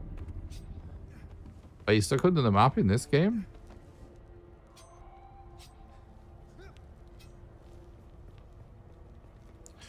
By the way, someone was asking me this the other day and I didn't have a good answer because I never tried it. What does the respawn button actually do, Amber?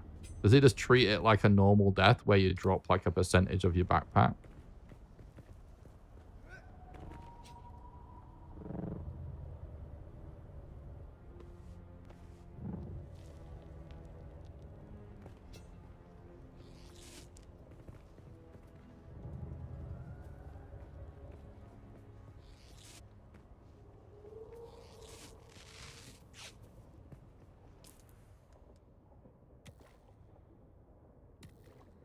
Percentage backpack and durability of one items. Right, so this is like a normal death. That's what I thought it would be.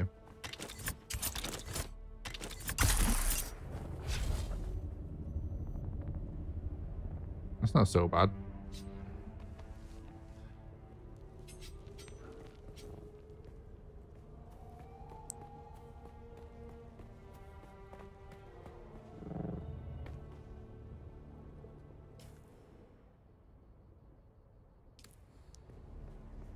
Oh yeah, I wanted to check something.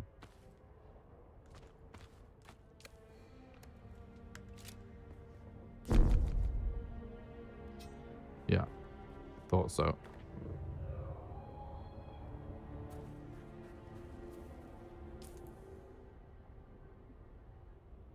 Yeah, it is a good idea for it to be pretty cheap. I do like the balance of stuff like that in the game, that there is some really punishing you know, ways to die, but that there is also some pretty cheap ones as well. It feels good. Too much of one or the other can be kind of shitty, right?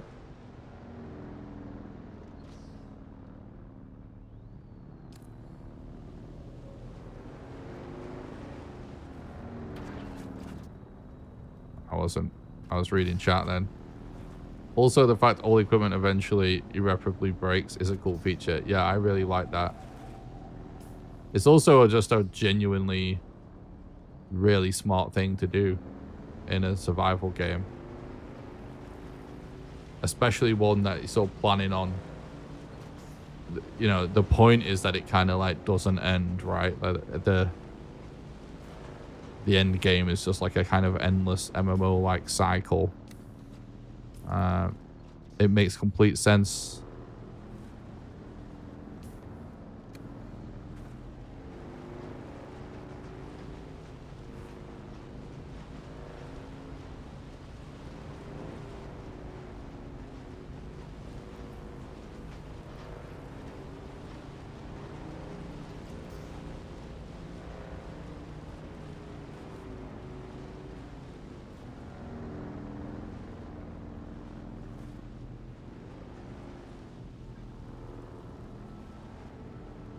Yeah. In fact, I haven't customized my my bike. Oh, you can't. Yeah. Okay.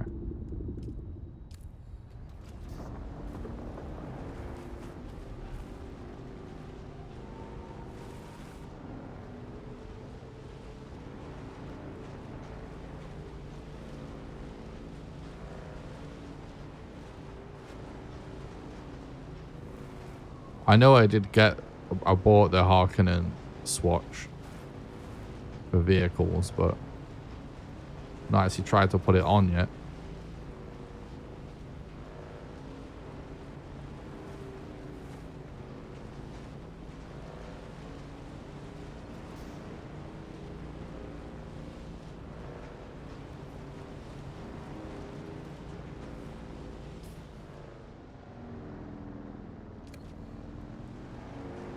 What is it I'm actually supposed to do here?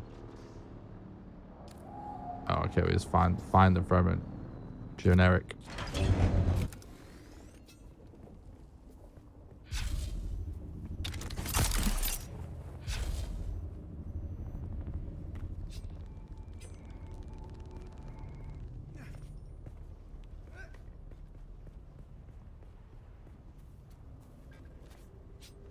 Don't really care about doing this right now. Just want to get this quest done.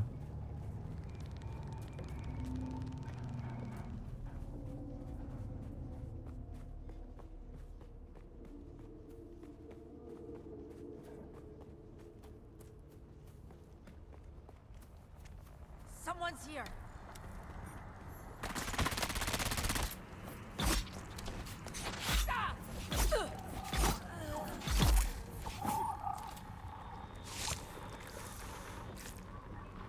You got this, what are your bases? Oh, that's cool.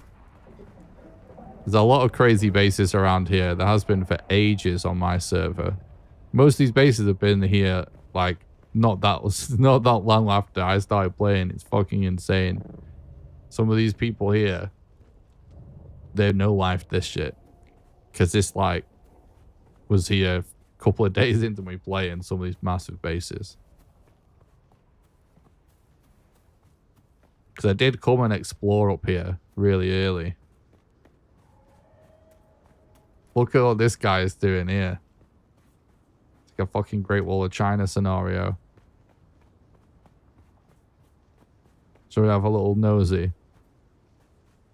Right? It's insane.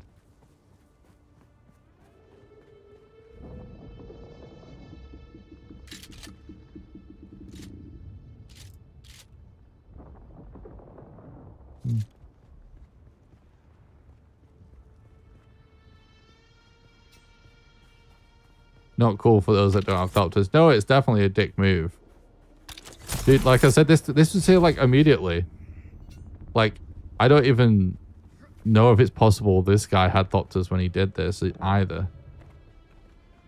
This was here so early. And even that over there, I was there when the guy... I actually was looking around whilst the guy was building that, but it's on the top floor already. It was so long ago. Oh, these guys are just fucking nuts.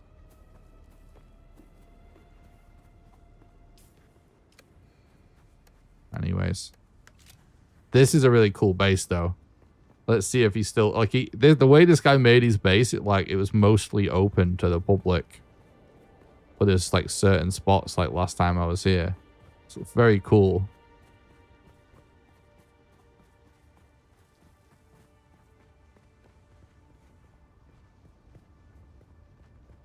Yeah, it is... oh, no, he's put shields down now. He used to let you walk on all these stairs. Like, this guy's place is really fucking sick.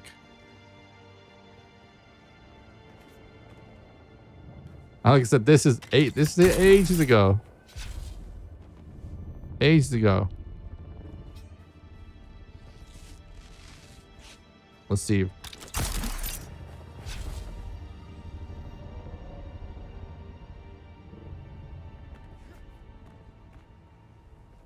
Yeah.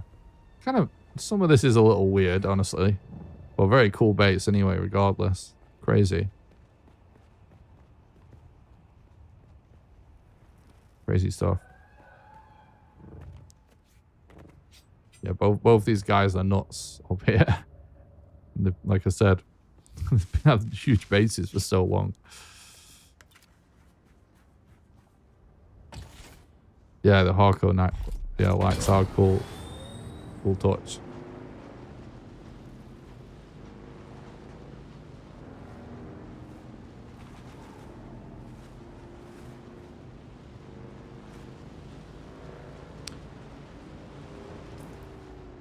You see,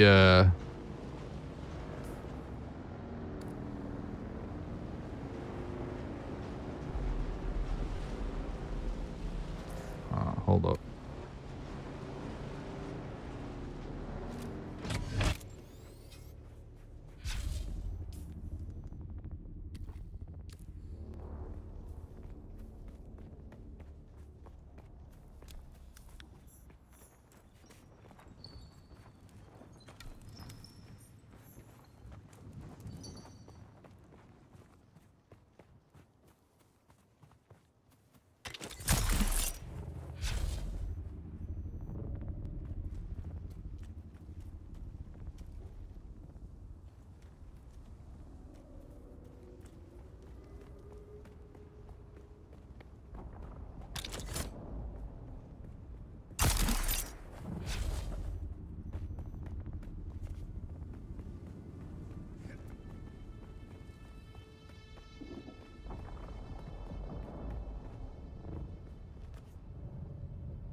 On my map, most players are now north of Helios Gate and still south of it at the smaller Jew gathering field.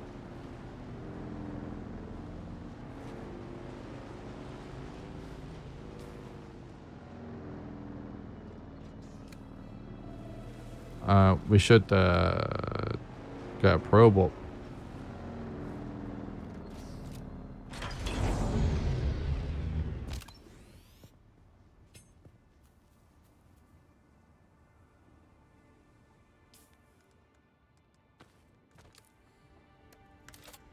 I like to start with it like this so I get an idea of how high it wants me to go before I start.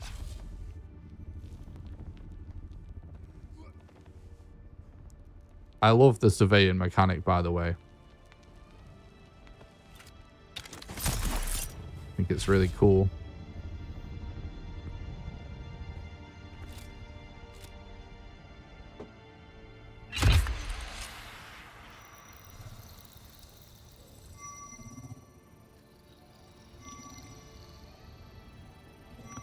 Probably ought to expand my shore base for... I don't know where that is yet, but...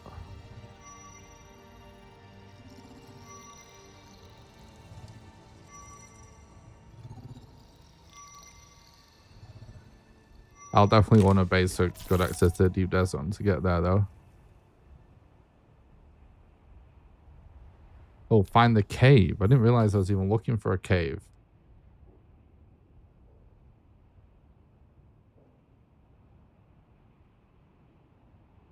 Okay.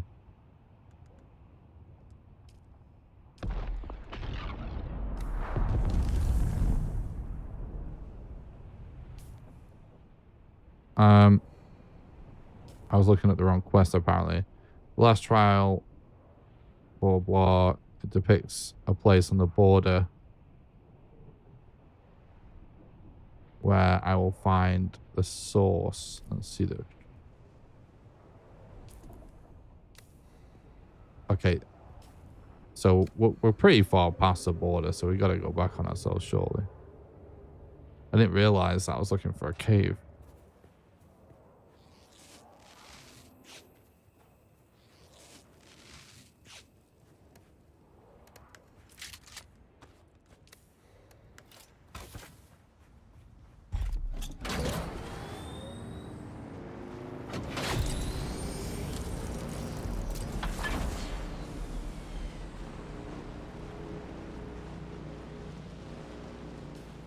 That right there easily looks like there could be a cave or something.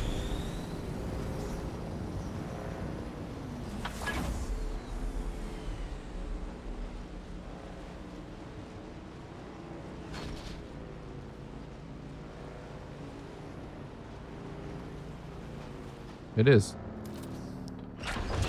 Let's go.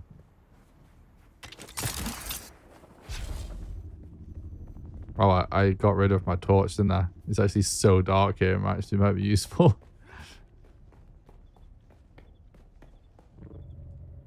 Well, I didn't craft a new torch, let's say.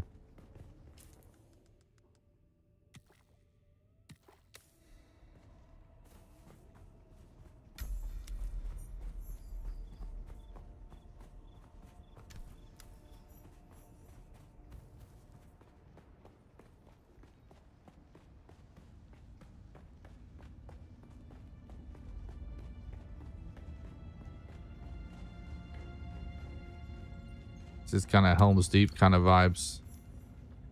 Oh, I remember this place. Like from the movie.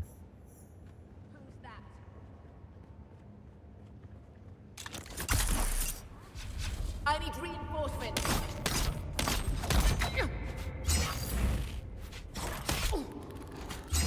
Shield on.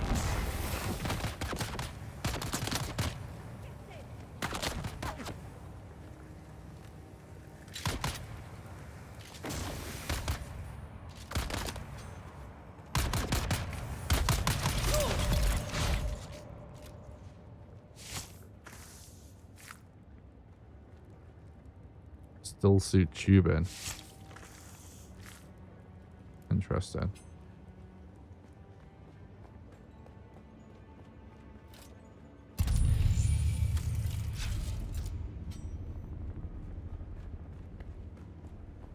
Well, this is actually really cool looking.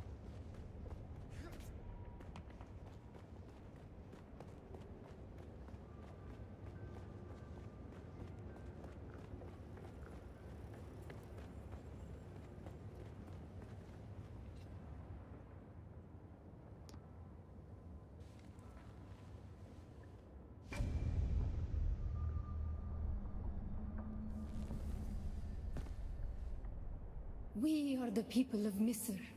We have known flight and death. The young go on that our people shall not die. Where did our flight begin? I don't know. You have failed the proving, young Wali. Return to your siege and tell your Naib of your shame. I don't listen to this shit. It's cringe. We are the people. We grew soft, Wali. So God brought us the weight of kindliness to prepare for the typhoon. Name the planet where we lost our way. You have failed the... I didn't know I had to listen to this shit. Soft, Wali. You have failed the... We are the people. We grew soft on our wanderings. We came to a planet devoid of gods, where war was constant and violence was religion. Have you learned its name, Wally? You have failed the... Nah, we can remember it. Memory puzzle. We grew on our wandering. We remember the slave cribs where we were held, weeded out. You have failed the... We grew on our wander. We remember. You have failed the... So it's 2213. We grew on our wander. We remember the thread of the past was so many planets across so 22131. You have failed. We are the 22131. The past was carried by 1 so many planets across. You 2 have failed the proving. 2 3 1 We are the 1. We grew soft, Wally. You have failed. Oh shit! I've forgotten it now. We are 2. You have failed. I've forgotten it. We are 2 2 on our wanderings. We came to a 3. You have failed. Oh shit. We 2 2 wanderings. We 1 remember the slave crib. The 3 of the past was carried so 1 many planets across 3 a long journey, young Wally. But we are almost home. You have failed the proving, young. We are the people of mystery. We grew on our wanderings. We remember the slave cribs where we were held. The thread of the past. So many planets across so many centuries. A long journey, young Wally. You have failed the proving, young Wally. Shit. We are the people. We grew on our wanderings. We remember this. The thread of the past. So many planets across so many. A long journey, young Wally. You have failed. No.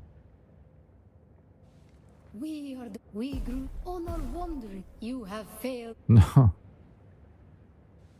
We grew on our wanderings. We remember the slave, the thread of the past. So many planets. A long journey, young. The time of Mihna has ended. Young Wali, pass within and seek your Ummah. Cool. Who cares, honestly? Just give numbers. Make number go big. Give stuff.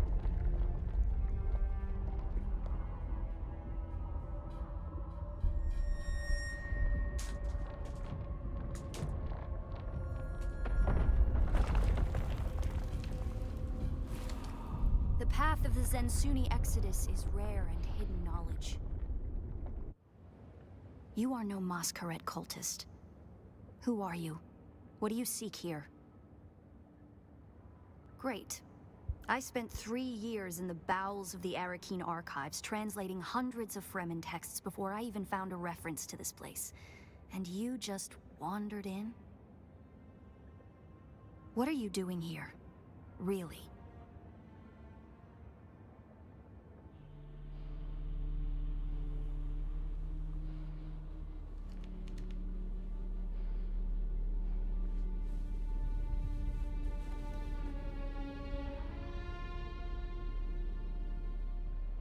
That security door is encoded for Fremen biometrics.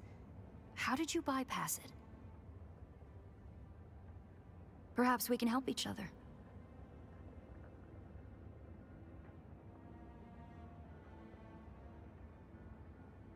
I'm a scholar of Fremen social, cultural, and philosophical constructs, both past and present. They fascinate me. And I've studied the layout of this place. It's a death trap. Between the Masquerade trying to blow their way in and the structural damage left by the Sardaukar, the whole thing could come crashing down.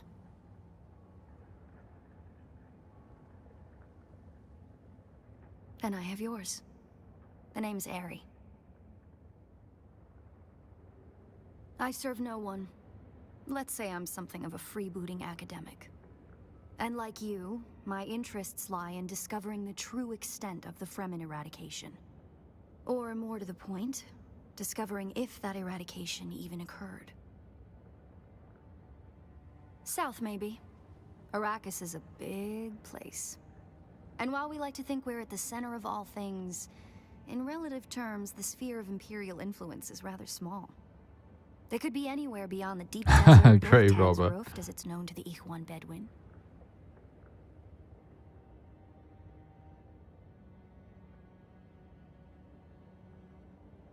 Not entirely.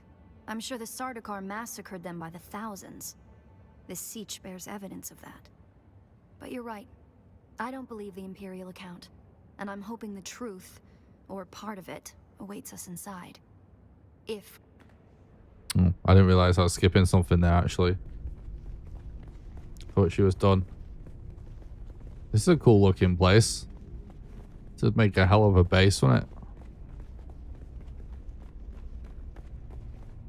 It serves the Emperor to depict the Fremen as barbarous and savage, but look at their craft. I see the work of a socially and materially advanced people. A people with the innate practicality and good sense to worship a local and very available god. That's also, conveniently, an apex megapredator.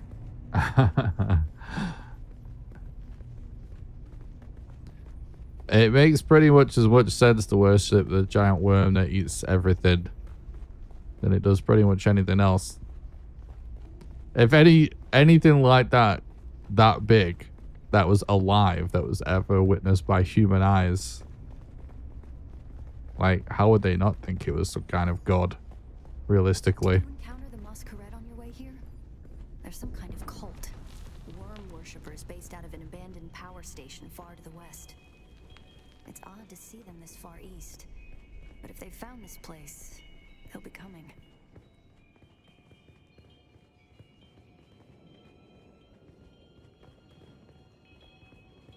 Down here, water discipline would finally be relaxed. Visitors could shed their dusty still suits and find refreshment.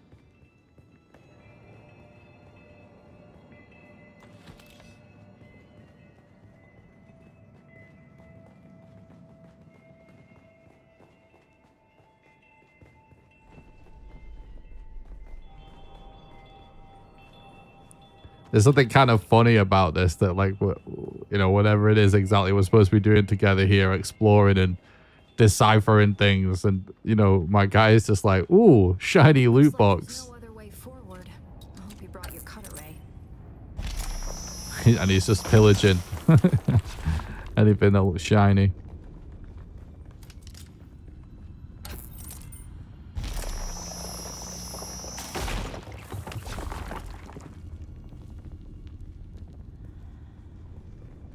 Let's go this way, actually.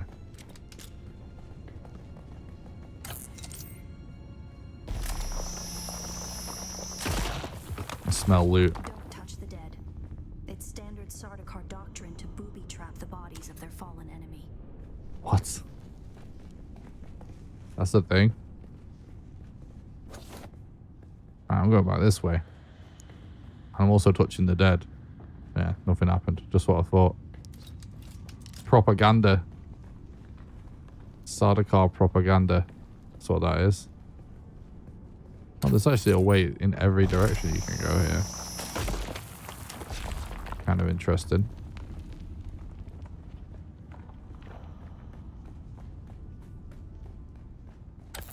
This is just how I'm going to get lost, isn't it? There we go. That's what I wanted. Loot.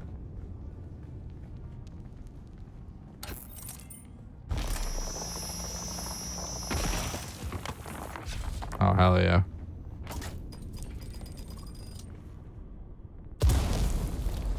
See, that's a booby trap.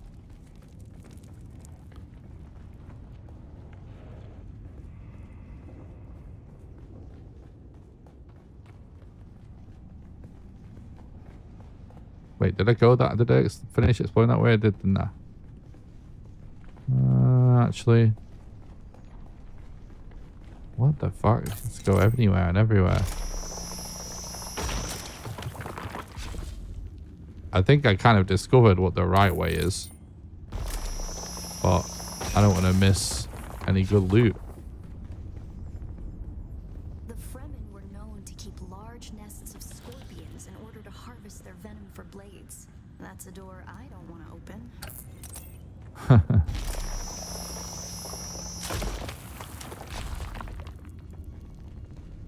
Strange to think these corridors once echoed with the hopes and dreams of a lost multitude.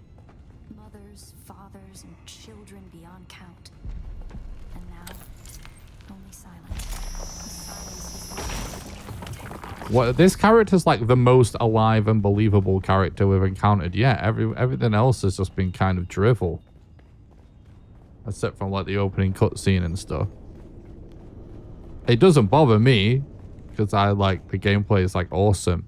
But I'm just saying.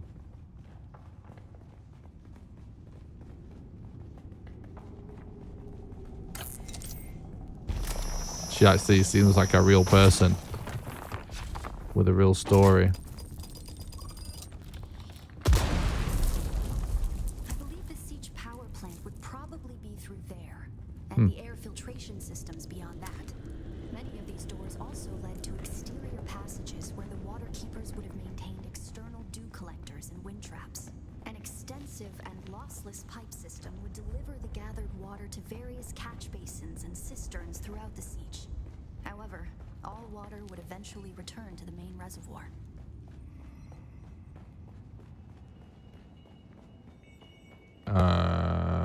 We got turned around there.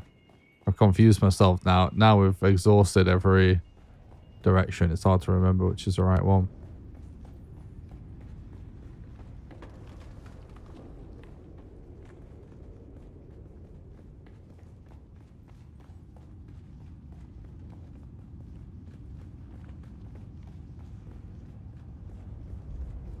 Wait.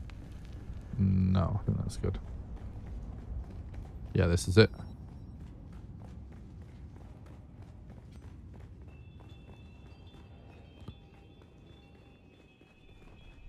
Our first goal on Arrakis is grassland provinces. We will start with these mutated poverty grasses. When we have moisture locked in grasslands, we'll move on to start upland forests, then a few open bodies of water, small at first, and situated along lines of prevailing winds with wind-trap moisture precipitators spaced in the lines to recapture what the wind steals. We must create a true sirocco, a moist wind, but we will never get away from the necessity for wind traps. This ecological transformation of Arrakis relies upon us controlling 3% of the energy surface. Only 3% to start a self-sustaining system. Learn this lesson well. Our transformation begins in the plantations of the south and proceeds in simple steps. Okay. Bind the dunes using grass. Secondly, create deep plantings in the shelter of the downwind face. I see what's happening here. Introduce burrowing animals to aerate the soil. You will be tested on how well you have learned to recognize the language of the ecological transformation. Remember your lessons. And the door to begin, bind the dunes using grass. Secondly, create deep plantings in the shelter of the downwind face. Finally, introduce burrowing animals to aerate the soil. You will be tested on how well you have learned to recognize the language of the ecological transformation. Remember your lessons, and the door to the future will open.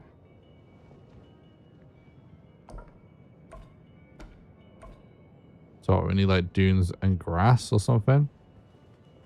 To So begin, first one. Bind the dunes using grass. Secondly, Dunes. create deep plantings in the shelter of the downwind face. Finally, introduce burrowing animals to aerate the soil. You will be tested on how well you have learned to recognize the language of the ecological transformation. Remember your lessons. Bind and the door dunes, to the future grass. will open. I see.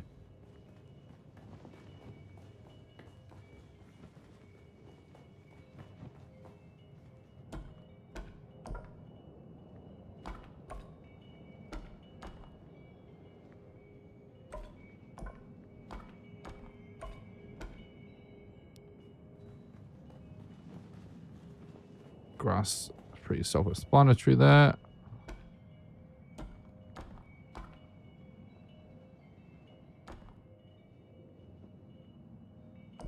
Very good. To begin, bind the dunes using grass. Secondly, create deep plantings in the shelter of the downwind face. Finally, introduce burrowing animals to aerate the soil. Create You will be shelter. tested on how well you have learned to recognize the language of the ecological transformation. Remember your lessons, and the door to the future will open.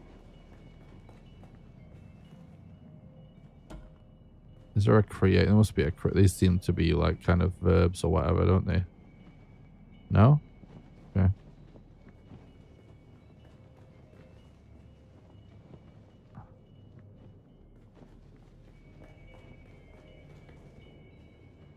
Is there not a create word? So I've seen the shelter and I've seen downwind. What's the other one? Bind the dunes using grass. Secondly, create deep plantings in the shelter of the downwind face. Finally, Create deep plantings of the shelter of the downwind face. So deep. So is it planting? The language of the ecological transformation. Shelter. Remember your lessons, and the door to the future Downwind then. will open.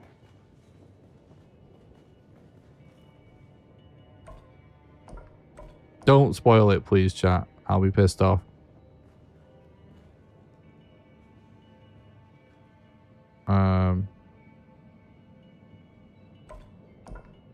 What's that? I forget what the downwind one is again now.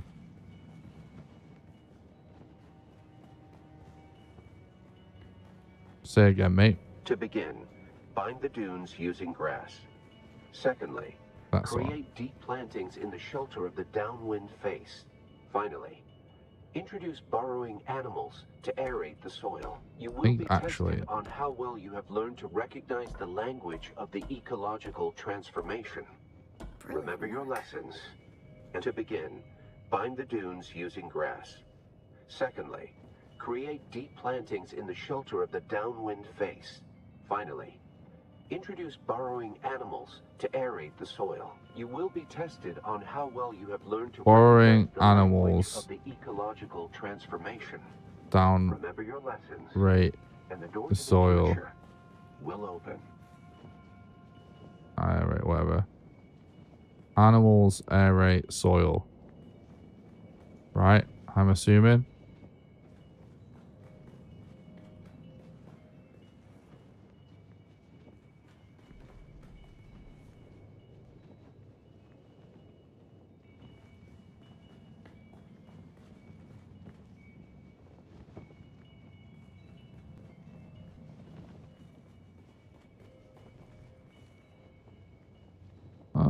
Let's do that again. To begin, bind the dunes using grass. Secondly, create deep plantings in the shelter of the downwind face. Finally, introduce burrowing animals to aerate the soil. You will be tested on how well you have Burrowing learned to recognize animals, the is that language maybe of the ecological transformation. Remember the your burrowing lessons, one? and the door to the future will open.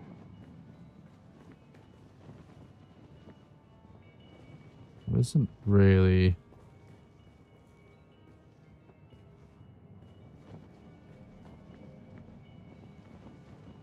I guess I could try.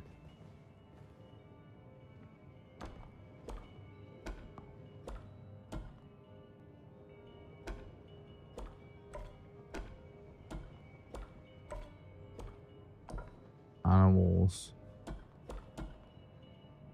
Can't remember what the air rate one is. I think it's this.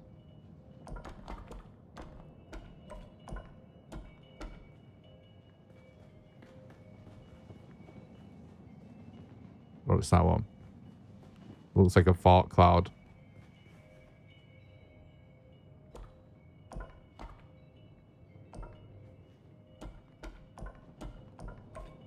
Congratulations. You share the knowledge of a Fremen I just found the last bit, so couldn't see which one was soil, but I was guessing it was going to be sand. Yeah, sand. but I was pretty confident we had the first two right. I don't remember if I tried, just Googled that.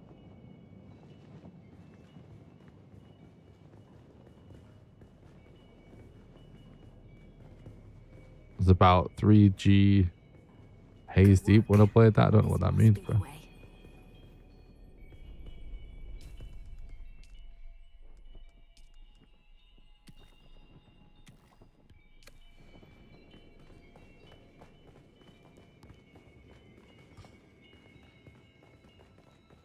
That was kind of cool, though. Every RPG has at least one puzzle room. True. I really like puzzles if they are good. That was actually quite a good one. There's kind of a... It's really... Like, designing puzzles in video games is really hard. I've done it a few times. I made an entire puzzle game once for a client that I was actually super happy with, but that's almost a different... I made like a puzzle game. You know, it was kind of like a little board where you would organize stacks of Fisherman's Friends, basically. That it did for Fisherman's Friends. But anyway, designing puzzles is really hard because there's kind of like a level where obviously if it's too easy, sometimes it's too pointless. There's some value to easy puzzles sometimes.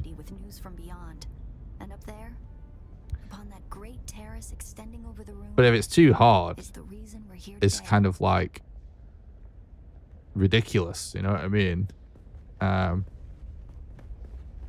This must be the Cavern of Council, the cultural and political heart of any Siege community. It's here that Siege dwellers would gather to hear a traveling crier regale the community with news from beyond. And up there, upon that great terrace extending over the room, is the reason we're here today. But yeah, like one of the big things about it that's really tricky is like when it comes to like gameplay stuff, right? When figuring out difficulty,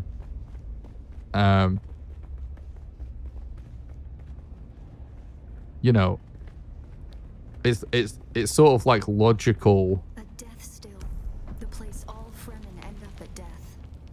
Oh, that's where we actually unlock that.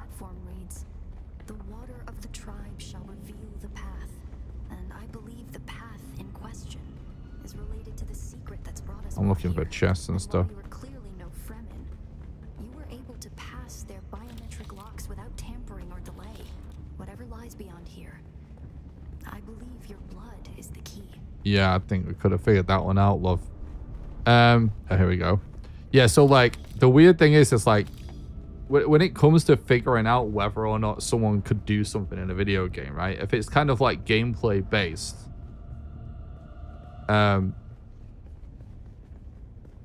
it makes sense that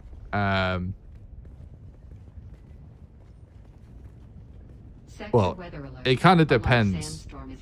You know, like the way you would design a game is like you start the game and somehow or another the player learns the basics, right?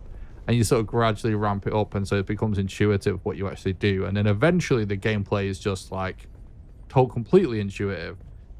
If you were making like an entire game like The Witness or something like that, that was all just like puzzles, you obviously do the same thing with puzzles. So that's sort of its own separate type of game. But chucking a puzzle in the middle of a game like this is like really difficult because you've not done that, first of all. And then second of all, oftentimes, you know, just like with gameplay, people's kind of skill level differs, but it's going to be like it's sort of like a totally different skill set, right? So it's like really, really hard to measure. The mechanism is misaligned. Well, align it, dickhead. Oh. Oh. I see. He means this.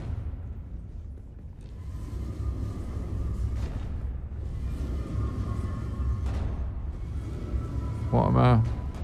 Oh, I am moving to different rings here. Wasn't sure if I actually was, to be honest, at first. Right, so we definitely need something there from the top. And that looks right there.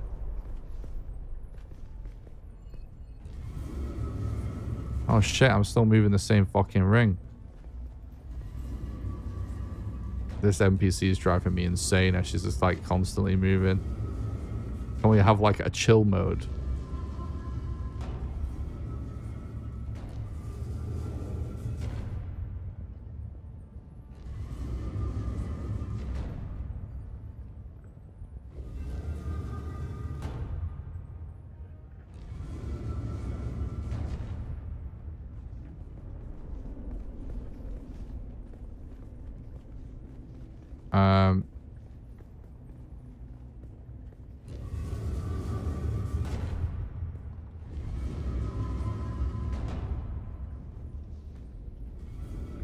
This is confusing.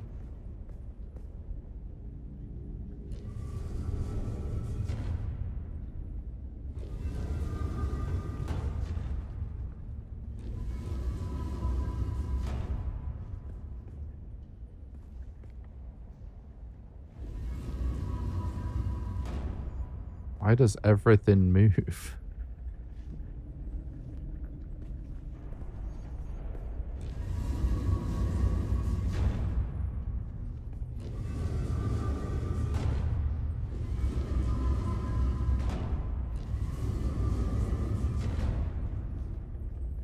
Okay. Very good. That's kind of a weird one, actually. Stab yourself. Do it. Kind of a weird way to stand, I'll be honest. But the animation was good. I liked it. We sort of ruined it with our standing position.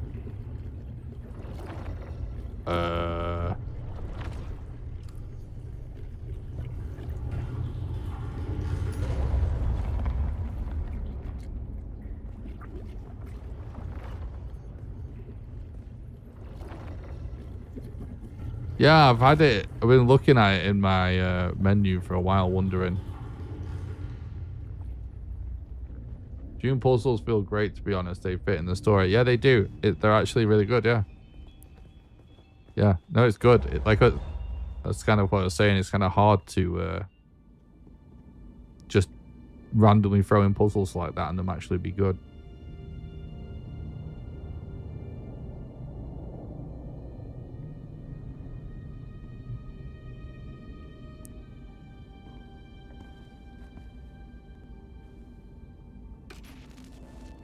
Greetings, and Subakukua. If you are watching this, I am likely dead or captured. I came to Siege Talab in the same condition you find it now. Abandoned and despoiled. I must have triggered some kind of hidden alarm, because the Sardaukar were at my heels before long. They found me. I haven't long. So listen well. I was brought to this planet, like you and many others, with one overriding directive: find the Fremen. But when I finally came face to face with my quarry, I did not find the villains as described by the Communanet or the Emperor. Instead, I found a noble people being drawn into a conspiracy not of their making. A conspiracy extending from the very heart of the Imperium to the dark corridors of... I have to go. They don't know where I am right now, but I can't risk them finding what I leave for you. I wish there was more time. I have much to tell you, but your smell loot. presence in this secret chamber indicates that the ones who sent us will not stop until they achieve their aims. I have hidden the details of my journey on a mimetic film locked within the safe on the wall. As with the security door and the death still, our blood is the key. And now, I lead the Sardaukar as far from here as I may. Ma salam.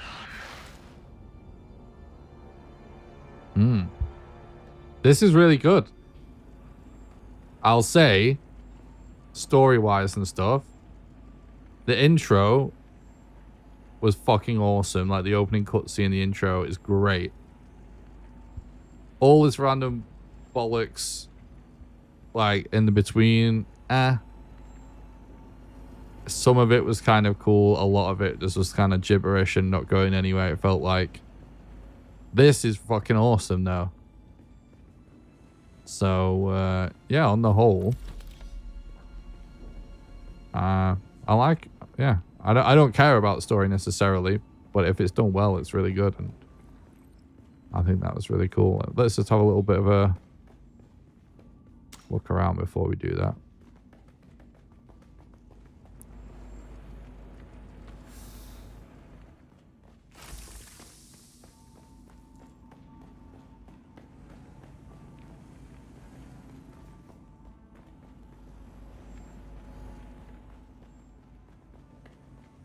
What does she say when we do this? Tricky Fremen. I believe more than half the technology in this room violates the first 11 Butlerian prescriptions. More. Thou shalt not make a machine in the likeness of a human mind. And while the Fremen are ingenious, this technology far exceeds their reach.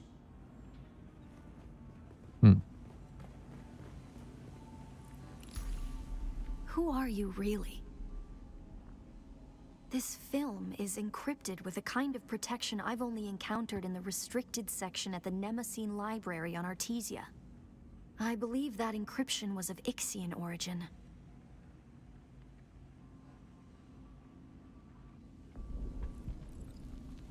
That's not good. We need an Ixian decoder to access whatever is on this. And I have access to the resources of a great house. Great house, you say? Don't be concerned. I'll reach out when I have more information. If we Atreides are known for anything, it's our stiff-necked honor. Besides, as a mystery, you rank right up there with this film. Parting with people is a sadness. A place is only a place. That was really good. That was a nice line there at the end as well. Very nice.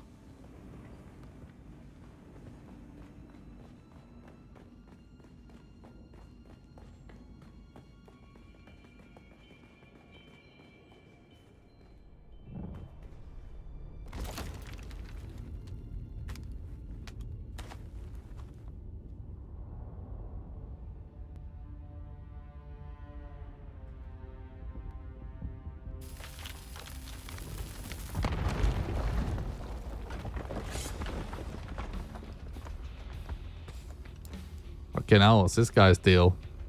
He looks insane. That's correct. I'm going to try to draw them off. I'll make contact when I have the film decrypted. Infidels! The lightning worm cannot be deceived. You will pay for your desecration in blood. After them! Do not let them escape! These guys seem insane. Alright, bring it on, noobs.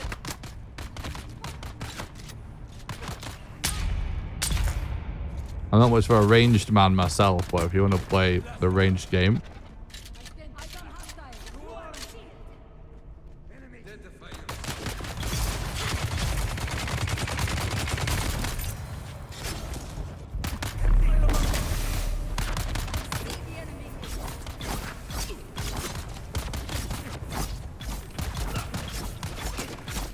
Oh, this is the main dude. Mistakes have been made.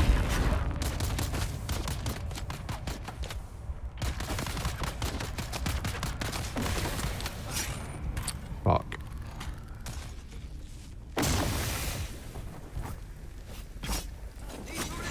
Oh no!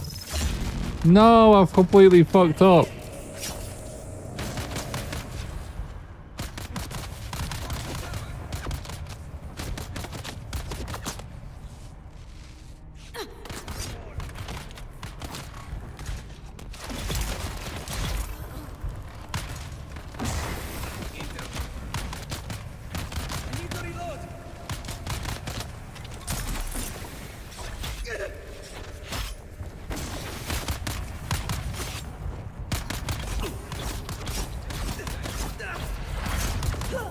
You know what? What am I doing? Let's get high.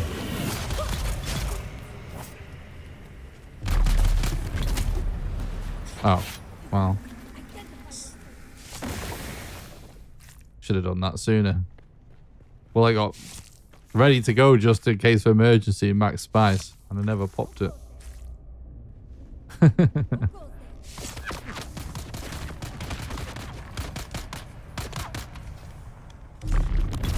Oh my god! That's why I stopped using this ability.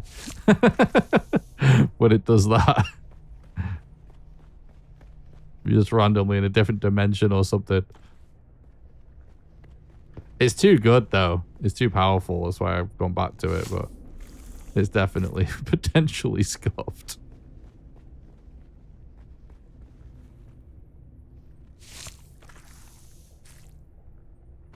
Fellow spice users though, I respect that.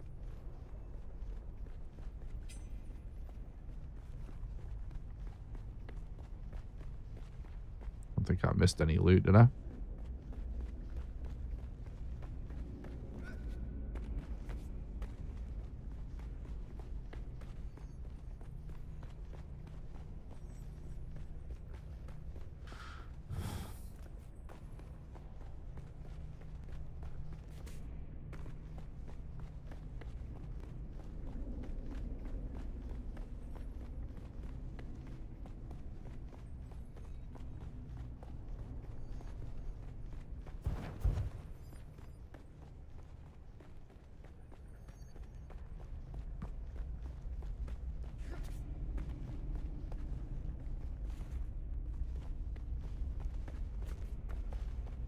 We're Gucci. What? Huh?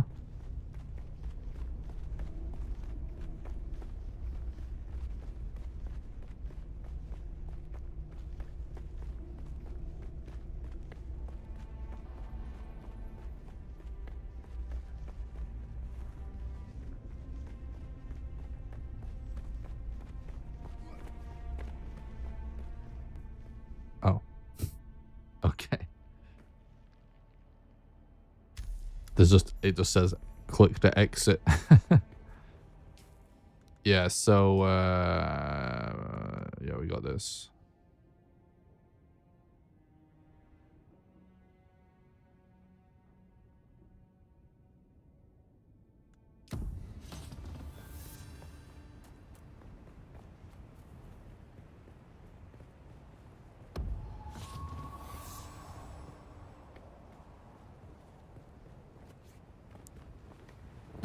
Okay.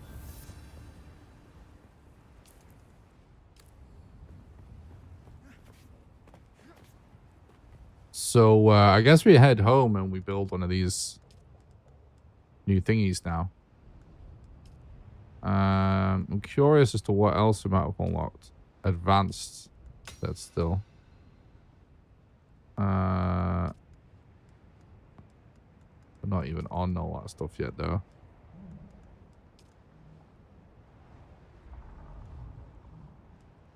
More Milan stuff. Why is this flashing? Yeah, I remember us finding that, but... Okay.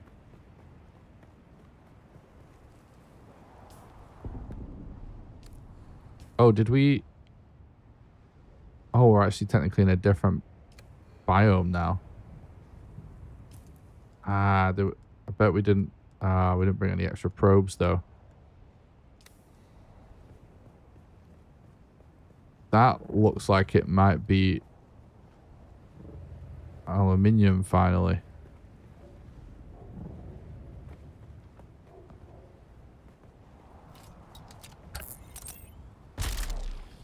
Yep. It's something new anyway. Finally, we got new mats. And that's something new again. Boom. Right. Well, I've already unlocked everything that we need to make. We just need to actually go make it. So that we can mine this stuff. So yeah, let's go back to base. Hell yeah. Finally.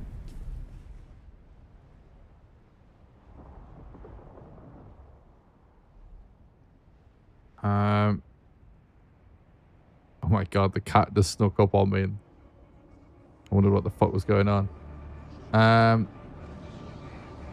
Oh, this is a town.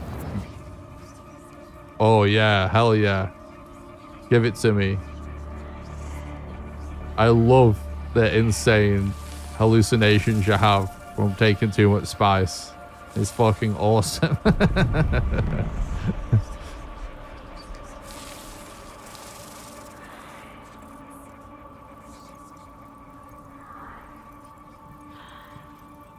It's such a cool touch that they do this. That the like whatever you call it, like the withdrawal phase of doing spice gets worse and worse. It's such a fucking cool touch. Oh god, these guys sting a bit.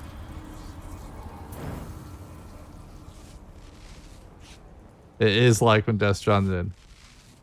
Yeah, I thought the same when first. Well, I've not seen that exact one.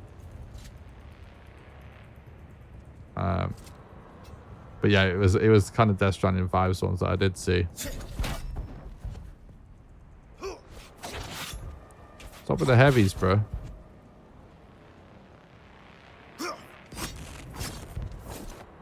Why am I bad today?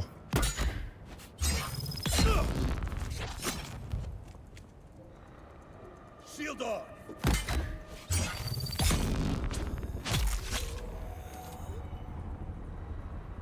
Whoa, what the fuck is that?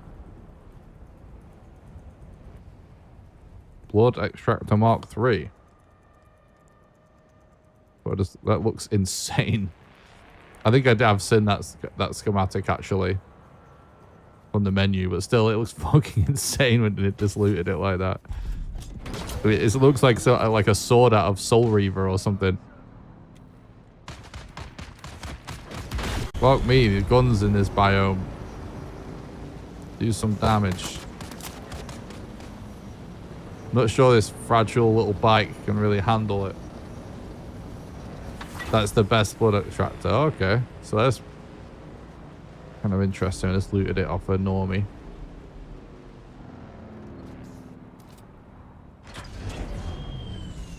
It's a nice little drop, in it.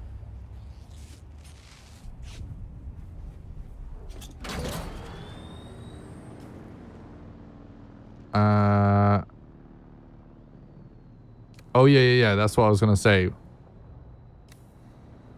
There's a town there.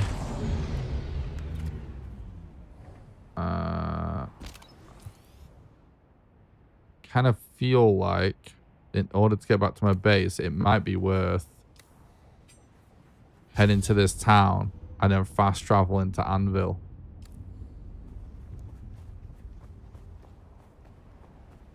Considering we have some money on us and stuff. Because we just need to get building stuff to farm mats in this biome, don't we?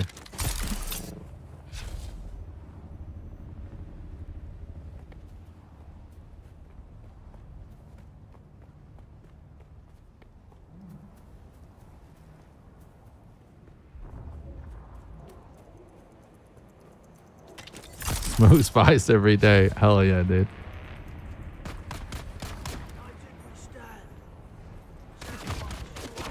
Fuck me, bro.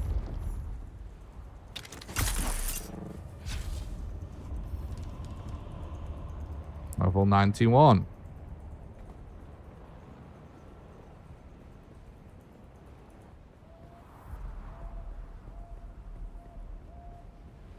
The RNG look is catching up for the special chest you didn't find in the research center. Yeah. Was the special chest actually there, or did I just get bad luck, like bad RNG? I couldn't figure it out. Everywhere just looks the same in that research facility. It's hard to kind of tell.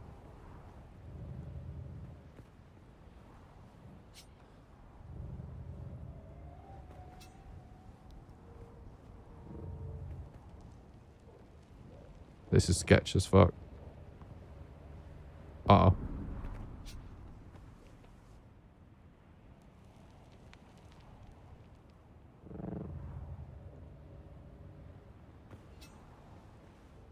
It's supposed to be all research center. I did had one somewhere.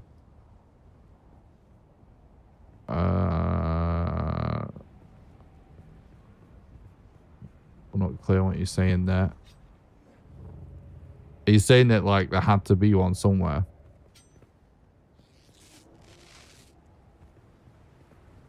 It's definitely fucking well hidden, wasn't it?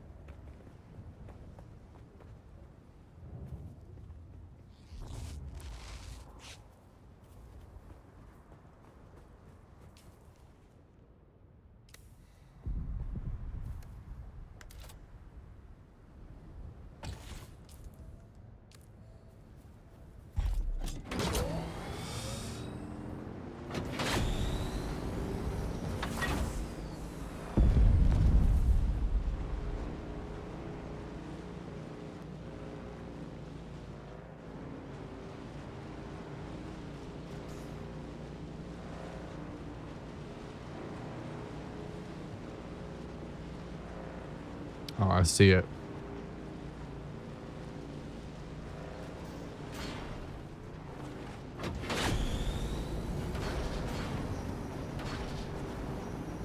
Oh, I never went and got that pill.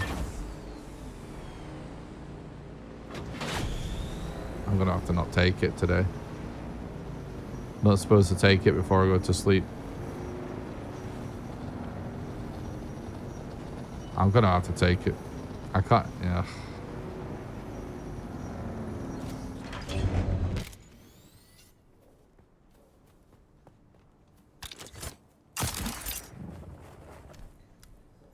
So I've got 2 tubs of these pills that I have to take. I'm gonna put one on my desk so it doesn't happen, because it's supposed to make me better.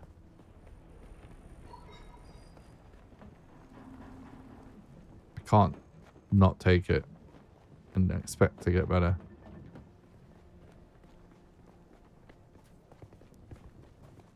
Right then, let's see what they actually sell here. Been a while since a new face showed up around here. I'm Zoe. Used to be from Caladan. Oh, cool. I'm just another lost soul trying to get by on sand and sufferance. We looted that, didn't we? More furniture and stuff.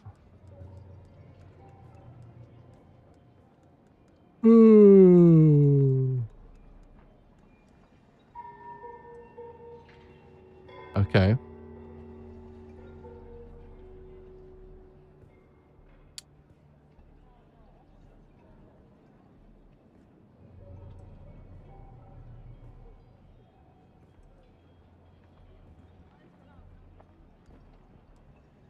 That's pretty expensive helmet, I'll say that.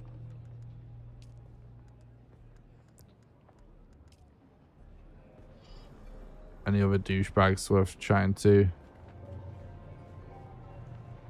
Hey, friend, what can I Oh, fuck off, mate. That is awful. Salutations and greetings to you on this fortuitous. Don't care. Spam accept contracts, maybe?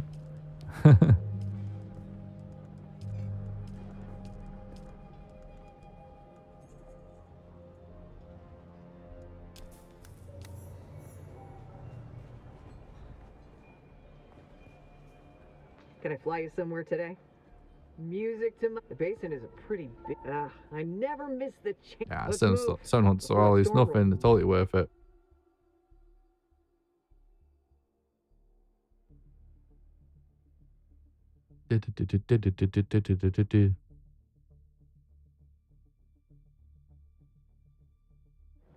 Isn't it kind of weird that like you can put your money in the bank and buy things anywhere from a trader, but it seems like you always need to have the money in your inventory if you want to pay a ornithopter pilot to fly you somewhere.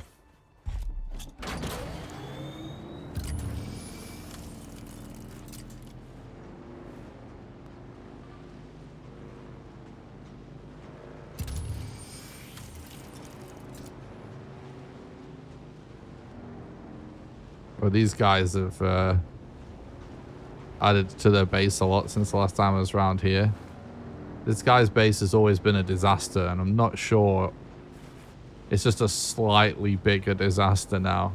What the fuck am I looking at? What is that, mate? What's happening there? It's a step up to what it was the last time I saw it. I'll give him that. But fuck me. You're not going to see that on like Grand Designs anytime soon.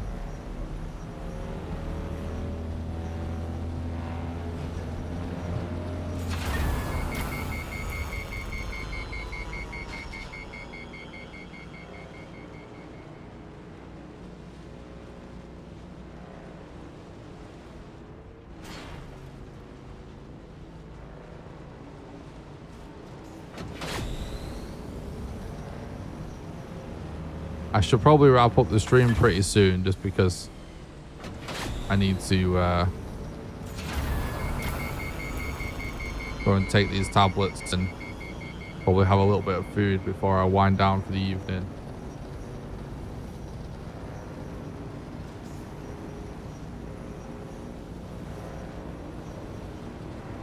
Taxi thopters must be underground workers, want to be paid without traces on bank accounts, maybe mercenary like. Yeah, it kind of makes sense.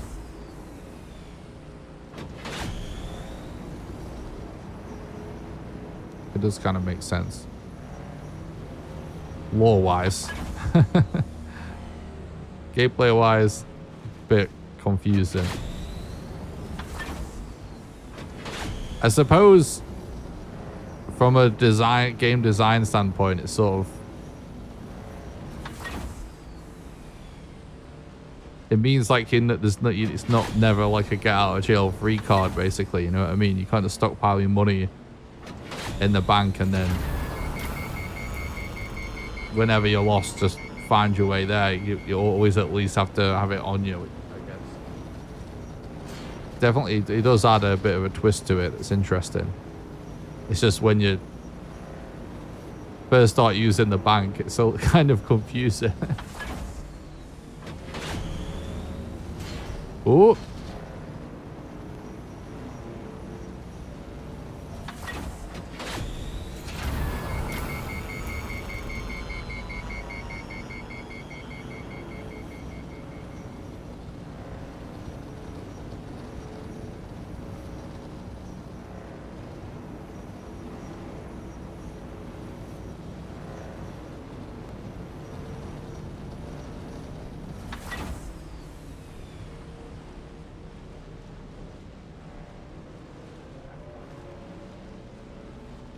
I'd really love to try and do some like cinematic stuff in this game in videos in the future.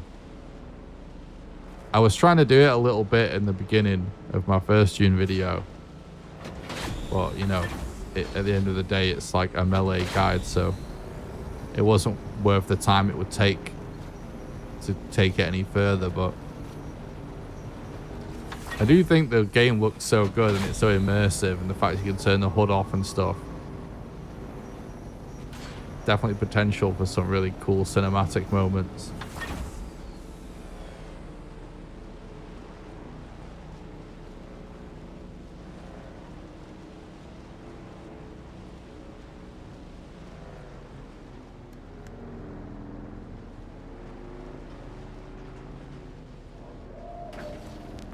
Are you there?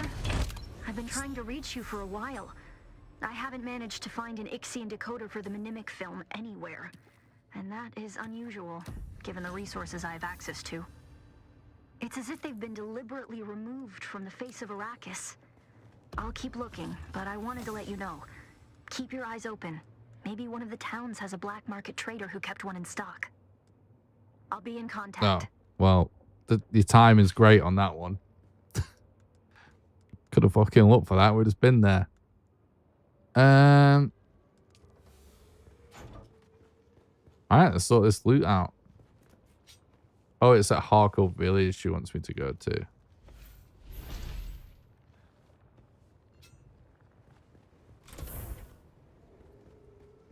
My cat rubbing his face on my toes right now.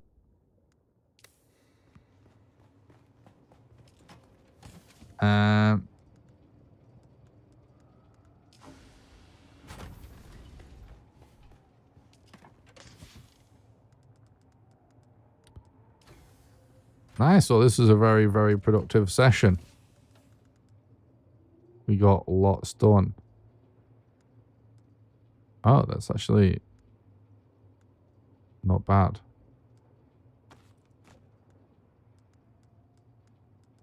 We should take that.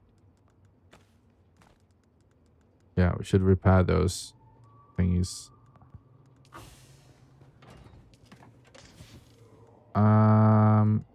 Oh yeah, I forgot I would have lost all of my spiced food and stuff. That's a bit of a shitter.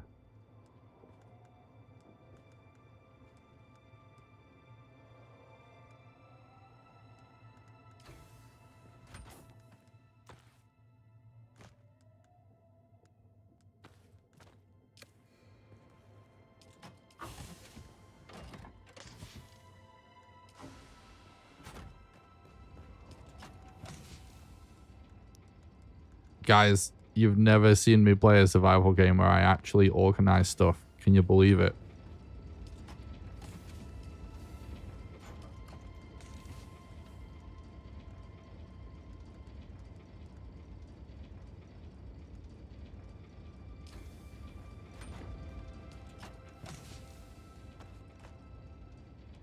My loot is actually organized in this game. And I actually have a cool looking base. And I'll tell you why.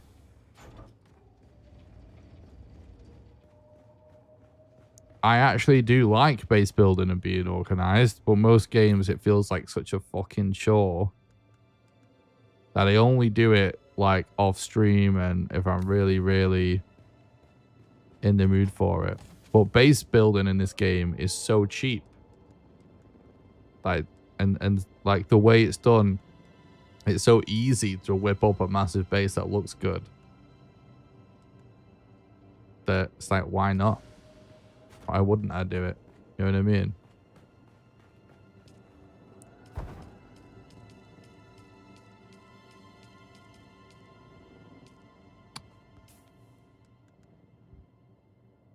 Okay then. We should repair these bits of gear that we just equipped.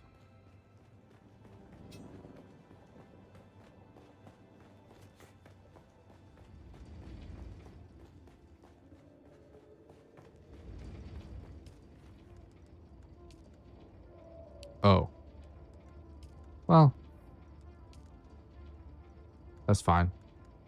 We'll just use them for now.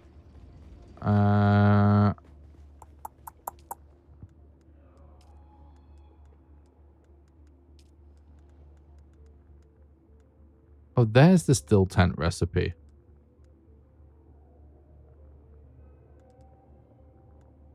Hold that thought though.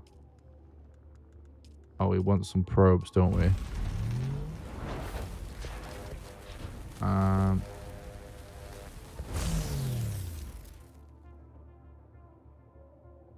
Basalt and aluminium.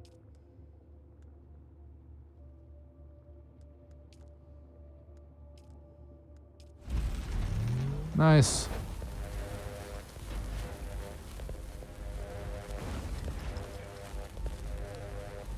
What else?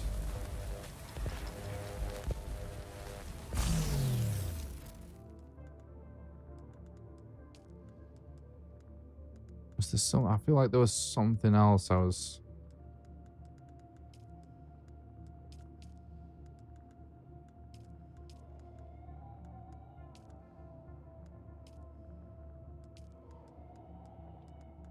thinking about making, but I can't remember. Can't remember what it was.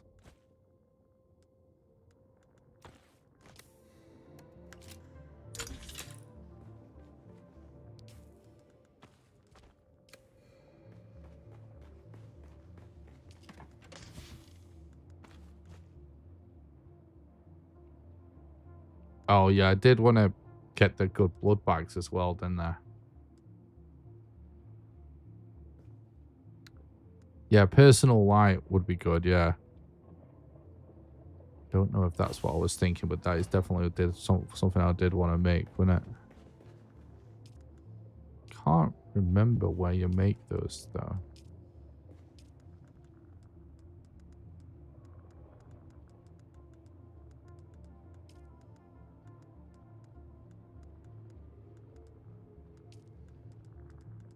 Where the fuck do you make the personal light?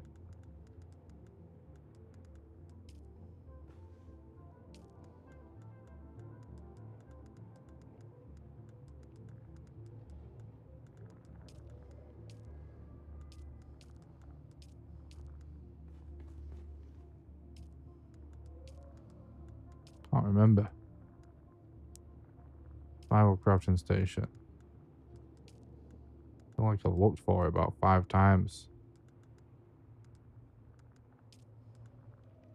But it is there. I'm just blind. Oh, it's because it's plus grayed out because I don't have enough steel. That's why we're missing it. Oh my god, cat! I almost stood on you. What are you doing?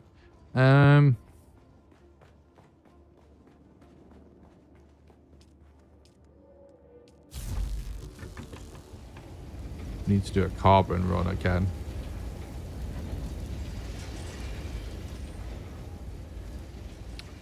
Didn't really pay attention to how much steel I needed, to be honest.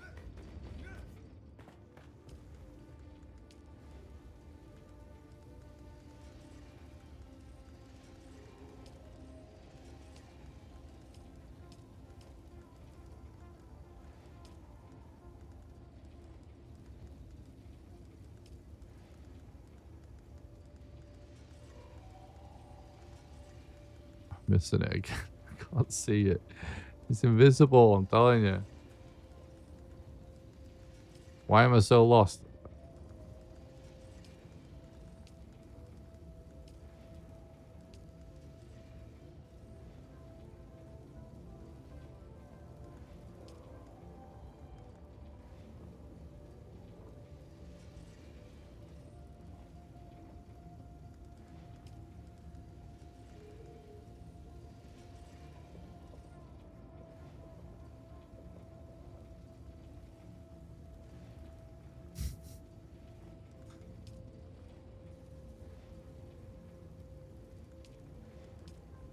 What?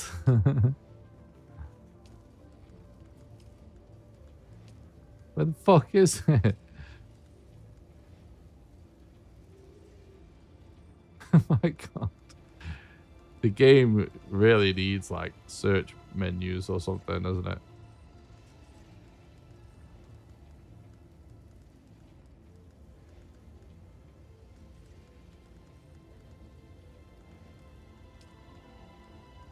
There it is. Okay, it's only 6. Fucking personal light.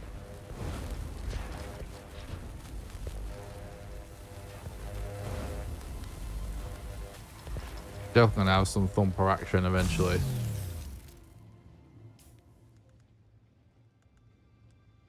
Right then. Part of me kind of wants to just go and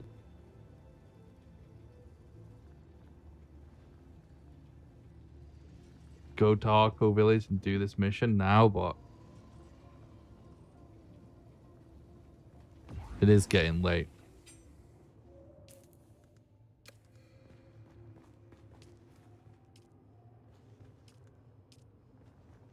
Let's take a look at our roof situation. Still got some windmills going. 2 days worth of power in that one. 19 days in that one. This thing's... Oh, it's got 12 hours left. Yeah, it's got 12 hours left. Now you've got the 0 for the light. Yeah, yeah. Oh, I had one. Just got eaten. Cool.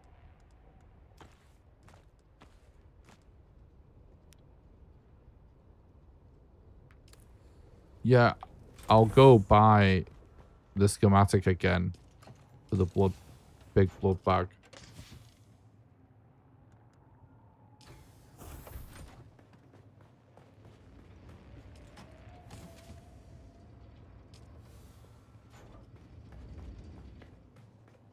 This chest is somehow like connected to something that's chucking stuff out.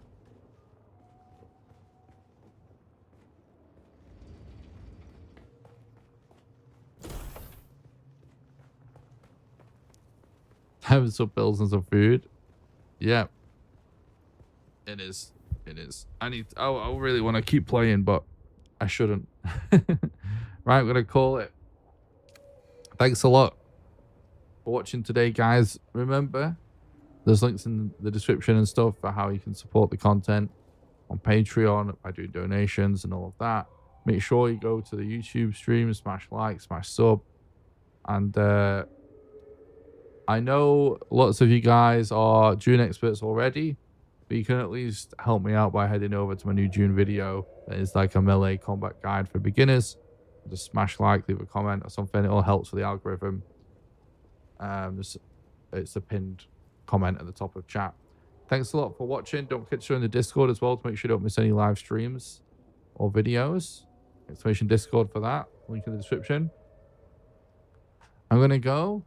And yeah, I'll probably be back soon with more Dune content. I'm going to at least keep streaming and making videos about this game whilst I'm doing my first playthrough and, you know, accomplishing everything I want to in the game. Like, I'd like to max the character out and, you know, do a load of cool stuff, or at least check out all the deep desert and everything. And, yeah, if by the time I'm done with the game, I'm over it, then it is what it is, and we won't continue with the Dune content. But if I'm still loving it and the Dune videos are posted in the meantime, get decent views, then I'll continue doing Dune and Valheim content. That's the plan, essentially.